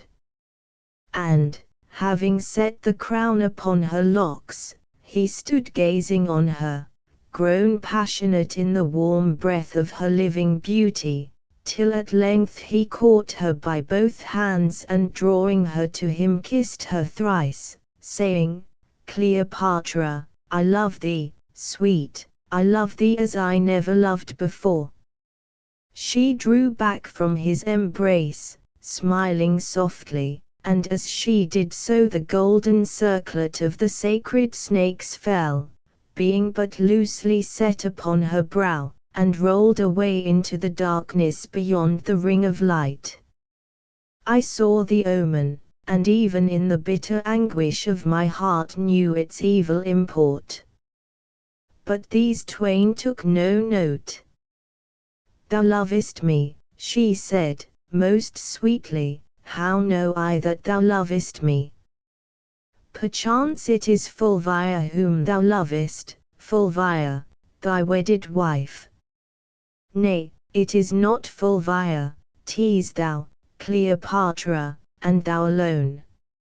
Many women have looked favorably upon me from my boyhood up, but to never a one have I known such desire as to thee, O thou wonder of the world, like unto whom no woman ever was. Canst thou love me, Cleopatra, and to me be true, not for my place or power, not for that which I can give or can withhold, not for the stern music of my legion's tramp, or for the light that flows from my bright star of fortune, but for myself, for the Sarche of Antony, the rough captain, grown old in camps. For the Sarche of Antony the reveller, the frail, the unfixed of purpose, but who yet never did desert a friend, or rob a poor man, or take an enemy unawares. Say, canst thou love me, Egypt? Oh! If thou wilt, why, I am more happy than though I sat tonight in the Capitol at Rome crowned absolute monarch of the world.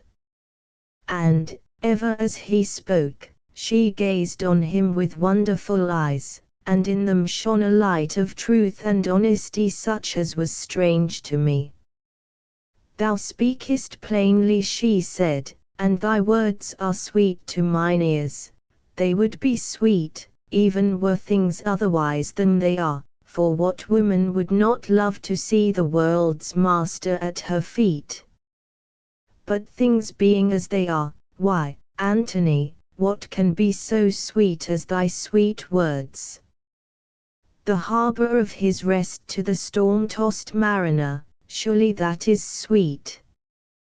The dream of heaven's bliss which cheers the poor ascetic priest on his path of sacrifice, surely that is sweet. The sight of dawn, the rosy-fingered, coming in his promise to glad the watching earth, surely that is sweet.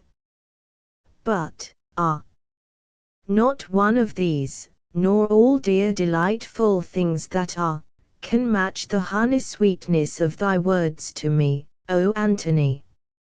For thou knowest not, never canst thou know, how drear my life hath been, and empty, since thus it is ordained that in love only can woman lose her solitude.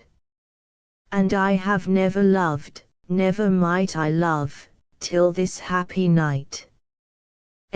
Take me in thy arms, and let us swear a great vow of love, an oath that may not be broken while life is in us. Behold, Antony, now and forever I do vow most strict fidelity unto thee. Now and forever I am thine, and thine alone. Then Charmian took me by the hand and drew me thence. Hast seen enough? She asked, when we were once more within the chamber and the lamp was lit. Yea, I answered, my eyes are opened. Chapter 16 of the Plan of Charmian, of the Confession of Charmian, and of the answer of Harmachis. For some while I sat with bowed head, and the last bitterness of shame sunk into my soul. This, then, was the end. For this I had betrayed my oaths, for this I had told the secret of the pyramid, for this I had lost my crown, my honor, and, perchance, my hope of heaven. Could there be another man in the wide world so steeped in sorrow as I was that night? Surely not one. Where should I turn? What could I do? And even through the tempest of my torn heart the bitter voice of jealousy called aloud. For I loved this woman, to whom I had given all, and she at this moment, she was, I could not bear to think of it, and in my utter agony, my heart burst in a river of tears such as are terrible to weep.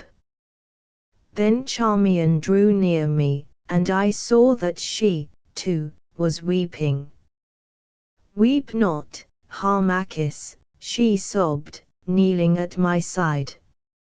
"I cannot endure to see thee weep. Oh! Why wouldst thou not be warned? Then hadst thou been great and happy, and not as now. Listen, Harmachis. Thou didst hear what that false and tigerish woman said. Tomorrow she hands thee over to the murderers." "It is well," I gasped. "Nay, it is not well. Harmachis, give her not this last triumph over thee. Thou hast lost all save life, but while life remains, hope remains also, and with hope the chance of vengeance." "Ah!" I said, starting from my seat. "I had not thought of that. The chance of vengeance. It would be sweet to be avenged. It would be sweet, Harmachis, and yet this vengeance is an arrow that in falling oft pierces him who shot it. Myself, I know it." And she sighed. "But a truce to talk and grief. There will be time for us twain to grieve, if not to talk, in all the heavy coming years. Thou must fly, before the coming of the light must thou fly. Here is a plan.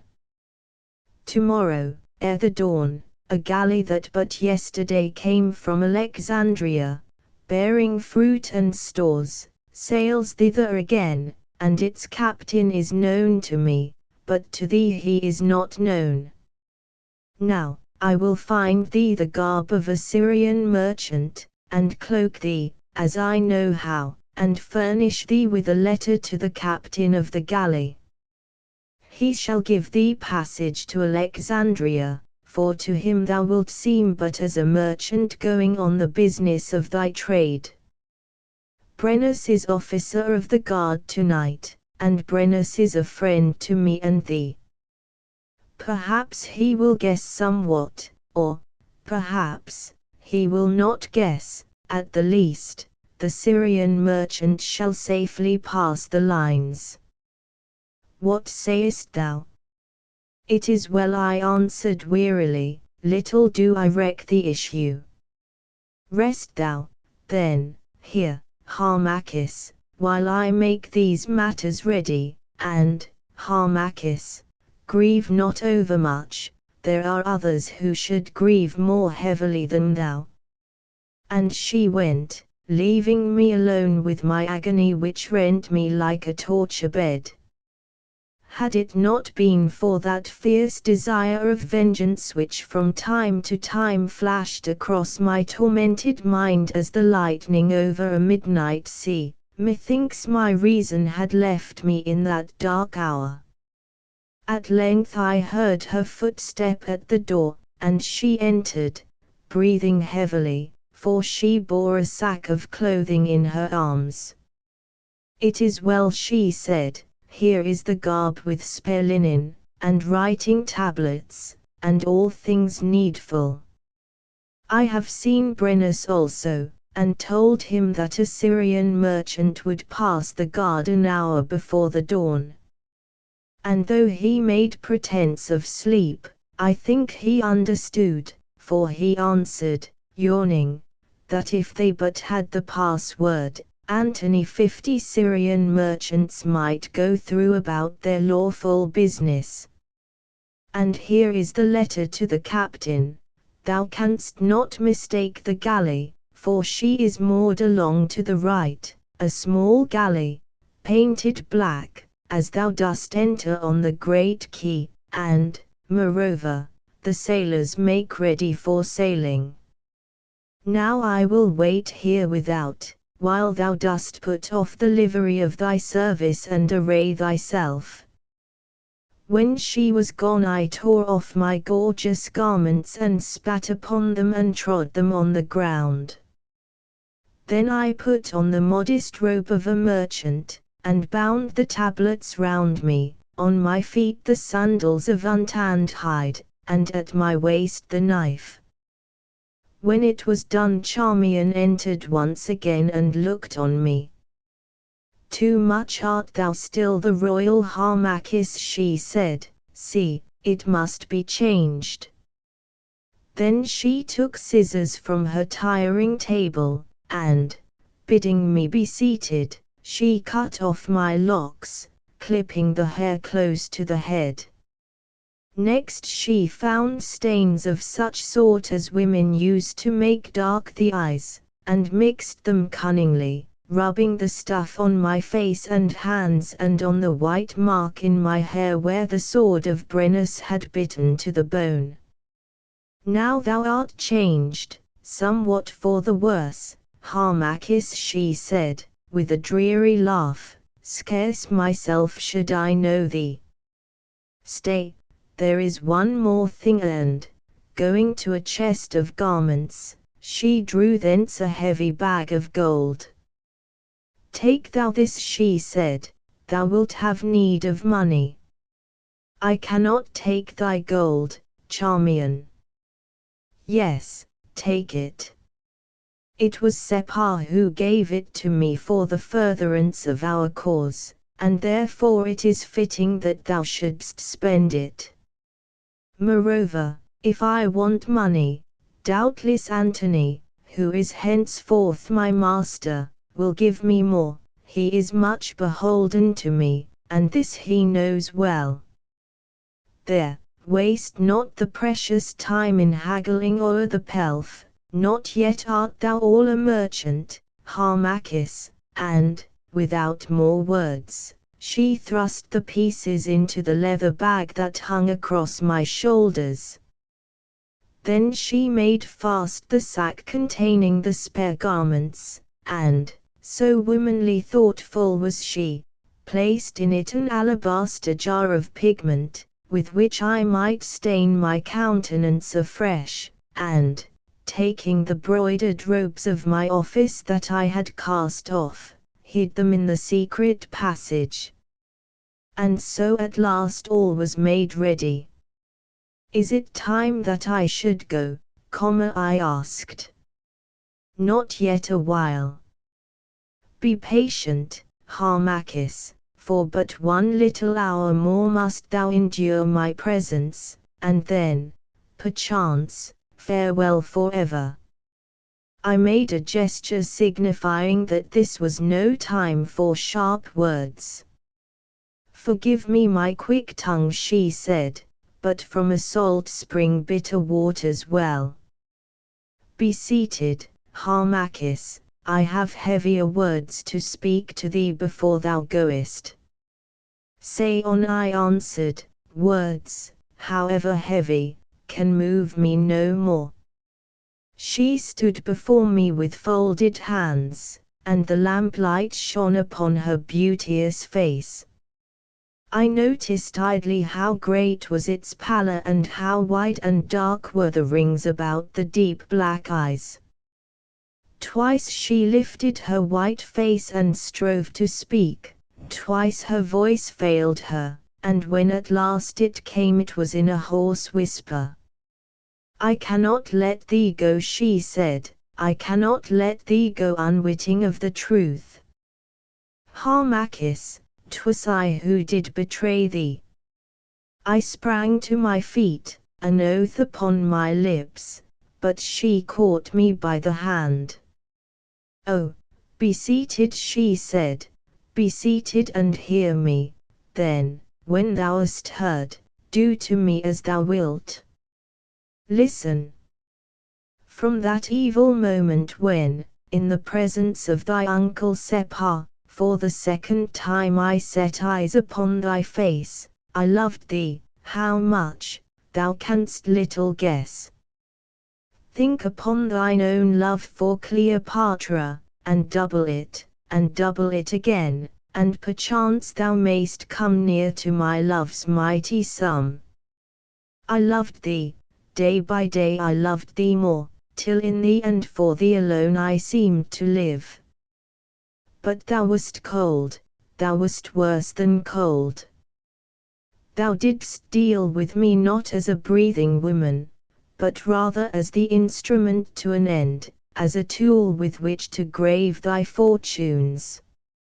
And then I saw, yes, long before thou knewest it thyself, thy heart's tide was setting strong towards that ruinous shore whereon today thy life is broken. And at last that night came, that dreadful night when, hid within the chamber, I saw thee cast my kerchief to the winds, and with sweet words cherish my royal rival's gift. Then, oh, thou knowest, in my pain I betrayed the secret that thou wouldst not see, and thou didst make a mock of me, Harmachis. Oh, the shame of it, thou in thy foolishness didst make a mock of me. I went thence, and within me were rising all the torments which can tear a woman's heart, for now I was sure that thou didst love Cleopatra. And so mad was I, even that night I was minded to betray thee, but I thought, not yet, not yet, tomorrow he may soften.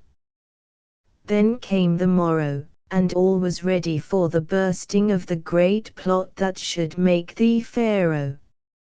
And I too came, thou dost remember, and again thou didst put me away when I spake to thee in parables, as something of little worth, as a thing too small to claim a moment's weighty thought.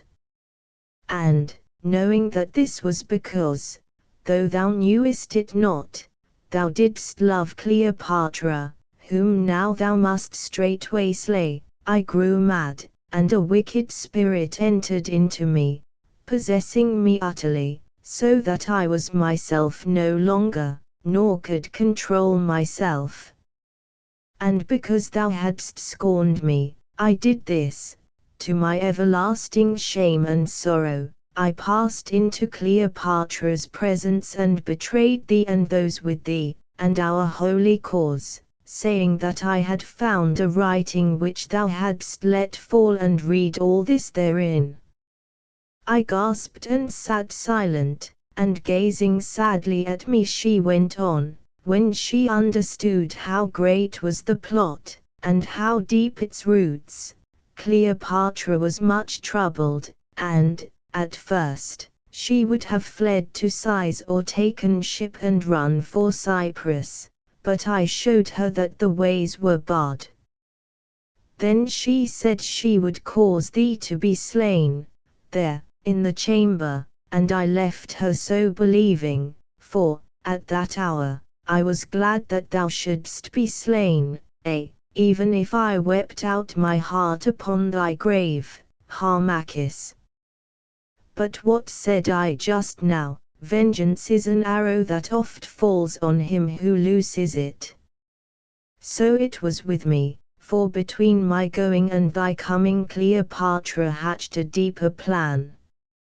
She feared that to slay thee would only be to light a fiercer fire of revolt, but she saw that to bind thee to her, and, having left men a while in doubt, to show thee faithless, would strike the imminent danger at its roots and wither it. This plot once formed, being great, she dared its doubtful issue, and, need I go on? Thou knowest, Harmachis, how she won, and thus the shaft of vengeance that I loosed fell upon my own head. For on the morrow I knew that I had sinned for naught, that the burden of my betrayal had been laid on the wretched Paulus, and that I had but ruined the cause to which I was sworn and given the man I loved to the arms of wanton Egypt. She bowed her head a while, and then, as I spoke not, once more went on, let all my sin be told, Harmachis, and then let justice come. See now, this thing happened. Half did Cleopatra learn to love thee, and deep in her heart she bethought her of taking thee to wedded husband. For the sake of this half-love of hers she spared the lives of those in the plot whom she had meshed, bethinking her that if she wedded thee she might use them and thee to draw the heart of Egypt, which loves not her nor any Ptolemy. And then, once again she entrapped thee, and in thy folly thou didst betray to her the secret of the hidden wealth of Egypt, which today she squanders to delight the luxurious Antony, and, of a truth, at that time she purposed to make good her oath and marry thee. But on the very morn when Delius came for answer she sent for me, and telling me all, for my wit, above any, she holds at price, demanded of me my judgment whether she should defy Antony and wed thee, or whether she should put the thought away and come to Antony. And I, now mark thou all my sin, I, in my bitter jealousy, rather than I would see her thy wedded wife and thou her loving lord, counselled her most strictly that she should come to Antony, well knowing, for I had had speech with Delius, that if she came, this weak Antony would fall like a ripe fruit at her feet, as, indeed, he has fallen. And but now I have shown thee the issue of the scheme.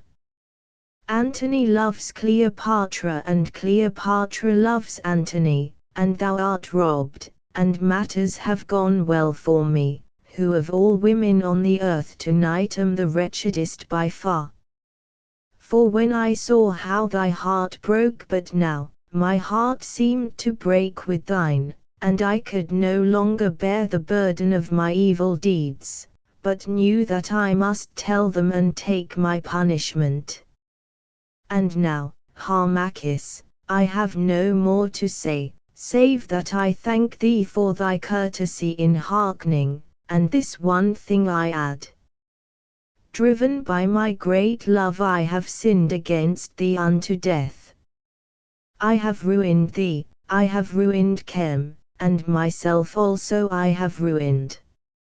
Let death reward me. Slay thou me, Harmachis, I will gladly die upon thy sword, and kiss its blade. Slay thou me and go, for if thou slayest me not, myself I will surely slay. And she threw herself upon her knees, lifting her fair breast toward me, that I might smite her with my dagger.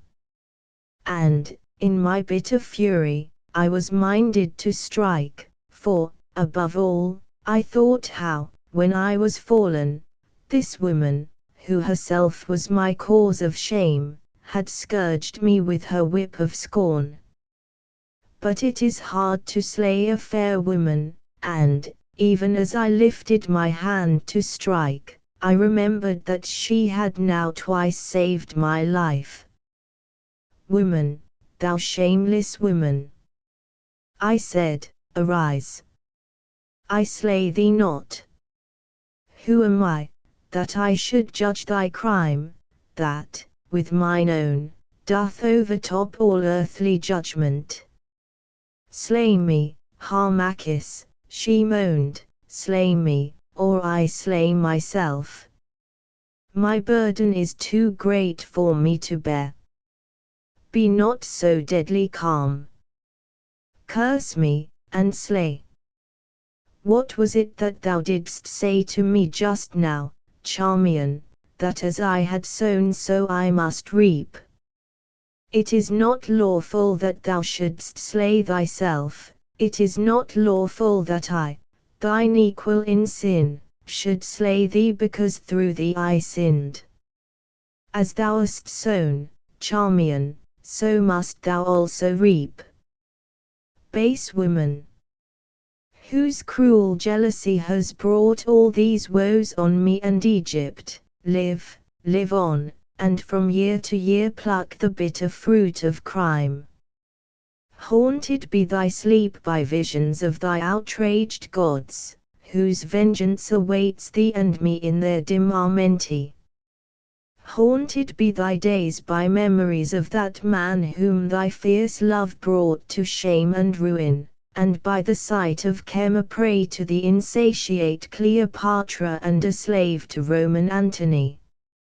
Oh, speak not thus, Harmachis. Thy words are sharper than any sword, and more surely, if more slowly, shall they slay. Listen, Harmachis, and she grasped my robe, when thou wast great, and all power lay within thy grasp, thou didst reject me. Wilt reject me now that Cleopatra hast cast thee from her, now that thou art poor and shamed and with no pillow to thy head? Still am I fair, and still I worship thee. Let me fly with thee, and make atonement for my lifelong love. Or, if this be too great a thing to ask, let me be but as thy sister and thy servant, thy very slave, so that I may still look upon thy face, and share thy trouble and minister to thee. O Harmachis, let me but come, and I will brave all things and endure all things, and nothing but death himself shall stay me from thy side. For I do believe that the love that sank me to so low a depth, dragging thee with me, can yet lift me to an equal height, and thee with me. Wouldst tempt me to fresh sin, woman?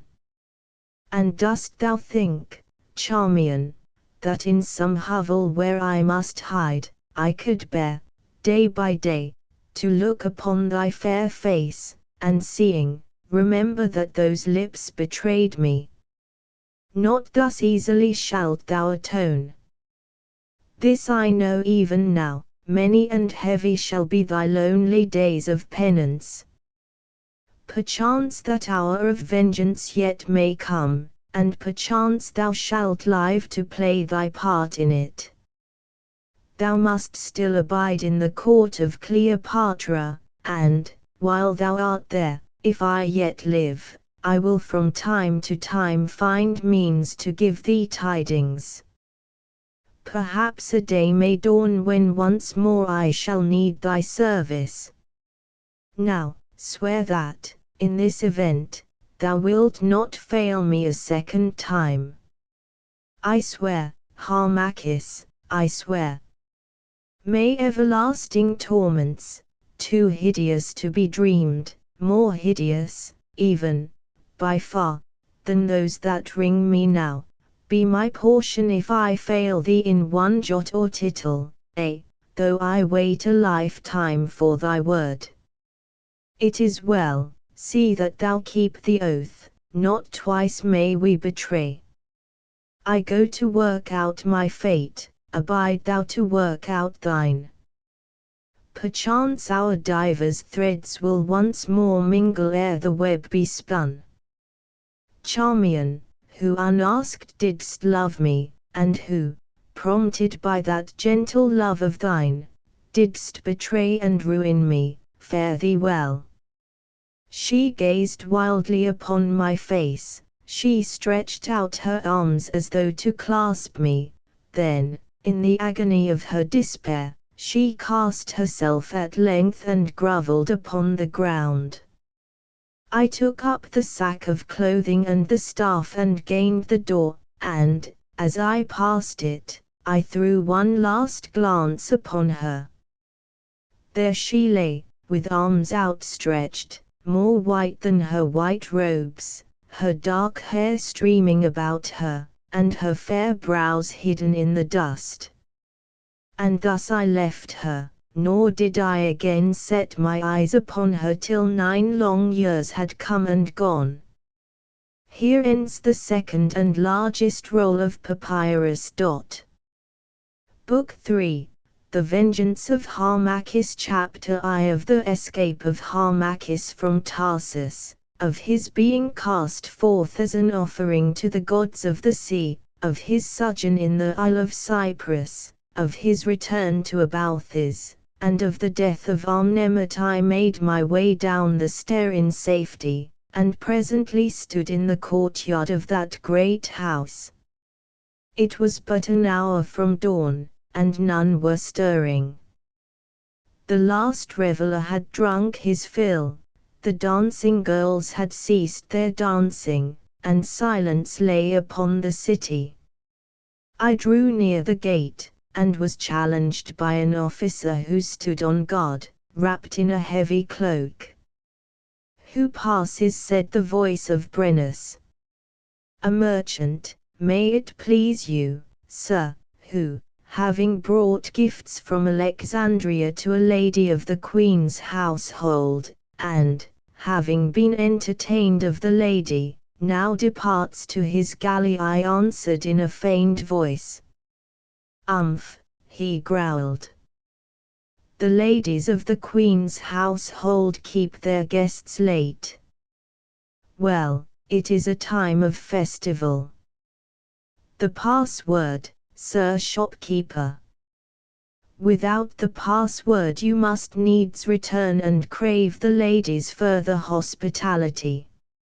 "Antony, sir, and a right good word, too." "Ah! I've wandered far, and never saw I so goodly a man or so great a general. And, mark you, sir, I've travelled far, and seen many generals. Antony's the word. And Antony is a good general in his way, when it is a sober way, and when he cannot find a skirt to follow. I've served with Antony, and against him, too, and know his points. Well, he's got an armful now." And all this while that he was holding me in talk, the sentry had been pacing to and fro before the gate. But now he moved a little way to the right, leaving the entrance clear. "Fare thee well, Harmachis, and begone," whispered Brennus, leaning forward and speaking quickly. "Linger not." But at times bethink thee of Brennus, who risked his neck to save thine.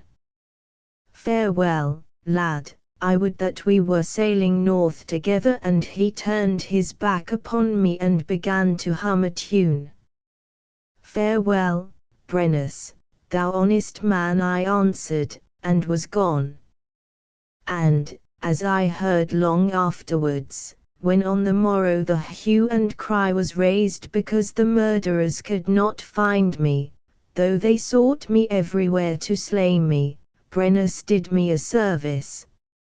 For he swore that as he kept his watch alone an hour after midnight he saw me come and stand upon the parapet of the roof, that then I stretched out my robes and they became wings on which I floated up to heaven, leaving him astonished.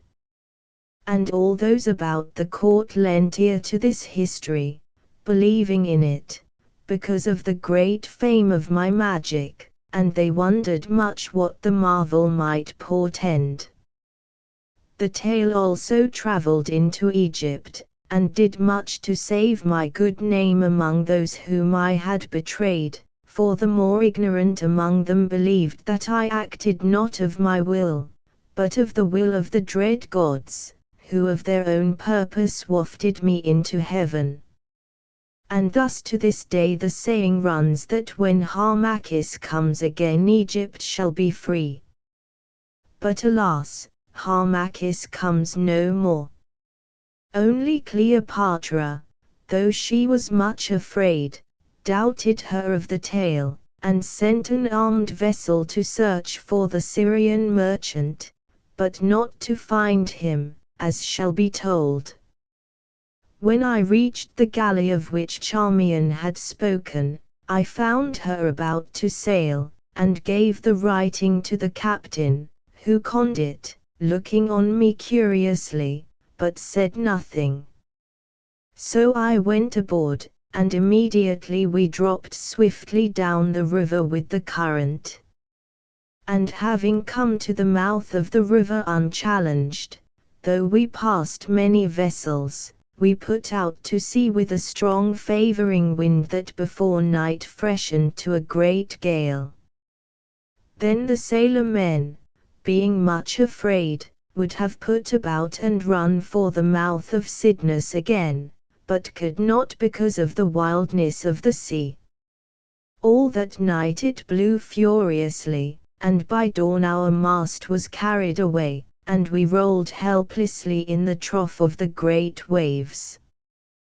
But I sat wrapped in a cloak, little heeding, and because I showed no fear the sailors cried out that I was a wizard, and sought to cast me into the sea, but the captain would not. At dawn the wind slackened, but ere noon it once more blew in terrible fury, and at the 4th hour from noon we came in sight of the rocky coast of that cape in the island of Cyprus which is called Dinetum, where is a mountain named Olympus, and thitherwards we drifted swiftly. Then, when the sailors saw the terrible rocks, and how the great waves that smote on them spouted up in foam, once more they grew much afraid, and cried out in their fear. For, seeing that I still sat unmoved, they swore that I certainly was a wizard, and came to cast me forth as a sacrifice to the gods of the sea. And this time the captain was overruled, and said nothing. Therefore, when they came to me I rose and defied them, saying, Cast me forth, if ye will, but if ye cast me forth ye shall perish. For in my heart I cared little, having no more any love of life, but rather a desire to die, though I greatly feared to pass into the presence of my holy mother Isis.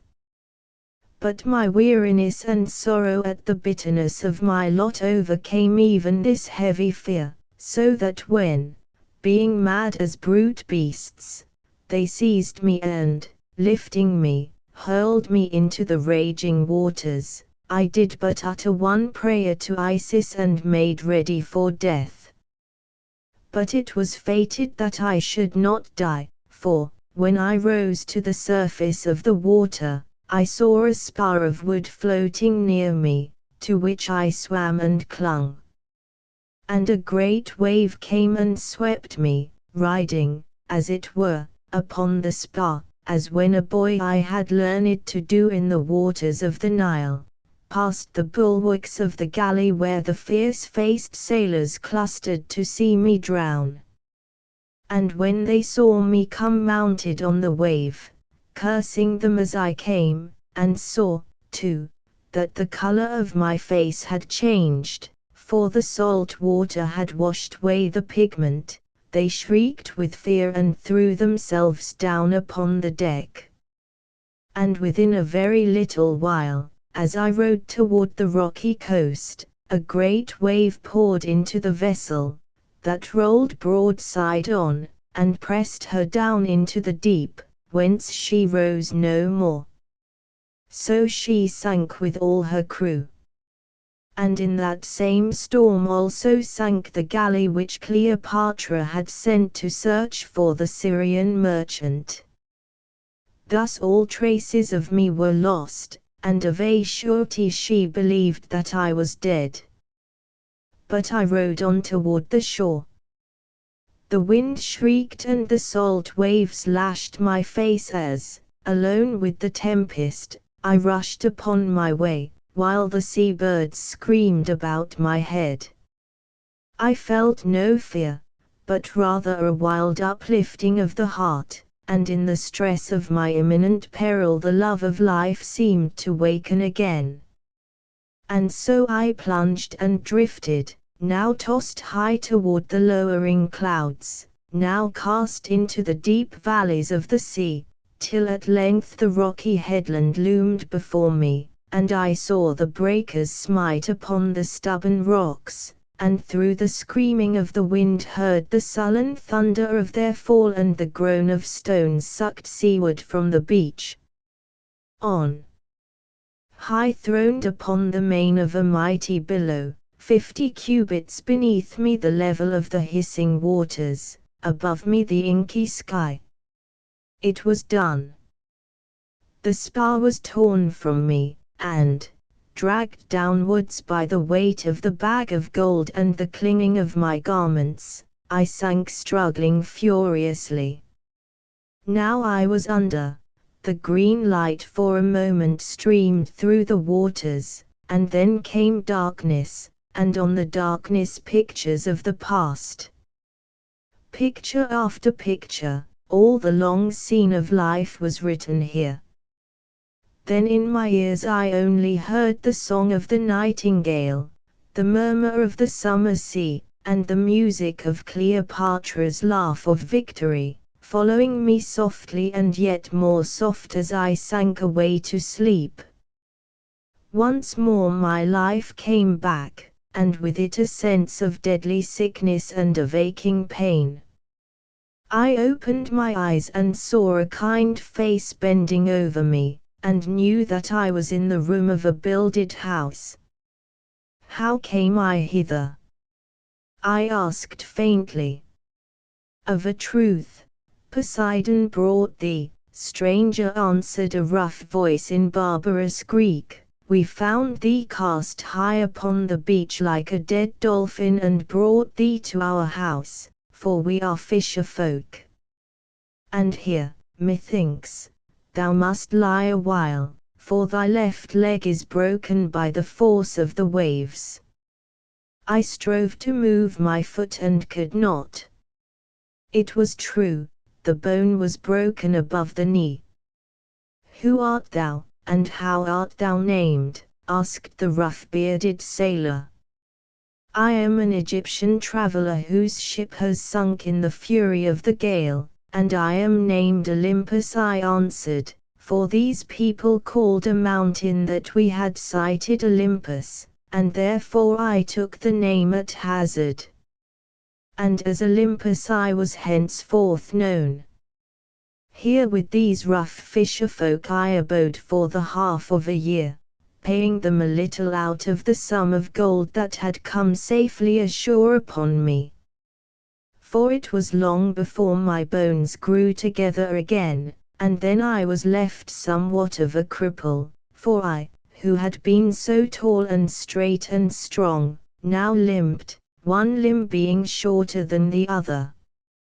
And after I recovered from my hurt, I still lived there, and toiled with them at the trade of fishing, for I knew not whither I should go or what I should do, and, for a while, I was fain to become a peasant fisherman, and so wear my weary life away.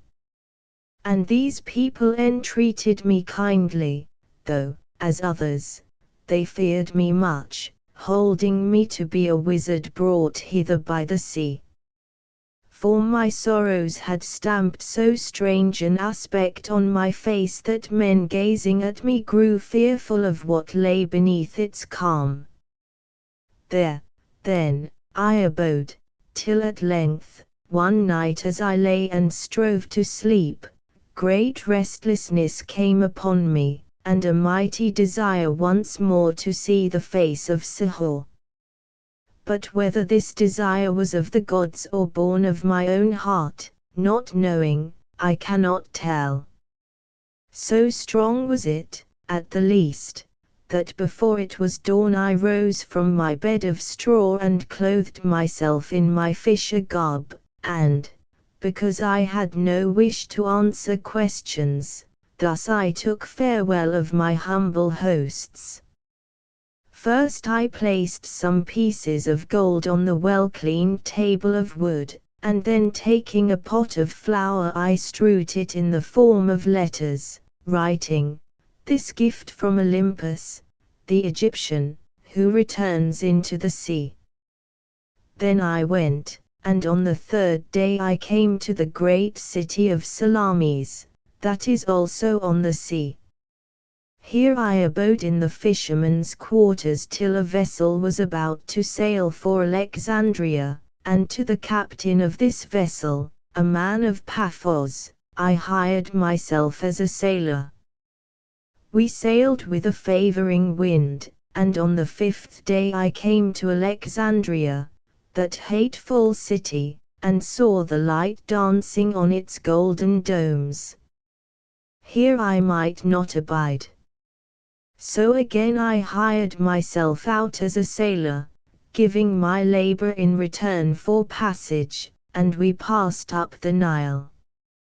And I learned from the talk of men that Cleopatra had come back to Alexandria, drawing Antony with her, and that they lived together with royal state in the palace on the low Chios. Indeed, the boatmen already had a song thereon, which they sang as they labored at the oar. Also I heard how the galley that was sent to search for the vessel which carried the Syrian merchant had foundered with all her crew, and the tale that the queen's astronomer, Harmachis, had flown to heaven from the roof of the house at Tarsus. And the sailors wondered because I sat and labored and would not sing their ribald song of the loves of Cleopatra. For they, too, began to fear me, and mutter concerning me among themselves. Then I knew that I was a man accursed and set apart, a man whom none might love. On the 6th day we drew nigh to Abalthis, where I left the craft, and the sailors were right glad to see me go. And, with a breaking heart, I walked through the fertile fields, seeing faces that I knew well. But in my rough disguise and limping gait none knew me. At length, as the sun sank, I came near to the great outer pylon of the temple, and here I crouched down in the ruins of a house, not knowing why I had come or what I was about to do. Like a lost ox I had strayed from far, back to the fields of my birth, and for what? If my father, Amnemut, still lived, surely he would turn his face from me. I dared not go into the presence of my father. I sat hidden there among the broken rafters, and idly watched the pylon gates, to see if, perchance, a face I knew should issue from them. But none came forth or entered in, though the great gates stood wide, and then I saw that herbs were growing between the stones, where no herbs had grown for ages. What could this be? Was the temple deserted? Nay, how could the worship of the eternal gods have ceased, that for thousands of years had, day by day, been offered in the holy place? Was, then, my father dead? It well might be. And yet, why this silence? Where were the priests, where the worshippers? I could bear the doubt no more, but as the sun sank red I crept like a hunted jackal through the open gates, and on till I reached the first great hall of pillars. Here I paused and gazed around me, not a sight, not a sound, in the dim and holy place. I went on with a beating heart to the second great hall, the hall of 36 pillars where I had been crowned lord of all the lands, still not a sight or a sound. Thence, half fearful of my own footfall, so terribly did it echo in the silence of the deserted holies, I passed down the passage of the names of the pharaohs towards my father's chamber. The curtain still swung over the doorway, but what would there be within? Also emptiness. I lifted it, and noiselessly passed in, and there in his carven chair at the table on which his long white beard flowed, sat my father, Amnemut, clad in his priestly robes. At first I thought that he was dead, he sat so still, but at length he turned his head, and I saw that his eyes were white and sightless. He was blind, and his face was thin as the face of a dead man, and woeful with age and grief. I stood still and felt the blind eyes wandering over me. I could not speak to him, I dared not speak to him, I would go and hide myself afresh. I had already turned and grasped the curtain, when my father spoke in a deep, slow voice, "Come hither, thou who wast my son and art a traitor. Come hither, thou Harmachis, on whom Cem builded up her hope. Not in vain, then, have I drawn thee from far away. Not in vain have I held my life in me till I heard thy footfall creeping down these empty holies, like the footfall of a thief." "Oh, my father," I gasped, astonished. "Thou art blind, how knowest thou me? How do I know thee, and askest thou that who wast learned of our law? Enough, I know thee and I brought thee hither. Would, Harmachis, that I knew thee not. Would that I had been blasted of the invisible ere I drew thee down from the womb of Nout, to be my curse and shame, and the last woe of Cem. Oh, speak not thus," I moaned, "is not my burden already more than I can bear? Am I not myself betrayed and utterly outcast? Be pitiful, my father. Be pitiful to thee who hast shown so great pity. It was thy pity which gave up noble Separ to die beneath the hands of the tormentors." "Oh, not that, not that," I cried. "A traitor, that, to die in agony, with his last poor breath proclaiming thee, his murderer, honest and innocent. Be pitiful to thee, who gavest all the flower of Cem as the price of a wanton's alms. Thinkest thou that, laboring in the darksome desert mines, those noble ones in thought are pitiful to thee, Harmachis? Be pitiful to thee, by whom this holy temple of Abaoth hath been ravaged, its lands seized, its priests scattered, and I alone, old and withered, left to count out its ruin. To thee, who hast poured the treasures of her into thy leman's lap, who hast forsworn thyself, thy country, thy birthright, and thy gods. Yet, thus am I pitiful. Accursed be thou, fruit of my loins, shame be thy portion, agony thy end, and hell receive thee at the last. Where art thou?"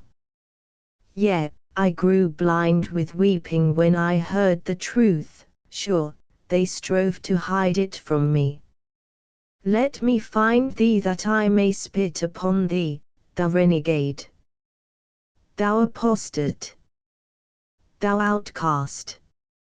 And he rose from his seat and staggered like a living wrath toward me, smiting the air with his wand. And as he came with outstretched arms, awful to see, suddenly his end found him, and with a cry he sank down upon the ground, the red blood streaming from his lips. I ran to him and lifted him, and as he died, he babbled, he was my son, a bright-eyed lovely boy, and full of promise as the spring, and now, oh, would that he were dead. Then came a pause and the breath rattled in his throat. "Harmachis," he gasped, "art there yet, father? Harmachis, atone, atone. Vengeance can still be wreaked, forgiveness may still be won. There's gold, I've hidden it, Atara, she can tell thee, this pain. Farewell. And he struggled faintly in my arms and was dead. Thus, then, did I and my holy father, the Prince Arnemut, meet together for the last time in the flesh, and for the last time part. Chapter 2 of the last misery of Harmachis, of the calling down of the holy Isis by the word of fear, of the promise of Isis, of the coming of Atara, and of the words of Atara. I crouched upon the floor gazing at the dead body of my father, who had lived to curse me, the utterly accursed, while the darkness crept and gathered round us, till at length the dead and I were alone in the black silence. Oh, how tell the misery of that hour? Imagination cannot dream it, nor words paint it forth. Once more in my wretchedness I bethought me of death. A knife was at my girdle, with which I might cut the thread of sorrow and set my spirit free. Free. Free to fly and face the last vengeance of the holy gods. Alas! And alas! I did not dare to die. Better the earth with all its woes than the quick approach of those unimagined terrors that, hovering in dim Amenti, wait the advent of the fallen. I grovelled on the ground and wept tears of agony for the lost unchanging past, wept till I could weep no more, but no answer came from the silence, no answer but the echoes of my grief. Not a ray of hope. My soul wandered in a darkness more utter than that which was about me. I was forsaken of the gods and cast out of men. Terror took hold upon me crouching in that lonely place hard by the majesty of the awful dead. I rose to fly. How could I fly in this gloom, and where should I fly who had no place of refuge? Once more I crouched down, and the great fear grew on me till the cold sweat ran from my brow and my soul was faint within me. Then, in my last despair, I prayed aloud to Isis, to whom I had not dared to pray for many days. O Isis! Holy Mother! I cried, put away thy wrath, and of thine infinite pity, O thou all-pitiful, hearken to the voice of the anguish of him who was thy son and servant, but who by sin hath fallen from the vision of thy love. O throned glory, who, being in all things, hast of all things understanding and of all griefs knowledge, cast the weight of thy mercy against the scale of my evil doing, and make the balance equal.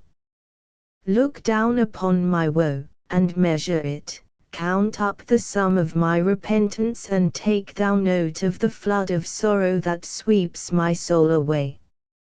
O thou holy, whom it was given to me to look upon face to face, by that dread hour of commune I summon thee by the mystic word. Come, then, in mercy, to save me, or, in anger, to make an end of that which can no more be borne. And, rising from my knees, I stretched out my arms and dared to cry aloud the word of fear, to use which unworthily is death. Swiftly the answer came. For in the silence I heard the sound of the shaken sistra heralding the coming of the glory. Then, at the far end of the chamber, grew the semblance of the horned moon, gleaming faintly in the darkness, and betwixt the golden horns rested a small dark cloud, in and out of which the fiery serpent climbed. My knees waxed loose in the presence of the glory, and I sank down before it. Then spake the small, Sweet voice within the cloud, Harmachis, who wast my servant and my son, I have heard thy prayer, and the summons that thou hast dared to utter, which on the lips of one with whom I have communed, hath power to draw me from the uttermost. No more, Harmachis, may we be one in the bond of love divine, for thou hast put me away of thine own act.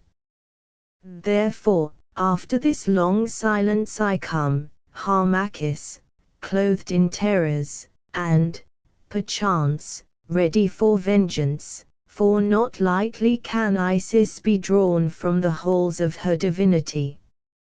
Smite, goddess. I answered. Smite, and give me over to those who wreak thy vengeance, for I can no longer bear the burden of my woe. And if thou canst not bear thy burden here, upon this upper earth, came the soft reply, how then shalt thou bear the greater burden that shall be laid upon thee there, coming defiled and yet unpurified into my dim realm of death, that is life and change unending? Nay, Harmachis, I smite thee not, for not all am I wrath that thou hast dared to utter the awful word which calls me down to thee. Hearken, Harmachis, I praise not, and I reproach not, for I am the minister of reward and punishment and the executrix of decrees, and if I give in silence, and if I smite, in silence do I smite. Therefore, I will add naught to thy burden by the weight of heavy words, though through thee it has come to pass that soon shall Isis, the mother mystery, be but a memory in Egypt. Thou hast sinned, and heavy shall be thy punishment, as I did warn thee, both in the flesh and in my kingdom of Amenti. But I told thee that there is a road of repentance, and surely thy feet are set thereon, and therein must thou walk with a humble heart, eating of the bread of bitterness, till such time as thy doom be measured. Have I, then, no hope, O holy? That which is done, Harmachis, is done, nor can its issues be altered. Chem shall no more be free till all its temples are as the desert dust. Strange peoples shall, from age to age, hold her hostage and in bonds. New religions shall arise and wither within the shadow of her pyramids, for to every world, race, and age the countenances of the gods are changed.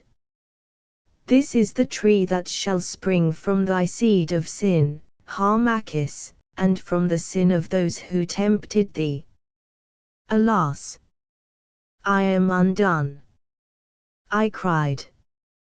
Yet, thou art undone, and yet shall this be given to thee, thy destroyer thou shalt destroy, for so, in the purpose of my justice, it is ordained. When the sign comes to thee, arise, go to Cleopatra, and in such manner as I shall put into thy heart do heaven's vengeance upon her.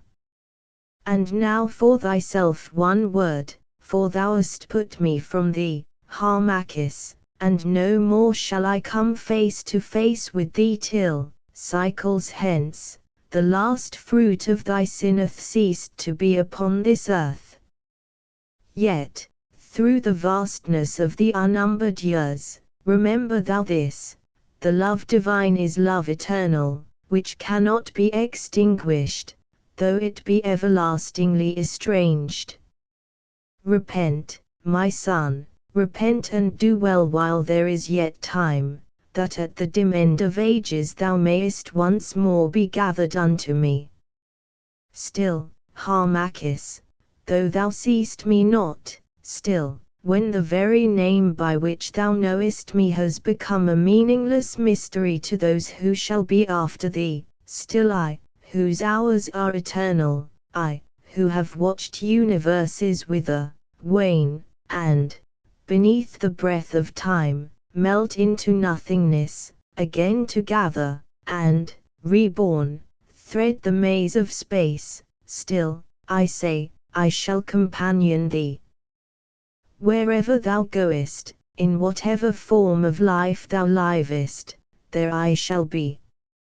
Art thou wafted to the farthest star, art thou buried in Armente's lowest deep, in lives, in deaths, in sleeps, in wakings, in remembrances, in oblivions, in all the fevers of the outer life, in all the changes of the spirit, still, if thou wilt but atone and forget me no more, I shall be with thee, waiting thine hour of redemption. For this is the nature of love divine, where with it loves that which partakes of its divinity and by the holy tie hath once been bound to it. Judge then, Harmachis, was it well to put this from thee to win the dust of earthly women? And, now, dare not again to utter the word of power till these things are done. Harmachis, for this season, fare thee well. As the last note of the sweet voice died away, the fiery snake climbed into the heart of the cloud. Now the cloud rolled from the horns of light, and was gathered into the blackness. The vision of the crescent moon grew dim and vanished. Then, as the goddess passed, once more came the faint and dreadful music of the shaken sistra, and all was still. I hid my face in my robe, and even then, though my outstretched hand could touch the chill corpse of that father who had died cursing me, I felt hope come back into my heart, knowing that I was not altogether lost nor utterly rejected of her whom I had forsaken, but whom I yet loved. And then weariness overpowered me, and I slept. I woke. The faint lights of dawn were creeping from the opening in the roof. Ghastly they lay upon the shadowy sculptured walls and ghastly upon the dead face and white beard of my father, the gathered to Osiris. I started up, remembering all things, and wondering in my heart what I should do. And as I rose I heard a faint footfall creeping down the passage of the names of the pharaohs. La! La! La! Mumbled a voice that I knew for the voice of the old wife, Atara. Why, 'tis dark as the house of the dead. The holy ones who built this temple loved not the blessed sun, however much they worshipped him. Now, where's the curtain? Presently it was drawn, and Atara entered, a stick in one hand and a basket in the other. Her face was somewhat more wrinkled, and her scanty locks were somewhat whiter than aforetime, but for the rest she was as she had ever been. She stood and peered around with her sharp black eyes, for as yet she could see nothing because of the shadows. Now where is he? She muttered. Osiris, glory to his name, send that he has not wandered in the night, and he blind. Alack! That I could not return before the dark. Alack! And alack! What times have we fallen on, when the holy high priest and the governor, by descent, of Abalthis, is left with one aged crone to minister to his infirmity. O Harmachis, my poor boy, thou hast laid trouble at our doors. Why, what's this? Surely he sleeps not, there upon the ground, 'twill be his death. Prince! Holy Father! Amnemet! Awake, arise, and she hobbled towards the corpse. Why, how is it? By him who sleeps, he's dead. untended and alone, dead. Dead, and she sent her long wail of grief ringing up the sculptured walls. Hush, woman, be still, I said, gliding from the shadows. Oh, what art thou? She cried, casting down her basket. Wicked man, hast thou murdered this Holy One, the only Holy One in Egypt?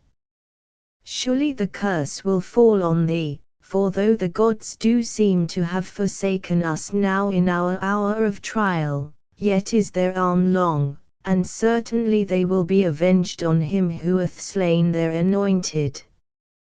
Look on me, Ata, I cried. Look, I look, thou wicked wanderer who hast dared this cruel deed.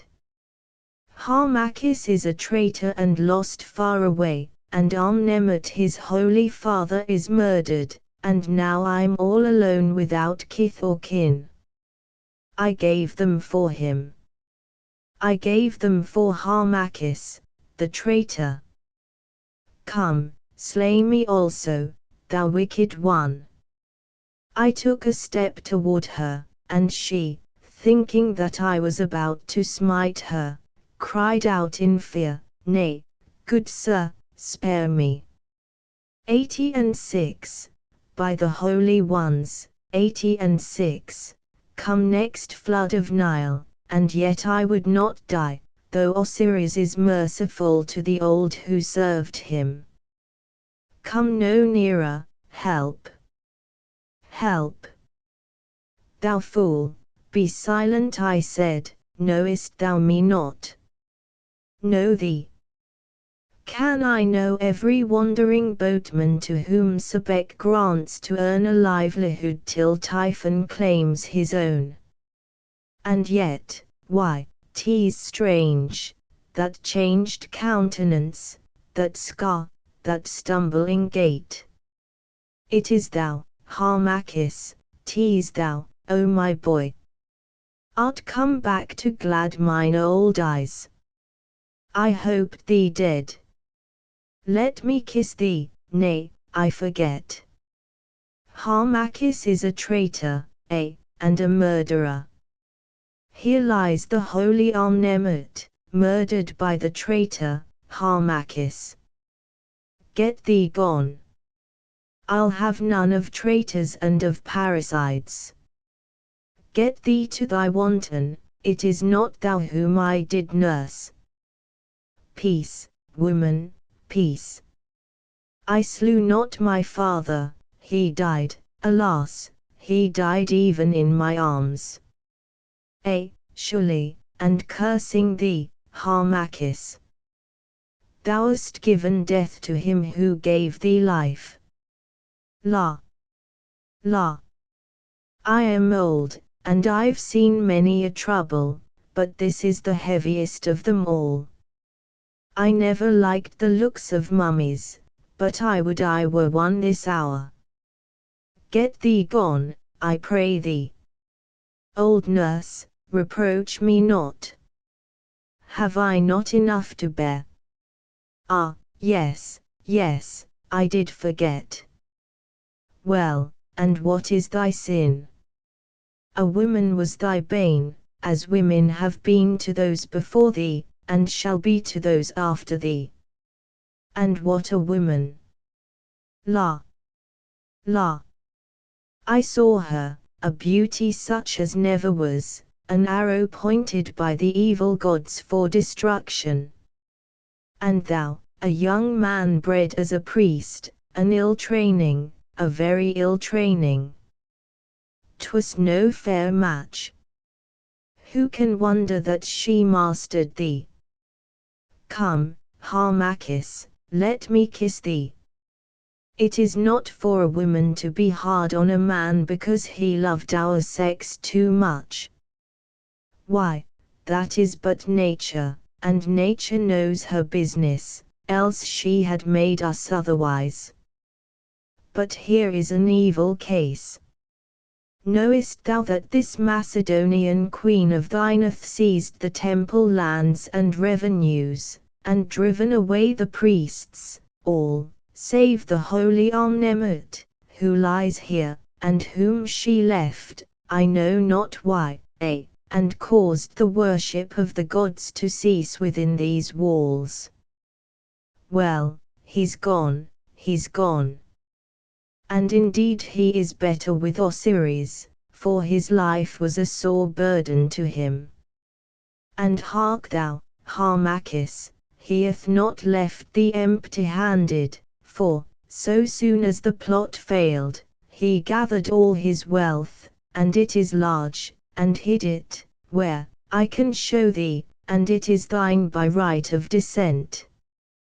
Talk not to me of wealth, Atara. Where shall I go and how shall I hide my shame? Ah, true, true, here mayst thou not abide, for if they found thee, surely they would put thee to the dreadful death, to the death by the waxen cloth. Nay, I will hide thee, and, when the funeral rites of the holy Amnemut have been performed, we will fly hence, and cover us from the eyes of men till these sorrows are forgotten. La! La! It is a sad world, and full of trouble as the Nile mud is full of beetles. Come, Harmachis, come. Chapter 3 of the life of him who was named the learned Olympus, in the tomb of the harpers that is by tape, of his counsel to Cleopatra, of the message of Charmian, and of the passing of Olympus down to Alexandria. These things then came to pass.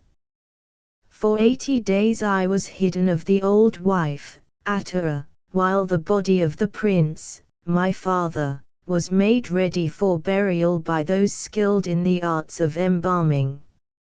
And when at last all things were done in order, I crept from my hiding place and made offerings to the spirit of my father, and placing lotus flowers on his breast went thence sorrowing. And on the following day, from where I lay hid, I saw the priests of the temple of Osiris and of the holy shrine of Isis come forth, and in slow procession bear his painted coffin to the sacred lake and lay it beneath the funeral tent in the consecrated boat. I saw them celebrate the symbol of the trial of the dead, and name him above all men just, and then bear him thence to lay him by his wife, my mother, in the deep tomb that he had hewn in the rock near to the resting place of the holy Osiris, where, notwithstanding my sins, I, too, hope to sleep ere long. And when all these things were done and the deep tomb sealed, the wealth of my father having been removed from the hidden treasury and placed in safety, I fled, disguised, with the old wife, Atara, up the Nile till we came to Tape, and here in this great city I lay a while, till a place could be found where I should hide myself. Thebes. Editor. And such a place I found. For to the north of the great city are brown and rugged hills, and desert valley blasted of the sun, and in this place of desolation the divine pharaohs, my forefathers, hollowed out their tombs in the solid rock, the most part of which are lost to this day, so cunningly have they been hidden. But some are open, for the accursed Persians and other thieves broke into them in search of treasure. And one night, for by night only did I leave my hiding place, just as the dawn was breaking on the mountain tops, I wandered alone in this sad valley of death, like to which there is no other, and presently came to the mouth of a tomb hidden amid great rocks, which afterwards I knew for the place of the burying of the divine Ramses, the third of that name, now long gathered to Osiris. And by the faint light of the dawn creeping through the entrance I saw that it was spacious and that within were chambers. On the following night, therefore, I returned, bearing lights, with Atara, my nurse, who ever ministered faithfully to me as when I was little and without discretion. And we searched the mighty tomb and came to the great hall of the sarcophagus of granite, in which the divine Ramses sleeps, and saw the mystic paintings on the walls, the symbol of the snake unending, the symbol of Ra resting upon the scarabaeus, the symbol of Ra resting upon Naut, the symbol of the headless men, and many others, whereof, being initiated, well I read the mysteries. And opening from the long descending passage I found chambers in which were paintings beautiful to behold, and of all manner of things. For beneath each chamber is entombed the master of the craft of which the paintings tell, he who was the chief of the servants of that craft in the house of this divine Ramses. And on the walls of the last chamber, on the left-hand side, looking toward the hall of the sarcophagus, are paintings exceedingly beautiful, and two blind harpers playing upon their bent harps before the god Mu, and beneath the flooring these harpers, who harp no more, are soft at sleep. Here, then, in this gloomy place, even in the tomb of the harpers and the company of the dead, I took up my abode, and here for 8 long years I worked out my penance and made atonement for my sin. But Atara, because she loved to be near the light, abode in the chamber of the boats, that is, the first chamber on the right-hand side of the gallery looking toward the hall of the sarcophagus. And this was the manner of my life. On every second day the old wife, Atara, went forth and brought water from the city and such food as is necessary to keep the life from failing, and also tapers made from fat. And 1 hour at the time of sunrise and 1 hour at the time of sunset I did go forth also to wander in the valley for my health's sake and to save my sight from failing in the great darkness of the tomb. But the other hours of the day and night, except when I climbed the mountain to watch the course of the stars, I spent in prayer and meditation and sleep, till the cloud of sin lifted from my heart and once more I drew near to the gods, though with Isis, my heavenly mother, I might speak no more. And I grew exceedingly wise also, pondering on all those mysteries to which I held the key. For abstinence and prayer and sorrowful solitude wore away the grossness of my flesh, and with the eyes of the Spirit I learned to look deep into the heart of things till the joy of wisdom fell like dew upon my soul. Soon the rumor was wafted about the city that a certain holy man named Olympus abode in solitude in the tombs of the awful valley of the dead, and hither came people bearing sick that I might cure them. And I gave my mind to the study of simples, in which Atara instructed me, and by law and the weight of my thought I gained great skill in medicine, and healed many sick. And thus ever, as time went on, my fame was noised abroad, for it was said that I was also a magician and that in the tombs I had commune with the spirits of the dead.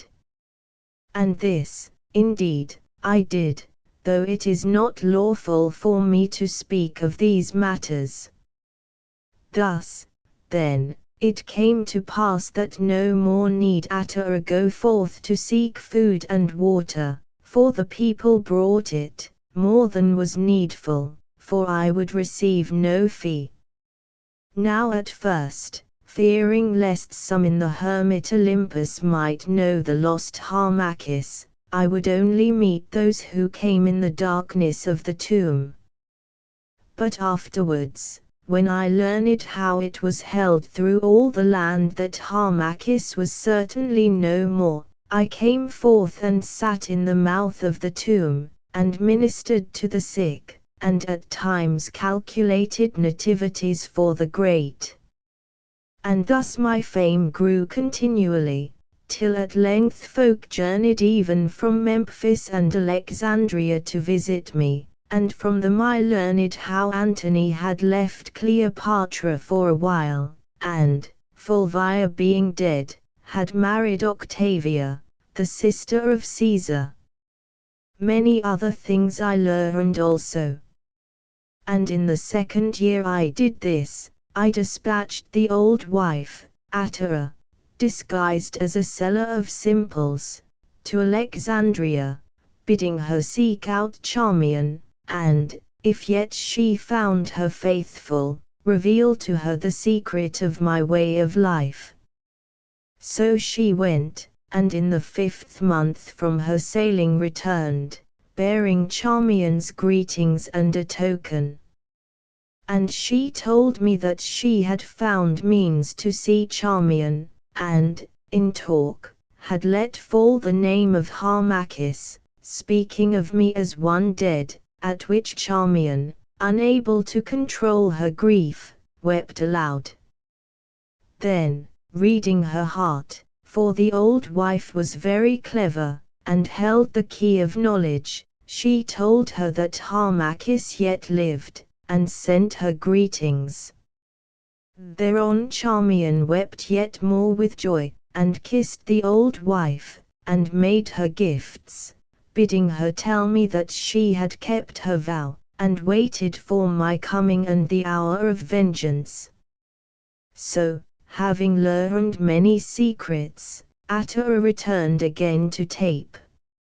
And in the following year messengers came to me from Cleopatra, bearing a sealed roll and great gifts. I opened the roll, and read this in it: Cleopatra to Olympus, the learned Egyptian who dwells in the valley of death by Tape, the fame of thy renown, O learned Olympus, athreached our ears. Tell thou, then, this to us, and if thou tellest aright, greater honor and wealth shalt thou have than any in Egypt. How shall we win back the love of noble Antony, who is bewitched of cunning Octavia, and tarries long from us? Now, in this I saw the hand of Charmian, who had made my renown known to Cleopatra. All that night I took counsel with my wisdom, and on the morrow wrote my answer as it was put into my heart to the destruction of Cleopatra and Antony. And thus I wrote: Olympus the Egyptian to Cleopatra the queen, go forth into Syria with one who shall be sent to lead thee, thus shalt thou win Antony to thy arms again, and with him gifts more great than thou canst dream. And with this letter I dismissed the messengers, bidding them share the presents sent by Cleopatra among their company. So they went wondering. But Cleopatra, seizing on the advice to which her passion prompted her, departed straightway with Fonctus Capito into Syria, and there the thing came about as I had foretold. For Antony was subdued of her and gave her the greater part of Cilicia, the ocean shore of Arabia and Abarthae, the balm-bearing provinces of Judea, the province of Phoenicia, the province of Celesyria, the rich isle of Cyprus, and all the library of Pergamus. And to the twin children that, with the son Ptolemy, Cleopatra had borne to Antony, he impiously gave the names of kings, the children of kings, of Alexander Helios, as the Greeks name the sun, and of Cleopatra Selene, the moon, the long-winged. These things then came to pass. Now on her return to Alexandria, Cleopatra sent me great gifts, of which I would have none, and prayed me, the learned Olympus, to come to her at Alexandria, but it was not yet time, and I would not. But thereafter she and Antony sent many times to me for counsel, and I ever counselled them to their ruin, nor did my prophecies fail.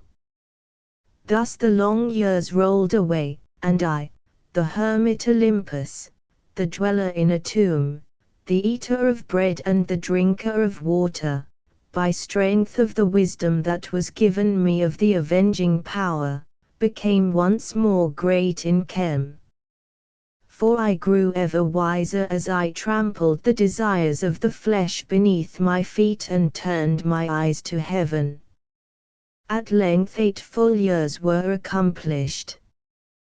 The war with the Parthians had come and gone, and Artavasdes, king of Armenia, had been led in triumph through the streets of Alexandria.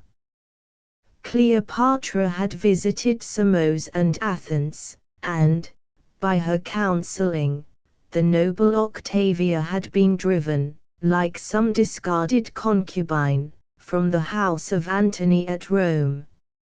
And now, at the last, the measure of the folly of Antony was full even to the brim. For this master of the world had no longer the good gift of reason, he was lost in Cleopatra as I had been lost. Therefore, in the event, Octavianus declared war against him. And as I slept upon a certain day in the chamber of the harpers, in the tomb of Pharaoh that is by Tape, there came to me a vision of my father, the aged Amnemut, and he stood over me, leaning on his staff, and spoke, saying, "Look forth, my son." Then I looked forth, and with the eyes of my spirit saw the sea, and 2 great fleets grappling in war hard by a rocky coast. And the emblems were those of Octavian, and of the other those of Cleopatra and Antony. The ships of Antony and Cleopatra bore down upon the ships of Caesar, and drove them on, for victory inclined to Antony. I looked again. There sat Cleopatra in a gold-decked galley watching the fight with eager eyes. Then I cast my spirit on her so that she seemed to hear the voice of dead Harmachis crying in her ear. "Fly, Cleopatra," it seemed to say, "fly or perish." She looked up wildly, and again she heard my spirit's cry. Now a mighty fear took hold of her. She called aloud to the sailors to hoist the sails and make signal to her fleet to put about. This they did wondering but little loath, and fled in haste from the battle. Then a great roar went up from friend and foe. "Cleopatra is fled! Cleopatra is fled!" And I saw wreck and red ruin fall upon the fleet of Antony and awoke from my trance. The days passed, and again a vision of my father came to me and spoke, saying, "Arise, my son, the hour of vengeance is at hand. Thy plots have not failed, thy prayers have been heard." By the bidding of the gods, as she sat in her galley at the fight of Actium, the heart of Cleopatra was filled with fears, so that, deeming she heard thy voice bidding her fly or perish, she fled with all her fleet. Now the strength of Actium is broken on the sea. Go forth, and as it shall be put into thy mind, so do thou. In the morning I awoke, wondering, and went to the mouth of the tomb, and there, coming up the valley, I saw the messengers of Cleopatra, and with them a Roman guard. "What will ye with me now?" I asked, sternly. This is the message of the Queen and of great Antony, answered the captain, bowing low before me, for I was much feared by all men. The Queen commands thy presence at Alexandria. Many times has she sent, and thou wouldst not come, now she bids thee to come, and that swiftly, for she has need of thy counsel. And if I say nay, soldier, what then? These are my orders, most holy Olympus, that I bring thee by force. I laughed aloud. By force, thou fool! Use not such talk to me, lest I smite thee where thou art. Know, then, that I can kill as well as cure. Pardon, I beseech thee, he answered, shrinking. I say but those things that I am bid. Well, I know it, Captain. Fear not, I come. So on that very day I departed, together with the aged Atera. I went as secretly as I had come, and the tomb of the divine Ramses knew me no more. And with me I took all the treasures of my father, Amnemut, for I was not minded to go to Alexandria empty-handed and as a suppliant, but rather as a man of much wealth and condition. Now, as I went, I learned that Antony, following Cleopatra, had, indeed, fled from Actium, and knew that the end drew nigh. For this and many other things had I foreseen in the darkness of the tomb of Tape, and planned to bring about. Thus, then, I came to Alexandria, and entered into a house which had been made ready for me at the palace gates. And that very night Charmian came to me, Charmian whom I had not seen for 9 long years. Chapter 4 of the meeting of Charmian with the learned Olympus, of her speech with him, of the coming of Olympus into the presence of Cleopatra, and of the commands of Cleopatra. Clad in my plain black robe, I sat in the guest chamber of the house that had been made ready for me. I sat in a carven lion-footed chair, and looked upon the swinging lamps of scented oil, the pictured tapestries, the rich Syrian rugs, and, amidst all this luxury, bethought me of that tomb of the harpers which is at Tape, and of the 9 long years of dark loneliness and preparation. I sat, and crouched upon a rug near to the door, lay the aged Atera. Her hair was white as snow, and shriveled with age was the wrinkled countenance of the woman who, when all deserted me, had yet clung to me, in her great love forgetting my great sins. 9 years. 9 long years. And now, once again, I set my foot in Alexandria. Once again in the appointed circle of things I came forth from the solitude of preparation to be a fate to Cleopatra, and this second time I came not forth to fail. And yet how changed the circumstance! I was out of the story, my part now was but the part of the sword in the hands of justice. I might no more hope to make Egypt free and great and sit upon my lawful throne. Chem was lost, and lost was I, Harmachis.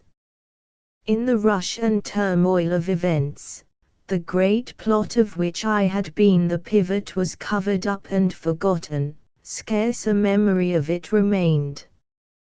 The curtain of dark night was closing in upon the history of my ancient race, its very gods were tottering to their fall. I could already, in the spirit, hear the shriek of the Roman eagles as they flapped their wings above the furthest banks of Sihor. Presently I roused myself and bade Atara go seek a mirror and bring it to me, that I might look therein.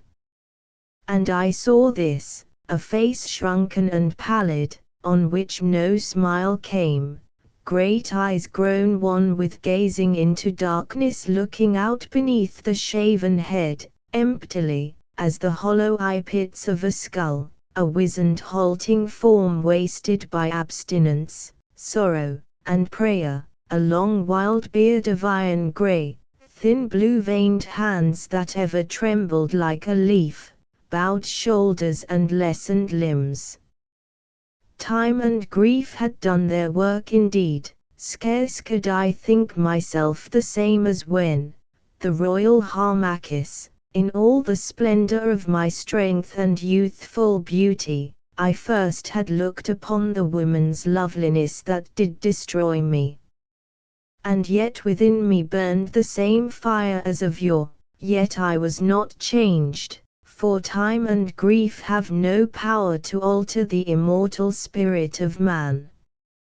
Seasons may come and go, hope, like a bird, may fly away, passion may break its wings against the iron bars of fate, illusions may crumble as the cloudy towers of sunset flame, faith, as running water, may slip from beneath our feet, solitude may stretch itself around us like the measureless desert sand, old age may creep as the gathering night over our bowed heads grown hoary in their shame, yet, bound to fortune's wheel, we may taste of every turn of chance, now rule as kings, now serve as slaves, now love, now hate, now prosper, and now perish.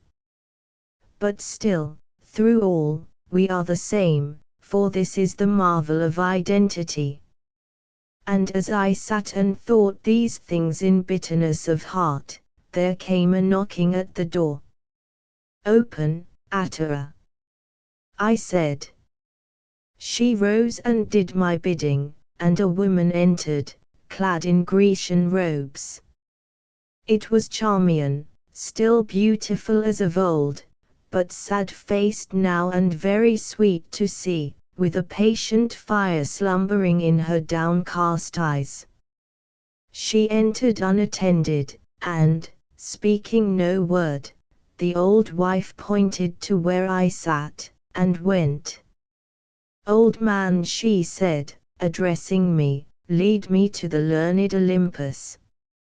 I come upon the Queen's business." I rose, and, lifting my head, looked upon her. She gazed, and gave a little cry. "Surely," she whispered, glancing round, "surely thou art not that," and she paused. "That Harmachis whom once thy foolish heart did love, O Charmian?" "Yes, I am he, and what thou seest, most fair lady. Yet is Harmachis dead whom thou didst love, but Olympus, the skilled Egyptian, waits upon thy words." "Cease," she said, "and of the past but one word, and then, why, let it lie. Not well, with all thy wisdom, canst thou know a true woman's heart, if thou dost believe, Harmachis, that it can change with the changes of the outer form, for then assuredly could no love follow its beloved to that last place of change, the grave.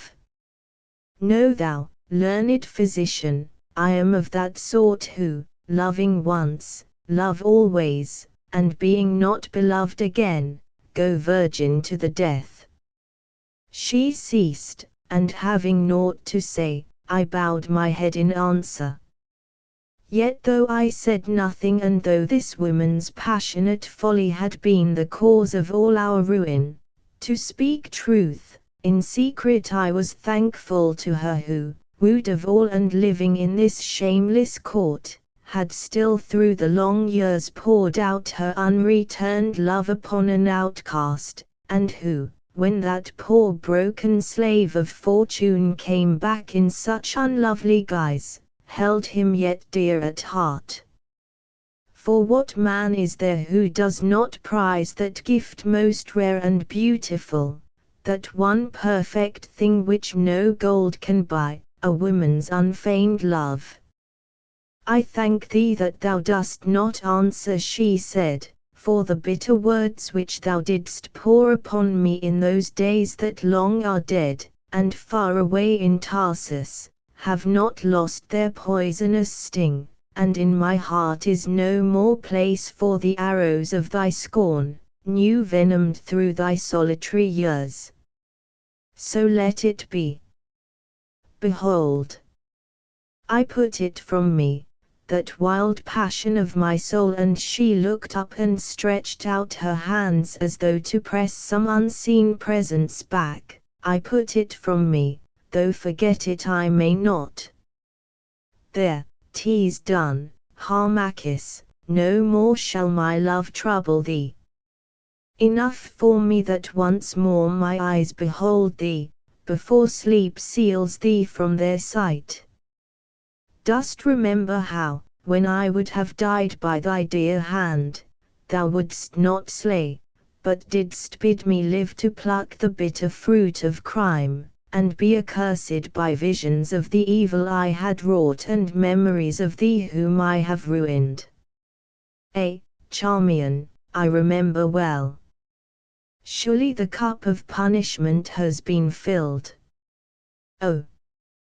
Couldst thou see into the record of my heart, and read in it the suffering that I have borne with a smiling face, thy justice would be satisfied indeed. And yet, if report be true, Charmian, thou art the first of all the court, and therein the most powerful and beloved. Does not Octavianus give it out that he makes war, not on Antony, nor even on his mistress, Cleopatra, but on Charmian and Ias?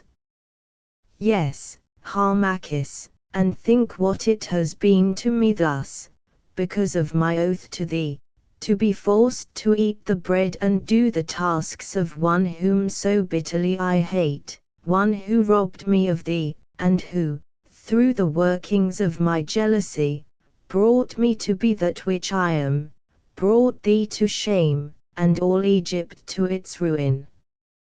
Can jewels and riches and the flattery of princes and nobles bring happiness to such a one as I, who am more wretched than the meanest scullion wench?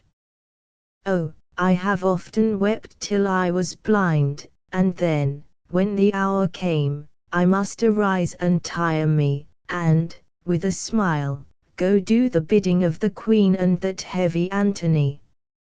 May the gods grant me to see them dead, the twain of them, then myself I shall be content to die.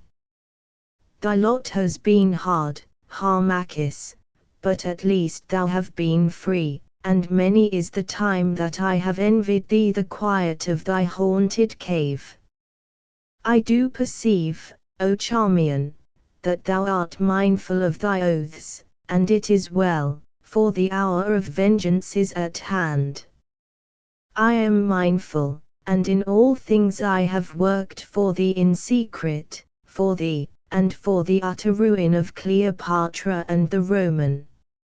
I have fanned his passion and her jealousy, I have egged her on to wickedness and him to folly, and of all have I caused report to be brought to Caesar.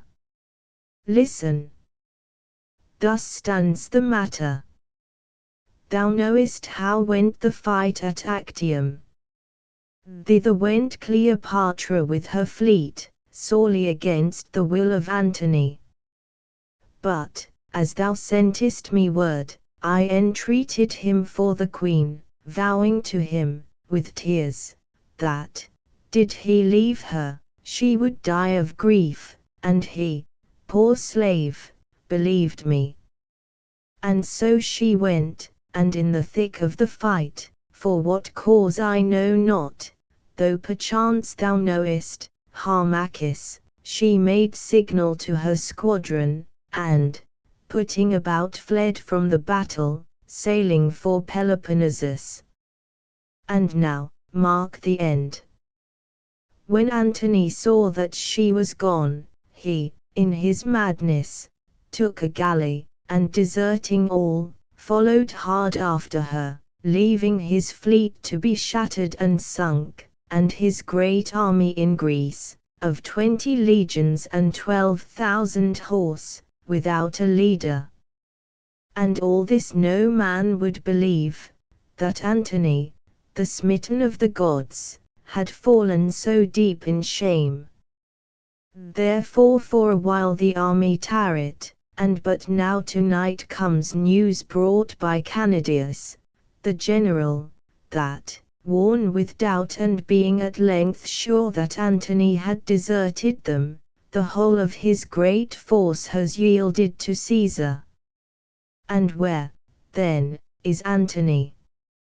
He has built him a habitation on a little isle in the great harbor and named it Timonium, because, forsooth, like Timon, he cries out at the ingratitude of mankind that has forsaken him.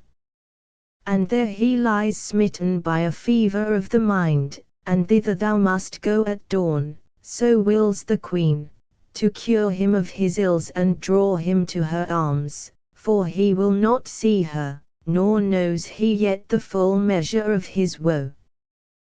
But first my bidding is to lead thee instantly to Cleopatra, who would ask thy counsel. I come, I answered, rising. Lead thou on. And so we passed the palace gates and along the alabaster hall, and presently once again I stood before the door of Cleopatra's chamber, and once again Charmian left me to warn her of my coming.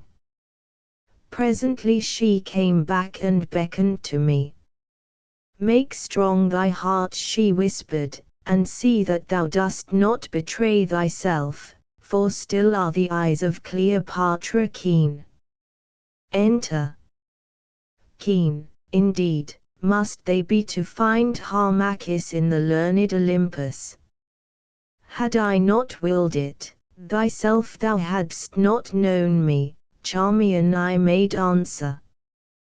Then I entered that remembered place and listened once more to the plash of the fountain, the song of the nightingale, and the murmur of the summer sea.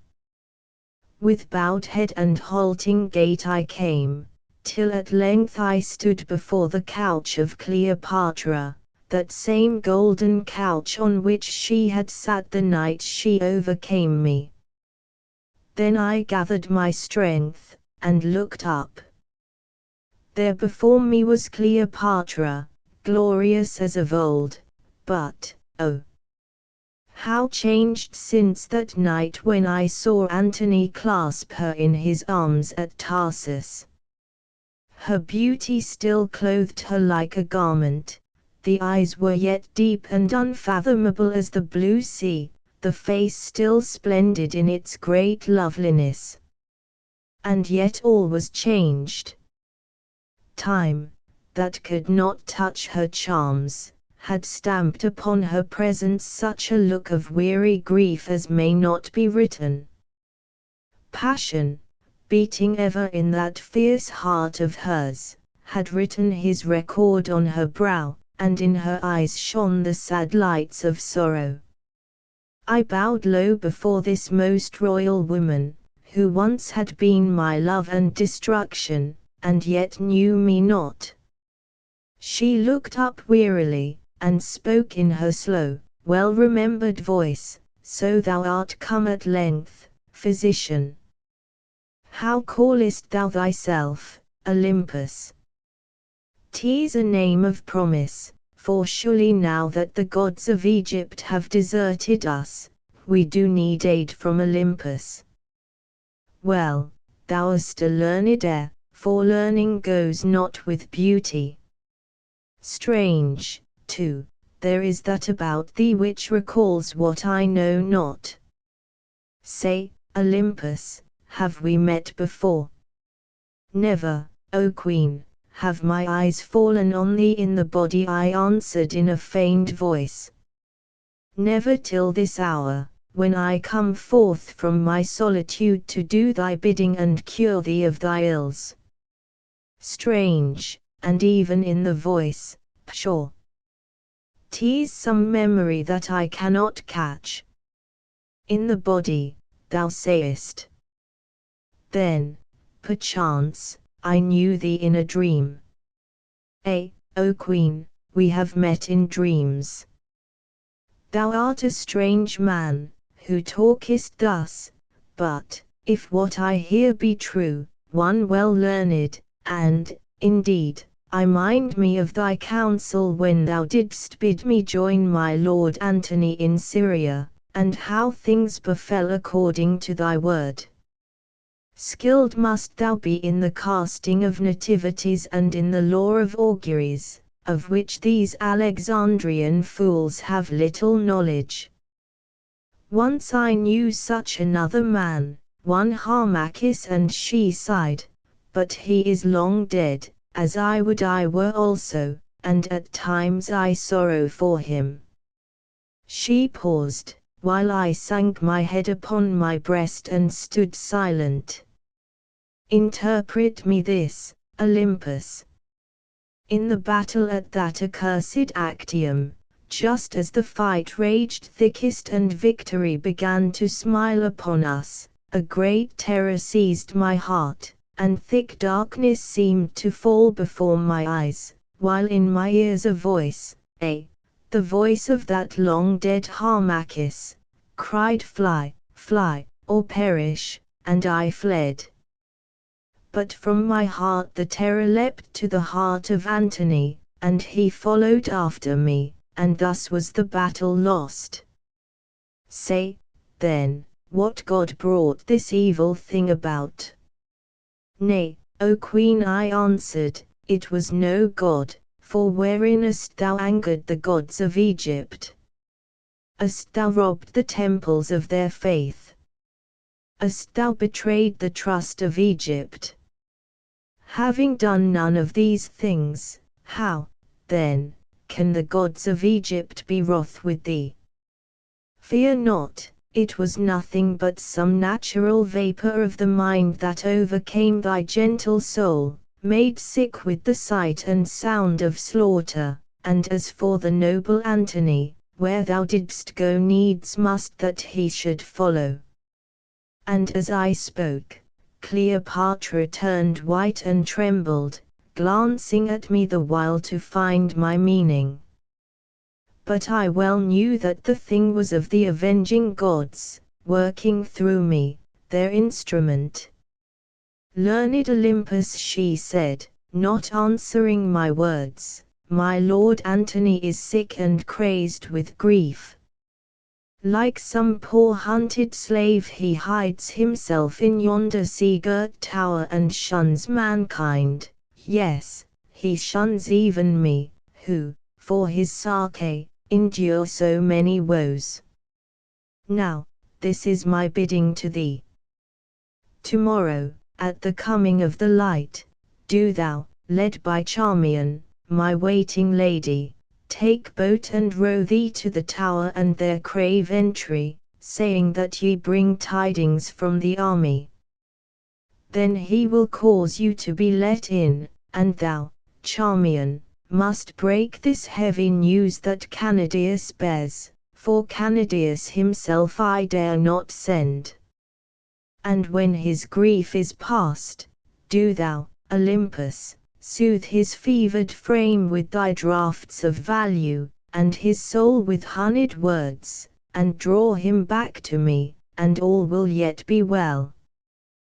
Do thou this, and thou shalt have gifts more than thou canst count, for I am yet a queen and yet can pay back those who serve my will. Fear not, O Queen, I answered, this thing shall be done, and I ask no reward, who have come hither to do thy bidding to the end. So I bowed and went and, summoning Atara, made ready a certain potion. Chapter V of the drawing forth of Antony from the Timonium back to Cleopatra, of the feast made by Cleopatra, and of the manner of the death of Eudoxius the steward. Ere it was yet dawn, Charmian came again, and we walked to the private harbour of the palace. There, taking boat, we rode to the island mount on which stands the Timonium, a vaulted tower, strong, small, and round. And, having landed, we twain came to the door and knocked, till at length a grating was thrown open in the door, and an aged eunuch, looking forth, roughly asked our business. "Our business is with the Lord Antony," said Charmian. "Then it is no business, for Antony, my master, sees neither man nor woman. Yet will he see us, for we bring tidings. Go tell him that the Lady Charmian brings tidings from the army." The man went, and presently returned. "The Lord Antony would know if the tidings be good or ill, for, if ill, then will he none of it, for with evil tidings he has been overfed of late." Why, it is both good and ill." "Open, slave, I will make answer to thy master," and she slipped a purse of gold through the bars.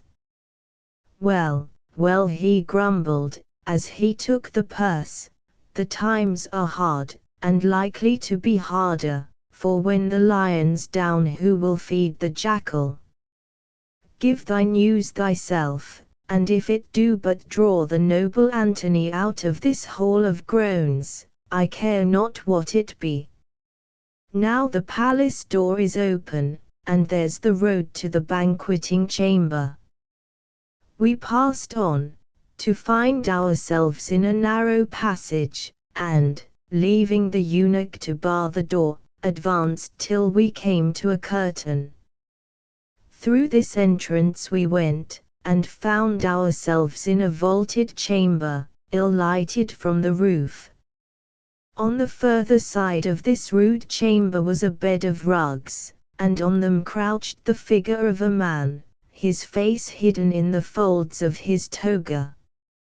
"Most noble Antony," said Charmian, drawing near, "unwrap thy face and hearken to me, for I bring thee tidings." Then he lifted up his head. His face was marred by sorrow, his tangled hair, grizzled with years, hung about his hollow eyes, and white on his chin was the stubble of an unshaven beard. His robe was squalid, and his aspect more wretched than that of the poorest beggar at the temple gates. To this, then, had the love of Cleopatra brought the glorious and renowned Antony, aforetime master of half the world. "What will ye with me, lady?" he asked, "who would perish here alone? And who is this man who comes to gaze on fallen and forsaken Antony?" "This is Olympus, noble Antony, that wise physician, the skilled in auguries, of whom thou hast heard much, and whom Cleopatra, ever mindful of thy welfare, though but little thou dost think of hers, has sent to minister to thee. And, can thy physician minister to a grief such as my grief? Can his drugs give me back my galleys, my honor, and my peace? Nay. Away with thy physician. What are thy tidings? Quick, out with it. Hath Canidius, perchance, conquered Caesar? Tell me but that, and thou shalt have a province for thy guerdon, and if Octavianus be dead, 20,000 sestertia to fill its treasury. Speak, nay, speak not. I fear the opening of thy lips as never I feared an earthly thing. Surely the wheel of fortune has gone round and Canidius has conquered. Is it not so? Nay, out with it. I can no more. O noble Antony, she said, steel thy heart to hear that which I needs must tell thee.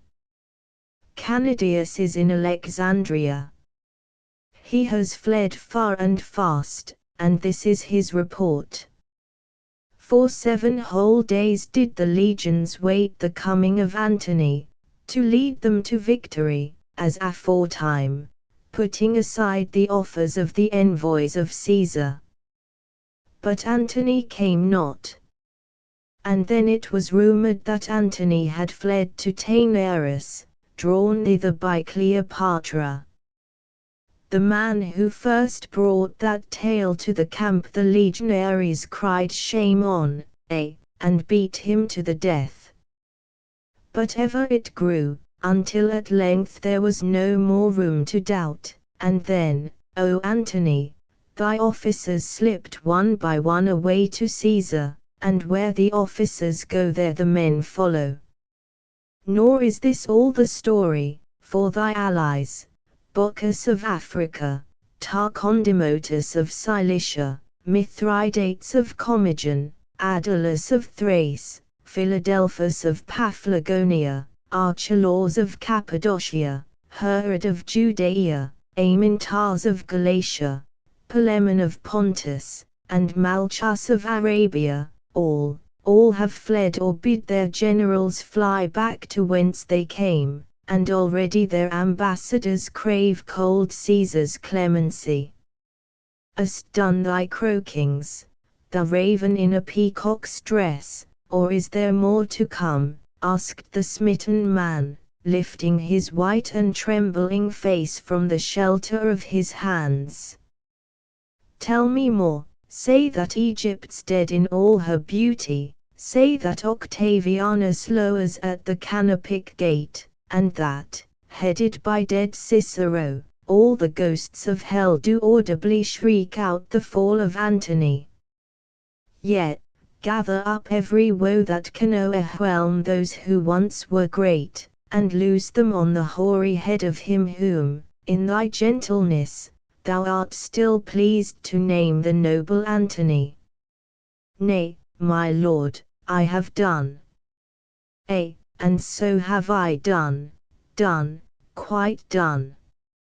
It is altogether finished, and thus I seal the end. And snatching a sword from the couch, he would, indeed, have slain himself had I not sprung forward and grasped his hand.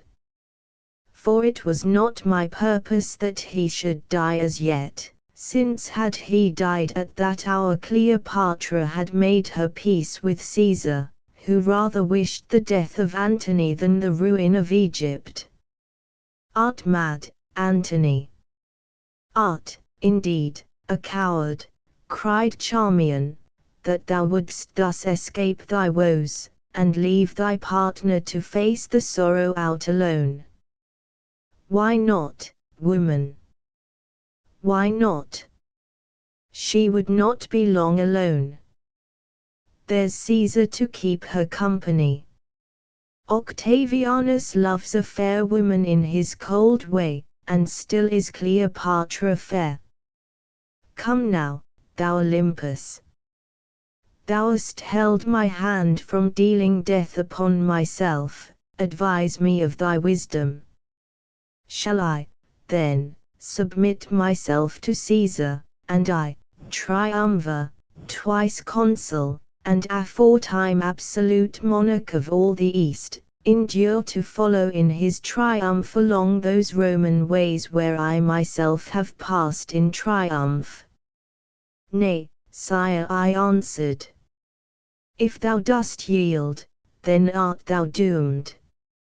All last night I questioned of the fates concerning thee, and I saw this: when thy star draws near to Caesar's it pales and is swallowed up, but when it passes from his radiance, then bright and big it shines, equal in glory to his own.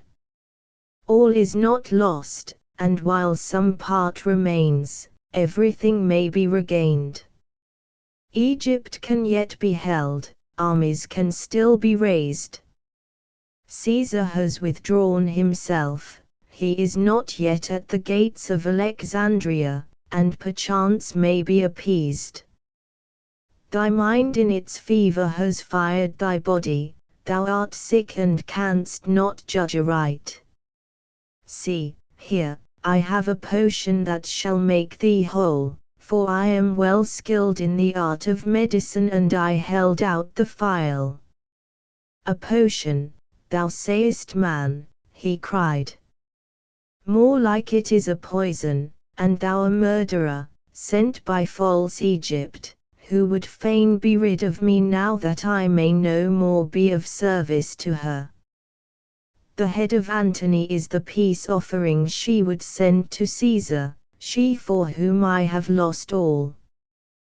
Give me thy draught. By Bacchus, I will drink it, though it be the very elixir of death. Nay, noble Antony, it is no poison, and I am no murderer. See, I will taste it, if thou wilt, and I held forth the subtle drink that has the power to fire the veins of men. Give it me, physician. Desperate men are brave men. There, why, what is this? Yours is a magic draught. My sorrows seem to roll away like thunderclouds before the southern gale, and the spring of hope blooms fresh upon the desert of my heart. Once more I am Antony, and once again I see my legion's spears a-sparkle in the sun, and hear the thunderous shout of welcome as Antony, beloved Antony, rides in pomp of war along his deep-formed lines. There's hope. There's hope. I may yet see the cold brows of Caesar, that Caesar who never errs except from policy, robbed of their victor bays and crowned with shameful dust. Cried Charmian, there still is hope, if thou wilt but play the man. O my lord! Come back with us, come back to the loving arms of Cleopatra. All night she lies upon her golden bed, and fills the hollow darkness with her groans for Antony, who, enamored now of grief, forgets his duty and his love. I come. I come. Shame upon me, that I dared to doubt her. Slave, bring water, and a purple robe, not thus can I be seen of Cleopatra. Even now I come. In this fashion, then, did we draw Antony back to Cleopatra, that the ruin of the twain might be made sure. We led him up the alabaster hall and into Cleopatra's chamber, where she lay, her cloudy hair about her face and breast, and tears flowing from her deep eyes. O Egypt, he cried, behold me at thy feet. She sprang from the couch. And art thou here, my love? She murmured, then once again are all things well. Come near, and in these arms forget thy sorrows and turn my grief to joy. O, Antony, while love is left to us, still have we all. And she fell upon his breast and kissed him wildly. That same day, Charmian came to me and bade me prepare a poison of the most deadly power. And this at first I would not do, fearing that Cleopatra would therewith make an end of Antony before his time. But Charmian showed me that this was not so, and told me also for what purpose was the poison. Therefore I summoned Atara, the skilled in simples, and all that afternoon we labored at the deadly work. And when it was done, Charmian came once more, bearing with her a chaplet of fresh roses, that she bade me steep in the poison. This then I did. That night at the great feast of Cleopatra, I sat near Antony, who was at her side, and wore the poisoned wreath. Now as the feast went on, the wine flowed fast, till Antony and the queen grew merry. And she told him of her plans, and of how even now her galleys were being drawn by the canal that leads from Bubastis on the Pelusiac branch of the Nile, to Clysma at the head of the Bay of Hierapolis. For it was her design, should Caesar prove stubborn, to fly with Antony and her treasure down the Arabian Gulf, where Caesar had no fleet, and seek some new home in India, whither her foes might not follow. But, indeed, this plan came to nothing, for the Arabs of Petra burnt the galleys, incited thereto by a message sent by the Jews of Alexandria, who hated Cleopatra and were hated of her. For I caused the Jews to be warned of what was being done.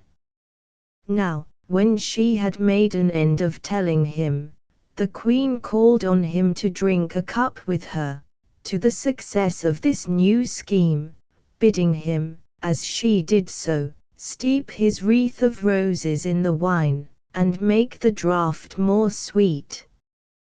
This, then, he did, and it being done, she pledged him.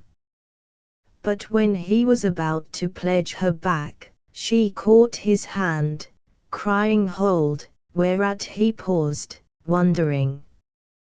Now, among the servants of Cleopatra was one Eudoceus, a steward, and this Eudoceus, seeing that the fortunes of Cleopatra were at an end, had laid a plan to fly that very night to Caesar, as many of his betters had done, taking with him all the treasure in the palace that he could steal.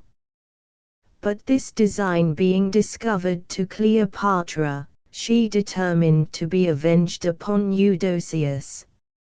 "Eudoceus," she cried, for the man stood near, "come hither, thou faithful servant. Seest thou this man, most noble Antony? Through all our troubles he has clung to us and been of comfort to us. Now, therefore, he shall be rewarded according to his deserts and the measure of his faithfulness, and that from thine own hand. Give him thy golden cup of wine, and let him drink a pledge to our success, the cup shall be his guerdon." And still wondering, Antony gave it to the man, who, stricken in his guilty mind, took it, and stood trembling. But he drank not. "Drink, thou slave, drink," cried Cleopatra, half rising from her seat and flashing a fierce look on his white face. "By Serapis, so surely as I yet shall sit in the Capitol at Rome, if thou dost thus flout the Lord Antony, I'll have thee scourged to the bones, and the red wine poured upon thy open wounds to heal them. Ah! At length thou drinkest. Why, what is it, good Eudoceus? Art sick? Surely, then, this wine must be as the water of jealousy of those Jews, that has power to slay the false and strengthen the honest only. Go, some of you, search this man's room, methinks he is a traitor." Meanwhile the man stood, his hands to his head. Presently he began to tremble, and then fell, clutching at his bosom, as though to tear out the fire in his heart. He staggered, with livid, twisted face and foaming lips, to where Cleopatra lay watching him with a slow and cruel smile. "Ah, traitor, thou art it now," she said. Prithee, is death sweet? Thou wanton, yelled the dying man, thou hast poisoned me. Thus mayst thou also perish, and with one shriek he flung himself upon her. She saw his purpose, and swift and supple as a tiger sprang to one side, so that he did but grasp her royal cloak, tearing it from its emerald clasp. Down he fell upon the ground, rolling over and over in the purple chiton, till presently he lay still and dead, his tormented face and frozen eyes peering ghastly from its folds. Ah, said the queen, with a hard laugh, the slave died wondrous hard, and fain would have drawn me with him. See, he has borrowed my garment for a pall. Take him away and bury him in his livery. What means Cleopatra? Said Antony, as the guards dragged the corpse away. The man drank of my cup. What is the purpose of this most sorry jest? It serves a double end, noble Antony. This very night that man would have fled to Octavianus, bearing of our treasure with him. Well, I have lent him wings, for the dead fly fast. Also this, thou didst fear that I should poison thee, my lord, nay, I know it. See now, Antony, how easy it were that I should slay thee if I had the will. That wreath of roses which thou didst steep within the cup is dewed with deadly bane. Had I, then, a mind to make an end of thee, I had not stayed thy hand. O Antony, henceforth trust me. Sooner would I slay myself than harm one hair of thy beloved head. See, here come my messengers. Speak, what did ye find? Royal Egypt, we found this.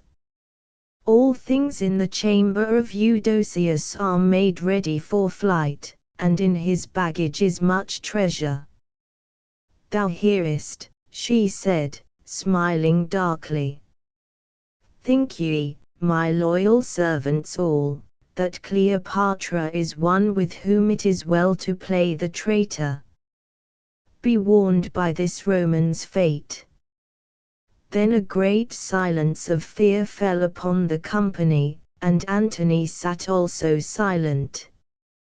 Chapter 6 of the workings of the learned Olympus at Memphis, of the poisonings of Cleopatra, of the speech of Antony to his captains, and of the passing of Isis from the land of Chem. Now I, Harmachis, must make speed with my task, setting down that which is permitted as shortly as may be, and leaving much untold.